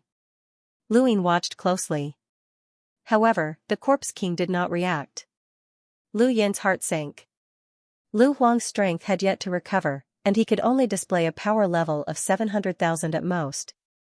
He had hoped that the 14th sword would be able to affect the Corpse King, but the Corpse King was still a Corpse King, and it was even more emotionless than Lu Yin had imagined. The 14th sword did not affect it at all. Master Yuan slapped the Corpse King's chest and sent it flying. Lu Huang was helpless. "My apologies, Alliance Leader Lu. It's ineffective." Lu Yin frowned and glanced at the second Night King. After some thought, he decided to forget about it. Spiritual force was not as effective as the 14th sword in dealing with the Corpse King. The second Night King was unhappy, as he had been underestimated. He glanced at the Corpse King that Master Yuan was fighting fiercely. So what? With his current strength, he really could not do anything to that Corpse King. At the border of Basong Flow Zone, a warship shot out a beam of light. In outer space, two Corpse Kings were pierced through and torn apart. Even further away, a fleet from the Crimson Moon Dynasty appeared and attacked the First Allied Army. A hunter walked out from the First Allied Army and destroyed the Crimson Moon Dynasty's fleet. Ian looked at the screen with a solemn expression. The First Allied Army had cut off all of Basong Flow Zone's escape routes, which meant that they had completely surrounded Basong Flow Zone. Aside from Enlighters, the rest of the cultivators would find it very difficult to cross the Astral River. There were only a few Enlighters in the Crimson Moon Dynasty, and Lu Xianjun had long since targeted them. The First Allied Army did not need to worry about them, so Ian was worried about the Corpse Kings. No one knew how many powerful Corpse Kings there were. In the distance, snowflakes danced in the air as Ian shouted, "Serial number 792, retreat." As soon as he spoke, a warship in the distance hurriedly retreated, narrowly avoiding the snowflakes. Ian did not know where these snowflakes came from, and he could not find their source. He only knew that if they touched the spacecraft, it would definitely shatter into pieces. A hunter from the First Allied Army tried to stop them, but he was also smashed to pieces. Suddenly, the spacecraft trembled, and Ian almost lost his footing. A red light flashed in the command room, and an alarm sounded. "General, the spacecraft has been invaded by enemies," someone shouted. Ian sternly ordered, "Find the enemy's location and request for reinforcements." Bang! There was a loud bang, and Ian turned around to see that the door to the command room had been knocked open. He met a pair of scarlet vertical eyes. It was a Corpse King. The Corpse King did not have emotions, but that did not mean that it did not have intelligence. The First Allied Army had sealed off the basin flow zone's tributaries, so the Corpse King naturally wanted to eliminate the commander first. Ian was one of those commanders. Although Ian was the commander of the First Allied Army, second only to Xianxia, and he was also a general. However, his personal strength was not enough, and he had relied on his excellent military training to stay in his position. He did not have the ability to resist a cruiser realm Corpse King. The Corpse King raised a hand and grabbed at Ian. Ian could not even see the Corpse King's movements, let alone dodge. Fortunately, the command center was protected by hunters all year round. The First Allied Army had a total of 6 hunters. 2 were protecting Xianxia, 1 was protecting Ian, and the remaining 3 could fight. A middle-aged hunter wielded a strange blade-like weapon and slashed at the Corpse King. The Corpse King raised a hand, and its arm turned black. It shattered the blade-like weapon with a clang, and its other hand swatted at the middle-aged man. The middle-aged man kicked the Corpse King and sent it flying. Ian heaved a sigh of relief and looked back at the screen. 6-2, retreat. 9-5, 9-1, make up for it. Don't let any of the Corpse Kings escape. The spacecraft continued to tremble as the middle-aged hunter and the Corpse King battled fiercely. When the Corpse King used its Corpse King transformation, the middle-aged hunter could no longer withstand its green eyes and was heavily injured. The Corpse King's arm was also cut off, and it attacked Ian again. Ian raised a hand and faced the Corpse King. A money bomb appeared in his hand. There was a loud bang, and Ian stepped into another warship with the heavily injured middle-aged hunter beside him. The warship and the Corpse King had turned into a sea of flames. Thank goodness for His Highness's money bomb. Otherwise, we would have been finished today, Ian muttered to himself as he looked in another direction. The commander should be in danger as well. Ian had only encountered a cruiser realm Corpse King, while Xianxia had encountered a hunter realm Corpse King. However, as the commander of the First Allied Army, his status was extremely high. Besides 2 hunters protecting him, he also had an enlighter protecting him in secret. Xianxia watched the enlighter and the hunter realm Corpse King battle fiercely, and she heaved a sigh of relief. A cruiser realm Corpse King could challenge a hunter realm powerhouse, but a hunter realm Corpse King would find it difficult to challenge an enlighter realm. This enlighter was famous for being cautious, and with his protection, Xianxia was safe. More and more snowflakes appeared in the bassoon flow zone, and aside from the bassoon flow zone itself, the First Allied Army suffered the heaviest losses. Nearly 100 of their battleships had been destroyed, and even if they had engaged in an intense battle with the Crimson Moon Empire's fleet, they would not have suffered so many losses. Luin didn't have the time to care about Master Yuan's battle. He killed the envoy-level Corpse King and went deep into the ground to release the Corpse King that could be fused with. He then entered a blind spot and placed the camera on the ground. He was only 5 meters away from the Corpse King, and he fused with it. Luin controlled the Corpse King's body to stand up and move a little. When he looked up, he saw Lu Xianjun kill a Corpse King with his white smoke. He then lowered his head and took out a scarlet eye that allowed him to communicate with other Corpse Kings. Return to the Genesis Court. After saying these words, the Corpse King leaped up.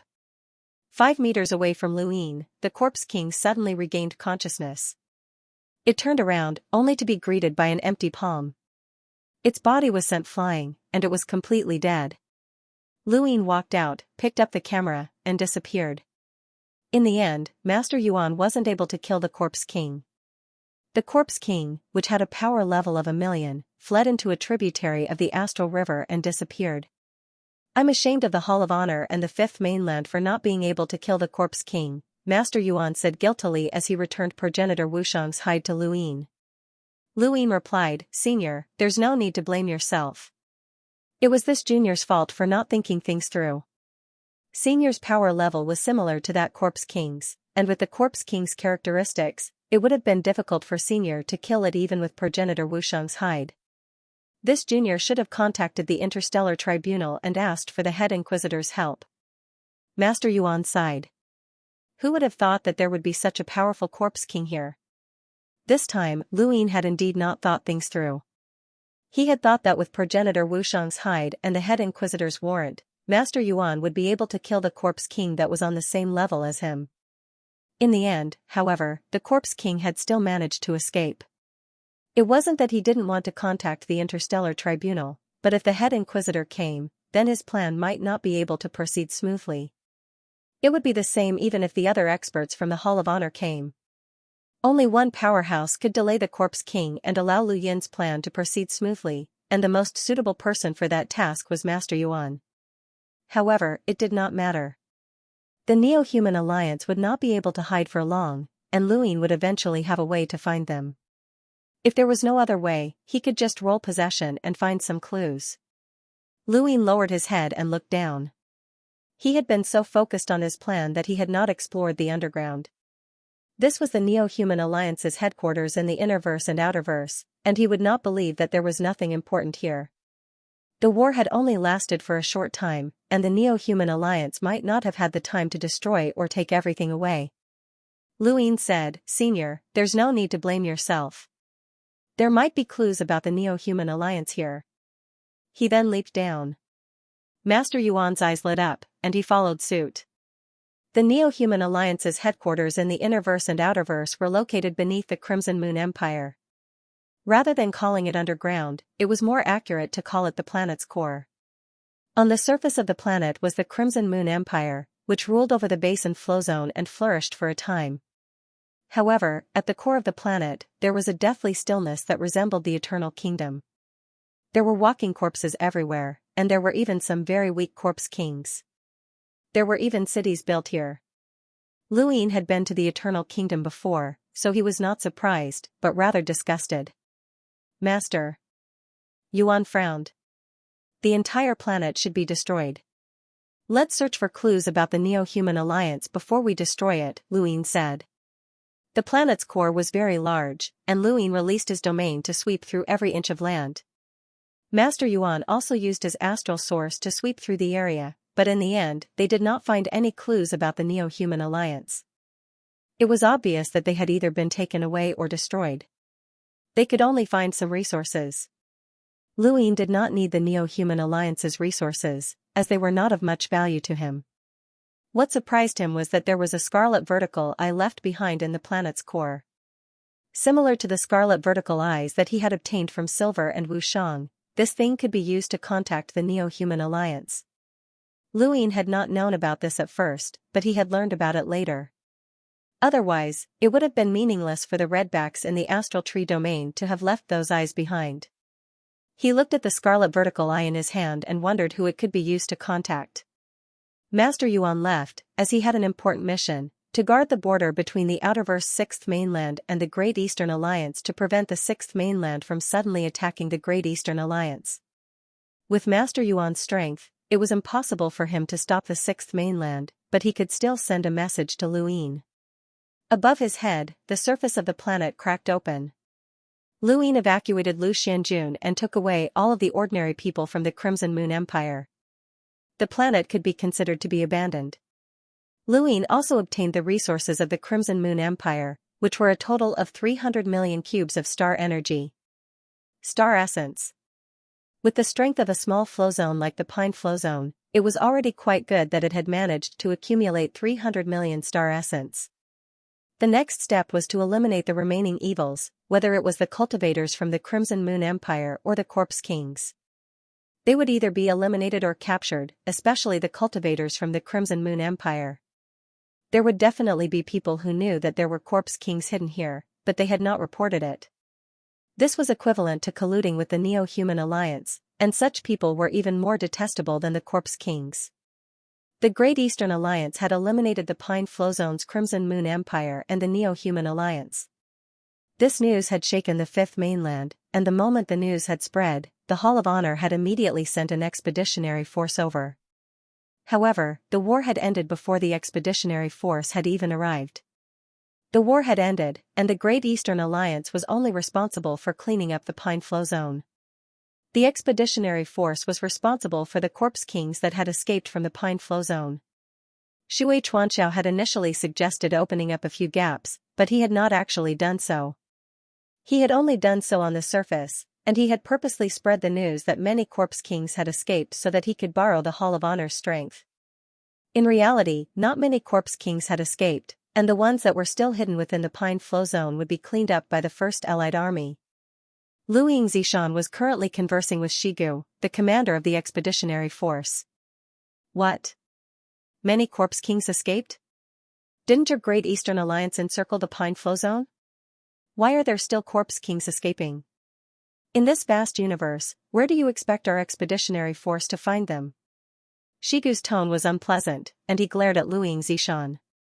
This woman was only a cruiser and was completely unremarkable. If she had been placed in the expeditionary force, she would not even have had the right to speak to him. Xianxia's expression was cold.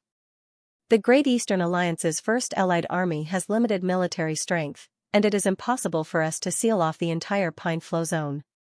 We will give you a list of names, and you can search for them yourselves. What's with your attitude? You want Luin to talk to me? Shigu was furious. Xianxia did not care. You don't have the right to speak to the Alliance Master. Shigu was furious. Xianxia calmly replied, I've already sent you a list of names and their locations. Whether you find them or not is up to you.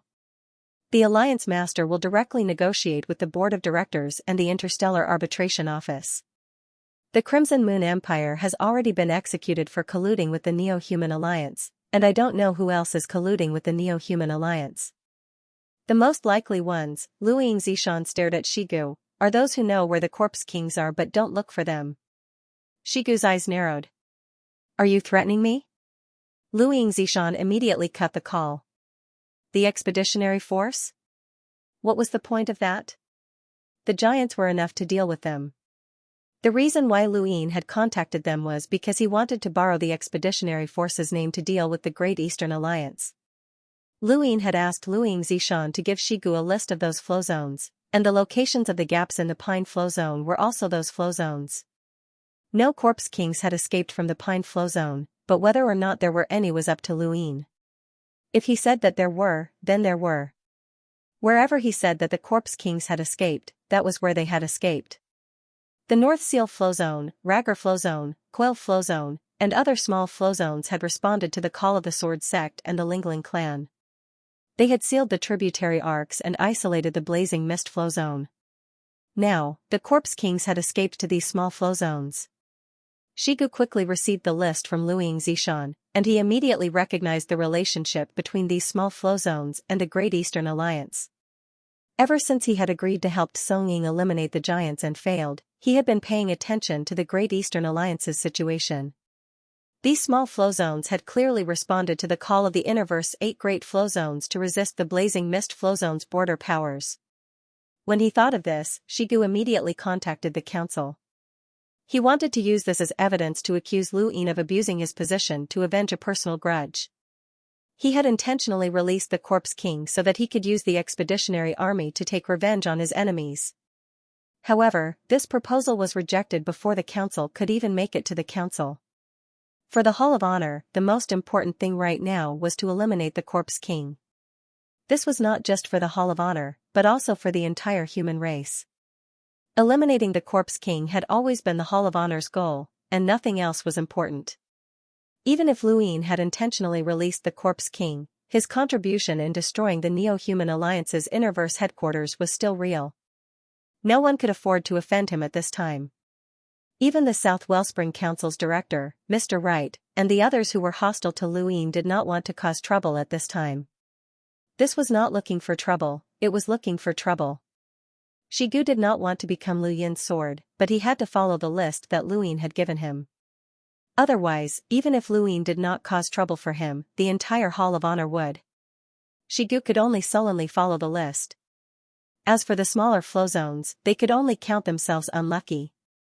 Regardless of whether there was a corpse king or not, the expeditionary army would still go through them. During this time, the Blazing Mist Flowzone's tributary ship was sealed off. No, everyone would be inspected, including the tributary ship. This was just a small lesson that Luine had given to the smaller flowzones. Coupled with the Crimson Moon Empire's and Seal Pavilion sex fates, Luine believed that after this battle, no small flowzone would dare to take the lead and help the Sword Sect resist the Great Eastern Alliance. It would be too easy for Luine to deal with them. In outer space, Luine quietly stood there, waiting for something. Not long after, his gadget rang. Luine glanced at it and accepted the call. "Video? Where did you get this?" An old voice asked. It was Elder Chan, and Luine passed the video to him. "I accidentally discovered it." That corpse king did not notice that it was being filmed. "Who else saw it?" "No, I sent it to you after I saw it." Elder Chan was silent for a moment. The Genesis Court should not have cooperated with the Neo-Human Alliance. "Why?" Luine asked. Elder Chan did not answer. Instead, he said, "Don't give the video to anyone else. Destroy it." Luine said, "Elder Chan, if you know about the cosmic tree, then you must know about the Eternals." Elder Chan quietly and did not seem surprised. The Eternals are humanity's greatest enemies. Even Progenitor Chen and Progenitor's era. Since we know their whereabouts, why don't we cant to the Genesis? Elder Chan sighed. The technocracy is very special. If you want to enter, you have to force your way in. The Eternal Sky Island's disciple assessment is to force your way into the technocracy. You should know that once you force your way in, how will you be able to find out if the Genesis Court is working with the Neo-Human Alliance? That would alert the enemy, but if we don't force our way in, we won't be able to enter. "I have a way in," Luine said. Elder Chan was surprised. "What method?" "The Luo Emperor is the ruler of the Ross Empire, and he's from the technocracy.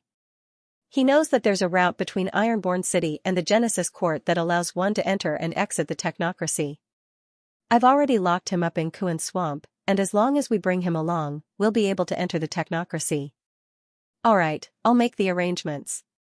Elder Chan was excited, as he had never thought that Luine would actually be able to find a way to enter the technocracy. But the Hall of Honor did not know about this. In the end, Emperor Luo's status was not high enough to attract the Hall of Honor's attention. Luine hurriedly said, "Elder Chan, I have a request. I want to go to the technocracy personally." Elder Chan was shocked. "Personally?" "Yes, personally." "Why? Do you know how dangerous the technocracy is?" Of course, Luine knew, as he had gone there once. If not for Huikong, he would not have been able to return even if he had not died. But there was no other choice. The cosmic tree was a threat, and he had to deal with it personally. Others could not do it, nor did they have the ability. He did not want to be alarmed and afraid that a half-ancestor would one day come to the cosmic tree and destroy him. Half-ancestors were not rare in the four cardinal scales, and it was not impossible for them to send one to the fifth mainland to secretly destroy him. They could do it, and they were willing to pay the price. After all, the first to arrive was an expert who could defeat Huikong. Luine could not ask a half-ancestor to protect him, as that was unrealistic. Even if his senior brother, the head inquisitor, was present, Luine would not feel safe against a half-ancestor from the four cardinal scales. The second Night King and Emperor Lu were like ants. Luine could not wait passively, he had to take the initiative. He had to take this risk, or else he would only face terror and death. If the four cardinal scales could even banish the Lu family, then there was no need to mention him. "No matter how dangerous it is, I still have to go. Emperor Luo is cunning, and he might still be connected to the technocracy. That's why I locked him up in Kuan Swamp. Only I can control him. Even Elder Chan might not be able to control him. The human heart is unpredictable." Luine gave a very far-fetched reason. "How was that possible?" Elder Chan muttered to himself. Luine waited for a while, but Elder Chan did not reply. He continued, "Senior, I'm willing to take the risk. Please let me go. I've stayed in the technocracy before, and I'm not unfamiliar with that place. I don't know why you insist on going to the technocracy, but I have to remind you of something. Elder Chan's tone was solemn. The technocracy has a power that even us old fellows have no choice but to retreat. Lu Yin's eyes flashed. Us old fellows were referring to half-ancestors. The technocracy had a power that even half-ancestors had to retreat, which was within Lu Yin's expectations. Otherwise, the technocracy would not have been at war with the human domain for so many years. At the same time, he was also certain that the power that even half-ancestors had to retreat from could not be casually released. Otherwise, Hui Kong would not have been fine after staying there for so many years. Haizij Lian, Haizij Shenwei, and the other disciples of Eternal Sky Island would not have been tested in the technocracy. Lu Yin had no other choice.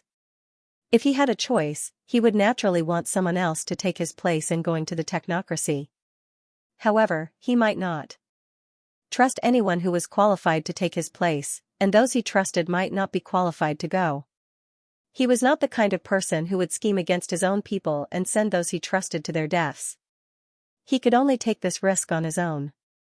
If he succeeded, then even if he could not stop the 4 cardinal scales from coming to this region of space to kill him, he would at least be able to immediately know that someone from the 4 cardinal scales had come.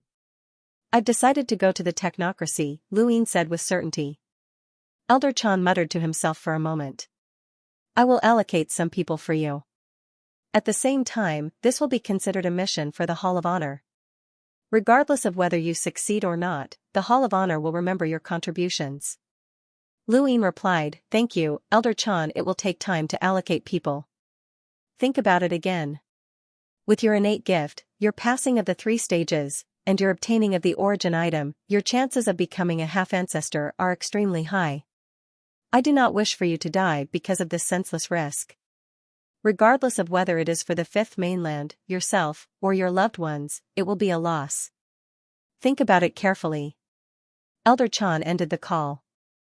Given his status, the fact that he had repeatedly dissuaded Lu Yin was enough to show how important he was to Lu Yin, but that was all he could do.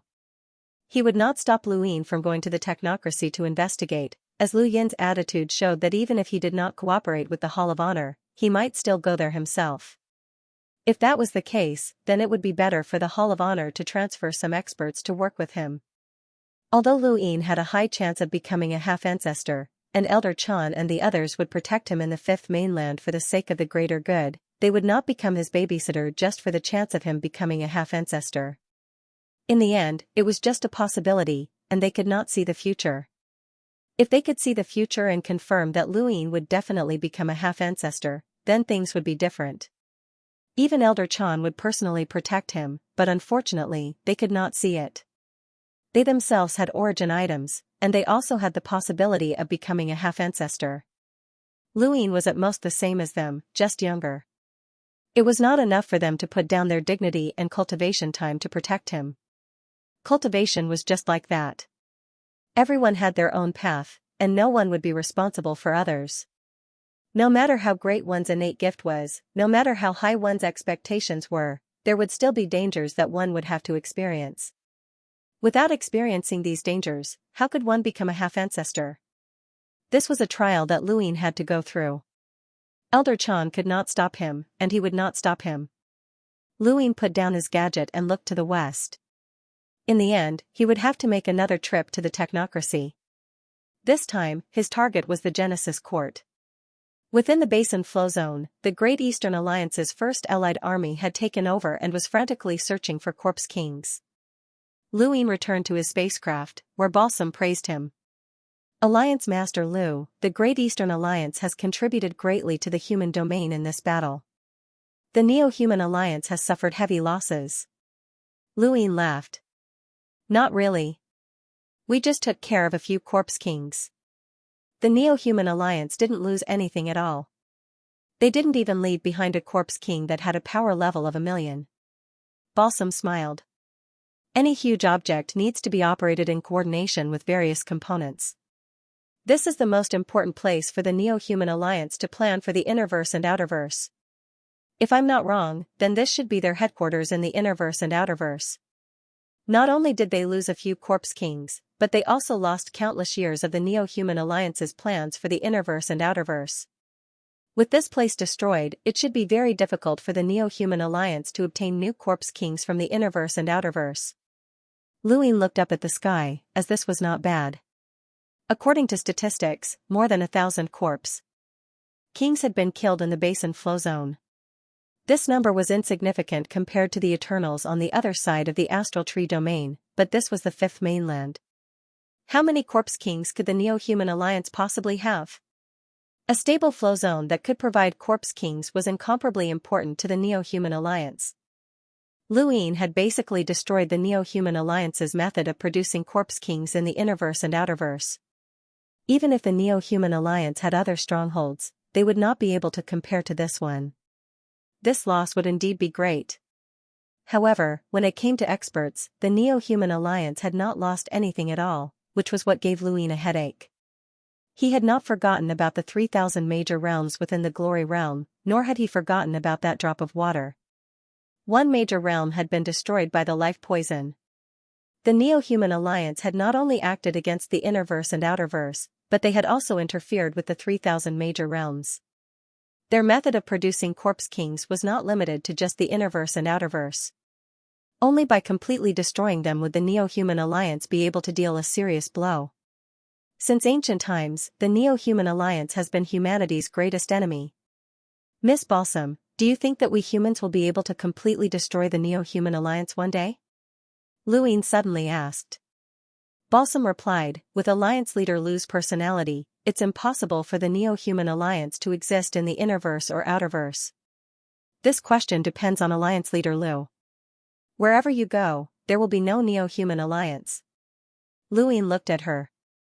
You have that much confidence in me? Balsam Ji smiled. I've seen Alliance Master Lu's attitude towards the Neo-Human Alliance very clearly. She then changed the topic. Actually, Shamrock Enterprises can work together with the Great Eastern Alliance. The astral source pills that we produce will be given priority to the Great Eastern Alliance.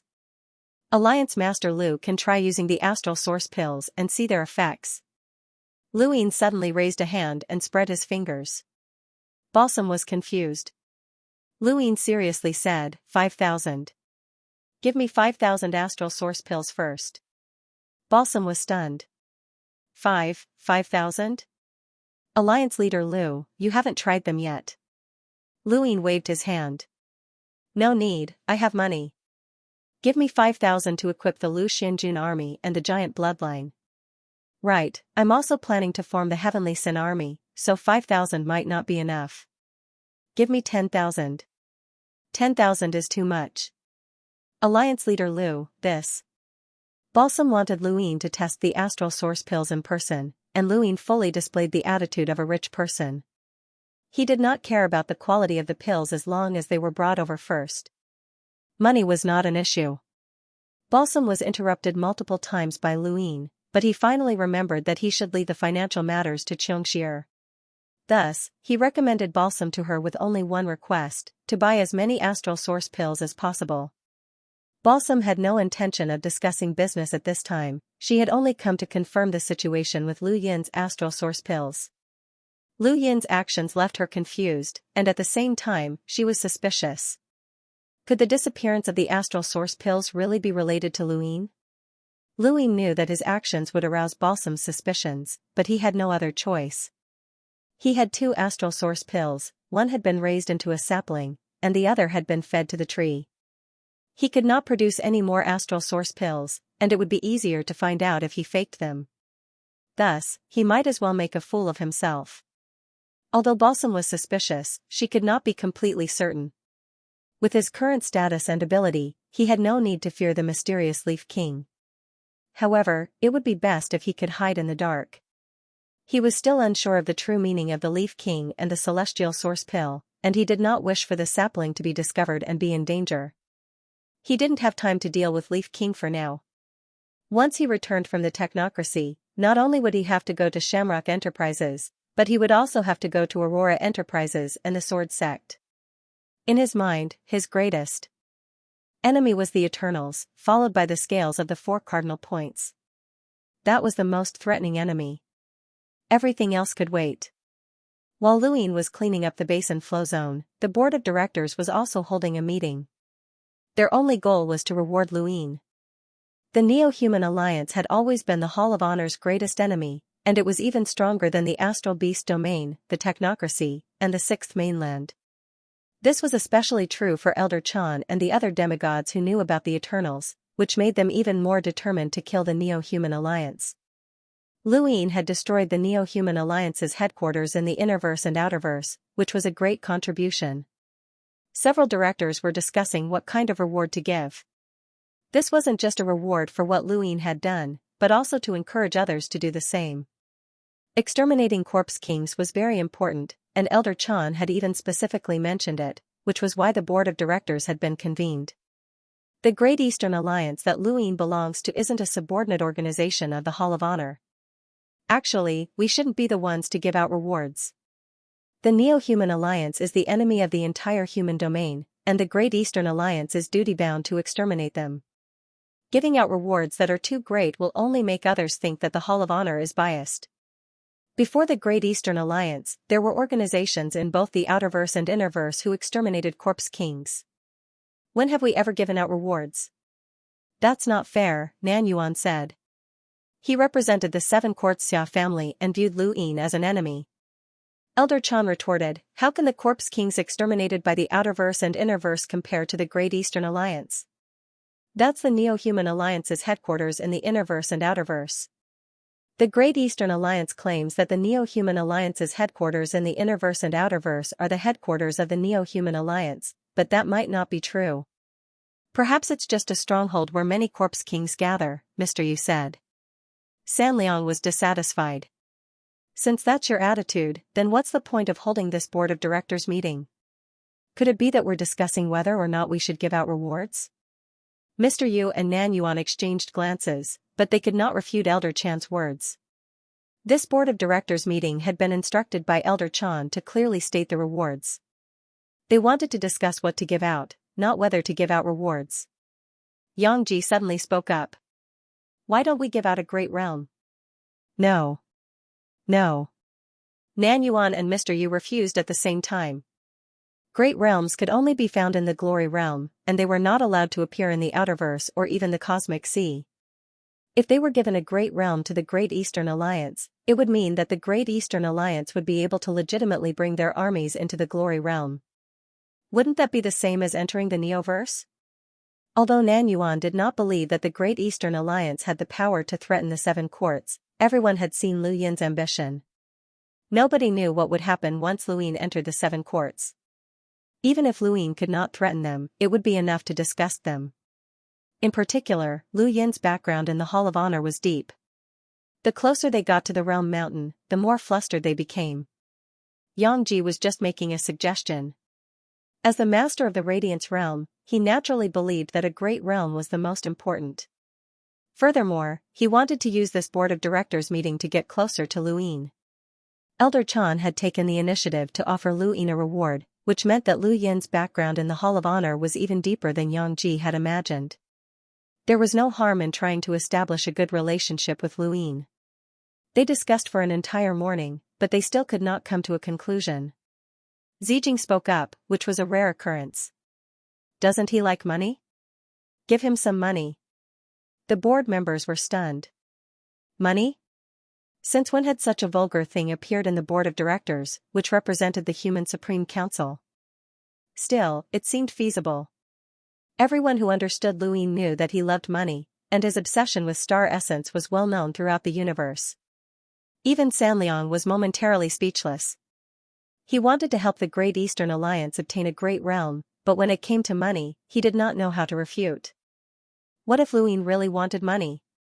It was a dilemma. Then give the money, Nan Yuan said decisively. Money was just a number to them, and it was better than having the Great Eastern Alliance directly enter the Glory Realm.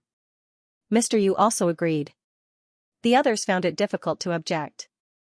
In the end, the board of directors decided to reward Luin for leading the Great Eastern Alliance in exterminating the Neo-Human Alliance's headquarters in the Innerverse and Outerverse with 1 billion star essence. This was not much to the Hall of Honor, but even the Blaze Realm and the Ross Empire's combined resources did not have that many star essence, which was already a considerable amount. Luin was delighted when he heard the news, as this was an unexpected windfall. He had never thought that the board of directors would reward him with 1 billion star essence, which was not a small amount. The Great Eastern Alliance had suffered some losses in exterminating the Basin Flow Zone, especially the First Allied Army, but it was still far from 1 billion star essence. 10 million star essence was more than enough to make up for their losses, and that was even more than 1 billion. The board of directors really knew how to conduct themselves. Luin thought to himself, as this was the reward for exterminating the Basin Flow Zone. Once he returned from the technocracy, regardless of whether or not he discovered that the Genesis Court had collaborated with the Neo-Human Alliance, Elder Chan's reward would definitely not disappoint him. Speaking of which, this mission had been a sham from the very beginning. The Corpse King had been under Lu Yin's control, so this mission had not been established at all. Luin did not know who Elder Chan would send to accompany him to the technocracy. The Hall of Honor greatly rewarded Luin, and the Great Eastern Alliance's image in the Fifth Mainland became much more upright because of this battle. In contrast, the Eternal Kingdom remained silent. The Corpse King with a power level of over 1 million returned to the Eternal Kingdom a few days later and met with Mr. Feng. Under Mr. Feng's guidance, the Corpse King entered the tower and met with the Witchling God. A piece of skin that can make you lose your mind in an instant? That brat really has everything. If I'm not wrong, it should be progenitor Wushang's skin, the Witchling God said as he floated in the air. A cold and stiff voice sounded out. Witchling God, I hope that the Eternal Kingdom will still exist before your plan succeeds. The Witchling God coldly replied, What? Do you think that brat has the ability to destroy my Eternal Kingdom? He captured the Corpse King that was monitoring Lost Radiance Academy, so he must have discovered something. He has the Death God's inheritance, the Lu family's bloodline, and the Rune progenitor's civilization. No one can predict his future. The more powerful he is, the better. Do you think that the four-way scales are pushovers? The more powerful this brat is, the more unlucky the four-way scales will be. However, I'm curious as to how he knew that the Innerverse and Outerverse headquarters of the Neo-Human Alliance were located beneath the Crimson Moon Empire. He's been to Earth's swamp. Lu Yen is an Earth swamp. Lu Yen knows about the Basin Flow Zone? It's possible. If I had known, I would have destroyed him back then. It's not too late now. This price must be paid. 10 days later, while Luin was still in the Basin Flow Zone, the people sent by the Hall of Honor to meet up with him and head to the technocracy had already arrived. Luin looked at the ordinary-looking old man whose eyes were filled with curiosity and bowed respectfully. Junior Luin greets Senior. The old man sized Luin up. You're Luin? The Luin who unified the Outerverse and now wants to unify the Innerverse? You look quite ordinary and not as exaggerated as the rumors. Luin smiled. In front of Senior, this Junior is naturally more ordinary. The old man smiled. Kid, I'm not being derogatory when I say that you're ordinary. What do you think of me? Luin was stunned and hesitated for a moment. Senior, you're hiding your strength. Ha ha ha ha, you're just ordinary. Just say it directly. You're as ordinary as I am, which is why I'm praising you, the old man explained seriously. Luin bowed again. This Junior thanks Senior for the praise. The old man nodded. I'm the head of World Mountain, and you might not have heard of me. Let's put it this way, I specialize in protecting World Mountain, and I don't care about anything else. Luin was shocked. Specialize in protecting World Mountain? San Liang is your subordinate? Thank you for your support, brothers. It's the end of the year, and I'm too busy. Tomorrow is New Year's Day, so I'll update no matter how busy I am. Thank you, brothers, for your support. The old man smiled. Not bad. That kid is quite promising to be able to become a director. This isn't the first time we've met. When Overlord Wudi wreaked havoc in the Realm Mountains, I was watching from the side. It was very interesting, ha ha ha ha. Luin was speechless. This expert, who was supposed to protect the Realm Mountains, had actually watched as others wreaked havoc there. How unqualified. Alright, let's cut the crap. Elder Chan has asked me to go to the technocracy with you. This is a tough job. Are you confident? I don't want to die there, the old man said nervously. Luine found it strange. This old man was truly nervous, and he wasn't faking it. This left Luine confused. Was the head of the Realm Mountains really this timid? But then again, Elder Jiaoshen had also been nervous when facing the frigid immortal sex ruins.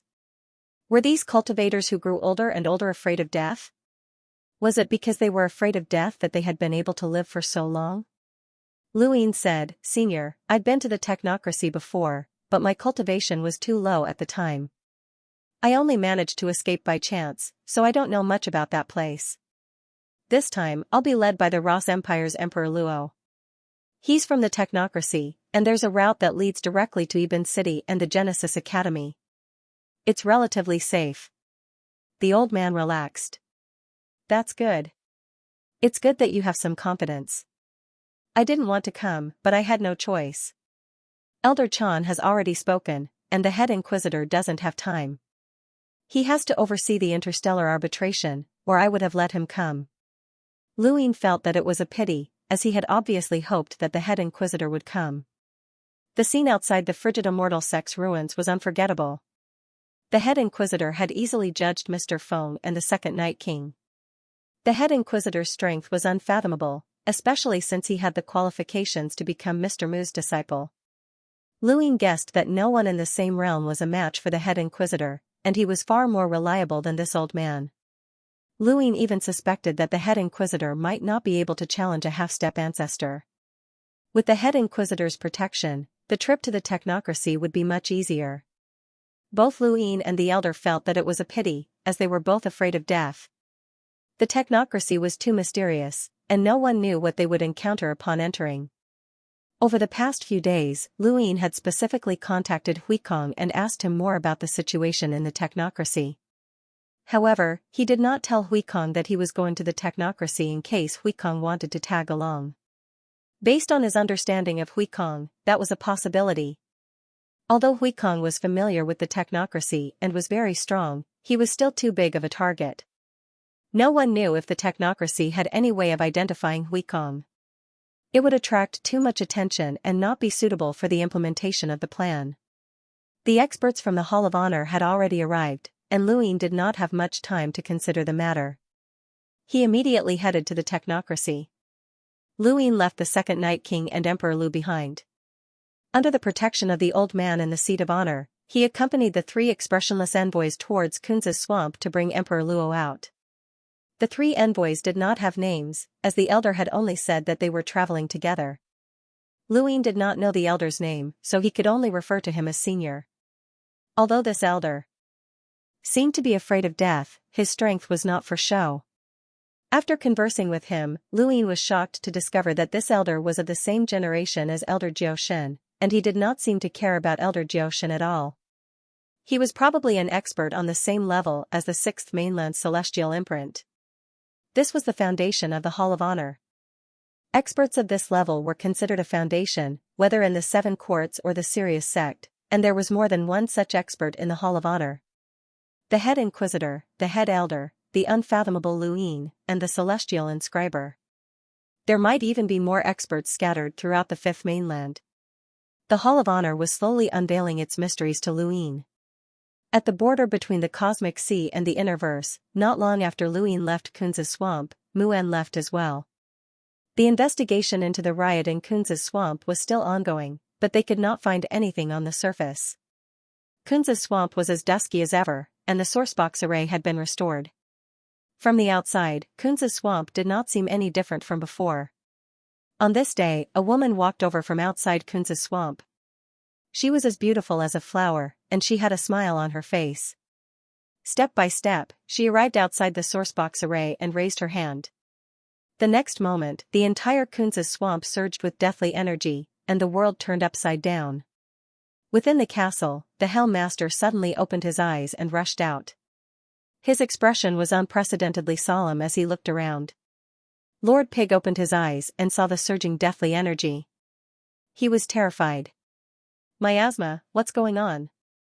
Lord Helm Master, save me." Green Tea looked up. Someone was controlling the deathly energy. Not good. There was a boom, and the 3,000 chains of the sourcebox array shook.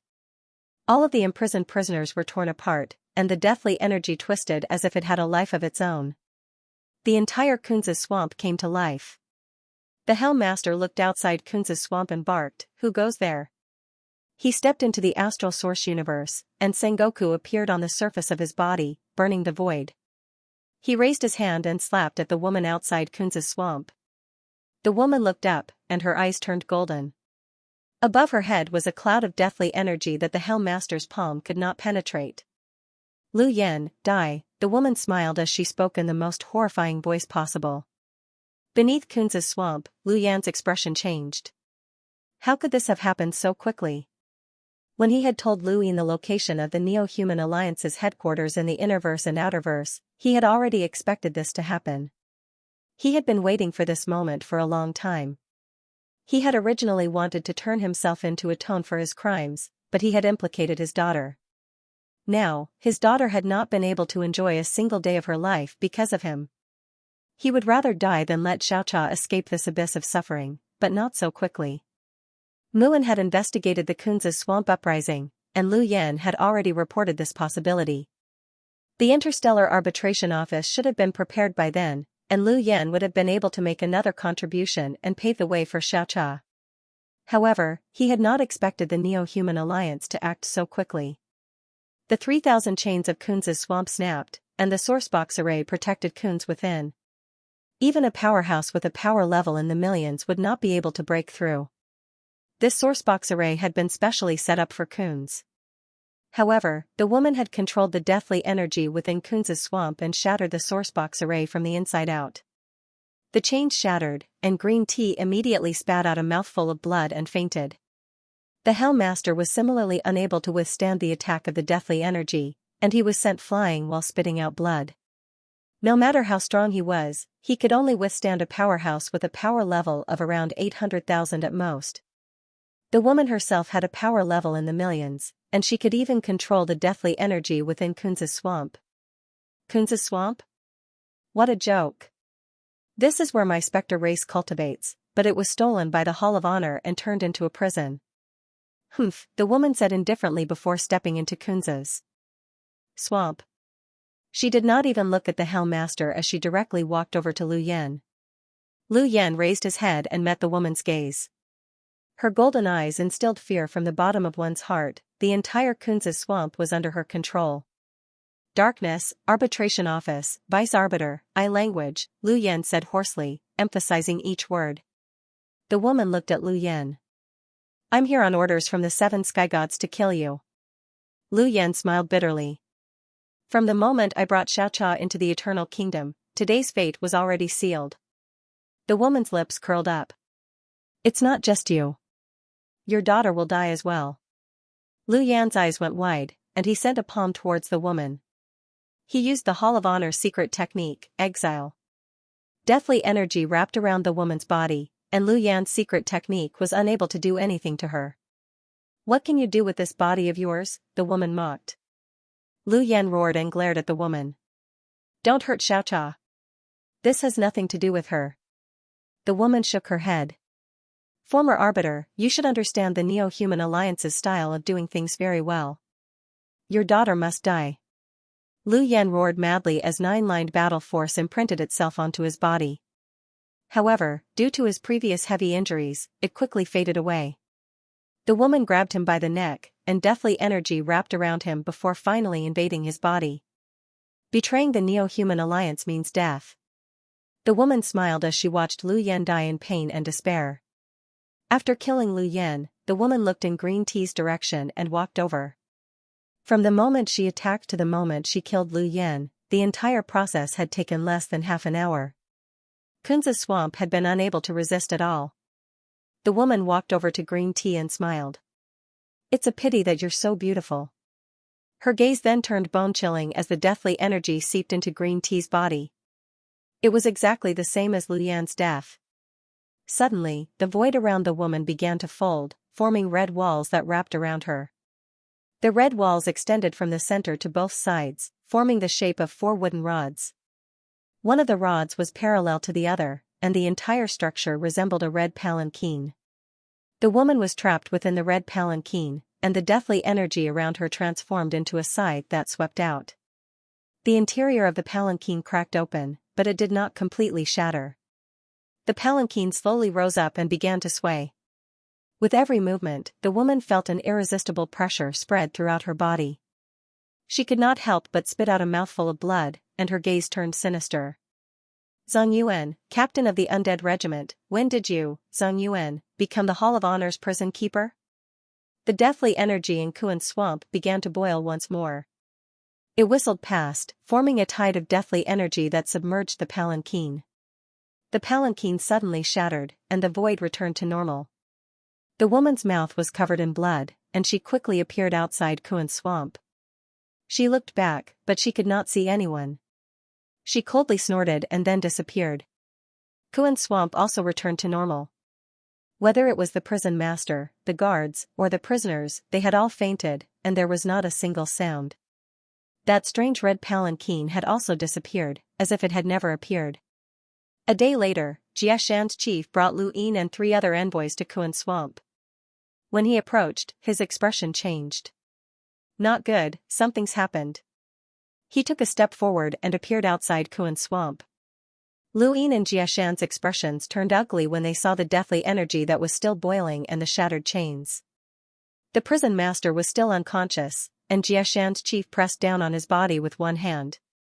The prison master's body trembled as deathly energy floated out of his body. He coughed and opened his eyes, but they were still in a daze. What happened? Xianxia's chief asked in a low voice. The prison master saw Xianxia's chief and frowned. He slowly sat up and clutched his chest. Who are you? Hall of Honor, Xianxia's chief. The prison master was shocked. Xianxia's chief? The #1 expert who guards Xianxia, Lu Yin said. Only then did the prison master realize that Lu Yin had also arrived, and his expression softened. Why are you here again? To bring the Luo Emperor out. What happened here? Lu Yin asked. The prison master coughed again and wiped the blood from his mouth. The Spectre clan is attacking. Spectre race? World Mountain's first seat and Lu Yin exclaimed at the same time. The two of them had different feelings about the Spectre race. One was wary, while the other was curious. The Hell Overlord looked at the swamp and saw a broken chain beside his hand. He slammed his palm on the swamp, and the swamp of Kuan shook. Many of the prison guards, including Master Pig, Green Tea, and the prisoners woke up. Many prisoners discovered that the chains were broken and were overjoyed. They rushed out of the swamp and tried to escape. However, with a glare from the chief of Xianxia, a terrifying power swept through the void. These prisoners were unlucky and fainted again. Lord Hellmaster, are you all right? Lord Pig shouted. He had already seen the Hellmaster sitting there, but he still shouted on purpose. Lu Yin released his domain and swept past the prisoners one by one. Suddenly, his face froze. Within his domain, he saw Lu Yan, who was already dead. Out of all the prisoners in Kuan's swamp, only Lu Yan had died, which made it obvious that this was the Neo-Human Alliance's revenge.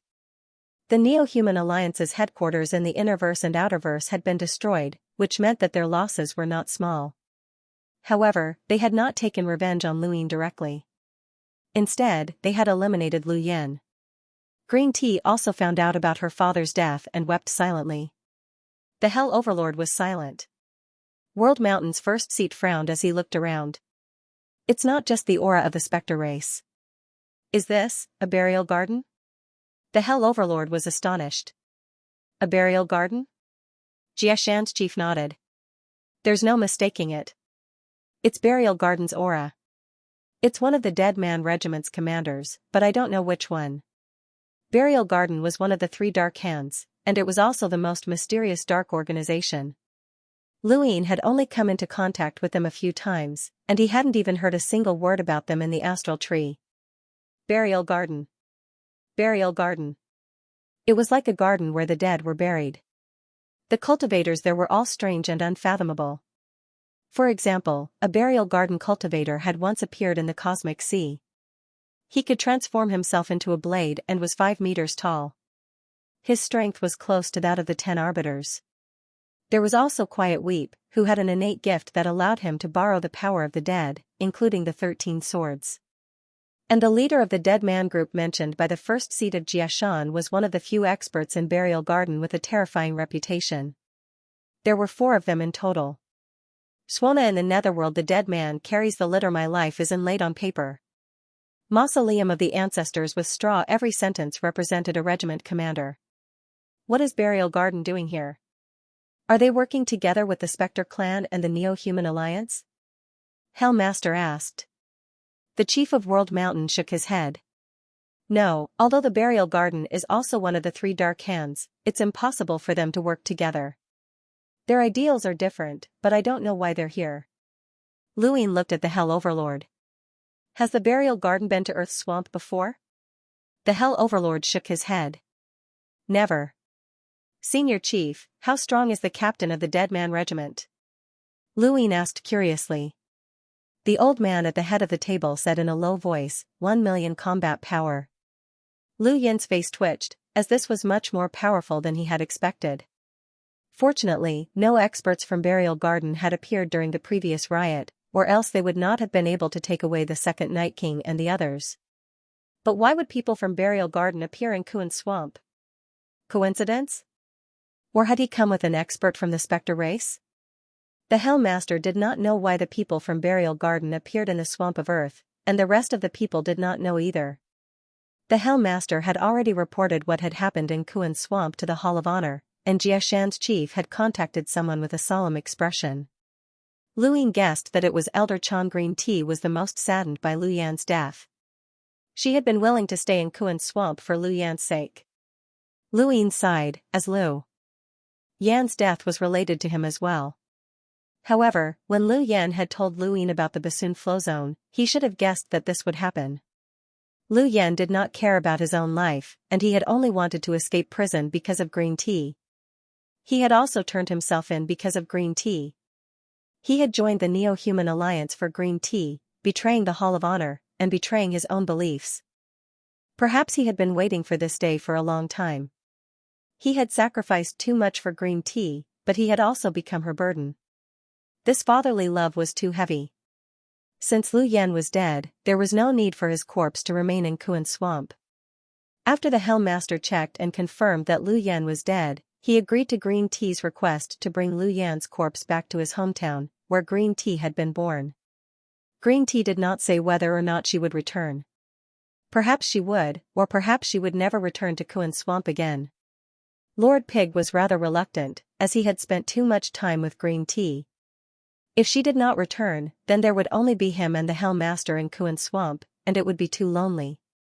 Luin was not worried that Lord Pig would reveal the truth about the riot, as he had already peed on the Hell Master's head. The other prisoners were fine. It was just that the damage to the sourcebox array was very taxing.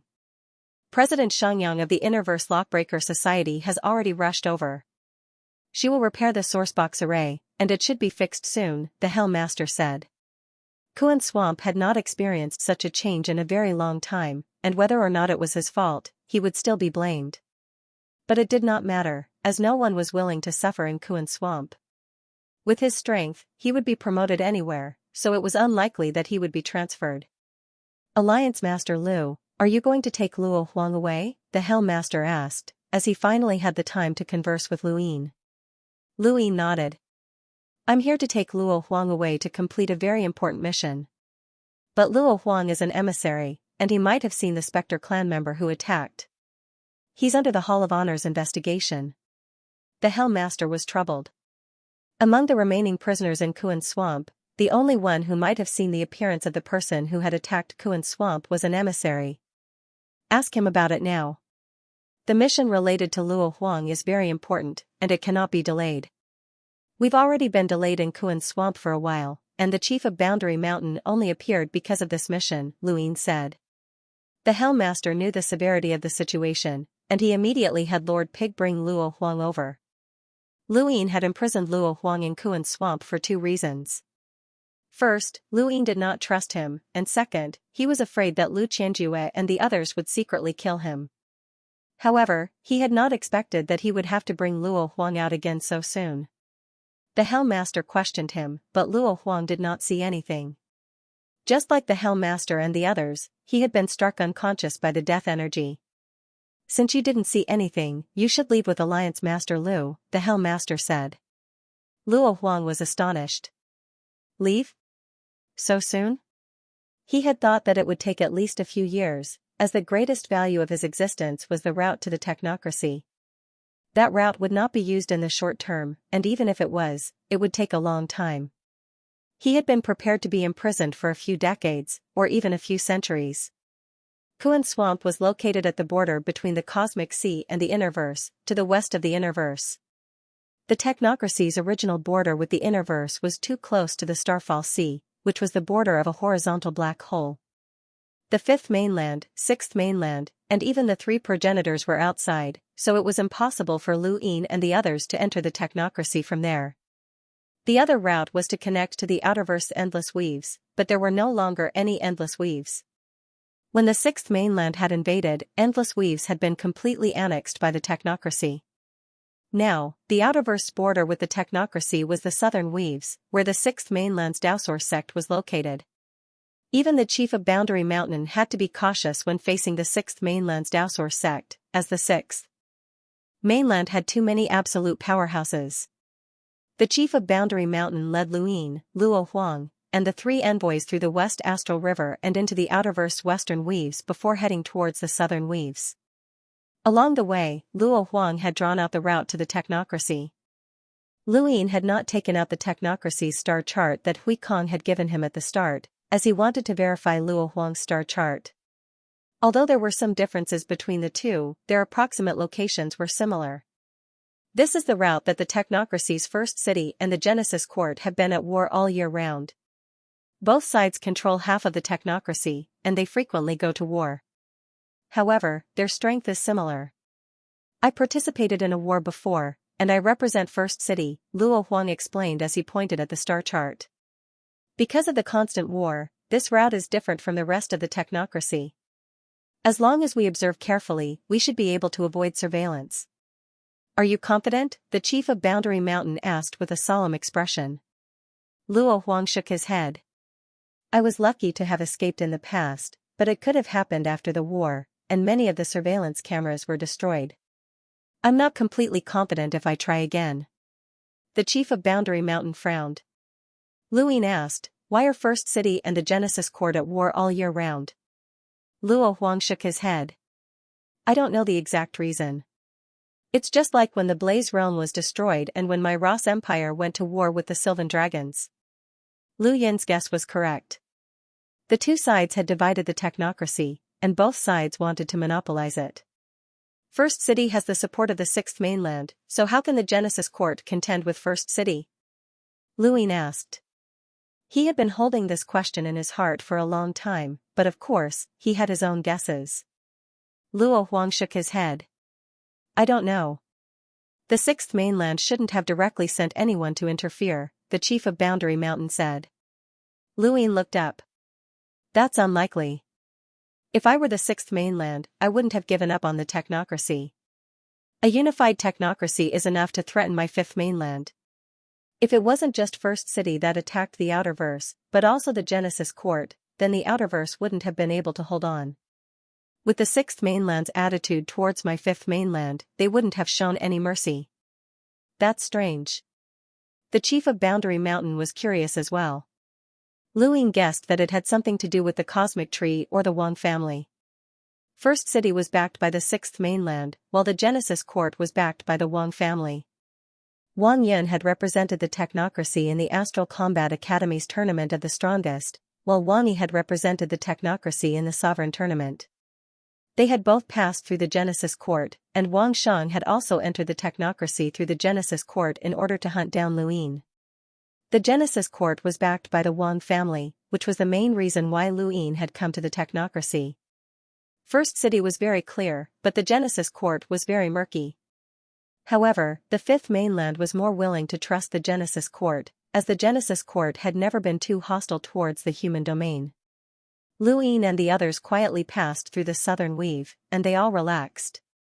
It was best not to attract the sixth mainland's attention. They weren't confident that they could escape from the Daosaur sect's 4 sovereigns, and the Daosaur sect definitely had hidden powerhouses. A new year has arrived. I wish my brothers all the best. Thank you for your support. Thank you, brothers, for your support. Thank you. After passing through the southern weave, Jiashan's chief led Luyin and the others directly into the endless weave. With Jiashan's power, there was no surveillance system in endless weave that could detect him. However, that was only an endless weave.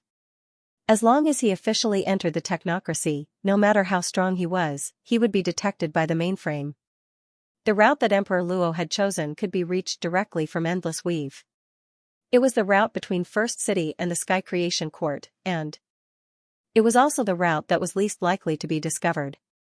Back then, the Arcane Emperor had traveled from the technocracy to the Endless Territories without a hitch. It had been a long time since then.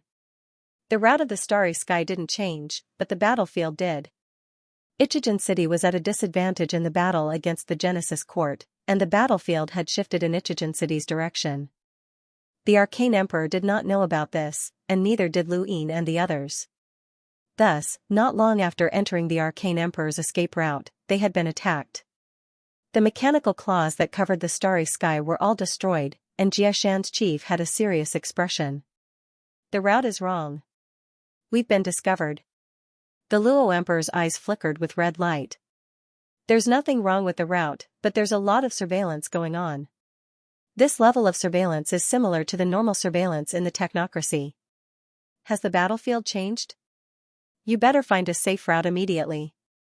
Otherwise, we will attract the attention of the mainframe sooner or later, Jiashan's chief shouted. Luo Huang stared at the star chart. Luyin frowned. So many years had passed, and it was normal for there to be problems with the route. Let's find an ordinary planet first. There are planets where ordinary people live. We can't do it here. It'll be troublesome if the mainframe catches on to us, and we'll even implicate the people from the ordinary planets, Jiashan's chief said. He then led Lu Yin's group back the way they had come and left the technocracy. In the technocracy, he would be monitored, but in the endless weave, this was very difficult. On a barren planet in the endless weave, Luyin was deep in thought. If he couldn't go to the Genesis Academy, then his plan wouldn't be able to be carried out. If he tried to force his way in, then he would alert the enemy. He did not care about alerting the enemy, as the Sky Founding Court's collusion with the Neo-Human Alliance had been fabricated by him.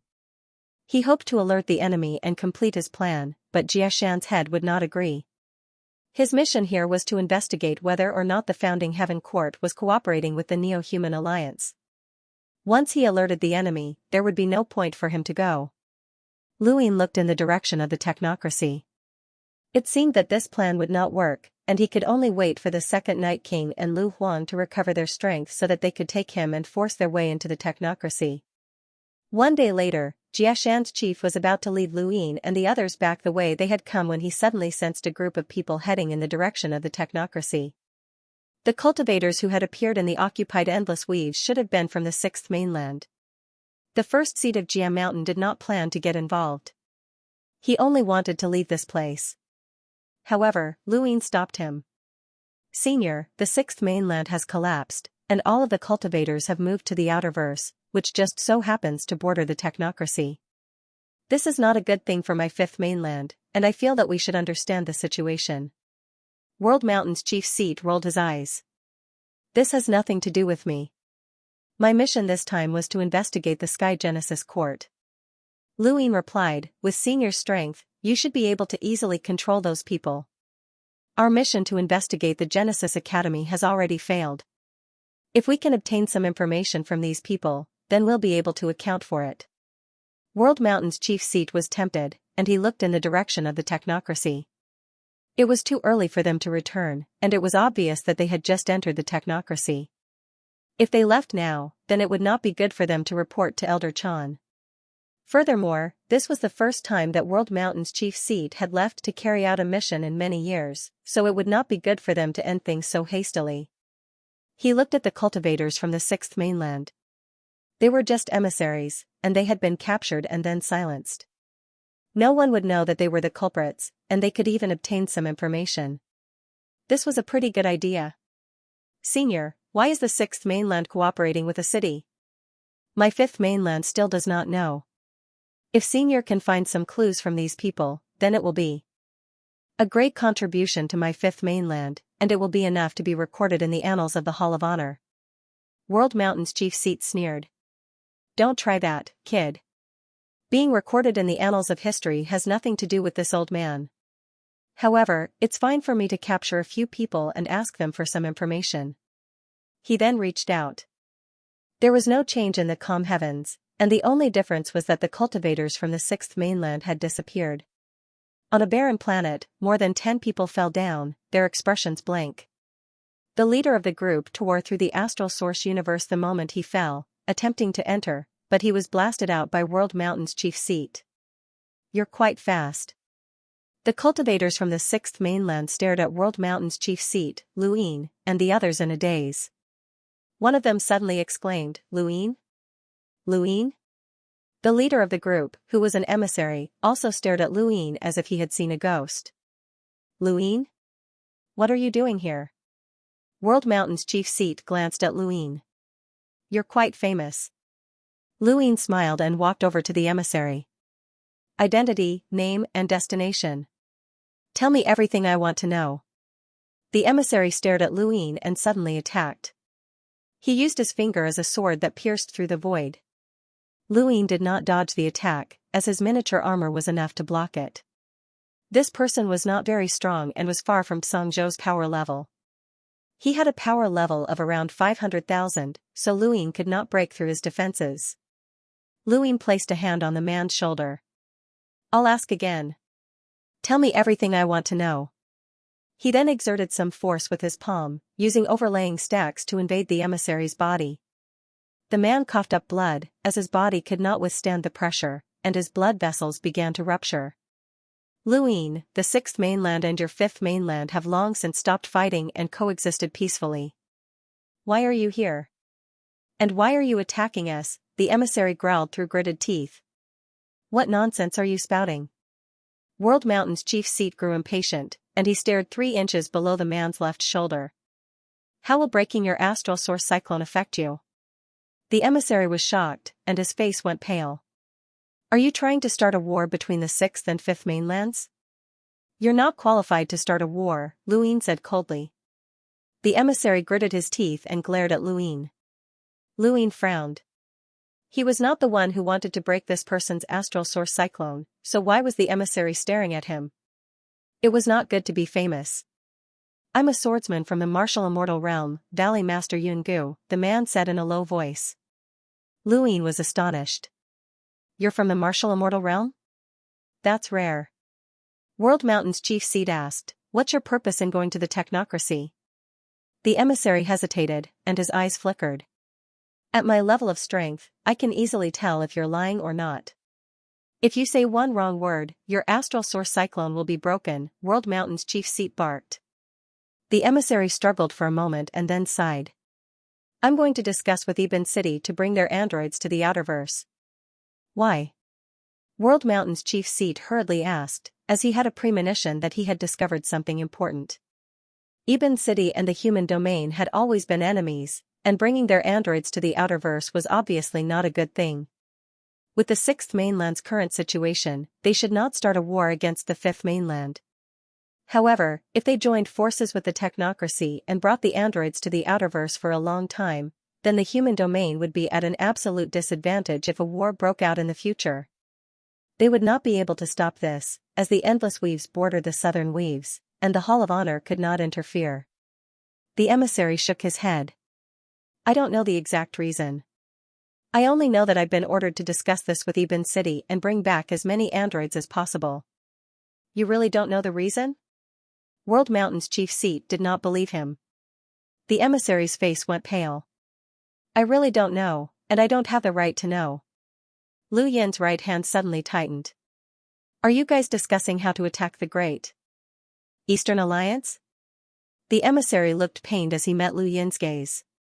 The outerverse was originally gifted to the 6th mainland, so it would not be excessive for us to attack the Great Eastern Alliance at any time. Alliance Master Lu, you should be building good relations with us instead of causing conflict or even war. World Mountain's chief seat was considering the entire Fifth Mainland, but Luin was more concerned about the Great Eastern Alliance. After all, if the Sixth Mainland joined forces with the technocracy to plot against the Fifth Mainland, then the Great Eastern Alliance would be the first to bear the brunt. There was one thing that Luin was certain of, and that was that the Sixth Mainland was definitely plotting against the Fifth Mainland. Qingtan had been arranged to enter World Mountain, and she had even taken control of a director. The Sixth Mainland had never relinquished its control over the Fifth Mainland. After trapping the Sixth Mainland's cultivators, Luin had a private discussion with World Mountain's chief seat. "Senior, our opportunity has arrived." World Mountain's chief seat was puzzled. "What opportunity?" Luin excitedly replied, "Disguise yourself as a cultivator from the Sixth Mainland and control that Valley Master's sword attendant to enter Ibn City. Then, through Ibn City, we can cross the technocracy's battlefield and head to the Genesis courtyard." World Mountain's chief seat was shocked. "Are you crazy? Enter Ibn City? Do you know what that means?" Ibn City is one of the technocracy's core areas, and even Elder Zen is wary of it. Otherwise, why do you think we humans have been unable to reclaim the technocracy for so many years? That place is definitely not as simple as you think. Luin replied, "This junior knows, but as long as we don't expose ourselves, it will be fine. Besides, even if we do expose ourselves, will senior really not be able to charge out with your strength?" The Seven Courts Hui family's elder, Hui Kong, has been in the technocracy for many years. World Mountain's chief seat immediately refused. "We can't go. Ibn City is too dangerous, and it's not realistic to head to the Genesis courtyard from Ibn City. Do you think we're spreading rumors? That's the technocracy. How about this? Before we reach Ibn City, we'll have the Sixth Mainland's cultivators lead the way for us. We'll find the battlefield between Ibn City and the Genesis courtyard that Emperor Luo mentioned, and then head to the Genesis courtyard through that battlefield. This has been our goal from the very beginning," Luin said. World Mountain's chief seat still wanted to refuse, but Luin was right. Elder Zen's mission from the very beginning was to head to the Genesis courtyard to investigate. Of course, the premise was that the route provided by the Luo Emperor was correct. Otherwise, going to the Genesis courtyard would not be an investigation, but an invasion. If Hui Kong could survive in the technocracy, then they might be able to as well. However, they would not be able to complete their mission, and it would be meaningless. Now, there was another way to get them back on track, and World Mountain's chief seat could not refuse. Otherwise, if Luin mentioned this to Elder Zen, then he would be in big trouble. "Thank you, brothers, for your support. Controlling the Sixth Mainland's cultivators and using their identities to enter the technocracy will be very easy. All we need to do is find that route, and even if we can't find it, we can just kidnap the Sixth Mainland's cultivators and return. We won't be in any danger, and the worst-case scenario is that we'll be exposed. I was able to leave the technocracy alive, and Everlasting Sky Island's disciples also barged into the technocracy. With senior strength, as long as you don't attack a city or attack the mainframe, you'll be fine," Luin said. When he saw that Jiashan was still hesitating, Luin continued, "Even if we're exposed, as long as the Sixth Mainland doesn't want to start a war with the Fifth Mainland, they'll protect our lives. Our identities aren't simple." Jiashan looked at the Sixth Mainland's cultivators in the distance and then back at Luin. "I'm curious. Why do you want to go to the Genesis Academy?" Lu Yin's gaze turned cold. "Because I've seen the Eternals." Jiashan's eyes widened. With his status, he naturally knew about the Eternals. The Fifth Mainland's Eternals were taboo, and the more they were taboo, the more the Fifth Mainland feared them. If not for Ancestor Huey's scheme, then the Fifth Mainland would have been the one to suffer. "I've seen the Eternals, the endless battlefield, and the sorrow of humanity. I don't want the Fifth Mainland to repeat the same mistakes. If the Neo-Human Alliance really is colluding with the Genesis Academy, then the threat will be too great," Luin said. Jiashan's chief did not understand Luin. If it had been the head inquisitor, Elder Chan, or the Elysian Heavenly Master, they definitely would not have believed Lu Yin's words. However, Jiashan's chief was different. He rarely left Jiashan and spent most of his time in seclusion. He did not care about worldly affairs, and he did not know much about the internet. What he knew about Luin came from Elder Chan's descriptions.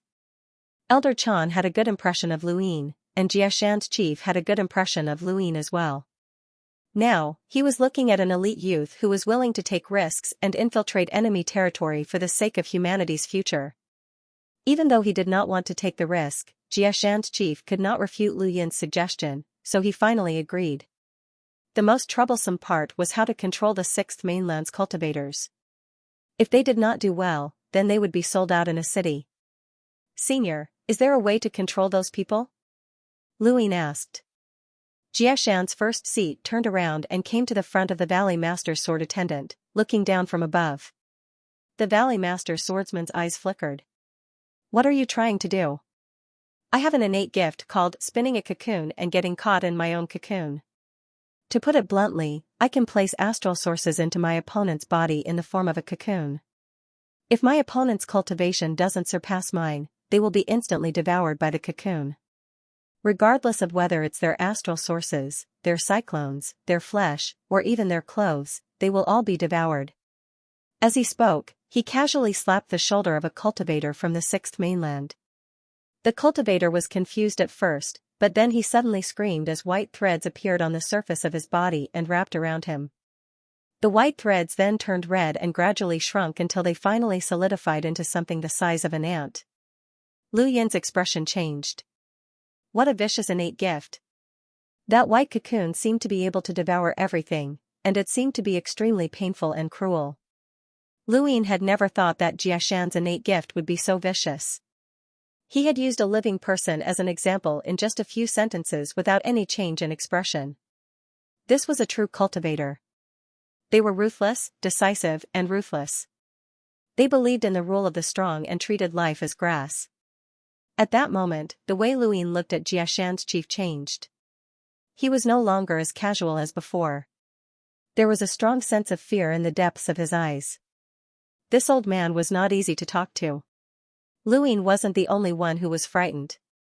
Even Luo Huang and the other cultivators from the Sixth Mainland were frightened. The Valley Master's swordsman went deathly pale as he stared at the ant-like red object on the ground in horror. That was a living person, and he had been dealt with just like that. He had killed many people in his cultivation journey, but only when faced with such a situation did he truly understand what fear and despair were. What do you want?" The swordsman was aghast. Jiashan's chief smiled and then slapped the swordsman's shoulder. The swordsman was shocked. "Stop. What are you doing?" "Relax, I'm not doing anything to you. I'm just planting a cocoon in your body. Be obedient, and the cocoon will definitely be fine.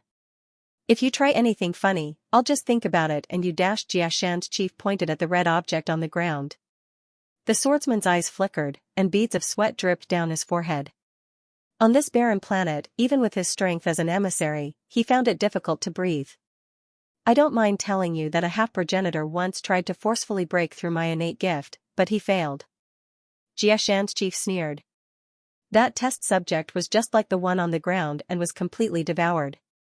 If you don't believe me, you can ask the Sixth Mainland's 4 sovereigns to take action and see if they can break through my innate gift. Right, it would be best if a progenitor could do it." "What exactly do you want?" the swordsman roared, looking at Jiashan's chief in horror. Lu Yin stepped forward. "We're going to Ibn City." The swordsman was shocked. "Ibn City? What exactly do you want?" "Don't worry, we won't make things difficult for you. We just want to borrow Ibn City's route to the Genesis Academy. Once we reach Ibn City, we'll think of a way to leave. All you need to do is promise not to say anything. Otherwise, with just a thought, you'll die no matter how far away you are. This is the Hall of Honor's Chief Jiashan, and his power level is." Lu Yin looked at Jiashan's chief, as he did not know how powerful this old man was. Jiashan's chief's lips curled up. "Only the Daosor sect's 4 sovereigns can fight against me on your Sixth Mainland." The swordsman's fingers trembled. "How do I know that you won't kill me after you leave? You can write down this information and hand it over to someone else. If anything happens to you, then make it public. We don't want to be surrounded by Ibn City and the Genesis Academy in the technocracy. Contact me when you return to the Sixth Mainland." I, Luin, will not change my promise. Regardless of whether we return safely or not, we will not act against you. The swordsman hesitated. You don't have the right to consider it, Luin said coldly. The swordsman closed his eyes. What about them? He was referring to the people who had followed him to the sixth mainland. Of course we're going together. Whether or not they'll tell anyone else is up to you. In any case, if we're exposed for no reason other than ourselves, then you're dead, Luin threatened. Deal with a few of them first, Xianxia's chief said. He then pointed at a few of the sixth mainland's cultivators. Deal with them.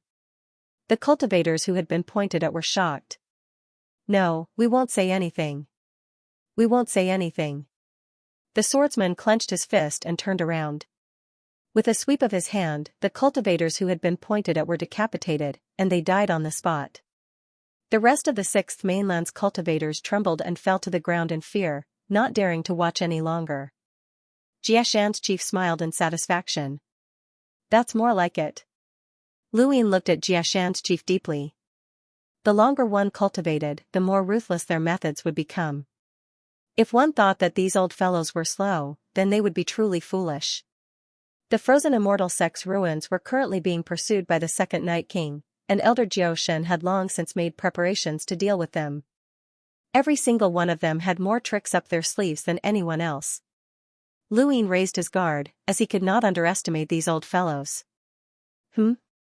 Jiashan's chief suddenly waved his hand, and one of the sixth mainland's cultivators was sent flying while still holding onto a yellow prayer mat. Lu Yin's eyes lit up. A prayer mat? He waved his hand, and the secret art prayer mat disappeared from that cultivator's hand and reappeared in his own. Isn't that a secret technique from the Seven Quartzu family? Jiashan's chief was astonished. Luin smiled. The Yu family is hiding in the outerverse, and it was taught to me by them. He then picked up the prayer mat and looked up at that cultivator. The cultivator's face was ashen, and he looked at the prayer mat with unwillingness. What makes you think that you can escape? Do you think that we don't understand? Luin smiled at the cultivator. The Valley Master swordsman's eyes flashed, and he stared at the cultivator with a sharp gaze. He suddenly attacked and easily killed the cultivator. This person joined my Sword Valley not too long ago, and he was previously a wandering cultivator. His thoughts are unstable, and it's hard to guarantee that he won't say anything, the Valley Master swordsman explained. He had revealed the sixth mainland secret, and he had also been caught in a trap of his own making. He naturally wanted to eliminate all unstable factors, as this concerned his own life and death. Luin looked at the prayer mat in his hand. That person had thought things through very well.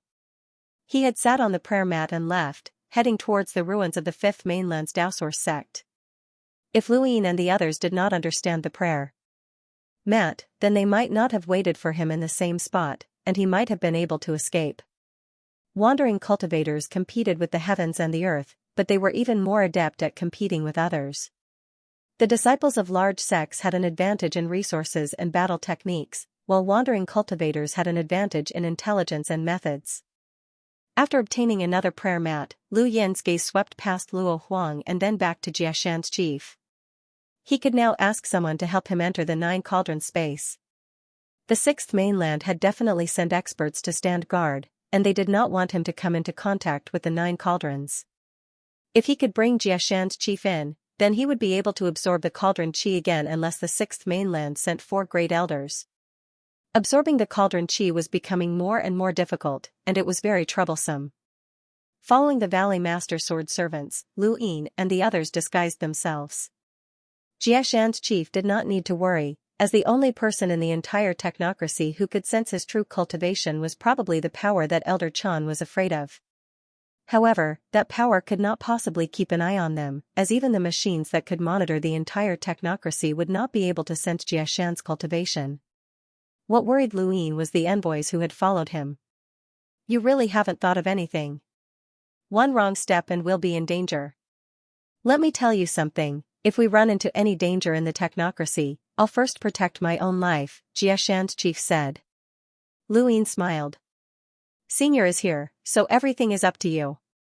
How can this junior's thoughts compare to senior's? Jiashan's chief rolled his eyes. I want to return to the glory realm even more. He then added, it's fine even if they find out. Luin was flabbergasted and did not understand. Why? Ask them yourself. Xianxia's chief gestured. Luin looked at the 3 envoys who had followed Xianxia's chief here. From the moment they had met until now, they had not spoken at all. Luin had asked them a few times, but they had not responded. They're androids, Luo Huang said. Luin was shocked.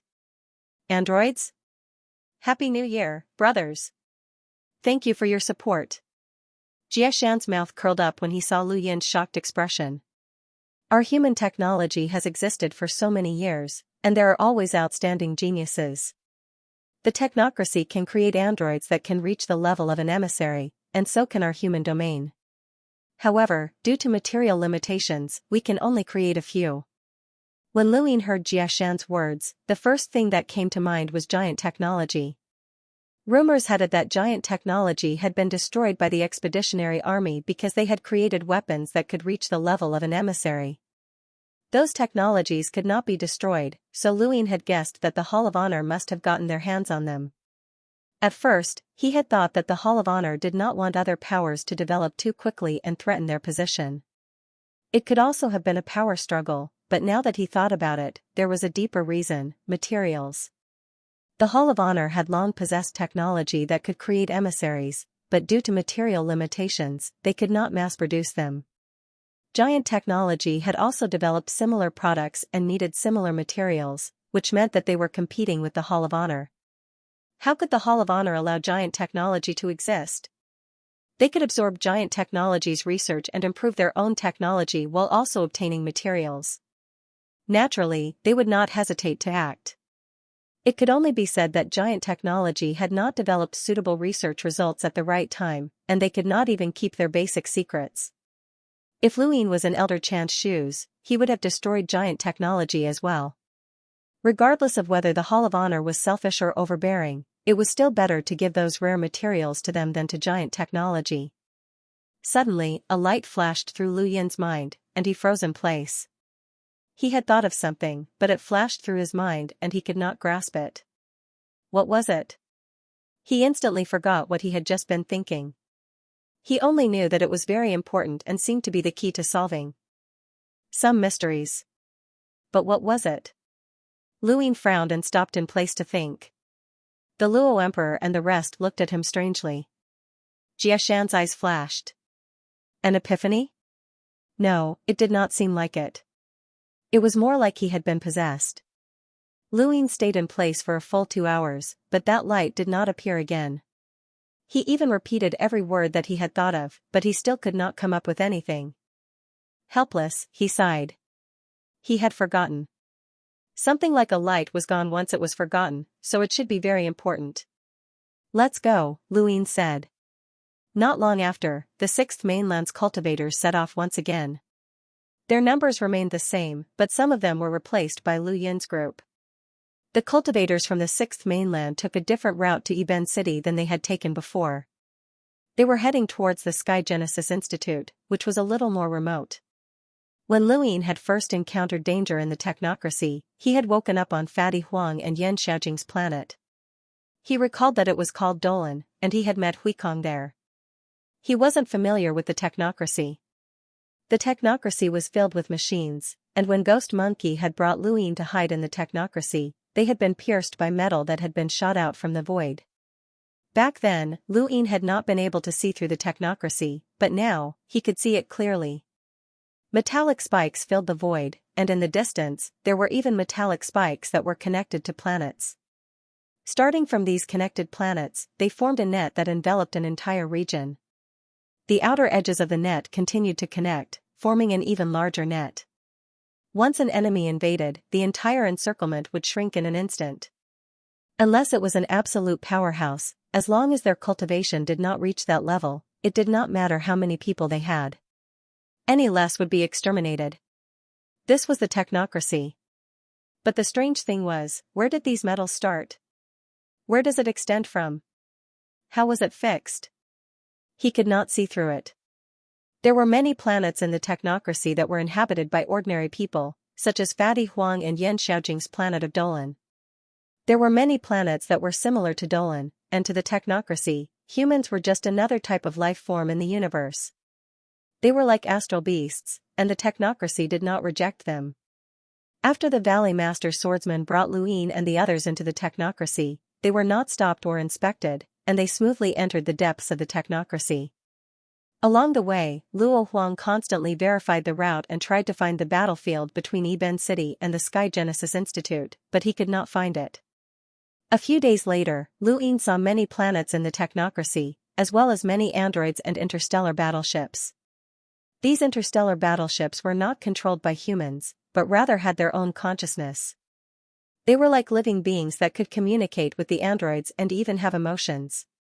They could also absorb and fuse with each other through battle, which refreshed Lu Yin's worldview. "You still haven't found the route?" Luin asked, somewhat anxious. They were getting closer and closer to Eben City, and if they still could not find it, they would have to turn back. Eben City was too dangerous, and even the chief of Jiashan was nervous. Luo Huang shook his head. "The battlefield's location has changed. We passed by the same route on our way here, but that route is no longer used as a battlefield. Half of it has been taken over by the Sky Genesis Institute, while the other half is taken over by Eben City. They have a new battlefield now, and I reckon." His tone then turned gloomy.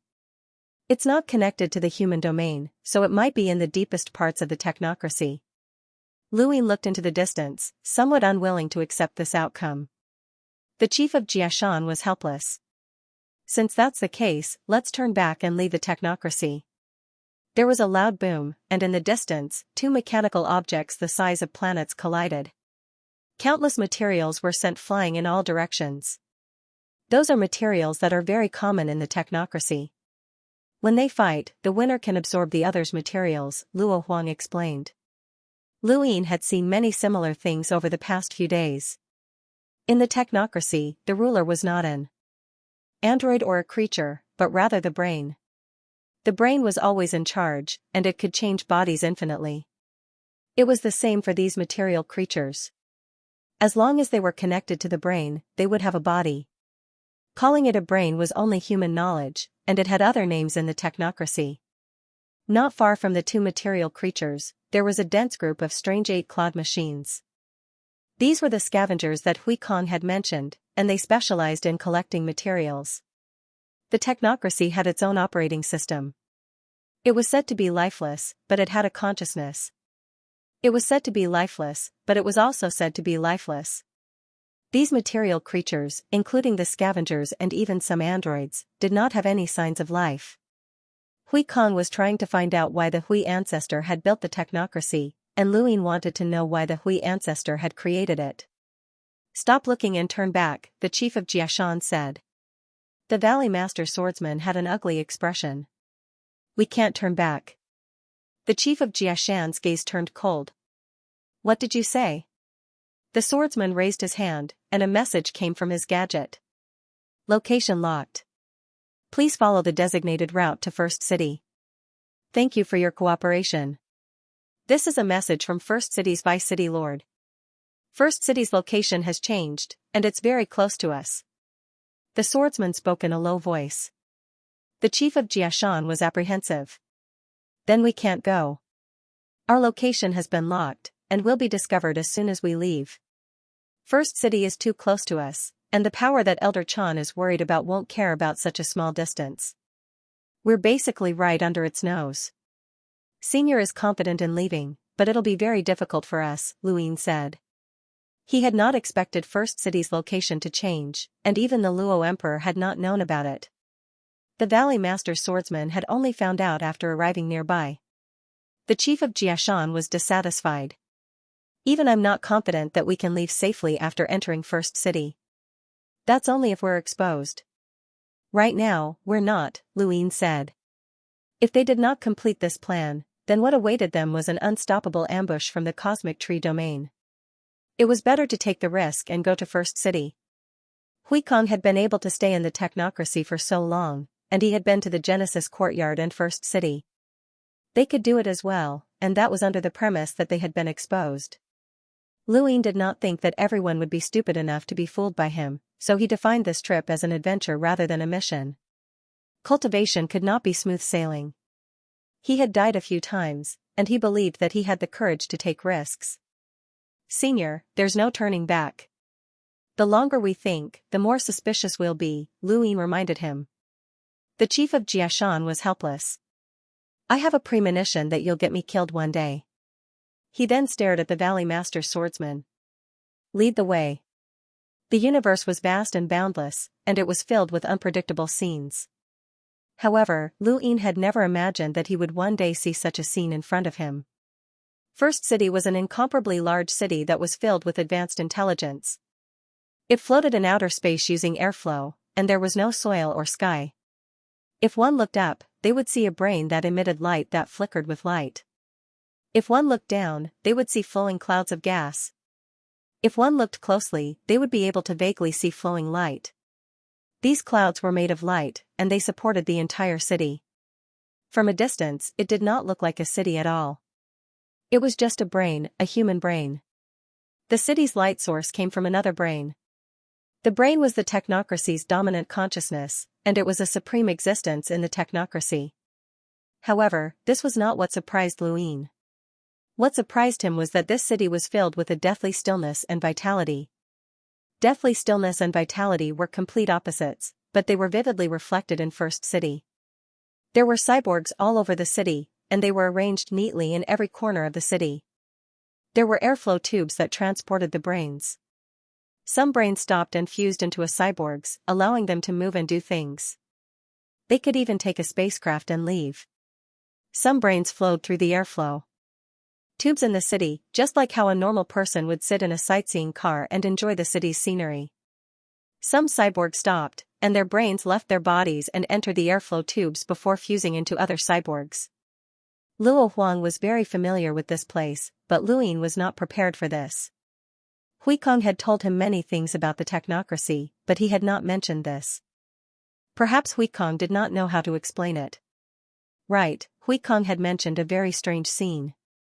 The brain was a single entity, while the body was a tool. This was a city in the technocracy. The brain was filled with vitality as it roamed the entire city. It could use the body, causing the entire city to be very noisy. However, there was no sign of life. Luin had never expected that there would be no humans or astral beasts in First City. The technocracy treated everyone equally, and regardless of whether they were humans or astral beasts, they were all just living creatures. However, there were none in this city. The sky was crisscrossed with countless air channels, and the void occasionally folded and rippled. Androids appeared one after another, and they were not weak. Although there were no rune lines here and it was impossible to know their exact strength, Luin was certain that there was a terrifying power within First City. The chief's expression changed. Be careful. I'm a little nervous now that we're here, the chief said dryly. Luin pursed his lips.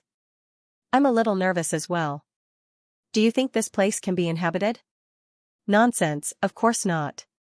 If you try living here, you'll go crazy sooner or later, the chief of the Jia Mountain said unhappily.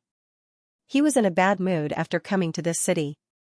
Humans had always been high and mighty, but here, humans were strange creatures that could not occupy a ruling position. This kind of contrast was hard to accept.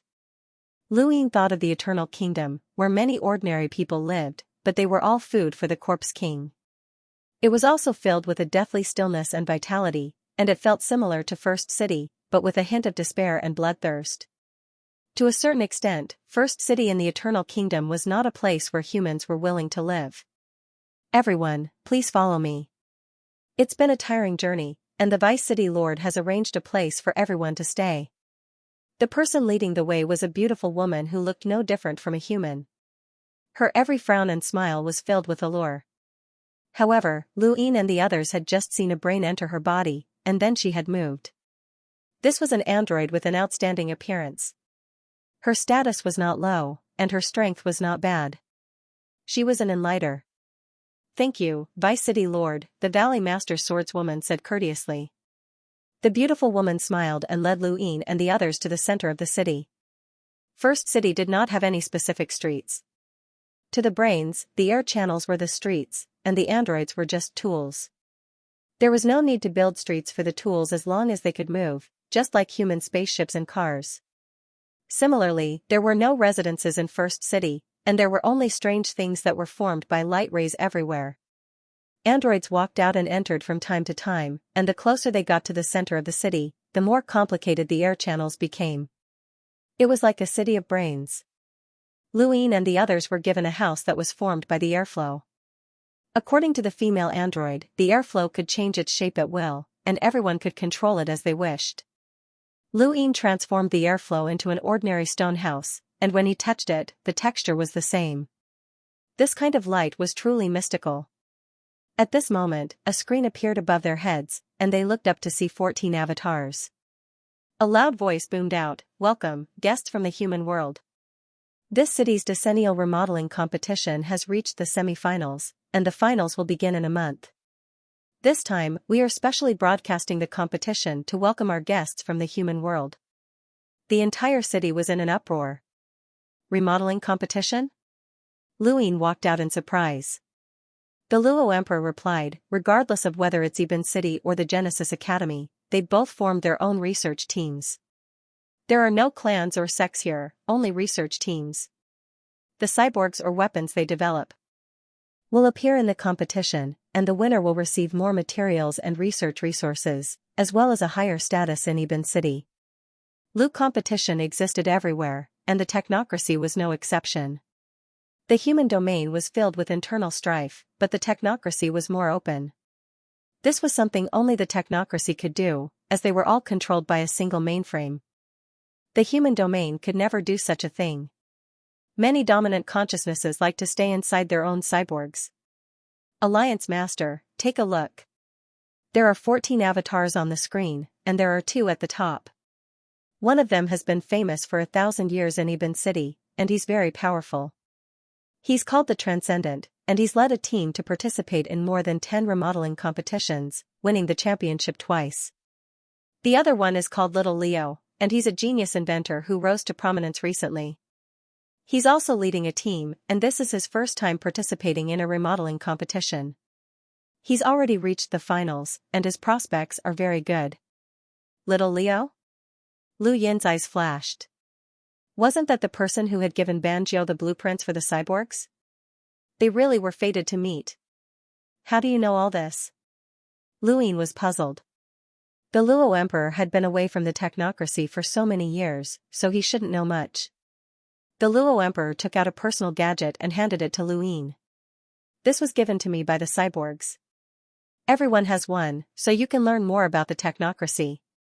Before coming here, Luine and the others had stored their gadgets in their cosmic rings to prevent the technocracy from investigating their information. He looked at the information on the gadgets, and sure enough, there was a detailed description of the teams participating in the remodeling competition. There were a total of 100 research teams participating in the competition, but only 2 had reached the semi-finals. The Transcendent teams mainly researched weapons, and while the cyborgs weren't particularly outstanding, they were allowed to use weapons in battle. As long as they won, they would be considered unscrupulous in the technocracy. The Transcendent team's weapons were very powerful, and Luine looked through them. The weapons displayed so far were very strange, and he couldn't understand the principles behind them at all. Little Leo's team focused on cyborgs and didn't have any weapons.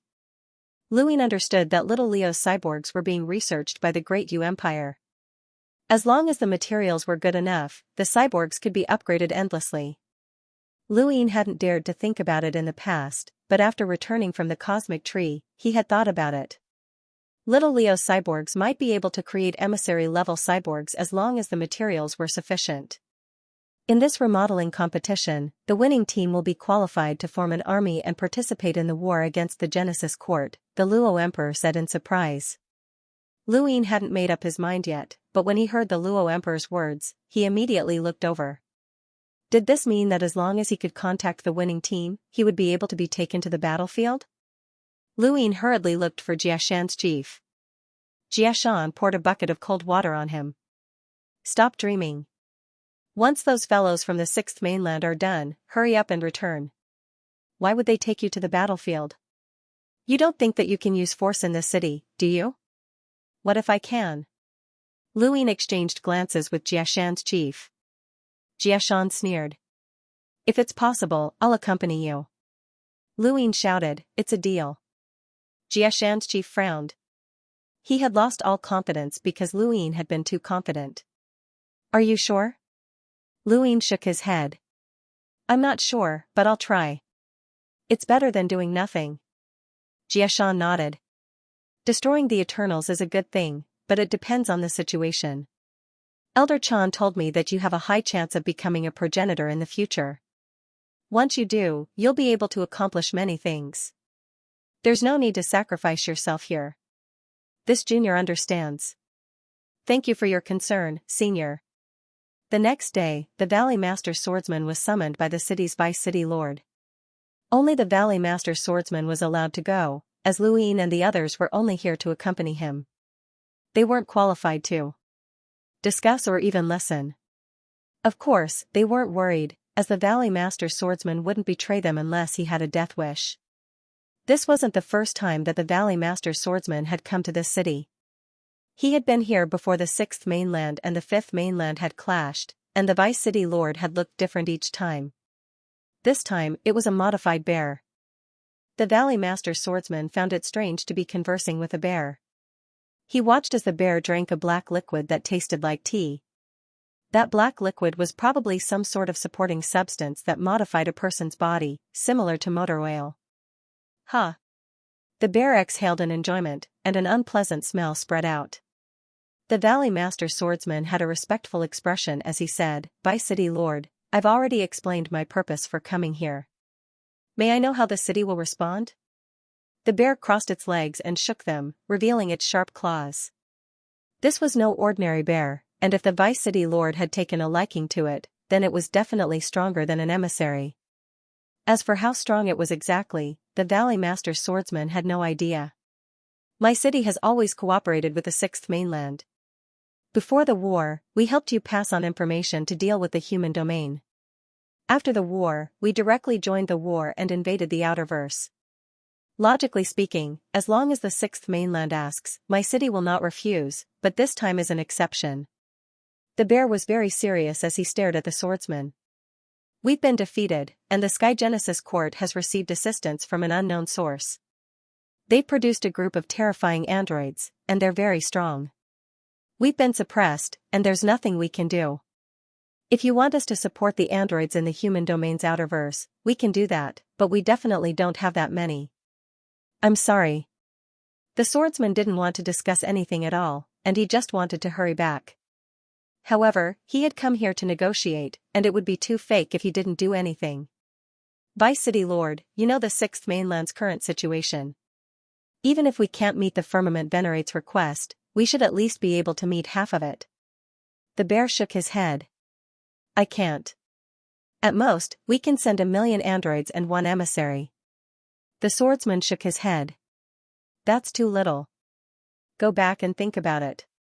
We can only give you this much, the bear said. The swordsman left, and the bear watched his retreating figure as he took another sip of the black liquid. When the swordsman returned, Luin was the first to look for him. 1,000,000 androids? 1 emissary? Luin frowned, as that was already quite a lot. Although it was far from what old man Sanqiong had requested, it was still enough to deal with the Great Eastern Alliance, which would put a lot of pressure on them. Luin was puzzled. Didn't you say that half of the 6th mainland's mainframe is controlled by the 6th mainland? How is it possible for a city to bargain? The swordsman's expression became unnatural. It's not control. It's cooperation. Luin blinked. Cooperation? The swordsman nodded. The Edict of the Four Supremes controls everyone in the 6th mainland, but only a few people know that we're only cooperating with this city. This city works for us, and we'll give them the materials and resources they need. This city works for you? What can they do? Luin was puzzled. The Valley Master Swordsman was troubled. The technocracy and the human domain have always been the ones who took the initiative to attack. Luin finally understood what he was trying to say. Of the fifth mainland's three domains, the astral beast domain and the human domain had been at war for years, and there were many conflicts between them. However, there was no reason for the technocracy to go to war with the human domain. The technocracy's mainframe was the technocracy's, and there was no point in fighting with the human domain. In terms of resources, the technocracy could not break into the human domain. There was also no enmity between them, but they had been at war for years. Luin had tried to find the reason, but he had never been able to find it. The technocracy's full name was the Lost Technocracy, and it had been created by the Hui ancestor. The Hui ancestor was a human, and no one could understand why the technocracy he had created would become enemies with the human domain. Over the years, the technocracy and the human domain had been at war for years, and no one had tried to find the reason. Now, the reason had been revealed: the sixth mainland. The fifth mainland had once guessed that it was because half of the sixth mainland's mainframe was controlled by the sixth mainland. Now, however, they realized that it was not control, but rather cooperation. That was different. Control represented the sixth mainland's will, while cooperation represented the technocracy's own will. The fact that they were willing to cooperate with the sixth mainland proved that the technocracy had desires and was willing to become enemies with the human domain. This was even worse than the sixth mainland controlling half of the mainframe. Luin would rather have the technocracy be controlled by the sixth mainland than have them become enemies with the human domain and start a war with the human domain. Over the years, how many resources has Citadel obtained from the sixth mainland? Are they only willing to cooperate with you for resources? Luin asked. The Valley Master Swordsman nodded. Only resources. The technocracy's situation is special, and the dominant consciousnesses can communicate on their own. However, they are still only consciousnesses, and they need carriers. Those carriers are resources, unlike us humans who can reproduce naturally and grow by absorbing nutrients from food. These dominant consciousnesses only need materials, endless materials. Citadel had obtained a huge amount of materials through its cooperation with the sixth mainland, and it could maintain its war with the human domain and the Genesis Court. Then, what about the Genesis Court? How could they maintain their war with Citadel? There was only one possibility: the astral tree. Translator, Nioibo Studio Editor, Nioibo Studio. Luin looked at the technocracy's star chart. Home City and the Genesis Court had become two bottomless black holes that devoured materials. These materials had been used to construct countless androids and countless weapons in the technocracy, and they had been used to maintain the constant war. However, there was a loophole in this war, and it was precisely the missing materials that Xianxia had discovered. In a city, a batch of materials would disappear from the founding Heaven Academy after the war. Where did these materials go? Lu Yin's eyes narrowed. Suddenly, the flash of light that had appeared outside the technocracy appeared once more. Ants. Those endless mechanical ants. The scale of the war between First Home City and the Heaven Founding Academy was very large. Every time they fought, a batch of materials would disappear. After so many years, there would definitely be a lot of materials. If there was someone stealing from both sides, it would be impossible to maintain the situation for so many years. Moreover, with the special nature of the technocracy, the possibility of this happening was not high. The most likely possibility was the endless number of mechanical ants. Who made those mechanical ants? If the materials used were the ones that had disappeared after the war, then it wasn't just First Home City or the Heaven Founding Academy. It had to be both sides combined. Luin could only think of one person who could do this: the mainframe. The sixth mainland did not have half the authority to control the technocracy's mainframe, which meant that the mainframe's authority still existed. If that was the case, then why did First Home City start a war with the Heaven Founding Academy? Had the mainframe split itself? Luin couldn't figure it out, but he had another theory: the mainframe hadn't split apart. It was using this method to collect materials from the sixth mainland and the astral tree domain, secretly collecting some of the materials to create these mechanical ants. If that was really the case, then it was terrifying. Why would it create so many mechanical ants? Was it the mainframe's own consciousness, or someone else's? Luin pondered this for a long time. The Valley Master Swordsman left, and the chief of the Boundary Mountain did not look for him. He quietly pondered this matter by himself until the next day. The Valley Master Swordsman was summoned again, and it was Vice City Lord Xianxia again. The results were the same as the previous day. The Valley Master Swordsman reluctantly maintained a serious attitude, and Vice City Lord Xianxia did not back down. First Home City had cooperated with the Sixth Mainland for materials, but now that the Sixth Mainland had been invaded by the Eternals, they could not obtain any materials. The materials that the Outerverse and the Sixth Mainland possessed were far from enough to satisfy First Home City's appetite. This was the main reason for First Home City's change in attitude. The third, fourth, and fifth day passed. Vice City Lord Xianxia sought out the Valley Master Swordsman every day. The Valley Master Swordsman felt that it was about time to leave. If he left now, First Home City would not suspect anything. However, Luin did not agree to his departure. Not only could he not leave, but he also wanted to destroy First Home City's cooperation with the Sixth Mainland. On the sixth day, Luin followed the Valley Master Swordsman to meet with Vice City Lord Xianxia. From the third day onward, the Valley Master Swordsman would bring someone with him every time he met with Vice City Lord Xianxia. Vice City Lord Xianxia insisted on sending 1 million androids and at most one emissary. The Valley Master Swordsman could not agree, and Vice City Lord Xianxia quickly left. Lord Swordsman, the Venerable made it very clear that First Home City must send 5 million androids and at least 3 emissaries to the Outerverse. Since First Home City's attitude is so negative, it's better to ask the Venerable to step in.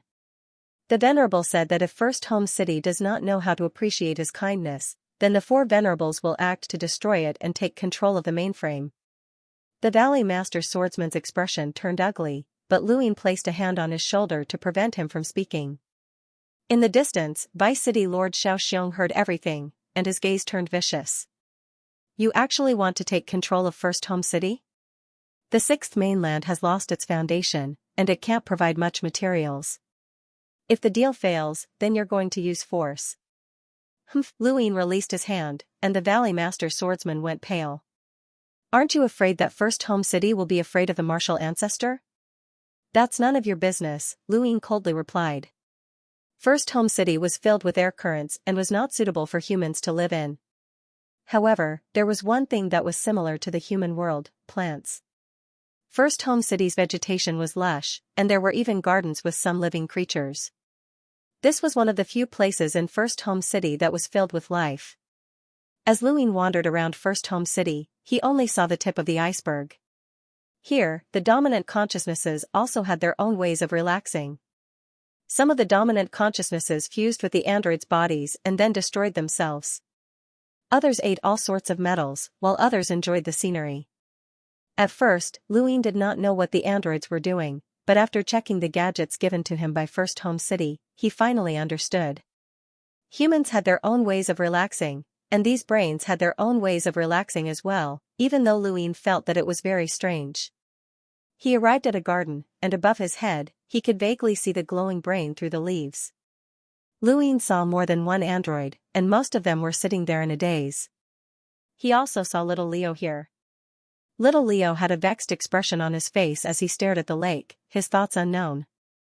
Luin walked over. What an exciting match. Little Leo was shocked when he saw Luin. Thank you. Are you a human? Luin nodded. You can tell? Of course. I can tell the model of each android and where they came from, as well as their future potential, little Leo said proudly. Luin sighed. That's amazing. No wonder you made it to the semi-finals. Little Leo lowered his head. I can only make it to the semi-finals. Why? You're not confident? Luin asked. Little Leo shook his head. I'm confident. I can tell how powerful the weapons of the former are at a glance. Their attacks are simple, but I don't have the materials to deal with them. Although my androids are powerful, they can't withstand the attacks of the former's weapons. They'll lose in the end. That's not fair, Luin sighed. Little Leo was astonished. Not fair? Why? Because of the materials. Isn't that unfair? I heard that the former's team has been famous for a long time, and they've obtained far more materials than you. Little Leo thought about it. Are you humans all so naive? Luin was taken aback. Why do you say that? Little Leo replied, materials are the most effective resource in the technocracy, just like your human domain's battle techniques. Right, there are also secret techniques. Do you humans demand fairness in battles? Luin thought about it and realized that little Leo was right. He had forgotten that to the technocracy, materials were money, and there was no such thing as fairness. Many years later, when little Leo became famous and competed with other teams, materials would be his advantage. What a pity. Your androids are really outstanding, Luin said regretfully. Little Leo glanced at him and didn't want to bother with him. From what he knew, how could a human see how outstanding his androids were? They were just bragging.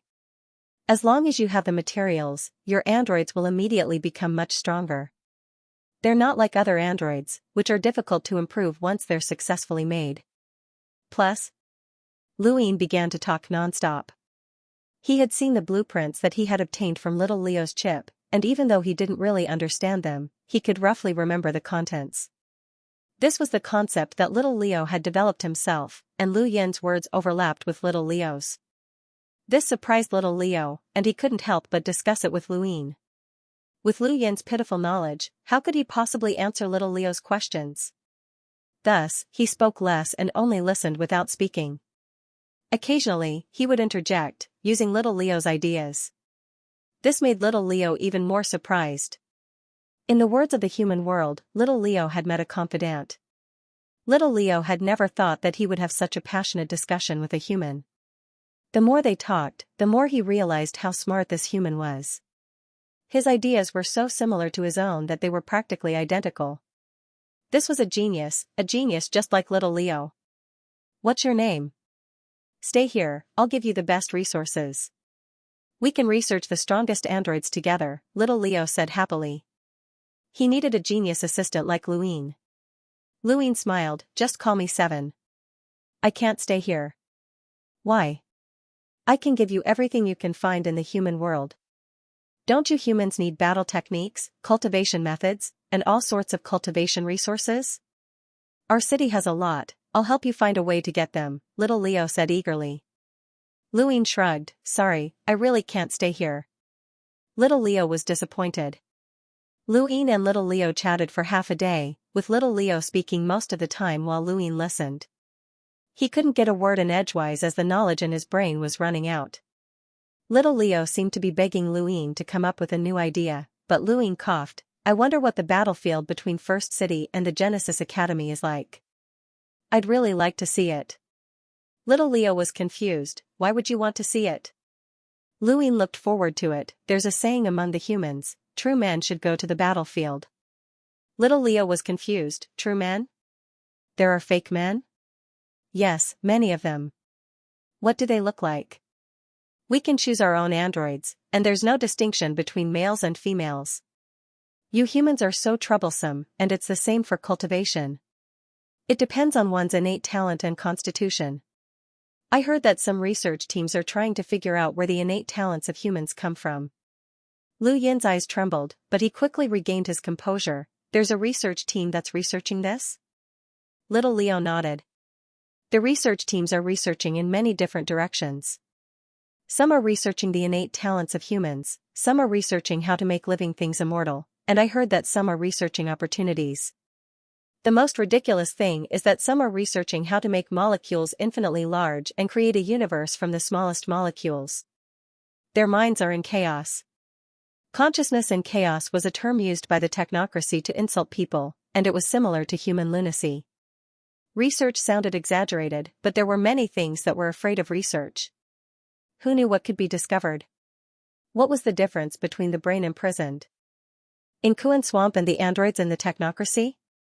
The difference was that the brains in the technocracy were androids, while that brain was trying to become a human and gain immortality. Right, you still haven't told me why you want to see the battlefield. Does it have anything to do with becoming a true man? What's a fake man? Little Leo was thirsty for knowledge. Luin clenched his fists, you're a real man if you're strong. The battlefield can make a man stronger. Don't people die on the battlefield? It's fine as long as you're alive. Only real men can survive. Oh, you want to see the battlefield, but I can't take you there. Only the winning team has the right to go to the battlefield on their own. The losing team doesn't have the right, little Leo said dejectedly, thinking that they were going to lose. Luin flipped through his cosmic ring. You said that you lost because of materials. I have some materials here, but I'm not sure if they'll be of any use. I've collected them over the years.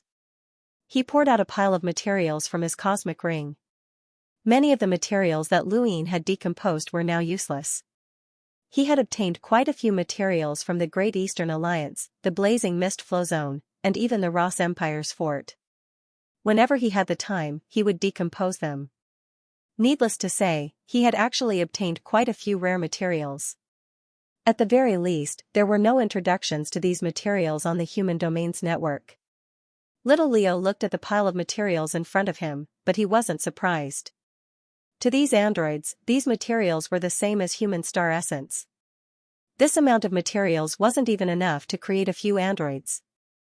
But soon, little Leo was at a loss, and then lost. Siorite, Lightfang wood. What's this? Ancient sandstorm? Little Leo looked at the rare materials and called out their names one by one. Most of the materials he saw came from the Ross Empire's fort, and they were stored together with the star essence. They must have been collected by the Luo sovereign to create the envoys. Their uses were exactly the same as little Leo's, so it was easy to distinguish them. Little Leo picked out more than 10 materials and his breathing quickened. He turned to look at Luin with an excited expression. You're really willing to give these materials to me? Luin nodded and smiled. There's a saying in the human world, friends don't bicker. Take them. Little Leo's eyes twinkled as he pondered. After a few breaths, he stepped forward and hugged Luin. Friends. We're friends. Luin smiled. Friends. Ah Chi, you're little Leo's friend, and I'm little Leo's friend as well, little Leo said excitedly. Luin suddenly felt a tinge of guilt. Even though he still didn't quite understand these dominant consciousnesses, it seemed that they didn't have the concept of friends. However, they also didn't have the same cold emotions as the Corpse King. These androids could have complex emotions, but they just didn't know how to trigger them. It was like living in a world where there were no lies. They were honest with each other, but they were also very cold. With these materials, are you confident in winning? Luin asked. Little Leo scratched his head. It'll be difficult, but it's much better than before. It's a pity that you don't have the main material to upgrade the central source control. Otherwise, you'd definitely win. Luin knew about the central source control, as the core of little Leo's androids that could be upgraded was the central source control. Luin raised his hand and took out the Genesis Dazzling Stone. What about this? He didn't know if the Genesis Dazzling Stone was useful, but it definitely wasn't simple if it had been passed down by the Frigid Immortal sect. Little Leo looked at the stone and was shocked. What's this? He hurriedly took it and examined it. Genesis Dazzling Stone? It should be an ancient material that went extinct a long time ago. How can there still be one? Luin replied, I accidentally found a crack in an ancient sect and picked it up. Little Leo was envious. You humans are so lucky. What did this have to do with being lucky? How about this? Is it useful? Luin asked. Little Leo replied, I'm not sure, but I'll give it a try. There's still more than a month before the competition, so there should be enough time. He then looked at Luin. 7. I'm going back to prepare to upgrade the androids. Do you want to come along? Luin shook his head. Forget it, I won't be going. See you in a month. Little Leo nodded and put away the materials. See you in a month. I'll definitely win, and I'll take you to see the battlefield and make you a real man. He then ran off. Luin was stunned. So, in little Leo's heart, he wasn't a real man? When he returned to his residence, he found that the chief of Boundary Mountain was already waiting for him. When he saw that Luin had returned, he said, Valley Master, the swordsman received a notice from the Vice City Lord that the war with the Sky Genesis Court has escalated. They are temporarily unable to send androids to the Outerverse, so we can leave now. He then looked at Luin strangely. What did you say? You made him so angry. Even if we don't complete the mission when we return, you'll still have contributed greatly. Impressive. Luine smiled and looked at the chief. Senior, do you really want to go back? The chief pursed his lips. Do you want to settle down here? I've already found a way to go to the battlefield between Eben City and the Skygenesis Court. As long as I cross the battlefield, I'll be able to enter the Skygenesis Court's territory. I believe that the Skygenesis Court isn't too far from the battlefield, and the surveillance around the battlefield will definitely not be that strict. The chief was shocked. You found a way? Luine nodded. The chief was speechless. He had previously promised Luine that he would visit the Skygenesis Court if he had a way to go to the battlefield, but he hadn't expected Luine to actually have a way. How was this possible? This wasn't the human domain, so why were these dominant consciousnesses so familiar with him? How did you do it? The chief was surprised. Luine smiled. It's a secret. Just wait and see. When? The androids' competition has ended. The chief checked. There's still more than a month? That's why I have something that I need your help with in the next month. Luine suddenly became serious. The chief frowned. Is it related to going to the battlefield? Luine shook his head. It's related to the Fifth Mainland's Dowsource sect. The chief's eyes widened. Explain. Luine could no longer hide the matter of the Nine Cauldrons battle technique. The Sixth Mainland already knew about it, and it would spread to the Fifth Mainland sooner or later. He might as well take the initiative and ask for the protection of the Fifth Mainland's powerhouses so that he could safely absorb the Cauldron aura. He had previously wanted to ask the Second Night King for help, but since he still had more than a month to wait, he might as well ask the chief for help. That old man's strength was at the top of the Fifth Mainland, and only the Sixth Mainland's celestial imprint could match him. Not long after, the chief fell into deep thought. Luine waited for his answer, as he did not know whether or not the chief would help him. In the end, he was not related to the chief in any way, and they had just completed a mission together. The chief could help him, but he could also choose not to. The Nine Cauldrons' invincible battle technique. You actually learned that battle technique. The chief was astonished as he looked at Luine. I never thought that such a battle technique actually existed. Rumor has it that the Nine Cauldrons combined into one can become invincible. According to the records, the Nine Cauldrons battle technique dates back to ancient times. Even when the Dowsource sect was still around, the Nine Cauldrons battle technique existed, but no one has ever learned it. Luine was curious. Rumor has it that the Nine Cauldrons battle technique originated from the 9 progenitors of the 9 mountains and 8 seas. The chief shook his head. It's even more distant than the 9 mountains and 8 seas. When the Fifth Mainland's Dowsource sect was still around, the 9 cauldrons were there, and they were indestructible. Progenitors have also explored them, but nothing happened. Luine did not understand. He had relied on the Stonewall scriptures to activate the 9 cauldrons battle technique, and it was impossible that he was the only one who knew the Stonewall scriptures. Since Drift Charge Planet's Elder had been able to memorize it, it meant that there were others who knew it as well. Luine did not believe that none of the progenitors from the 9 mountains and 8 seas knew it, but why couldn't he activate the 9 cauldrons battle technique? Aside from reciting the Stonewall scriptures, what else had Luine done that was special? He could not figure it out. The 9 cauldrons invincible battle technique, huh? Show it to me. The chief looked at Luine with sparkling eyes, and he was filled with anticipation. Luine raised his hand, and his star energy condensed into a blazing sun. Cauldron aura poured into it. 1 sun, 2 suns, 3 suns, and finally, 4 blazing suns revolved around his palm. The 4 suns did not seem very powerful, but Xianxia's chief could sense an extraordinary aura. He stared at the 4 suns. It's not complete. This feeling, it's not complete. Luine casually dispersed the 4 suns. Of course it's not complete. What can Senior see? Xianxia's chief smiled bitterly. With my cultivation, how can I see an unparalleled battle technique that can tempt even progenitors? However, I just have a feeling that it's not complete, but it's still palpitating. Sometimes, the higher you go, the more you can feel something watching you. Your 9 cauldrons battle technique gives me the same feeling. It has a life of its own. Luine felt goosebumps. Senior, battle technique, has a life of its own? Xianxia's chief was also a little scared. I don't know. It's just a feeling that it's watching me. Lu Yin's scalp went numb. Let's go to the Daosor Sect's ruins. As a cultivator from the Fifth Mainland, you should visit them, Xianxia's chief said. Lu Yin immediately took out 2 futons, one for each person, and then instructed the Valley Master, the Sword Attendant, and the Luo Emperor.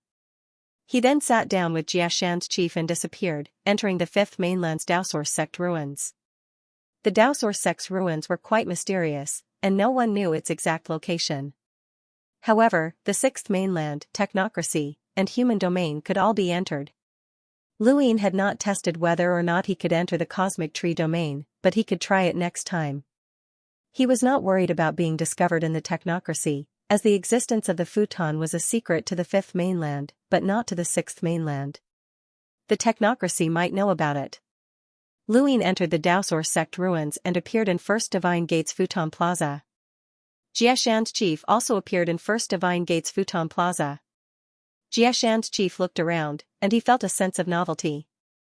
At the same time, he recalled the records of the Fifth Mainland's Daosor Sect. The Fifth Mainland's former ruler has now fallen to such a state. What a pity. Xianxia's chief sighed. In the distance, several cultivators from the Sixth Mainland looked at him. One of them stepped forward and bowed respectfully. Junior Lu Fei from the Bloodburn Realm greets Senior. Xianxia's chief looked at Lu Fei. What is it? Senior, may I ask if you have any instructions for us in the Daosor Sect's ruins? If you do, this junior will not refuse, Lu Fei said solemnly.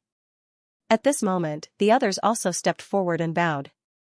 Ever since Lu Yin had exposed the 9 Cauldrons battle technique, the Sixth Mainland had frequently sent experts from the older generation to enter the Daosor Sect. In the past, very few of the older generation's powerhouses had come here, as the opportunities had been left to the younger generation to explore. This had also been the case when they were younger, and it had been an unspoken rule. However, Lu Yin had allowed the Sixth Mainland to break this rule, which had made it so that the older generation's powerhouses were no longer as difficult to find. Thus, the Sixth Mainland's cultivators had gradually stopped paying attention to the Daosor Sect's ruins, and instead, they had been waiting to see if any of the older generation's powerhouses had entered the ruins so that they could use this opportunity to establish a relationship with them. After all, it was too difficult to obtain anything from the Daosor Sect's ruins, and this place had already been explored countless times by countless people. I don't have any orders. You may go, the chief of Jian Mountain said lightly. These cultivators from the Sixth Mainland were unwilling to accept this. They still wanted to say something, but they realized that the chief of Realm Mountain had disappeared. Lu Yin stepped into the First Divine Gate alone and arrived at the budding terrace to wait for the chief seat of World Mountain. Very quickly, the first seat of Jian Mountain arrived. Brat, since I came in with you, will I be leaving with you as well? The chief suddenly asked. Lu Yin was stunned, as he had forgotten that the length of time one spent in the Daosor Sect's ruins depended on one's spiritual force, and it was not fixed. He would be able to leave after a month, but that might not be the case for the chief seat of World Mountain. Senior, your spiritual force shouldn't be that strong, right? Lu Yin asked expectantly as he nervously looked at the chief. The chief thought for a moment before replying, I'm not good at spiritual force. Lu Yin relaxed. But it's more than enough to destroy you, brat, the chief said. Lu Yin's heart sank as it was over. He had forgotten about that. It was easy to enter, but difficult to leave. With the chief's strength, it would be normal for him to stay here for a few months. Could it be that he would have to stay in a city for a few months? Then what was the point of coming here?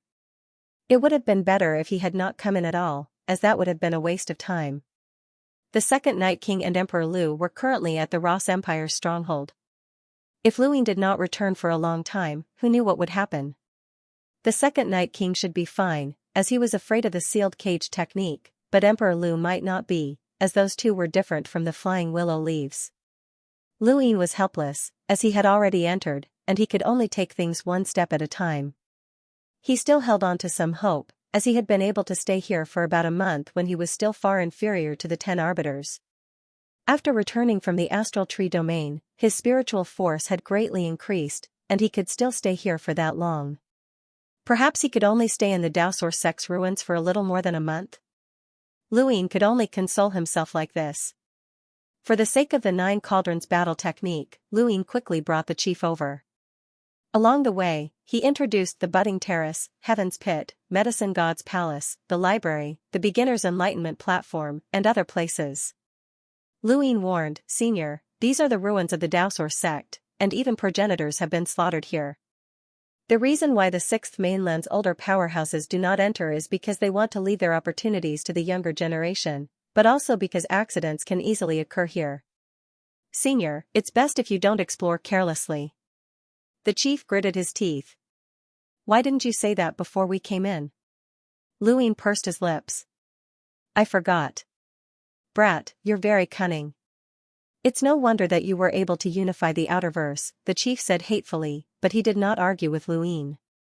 That was how cultivators were. If they only cared about others, what was the point of cultivating? That kind of character would have died many times over.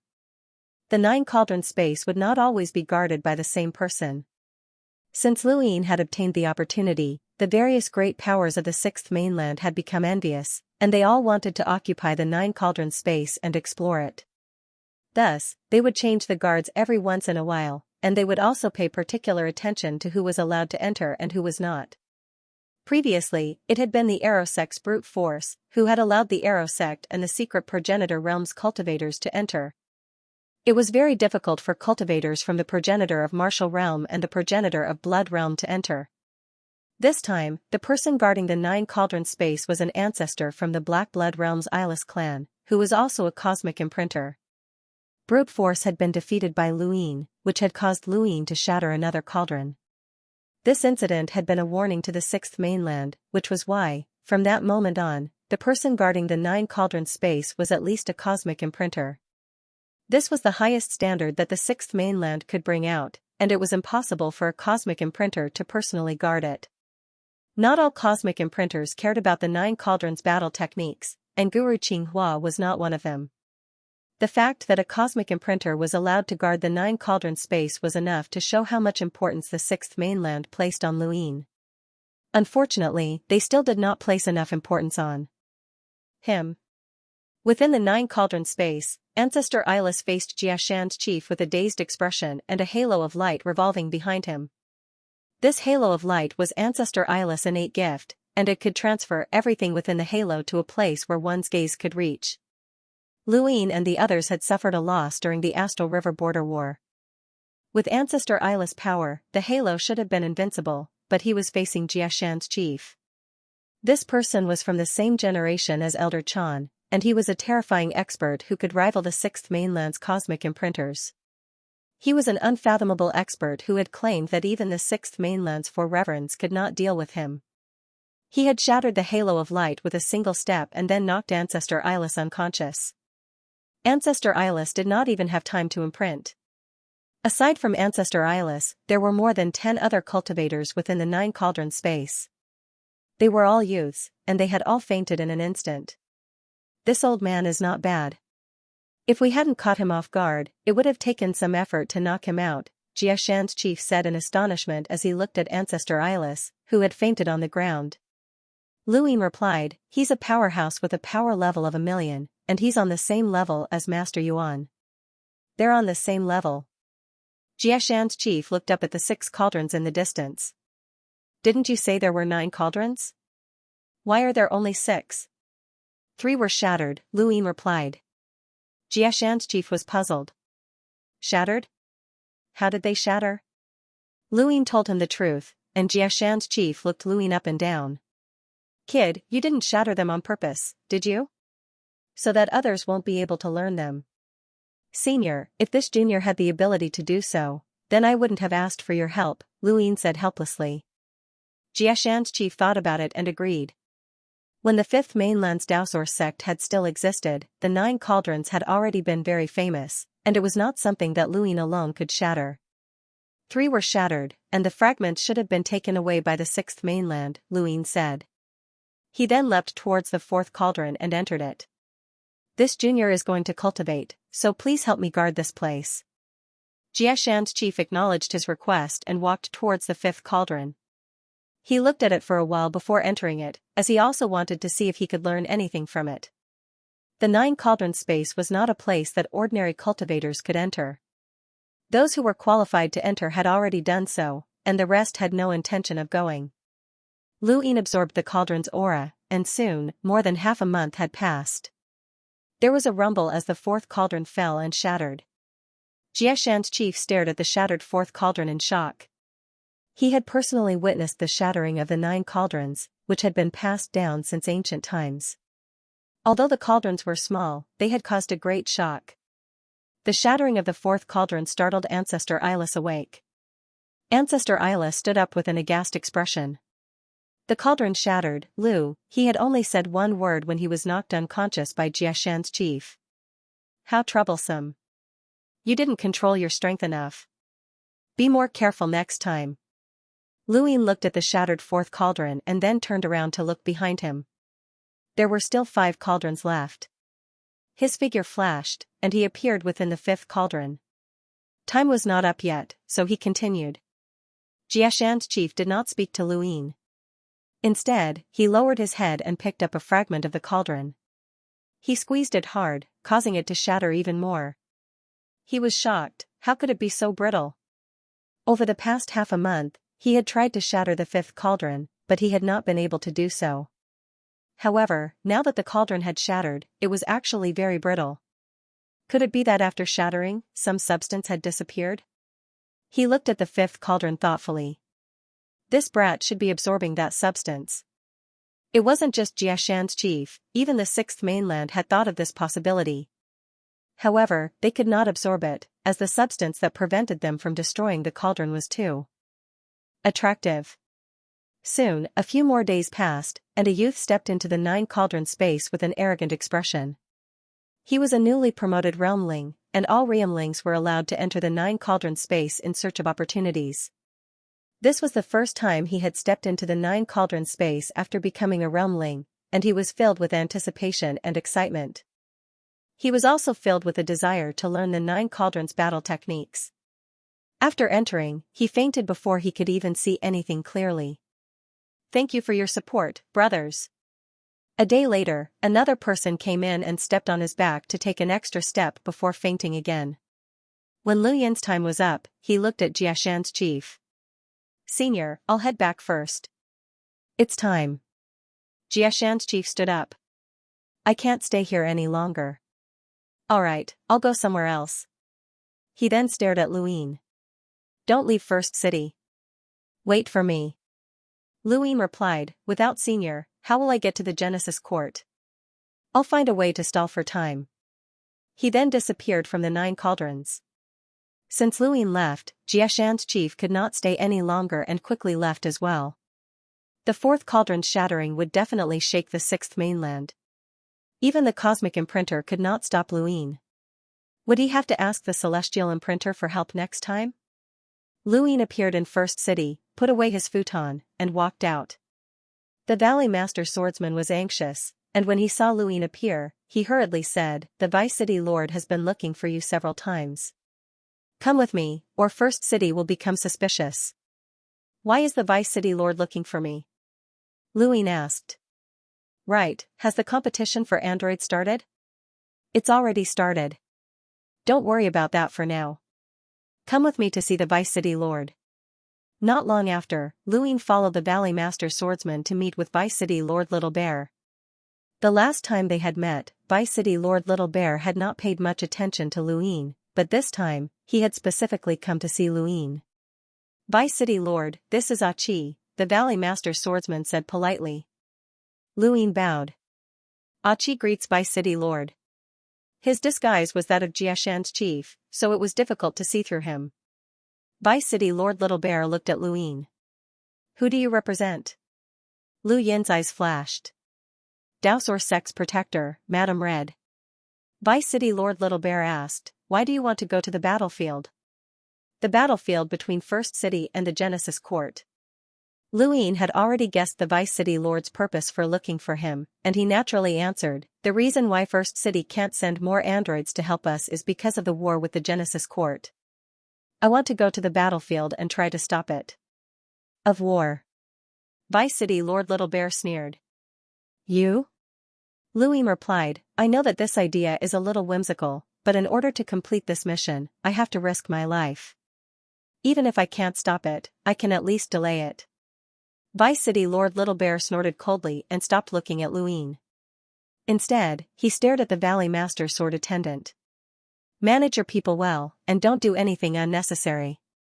You can go to the battlefield, but don't blame us if you die. He then turned around and left. The Valley Master Swordsman heaved a sigh of relief. His face was pale as he glanced at Luin. He had heard of this person's name back when he was still in the Sixth Mainland. This person was adept at causing trouble, and that was indeed the case. Even after coming to the technocracy, he had not stopped causing trouble. Even the Vice City Lord had personally stepped forward to give him a warning. He felt that his life was in danger. As long as Little Leo's team won, he would be able to accompany them to the battlefield. In Vice City Lord Little Bear's eyes, his image just now was quite righteous for the Sixth Mainland. He was an ambitious youth who would risk his life to complete a mission. However, he was also a foolish human. After dealing with Vice Mayor Little Bear, Luin hurriedly looked up at the sky above the city, where a giant screen was broadcasting the cyborg competition. The cyborg competition was the same as the human supreme competition. It was a competition between cyborgs. In this competition, Little Leo was the dark horse. If not for Luin, even Little Leo himself believed that he would definitely lose, let alone the others. However, because of Lu Yin's materials, Little Leo's cyborgs had undergone great changes in just a short month.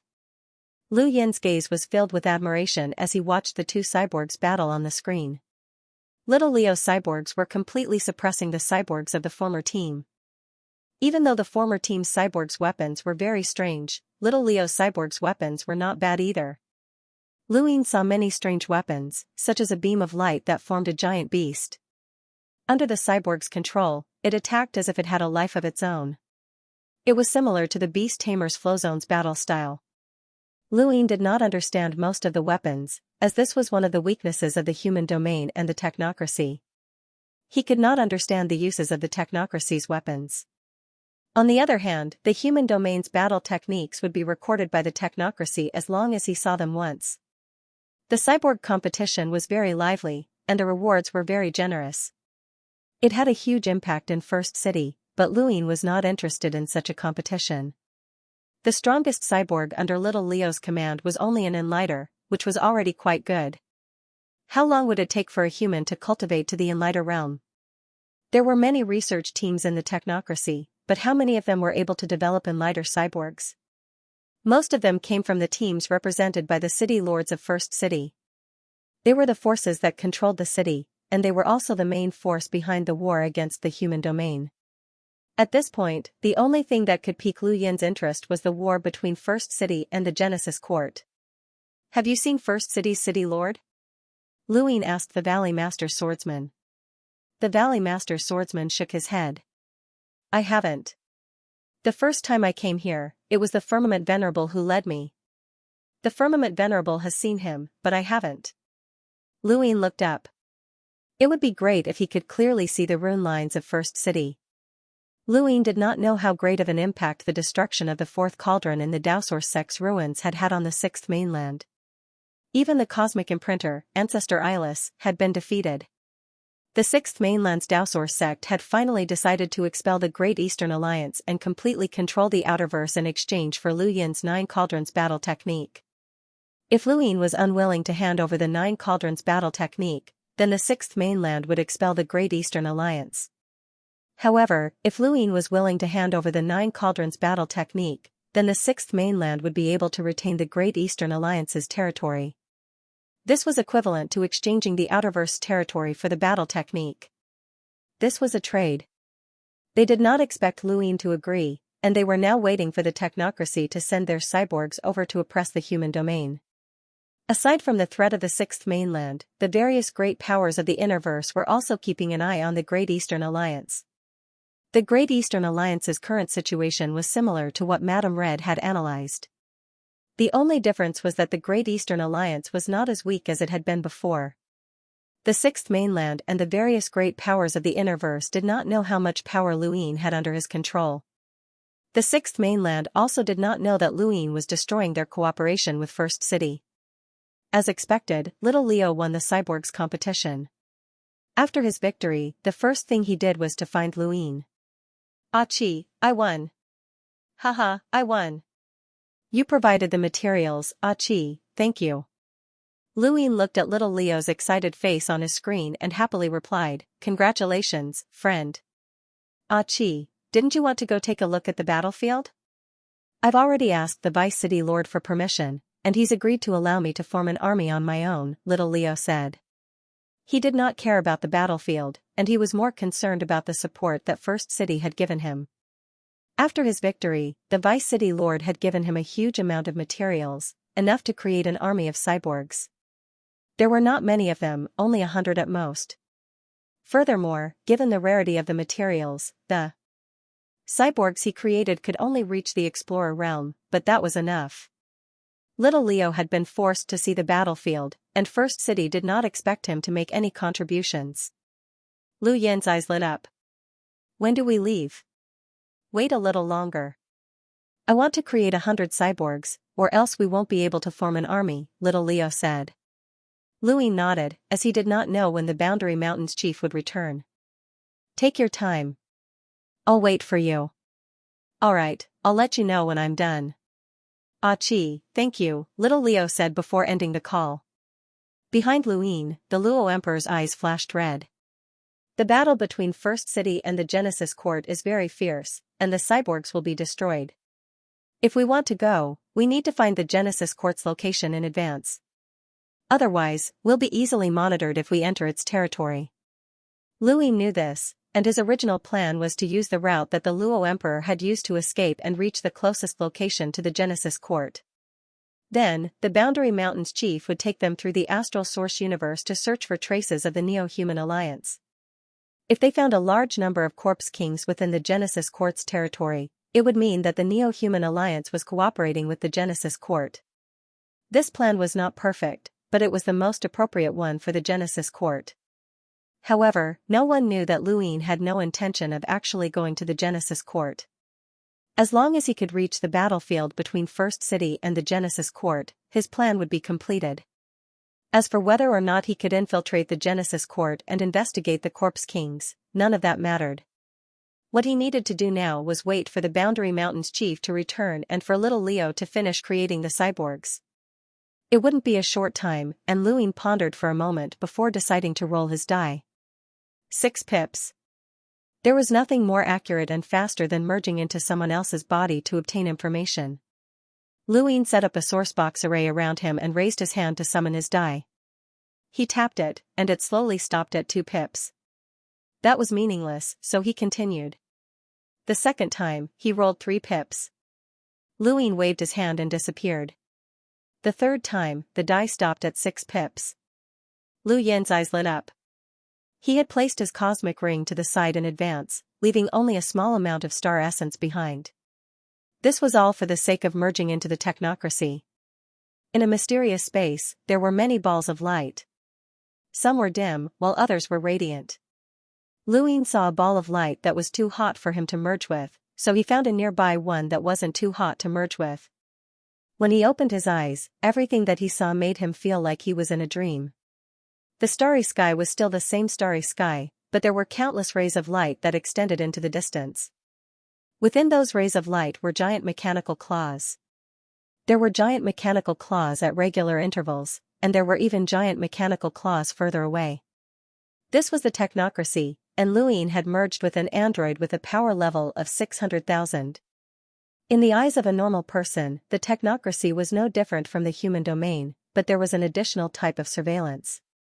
There were also giant mechanical claws that were hidden in the void, and anyone who entered the technocracy would be discovered. However, in the eyes of an android, the technocracy was a completely different place. They saw an additional space that was unique to the technocracy, a space that could accommodate the giant mechanical claws and the rays of light from the technocracy. Humans could walk, stand on the ground, fly, and see the distance. Cyborgs could also walk on the ground and fly, but they had one more thing compared to humans, and that was the unique space formed by light. That unique space was not a real distance, but more like a human network, but it could carry physical objects. This was the source of those giant mechanical claws. A large amount of memories flooded into Lu Yin's mind, and he learned that this was the border between the technocracy and the innerverse. It wasn't too far from where he had been dragged in by the monkey. He also knew that these androids could receive orders through the unique space of light and did not need to use gadgets. The network that humans thought was connected to the technocracy was an illusion. What was even more inconceivable to Lu Yin was that the technocracy was actually a single entity, one that was spread out by the mainframe's thoughts and connected to the entire starry sky. The unique light was the mainframe's thoughts. If he hadn't seen the android's memories, Lu Yin would never have believed that this was possible. This meant that the light clouds that carried the entire city and the air currents were all thoughts that had materialized. He had always been in someone else's thoughts, and when he thought of this, Lu Yin felt a chill run down his spine.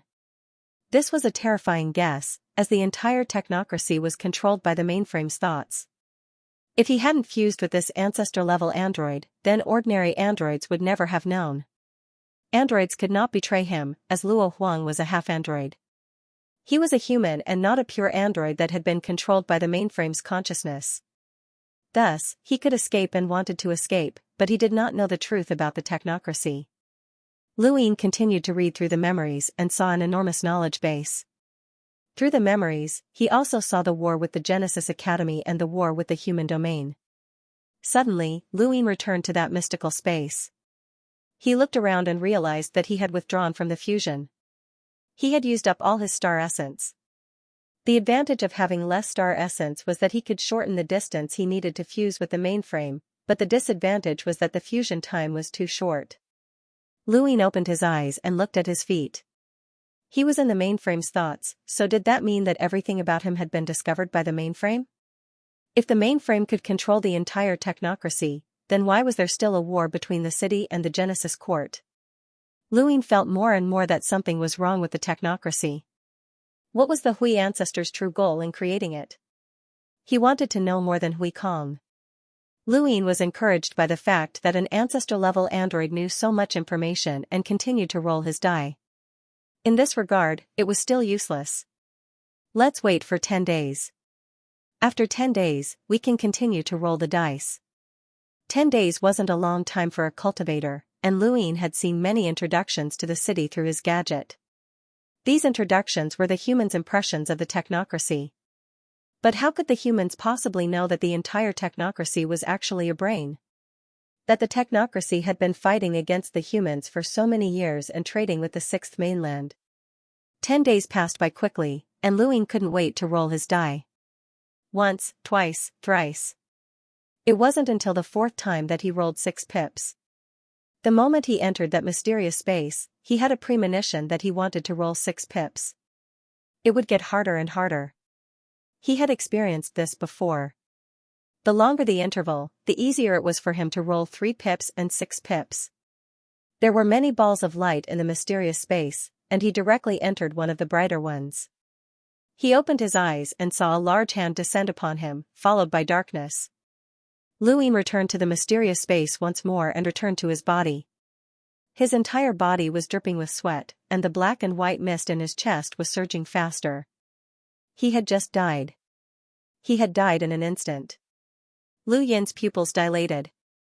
Even though the feeling had disappeared quickly, he still felt the power of a progenitor. It was the same as when the martial ancestor had descended and when he had been on Xing Mountain in the ruins of the frigid immortal sect.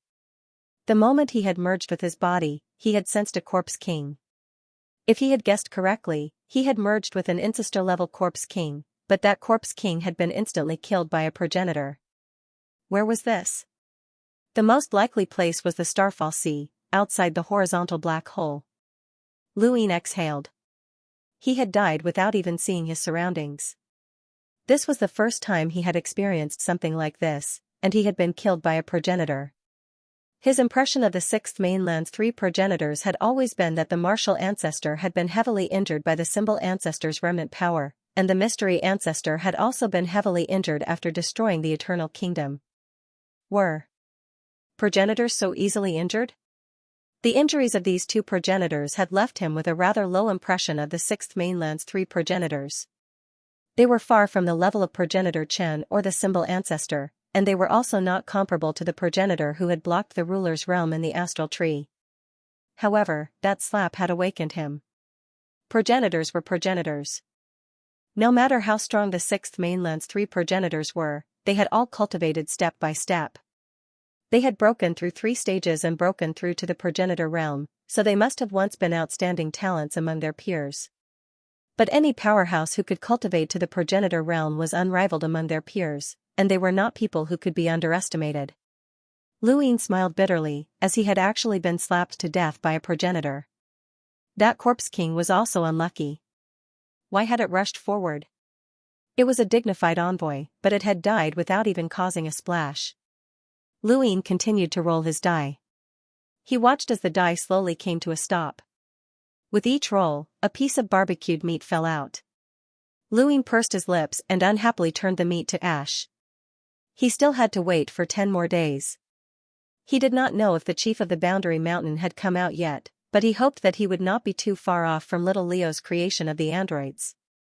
10 days later, Lu Ying raised his hand and continued rolling his die. He did not know if his luck was heaven-defying this time, but he had rolled a 6 on his first roll. Lu Ying entered the mysterious space and did not hesitate to merge into a nearby ball of light that was not too dim. He was afraid that he would stray too far from the technocracy. After merging into his new body, he immediately opened his eyes and saw a familiar scene. This was not the human world, but rather a city. Lu Ying had never thought that he would actually merge into the body of a creature in a city. This creature was an android, so it could not be considered a living creature.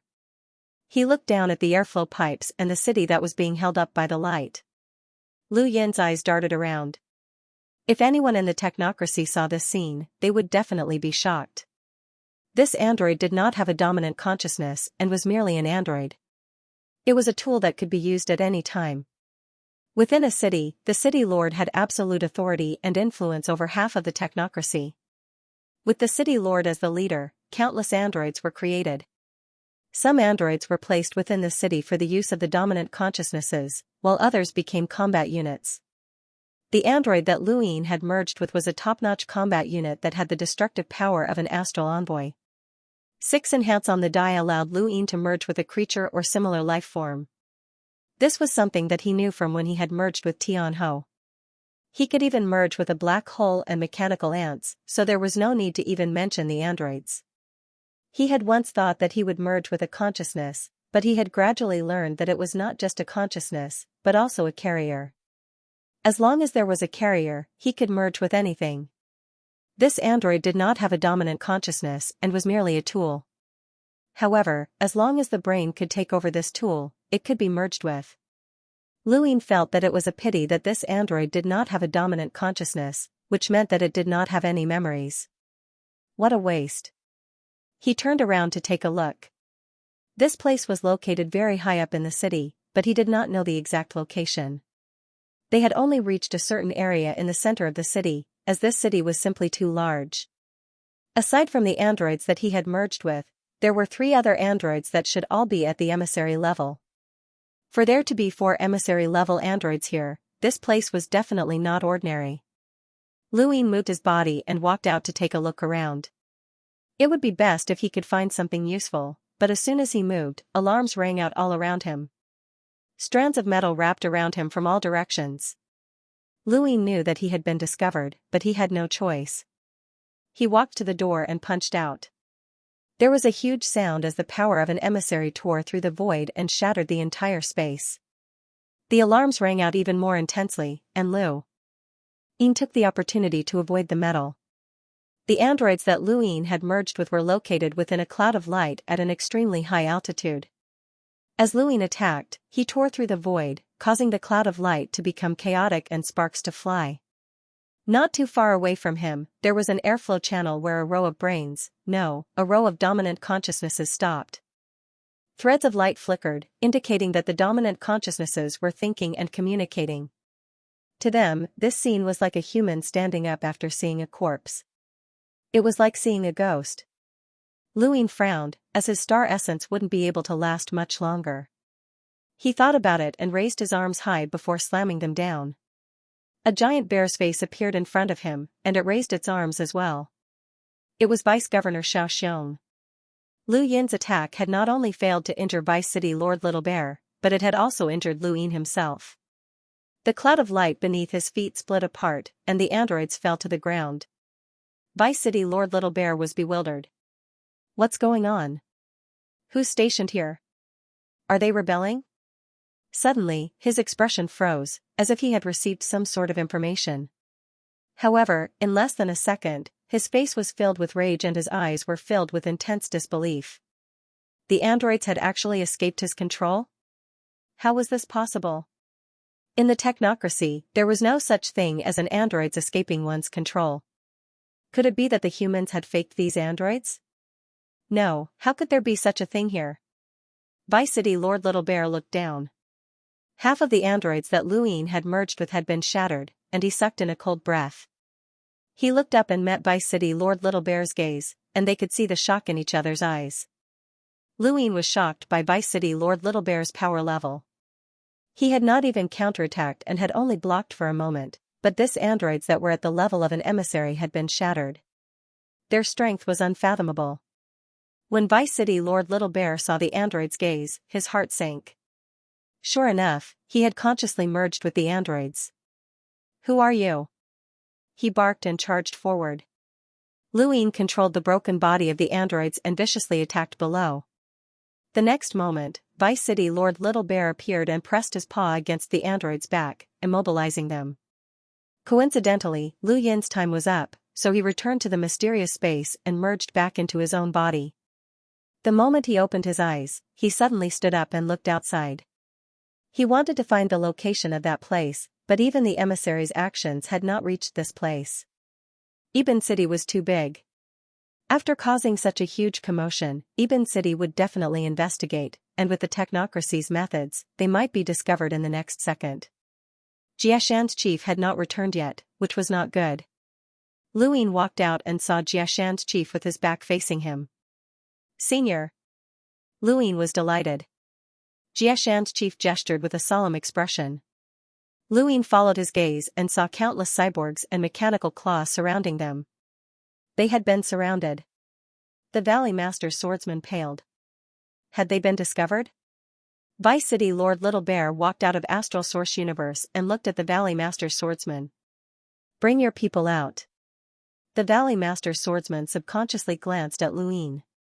Lu Yin's eyes flashed, and he stepped forward. At the same time, Jiashan's chief, Luo Huang, and everyone else who had come with the Valley Master swordsman walked out as well. Lu Yin was apprehensive, as he had caused quite a commotion. He was afraid that Ibn City's power, which even Elder Chan and the others were wary of, would be able to see through Jiashan's disguise. If that happened, they would have to escape. The Dai's possession had always brought Lu Yin great convenience, but this time it had screwed him over. He had no choice.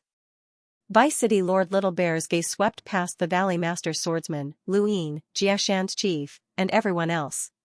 Not a single person was missing. Strange, was it not them? Vice City Lord, may I ask what happened? The Valley Master swordsman asked nervously. Vice City Lord Little Bear and the Valley Master swordsman looked at each other. Did your people leave? The Valley Master swordsman immediately replied, no. Vice City Lord Little Bear's huge bear face scanned everyone once more. These people did not show any signs of injury, and with their speed, they could not have arrived before him without leaving any traces behind. These people had nothing to do with this. Is there anyone else from the 6th mainland besides these people? Vice City Lord Little Bear asked. The Valley Master swordsman shook his head. No, we're all here. Are you sure? If you find anyone else, kill them without mercy, Vice City Lord Little Bear said sternly. The Valley Master swordsman hurriedly promised, of course, it's just us. Vice City Lord Little Bear nodded. That's for the best. Otherwise, it'll easily cause misunderstandings. With that, everyone withdrew. The Valley Master swordsman heaved a sigh of relief when he saw the cyborgs leave. Although he didn't know what had happened, he had a feeling that it had something to do with Lu Yin. Luin was simply too famous, and he had a reputation for causing trouble. Luin was still rejoicing that Xianxia's chief had returned, otherwise, he would not have been able to explain himself. What happened? Xianxia's first seat asked in a deep voice. He had just returned and already encountered such a situation. If it wasn't for his calmness, he would have wanted to escape. The Valley Master swordsman shook his head and looked at Luin in confusion. Xianxia's chief then looked at Luin. What did you do this time? Luin hurriedly clarified, I don't know. I was just in seclusion and didn't do anything. Senior, you saw it for yourself. Chief Xianxian thought about it and agreed. He had returned a few days ago and had just been surrounded by the androids from the technocracy. He had immediately gone to look for Luin and subconsciously felt that Luin had done something. However, Luin had obediently gone into seclusion and had not done anything, so Xianxian had seen it all. Could it be that other than them, there was someone else in this city? Who has it? How could someone have the ability to enter without being noticed by the entire city? Luin was now worried about whether or not this matter would affect his plans to follow little Leo to the battlefield. They were the only outsiders in the city, and it had always been difficult for the technocracy to enter without being noticed. This incident would definitely have a huge impact on the entire city. Luin and the others waited for another 10 days with apprehension. 10 days later, the gadget that City had given Luin beeped. He looked over and saw that it was little Leo. 7, my friend, the androids have been completed. Take a look. Little Leo excitedly boasted to Luin as rows of androids lined up beside him. There were at least 100 of them, all of which had been provided by City. These androids had become little Leo's army, and they were now heading towards the battlefield with the Genesis Academy. To City's dominant consciousness, this was a kind of glory. Just like how Luin had entered Astral 10 from the Great U Empire, these dominant consciousnesses also competed with each other for glory. The mainframe controlled the entire technocracy with its thoughts. These dominant consciousnesses could be controlled, but they could also think independently. They had their own achievements and desires. Luin was pleasantly surprised. Congratulations, little Leo. 7. I've already made a request to the Vice City Lord. You and your clansmen can choose a group to go with me to the battlefield against the Genesis Academy. That group will be Velar, but your leader, the Valley Master swordsman, can't go. Little Leo was a little embarrassed. He had clearly agreed with the Vice City Lord that everyone could go, but he had just been informed that the Valley Master swordsman could not go. Luin hesitated. Little Leo, can you make another request to the Vice City Lord? All of us want to go and take a look. Little Leo sighed. I'm sorry, my friend. If possible, I would definitely make another request, but the Vice City Lord is very adamant. Luin was helpless. If that's the case, then forget it. Let's go. Suddenly, Lu Yin's expression turned serious. Little Leo, I don't want to lie to you. I'm not just going to the battlefield to gain experience. I want to do my best to defuse or even delay the war between City and the Genesis Academy so that City can send more androids to the Outerverse with us. This is my mission. I don't want to lie to you. Little Leo smiled. I know, the Vice City Lord already told me. 7. You can do whatever you want. It won't affect City, but... He helplessly continued, I can't help you. You can only do it on your own. Don't worry, I'll do my best to bring you back. You're my friend. Thank you, little Leo, Luin said gratefully. After exchanging a few more words with little Leo, he hung up and heaved a sigh of relief. It seemed that City did not suspect them. For countless years, no one had secretly entered the technocracy. Huikong had openly barged in, and Luin did not know why City and the Genesis Academy had not dealt with him, allowing him to roam freely in the technocracy for so many years. Lu Yin's group's whereabouts could be easily grasped by a single city, and it would be easy for them to exclude the 6th Mainland's group from the investigation. City had agreed to let Lu Yin's group follow little Leo to the battlefield, but the Valley Master swordsman had been left alone. Luin guessed that City would not be able to figure out who had managed to sneak in without being noticed. No one would be able to guess Lu Yin's innate gift with his die.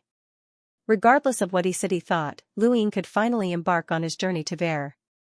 Dare was the name of the battlefield between E-City and the Genesis Academy.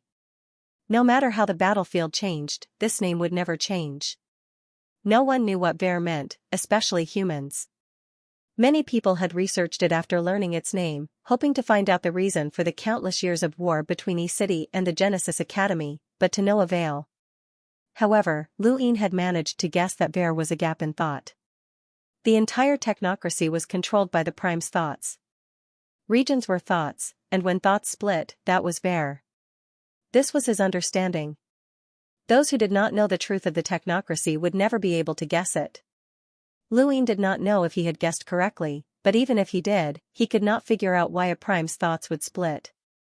Was it like a person with dual or even triple personalities?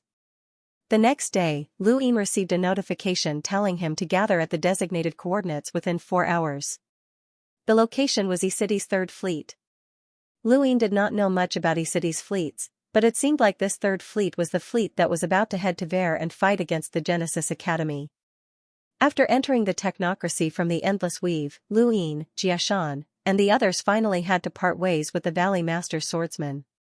The Valley Master Swordsman looked at Luin, their eyes filled with fear and confusion about the future. Luin whispered, "Just don't do anything stupid and return to the Sixth Mainland in peace. You won't harm me, right? If you're exposed, I'll be in trouble," the swordsman asked. This was what he was most worried about. Ever since Luin had told them that they could follow little Leo to the battlefield, he had been conflicted about whether or not to betray them. If he did, he would die instantly, but if he did not, he would also be implicated if Luin and the others revealed their identities on the battlefield or did something to harm E-City. Either way, he would be in trouble. This was what the Valley Master Swordsman feared the most. No matter how he looked at it, the chances of him safely returning to the Outerverse were extremely low. Xianxia coldly replied, "Don't worry, we don't want to be exposed either. You just need to know that." The Valley Master Swordsman heaved a sigh of relief. That's right, if they were exposed, they would be in trouble as well. No one wanted to be exposed. "I can trust you." Luin calmly replied, "Didn't I tell you to record this and leave it in the hands of someone you can trust? If you die, you can expose us. We don't want to die together." The Valley Master Swordsman could only trust Luin and the others. In the east of E-City, Luin, Xianxia, Luo Huang, and the 3 emissaries were led by an android. 4 hours later, they saw little Leo. "Ah Chi, over here." Little Leo was very happy to see Luin.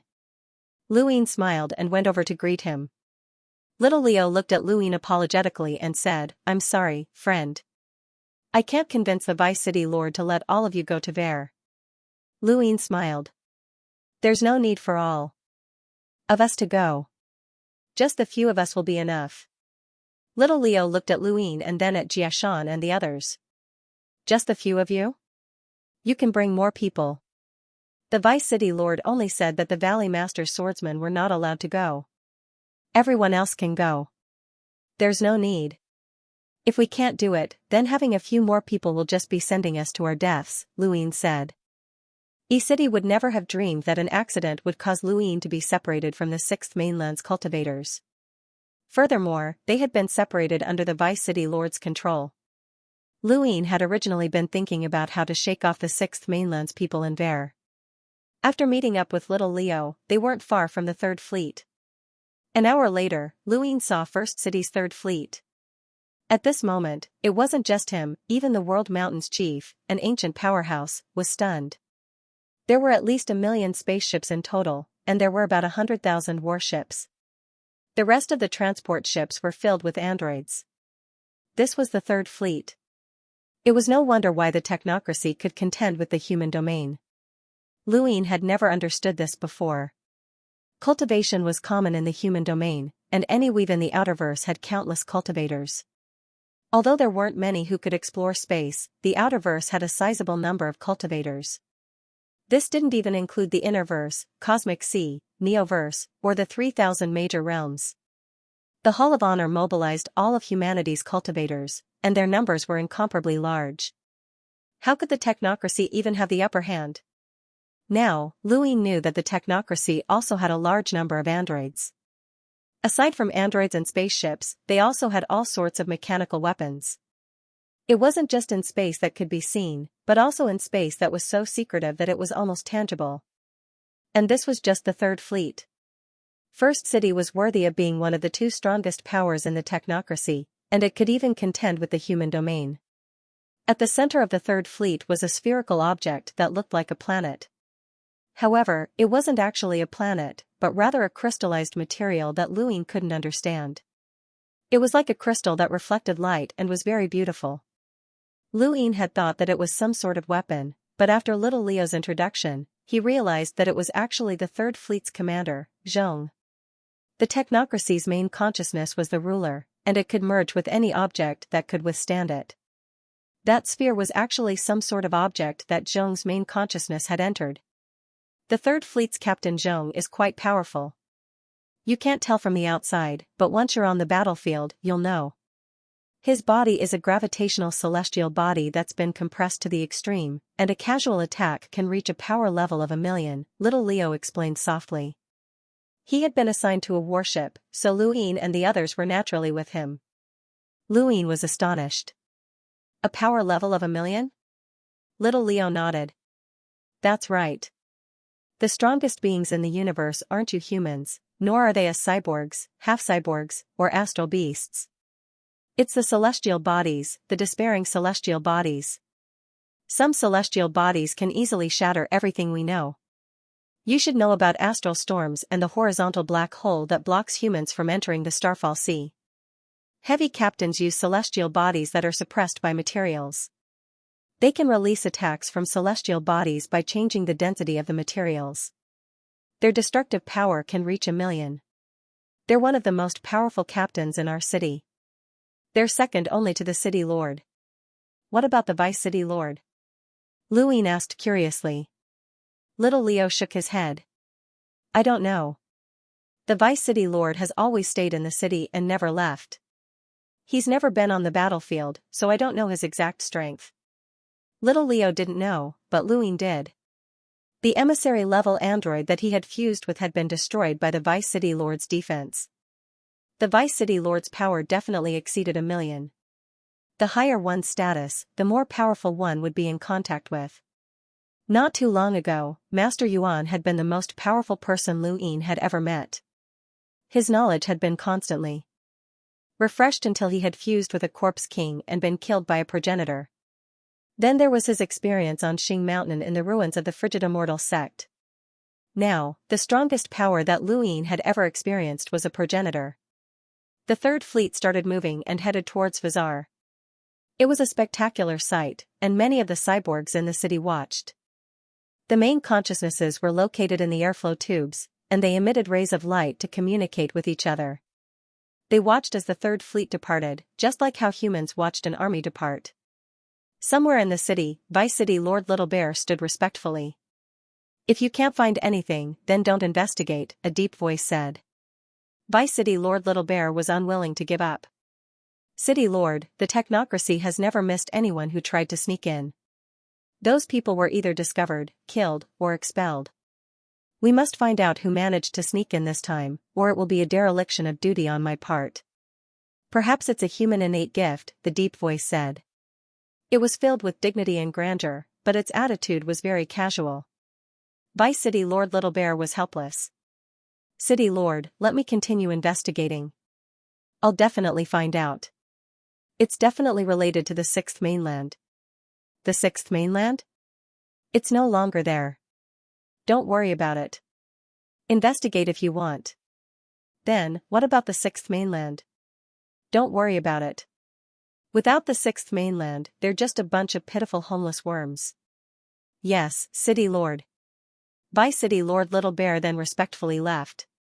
Not long after, the voice continued, I was once deceived, and I even made mistakes in my cultivation. Now, I even lost my home.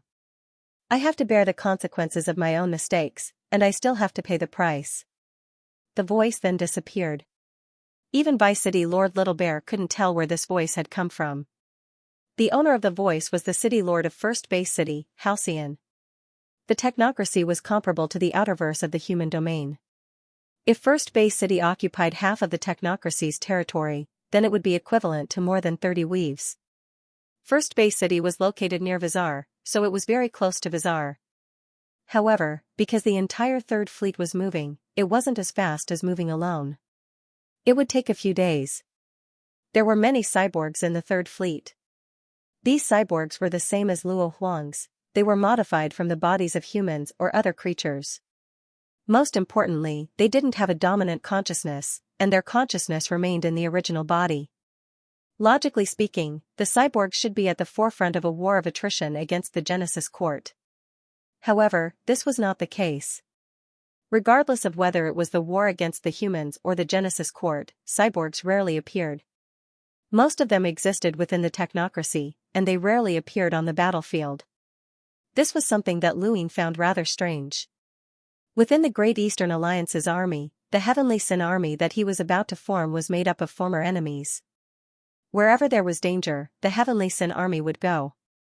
He wouldn't let Lu Xuanjuan's army and the Giant's bloodline lead the charge. If there were enough cyborgs, Luin would rather have them fight in all battles instead of humans. The technocracy was filled with oddities.